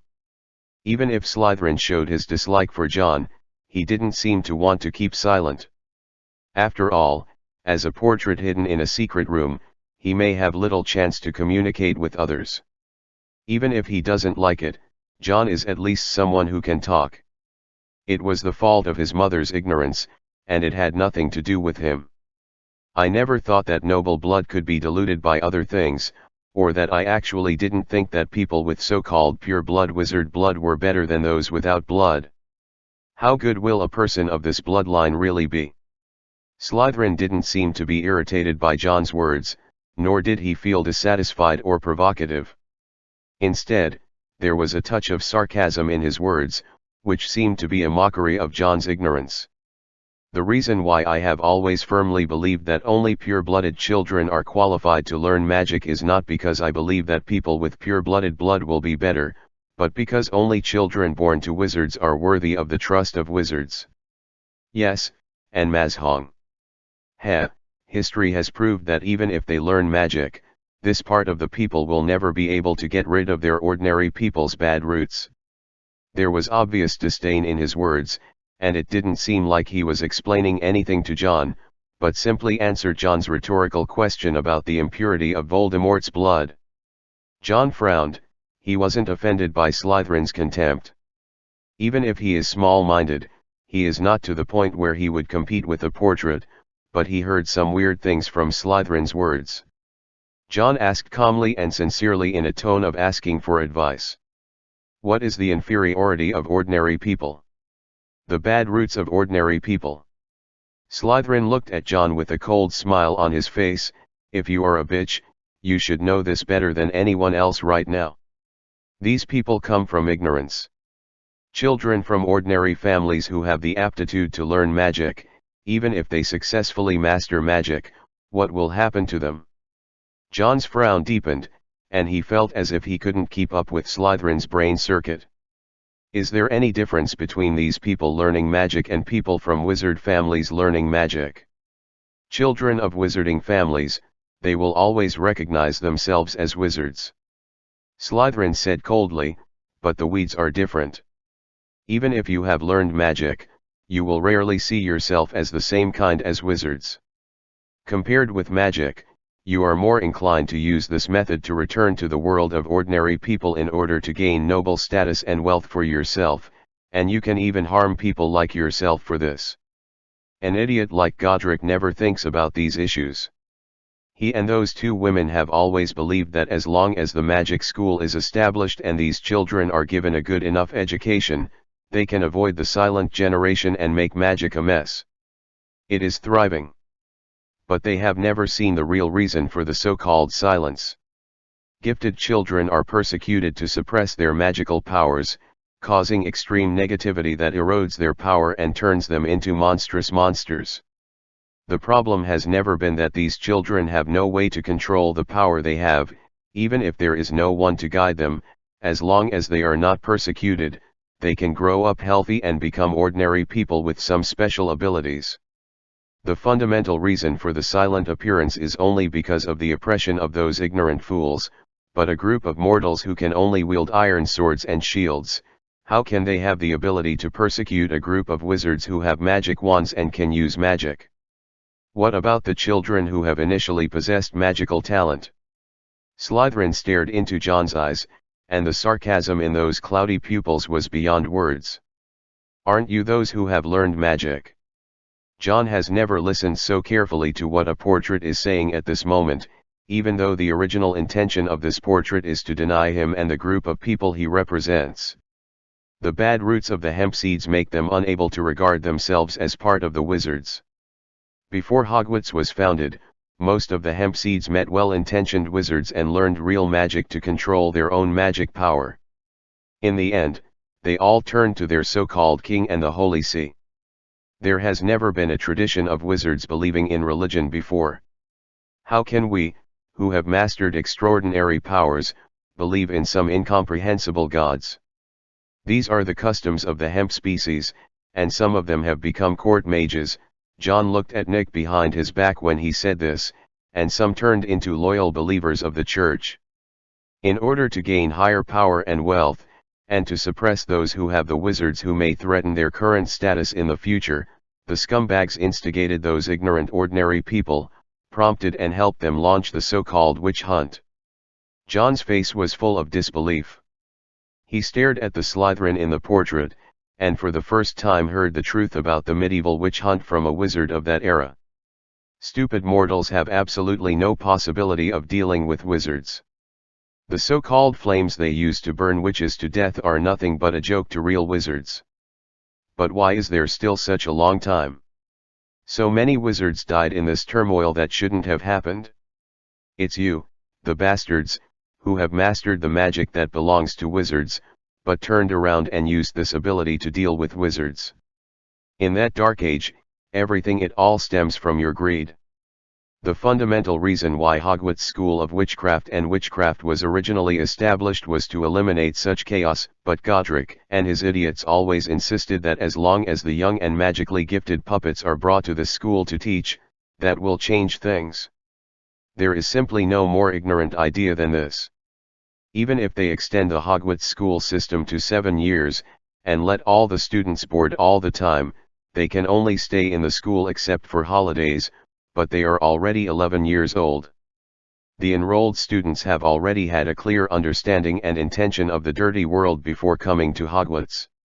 Godric and the others tried to influence these with the camaraderie among their classmates, naively thinking that as long as people of different bloodlines live together in the same school for 7 years, they will regard wizards as their true identities after graduation. Hee, I still can't accept their ridiculous fantasies. The bad roots of marijuana will not be changed. The campus life in Hogwarts may have an effect on a small number of people, but the vast majority of people will still return to their own after graduation without restraint. The world, for the sake of power, continues to become the king's guest, the faithful believer of the church, and then launches a witch hunt. I can't watch a stump student like you study every day in that castle. The more outstanding and talented, the greater the danger in the future. Every time they learn a kind of magic, I seem to see the future there will be a wizard who will fall under this spell. But I can't stop the 3 people who founded Hogwarts with me, so I chose to leave. Even if there is no way to make changes to that school, I will not let the knowledge I impart fall into the hands of such people. John was silent while listening to Slytherin's narration. His behavior of discriminating against hemp is fundamentally different from those led by Voldemort. It is not for his own benefit. If everything Slytherin said is true, then he is actually on the side of justice. Facts later proved that his deduction was not wrong. After the establishment of Hogwarts, although the living environment of wizards was greatly affected, the witch hunting movement was not fundamentally suspended. It wasn't until the Secrecy Act was implemented all over the world that the normal world's access to wizards and magic was completely cut off, and the living conditions faced by wizards were really improved. The 2 groups have completely become people in parallel worlds without any intersection. Except for the current Muggle head of state and Muggle families with wizards, all Muggle memories that know the real existence of magic will be erased. The implementation of the Secrecy Act has completely changed the extremely difficult situation for wizards, and it is precisely because of this that magic governments around the world will do their best to stabilize this law. Once Grindelwald tries to completely subvert this protection, people will be hostile to everyone. In contrast, Voldemort, who is more cruel, will not encounter so much resistance, because he has never publicly expressed his dissatisfaction with the abolition of the Secrecy Act, which also gave other magic governments ambiguity. Clear reason. But today is the first time for John to hear the real inside story about the witch hunt movement. There has never been any record of this in the history of magic. He only read the history of Mudblood when he was lurking in Hogwarts Castle. At that time, there was a lot of related content about the cruel killing of pure blood and half-blood by ancient hemp wizards and muggles. But John had always thought that these things were fabricated by Voldemort, but he didn't expect them to be true. Slytherin has no reason to lie to John, and only such an explanation can explain why wizards who had mastered such powerful magic at that time were persecuted as mice hiding in XZ during the witch hunt. Only muggles, who are also wizards and have an extremely large base of the same kind, can cause such a tragic suppression of the wizarding world. And before the magic school was established, this was completely possible. At that time, there was no restriction of the Secrecy Act. After the Muggles who showed magical talents learned magic, the first thing they thought of was to use this ability to gain benefits for themselves. All of this has become reasonable, which is why the vast majority of people believed in the existence of wizards in the Middle Ages, because the people who launched the witch hunt movement were wizards themselves. Even Nick on John's back is the best proof. Nick was a court mage and a courtier in King Henry VII's palace. This was when Hogwarts had been established for hundreds of years at the end of the 15th century. The result of his 7 years of study at the school. Slytherin's distaste for hemp seeds is justified, and even the exclusion of people of non-wizard blood from entering the academy he founded is also justified. But this was the limitation of his cognition in that era, and the current situation is completely reversed. John could hear some weirdness in his words. If Voldemort had come here more than 10 years ago and met his ancestors once, what would he have said to Slytherin? Will you tell the truth about what you are doing and the current situation in the magic world? The witch hunting movement was initiated by ancient hemp-seeded wizards. This is the second hypothesis I infer. Only in this way can I explain why in the Middle Ages, when such ignorance and warfare methods were so underground, wizards who knew all kinds of spells were persecuted to death. This appearance can also explain why Slytherin insists on recruiting only pure-blooded students. Anyone who has doubts or disagrees with this explanation is free to comment, but please don't spray me. There is still a chapter of 4,000 words below. When will I finish writing and when will I go to bed?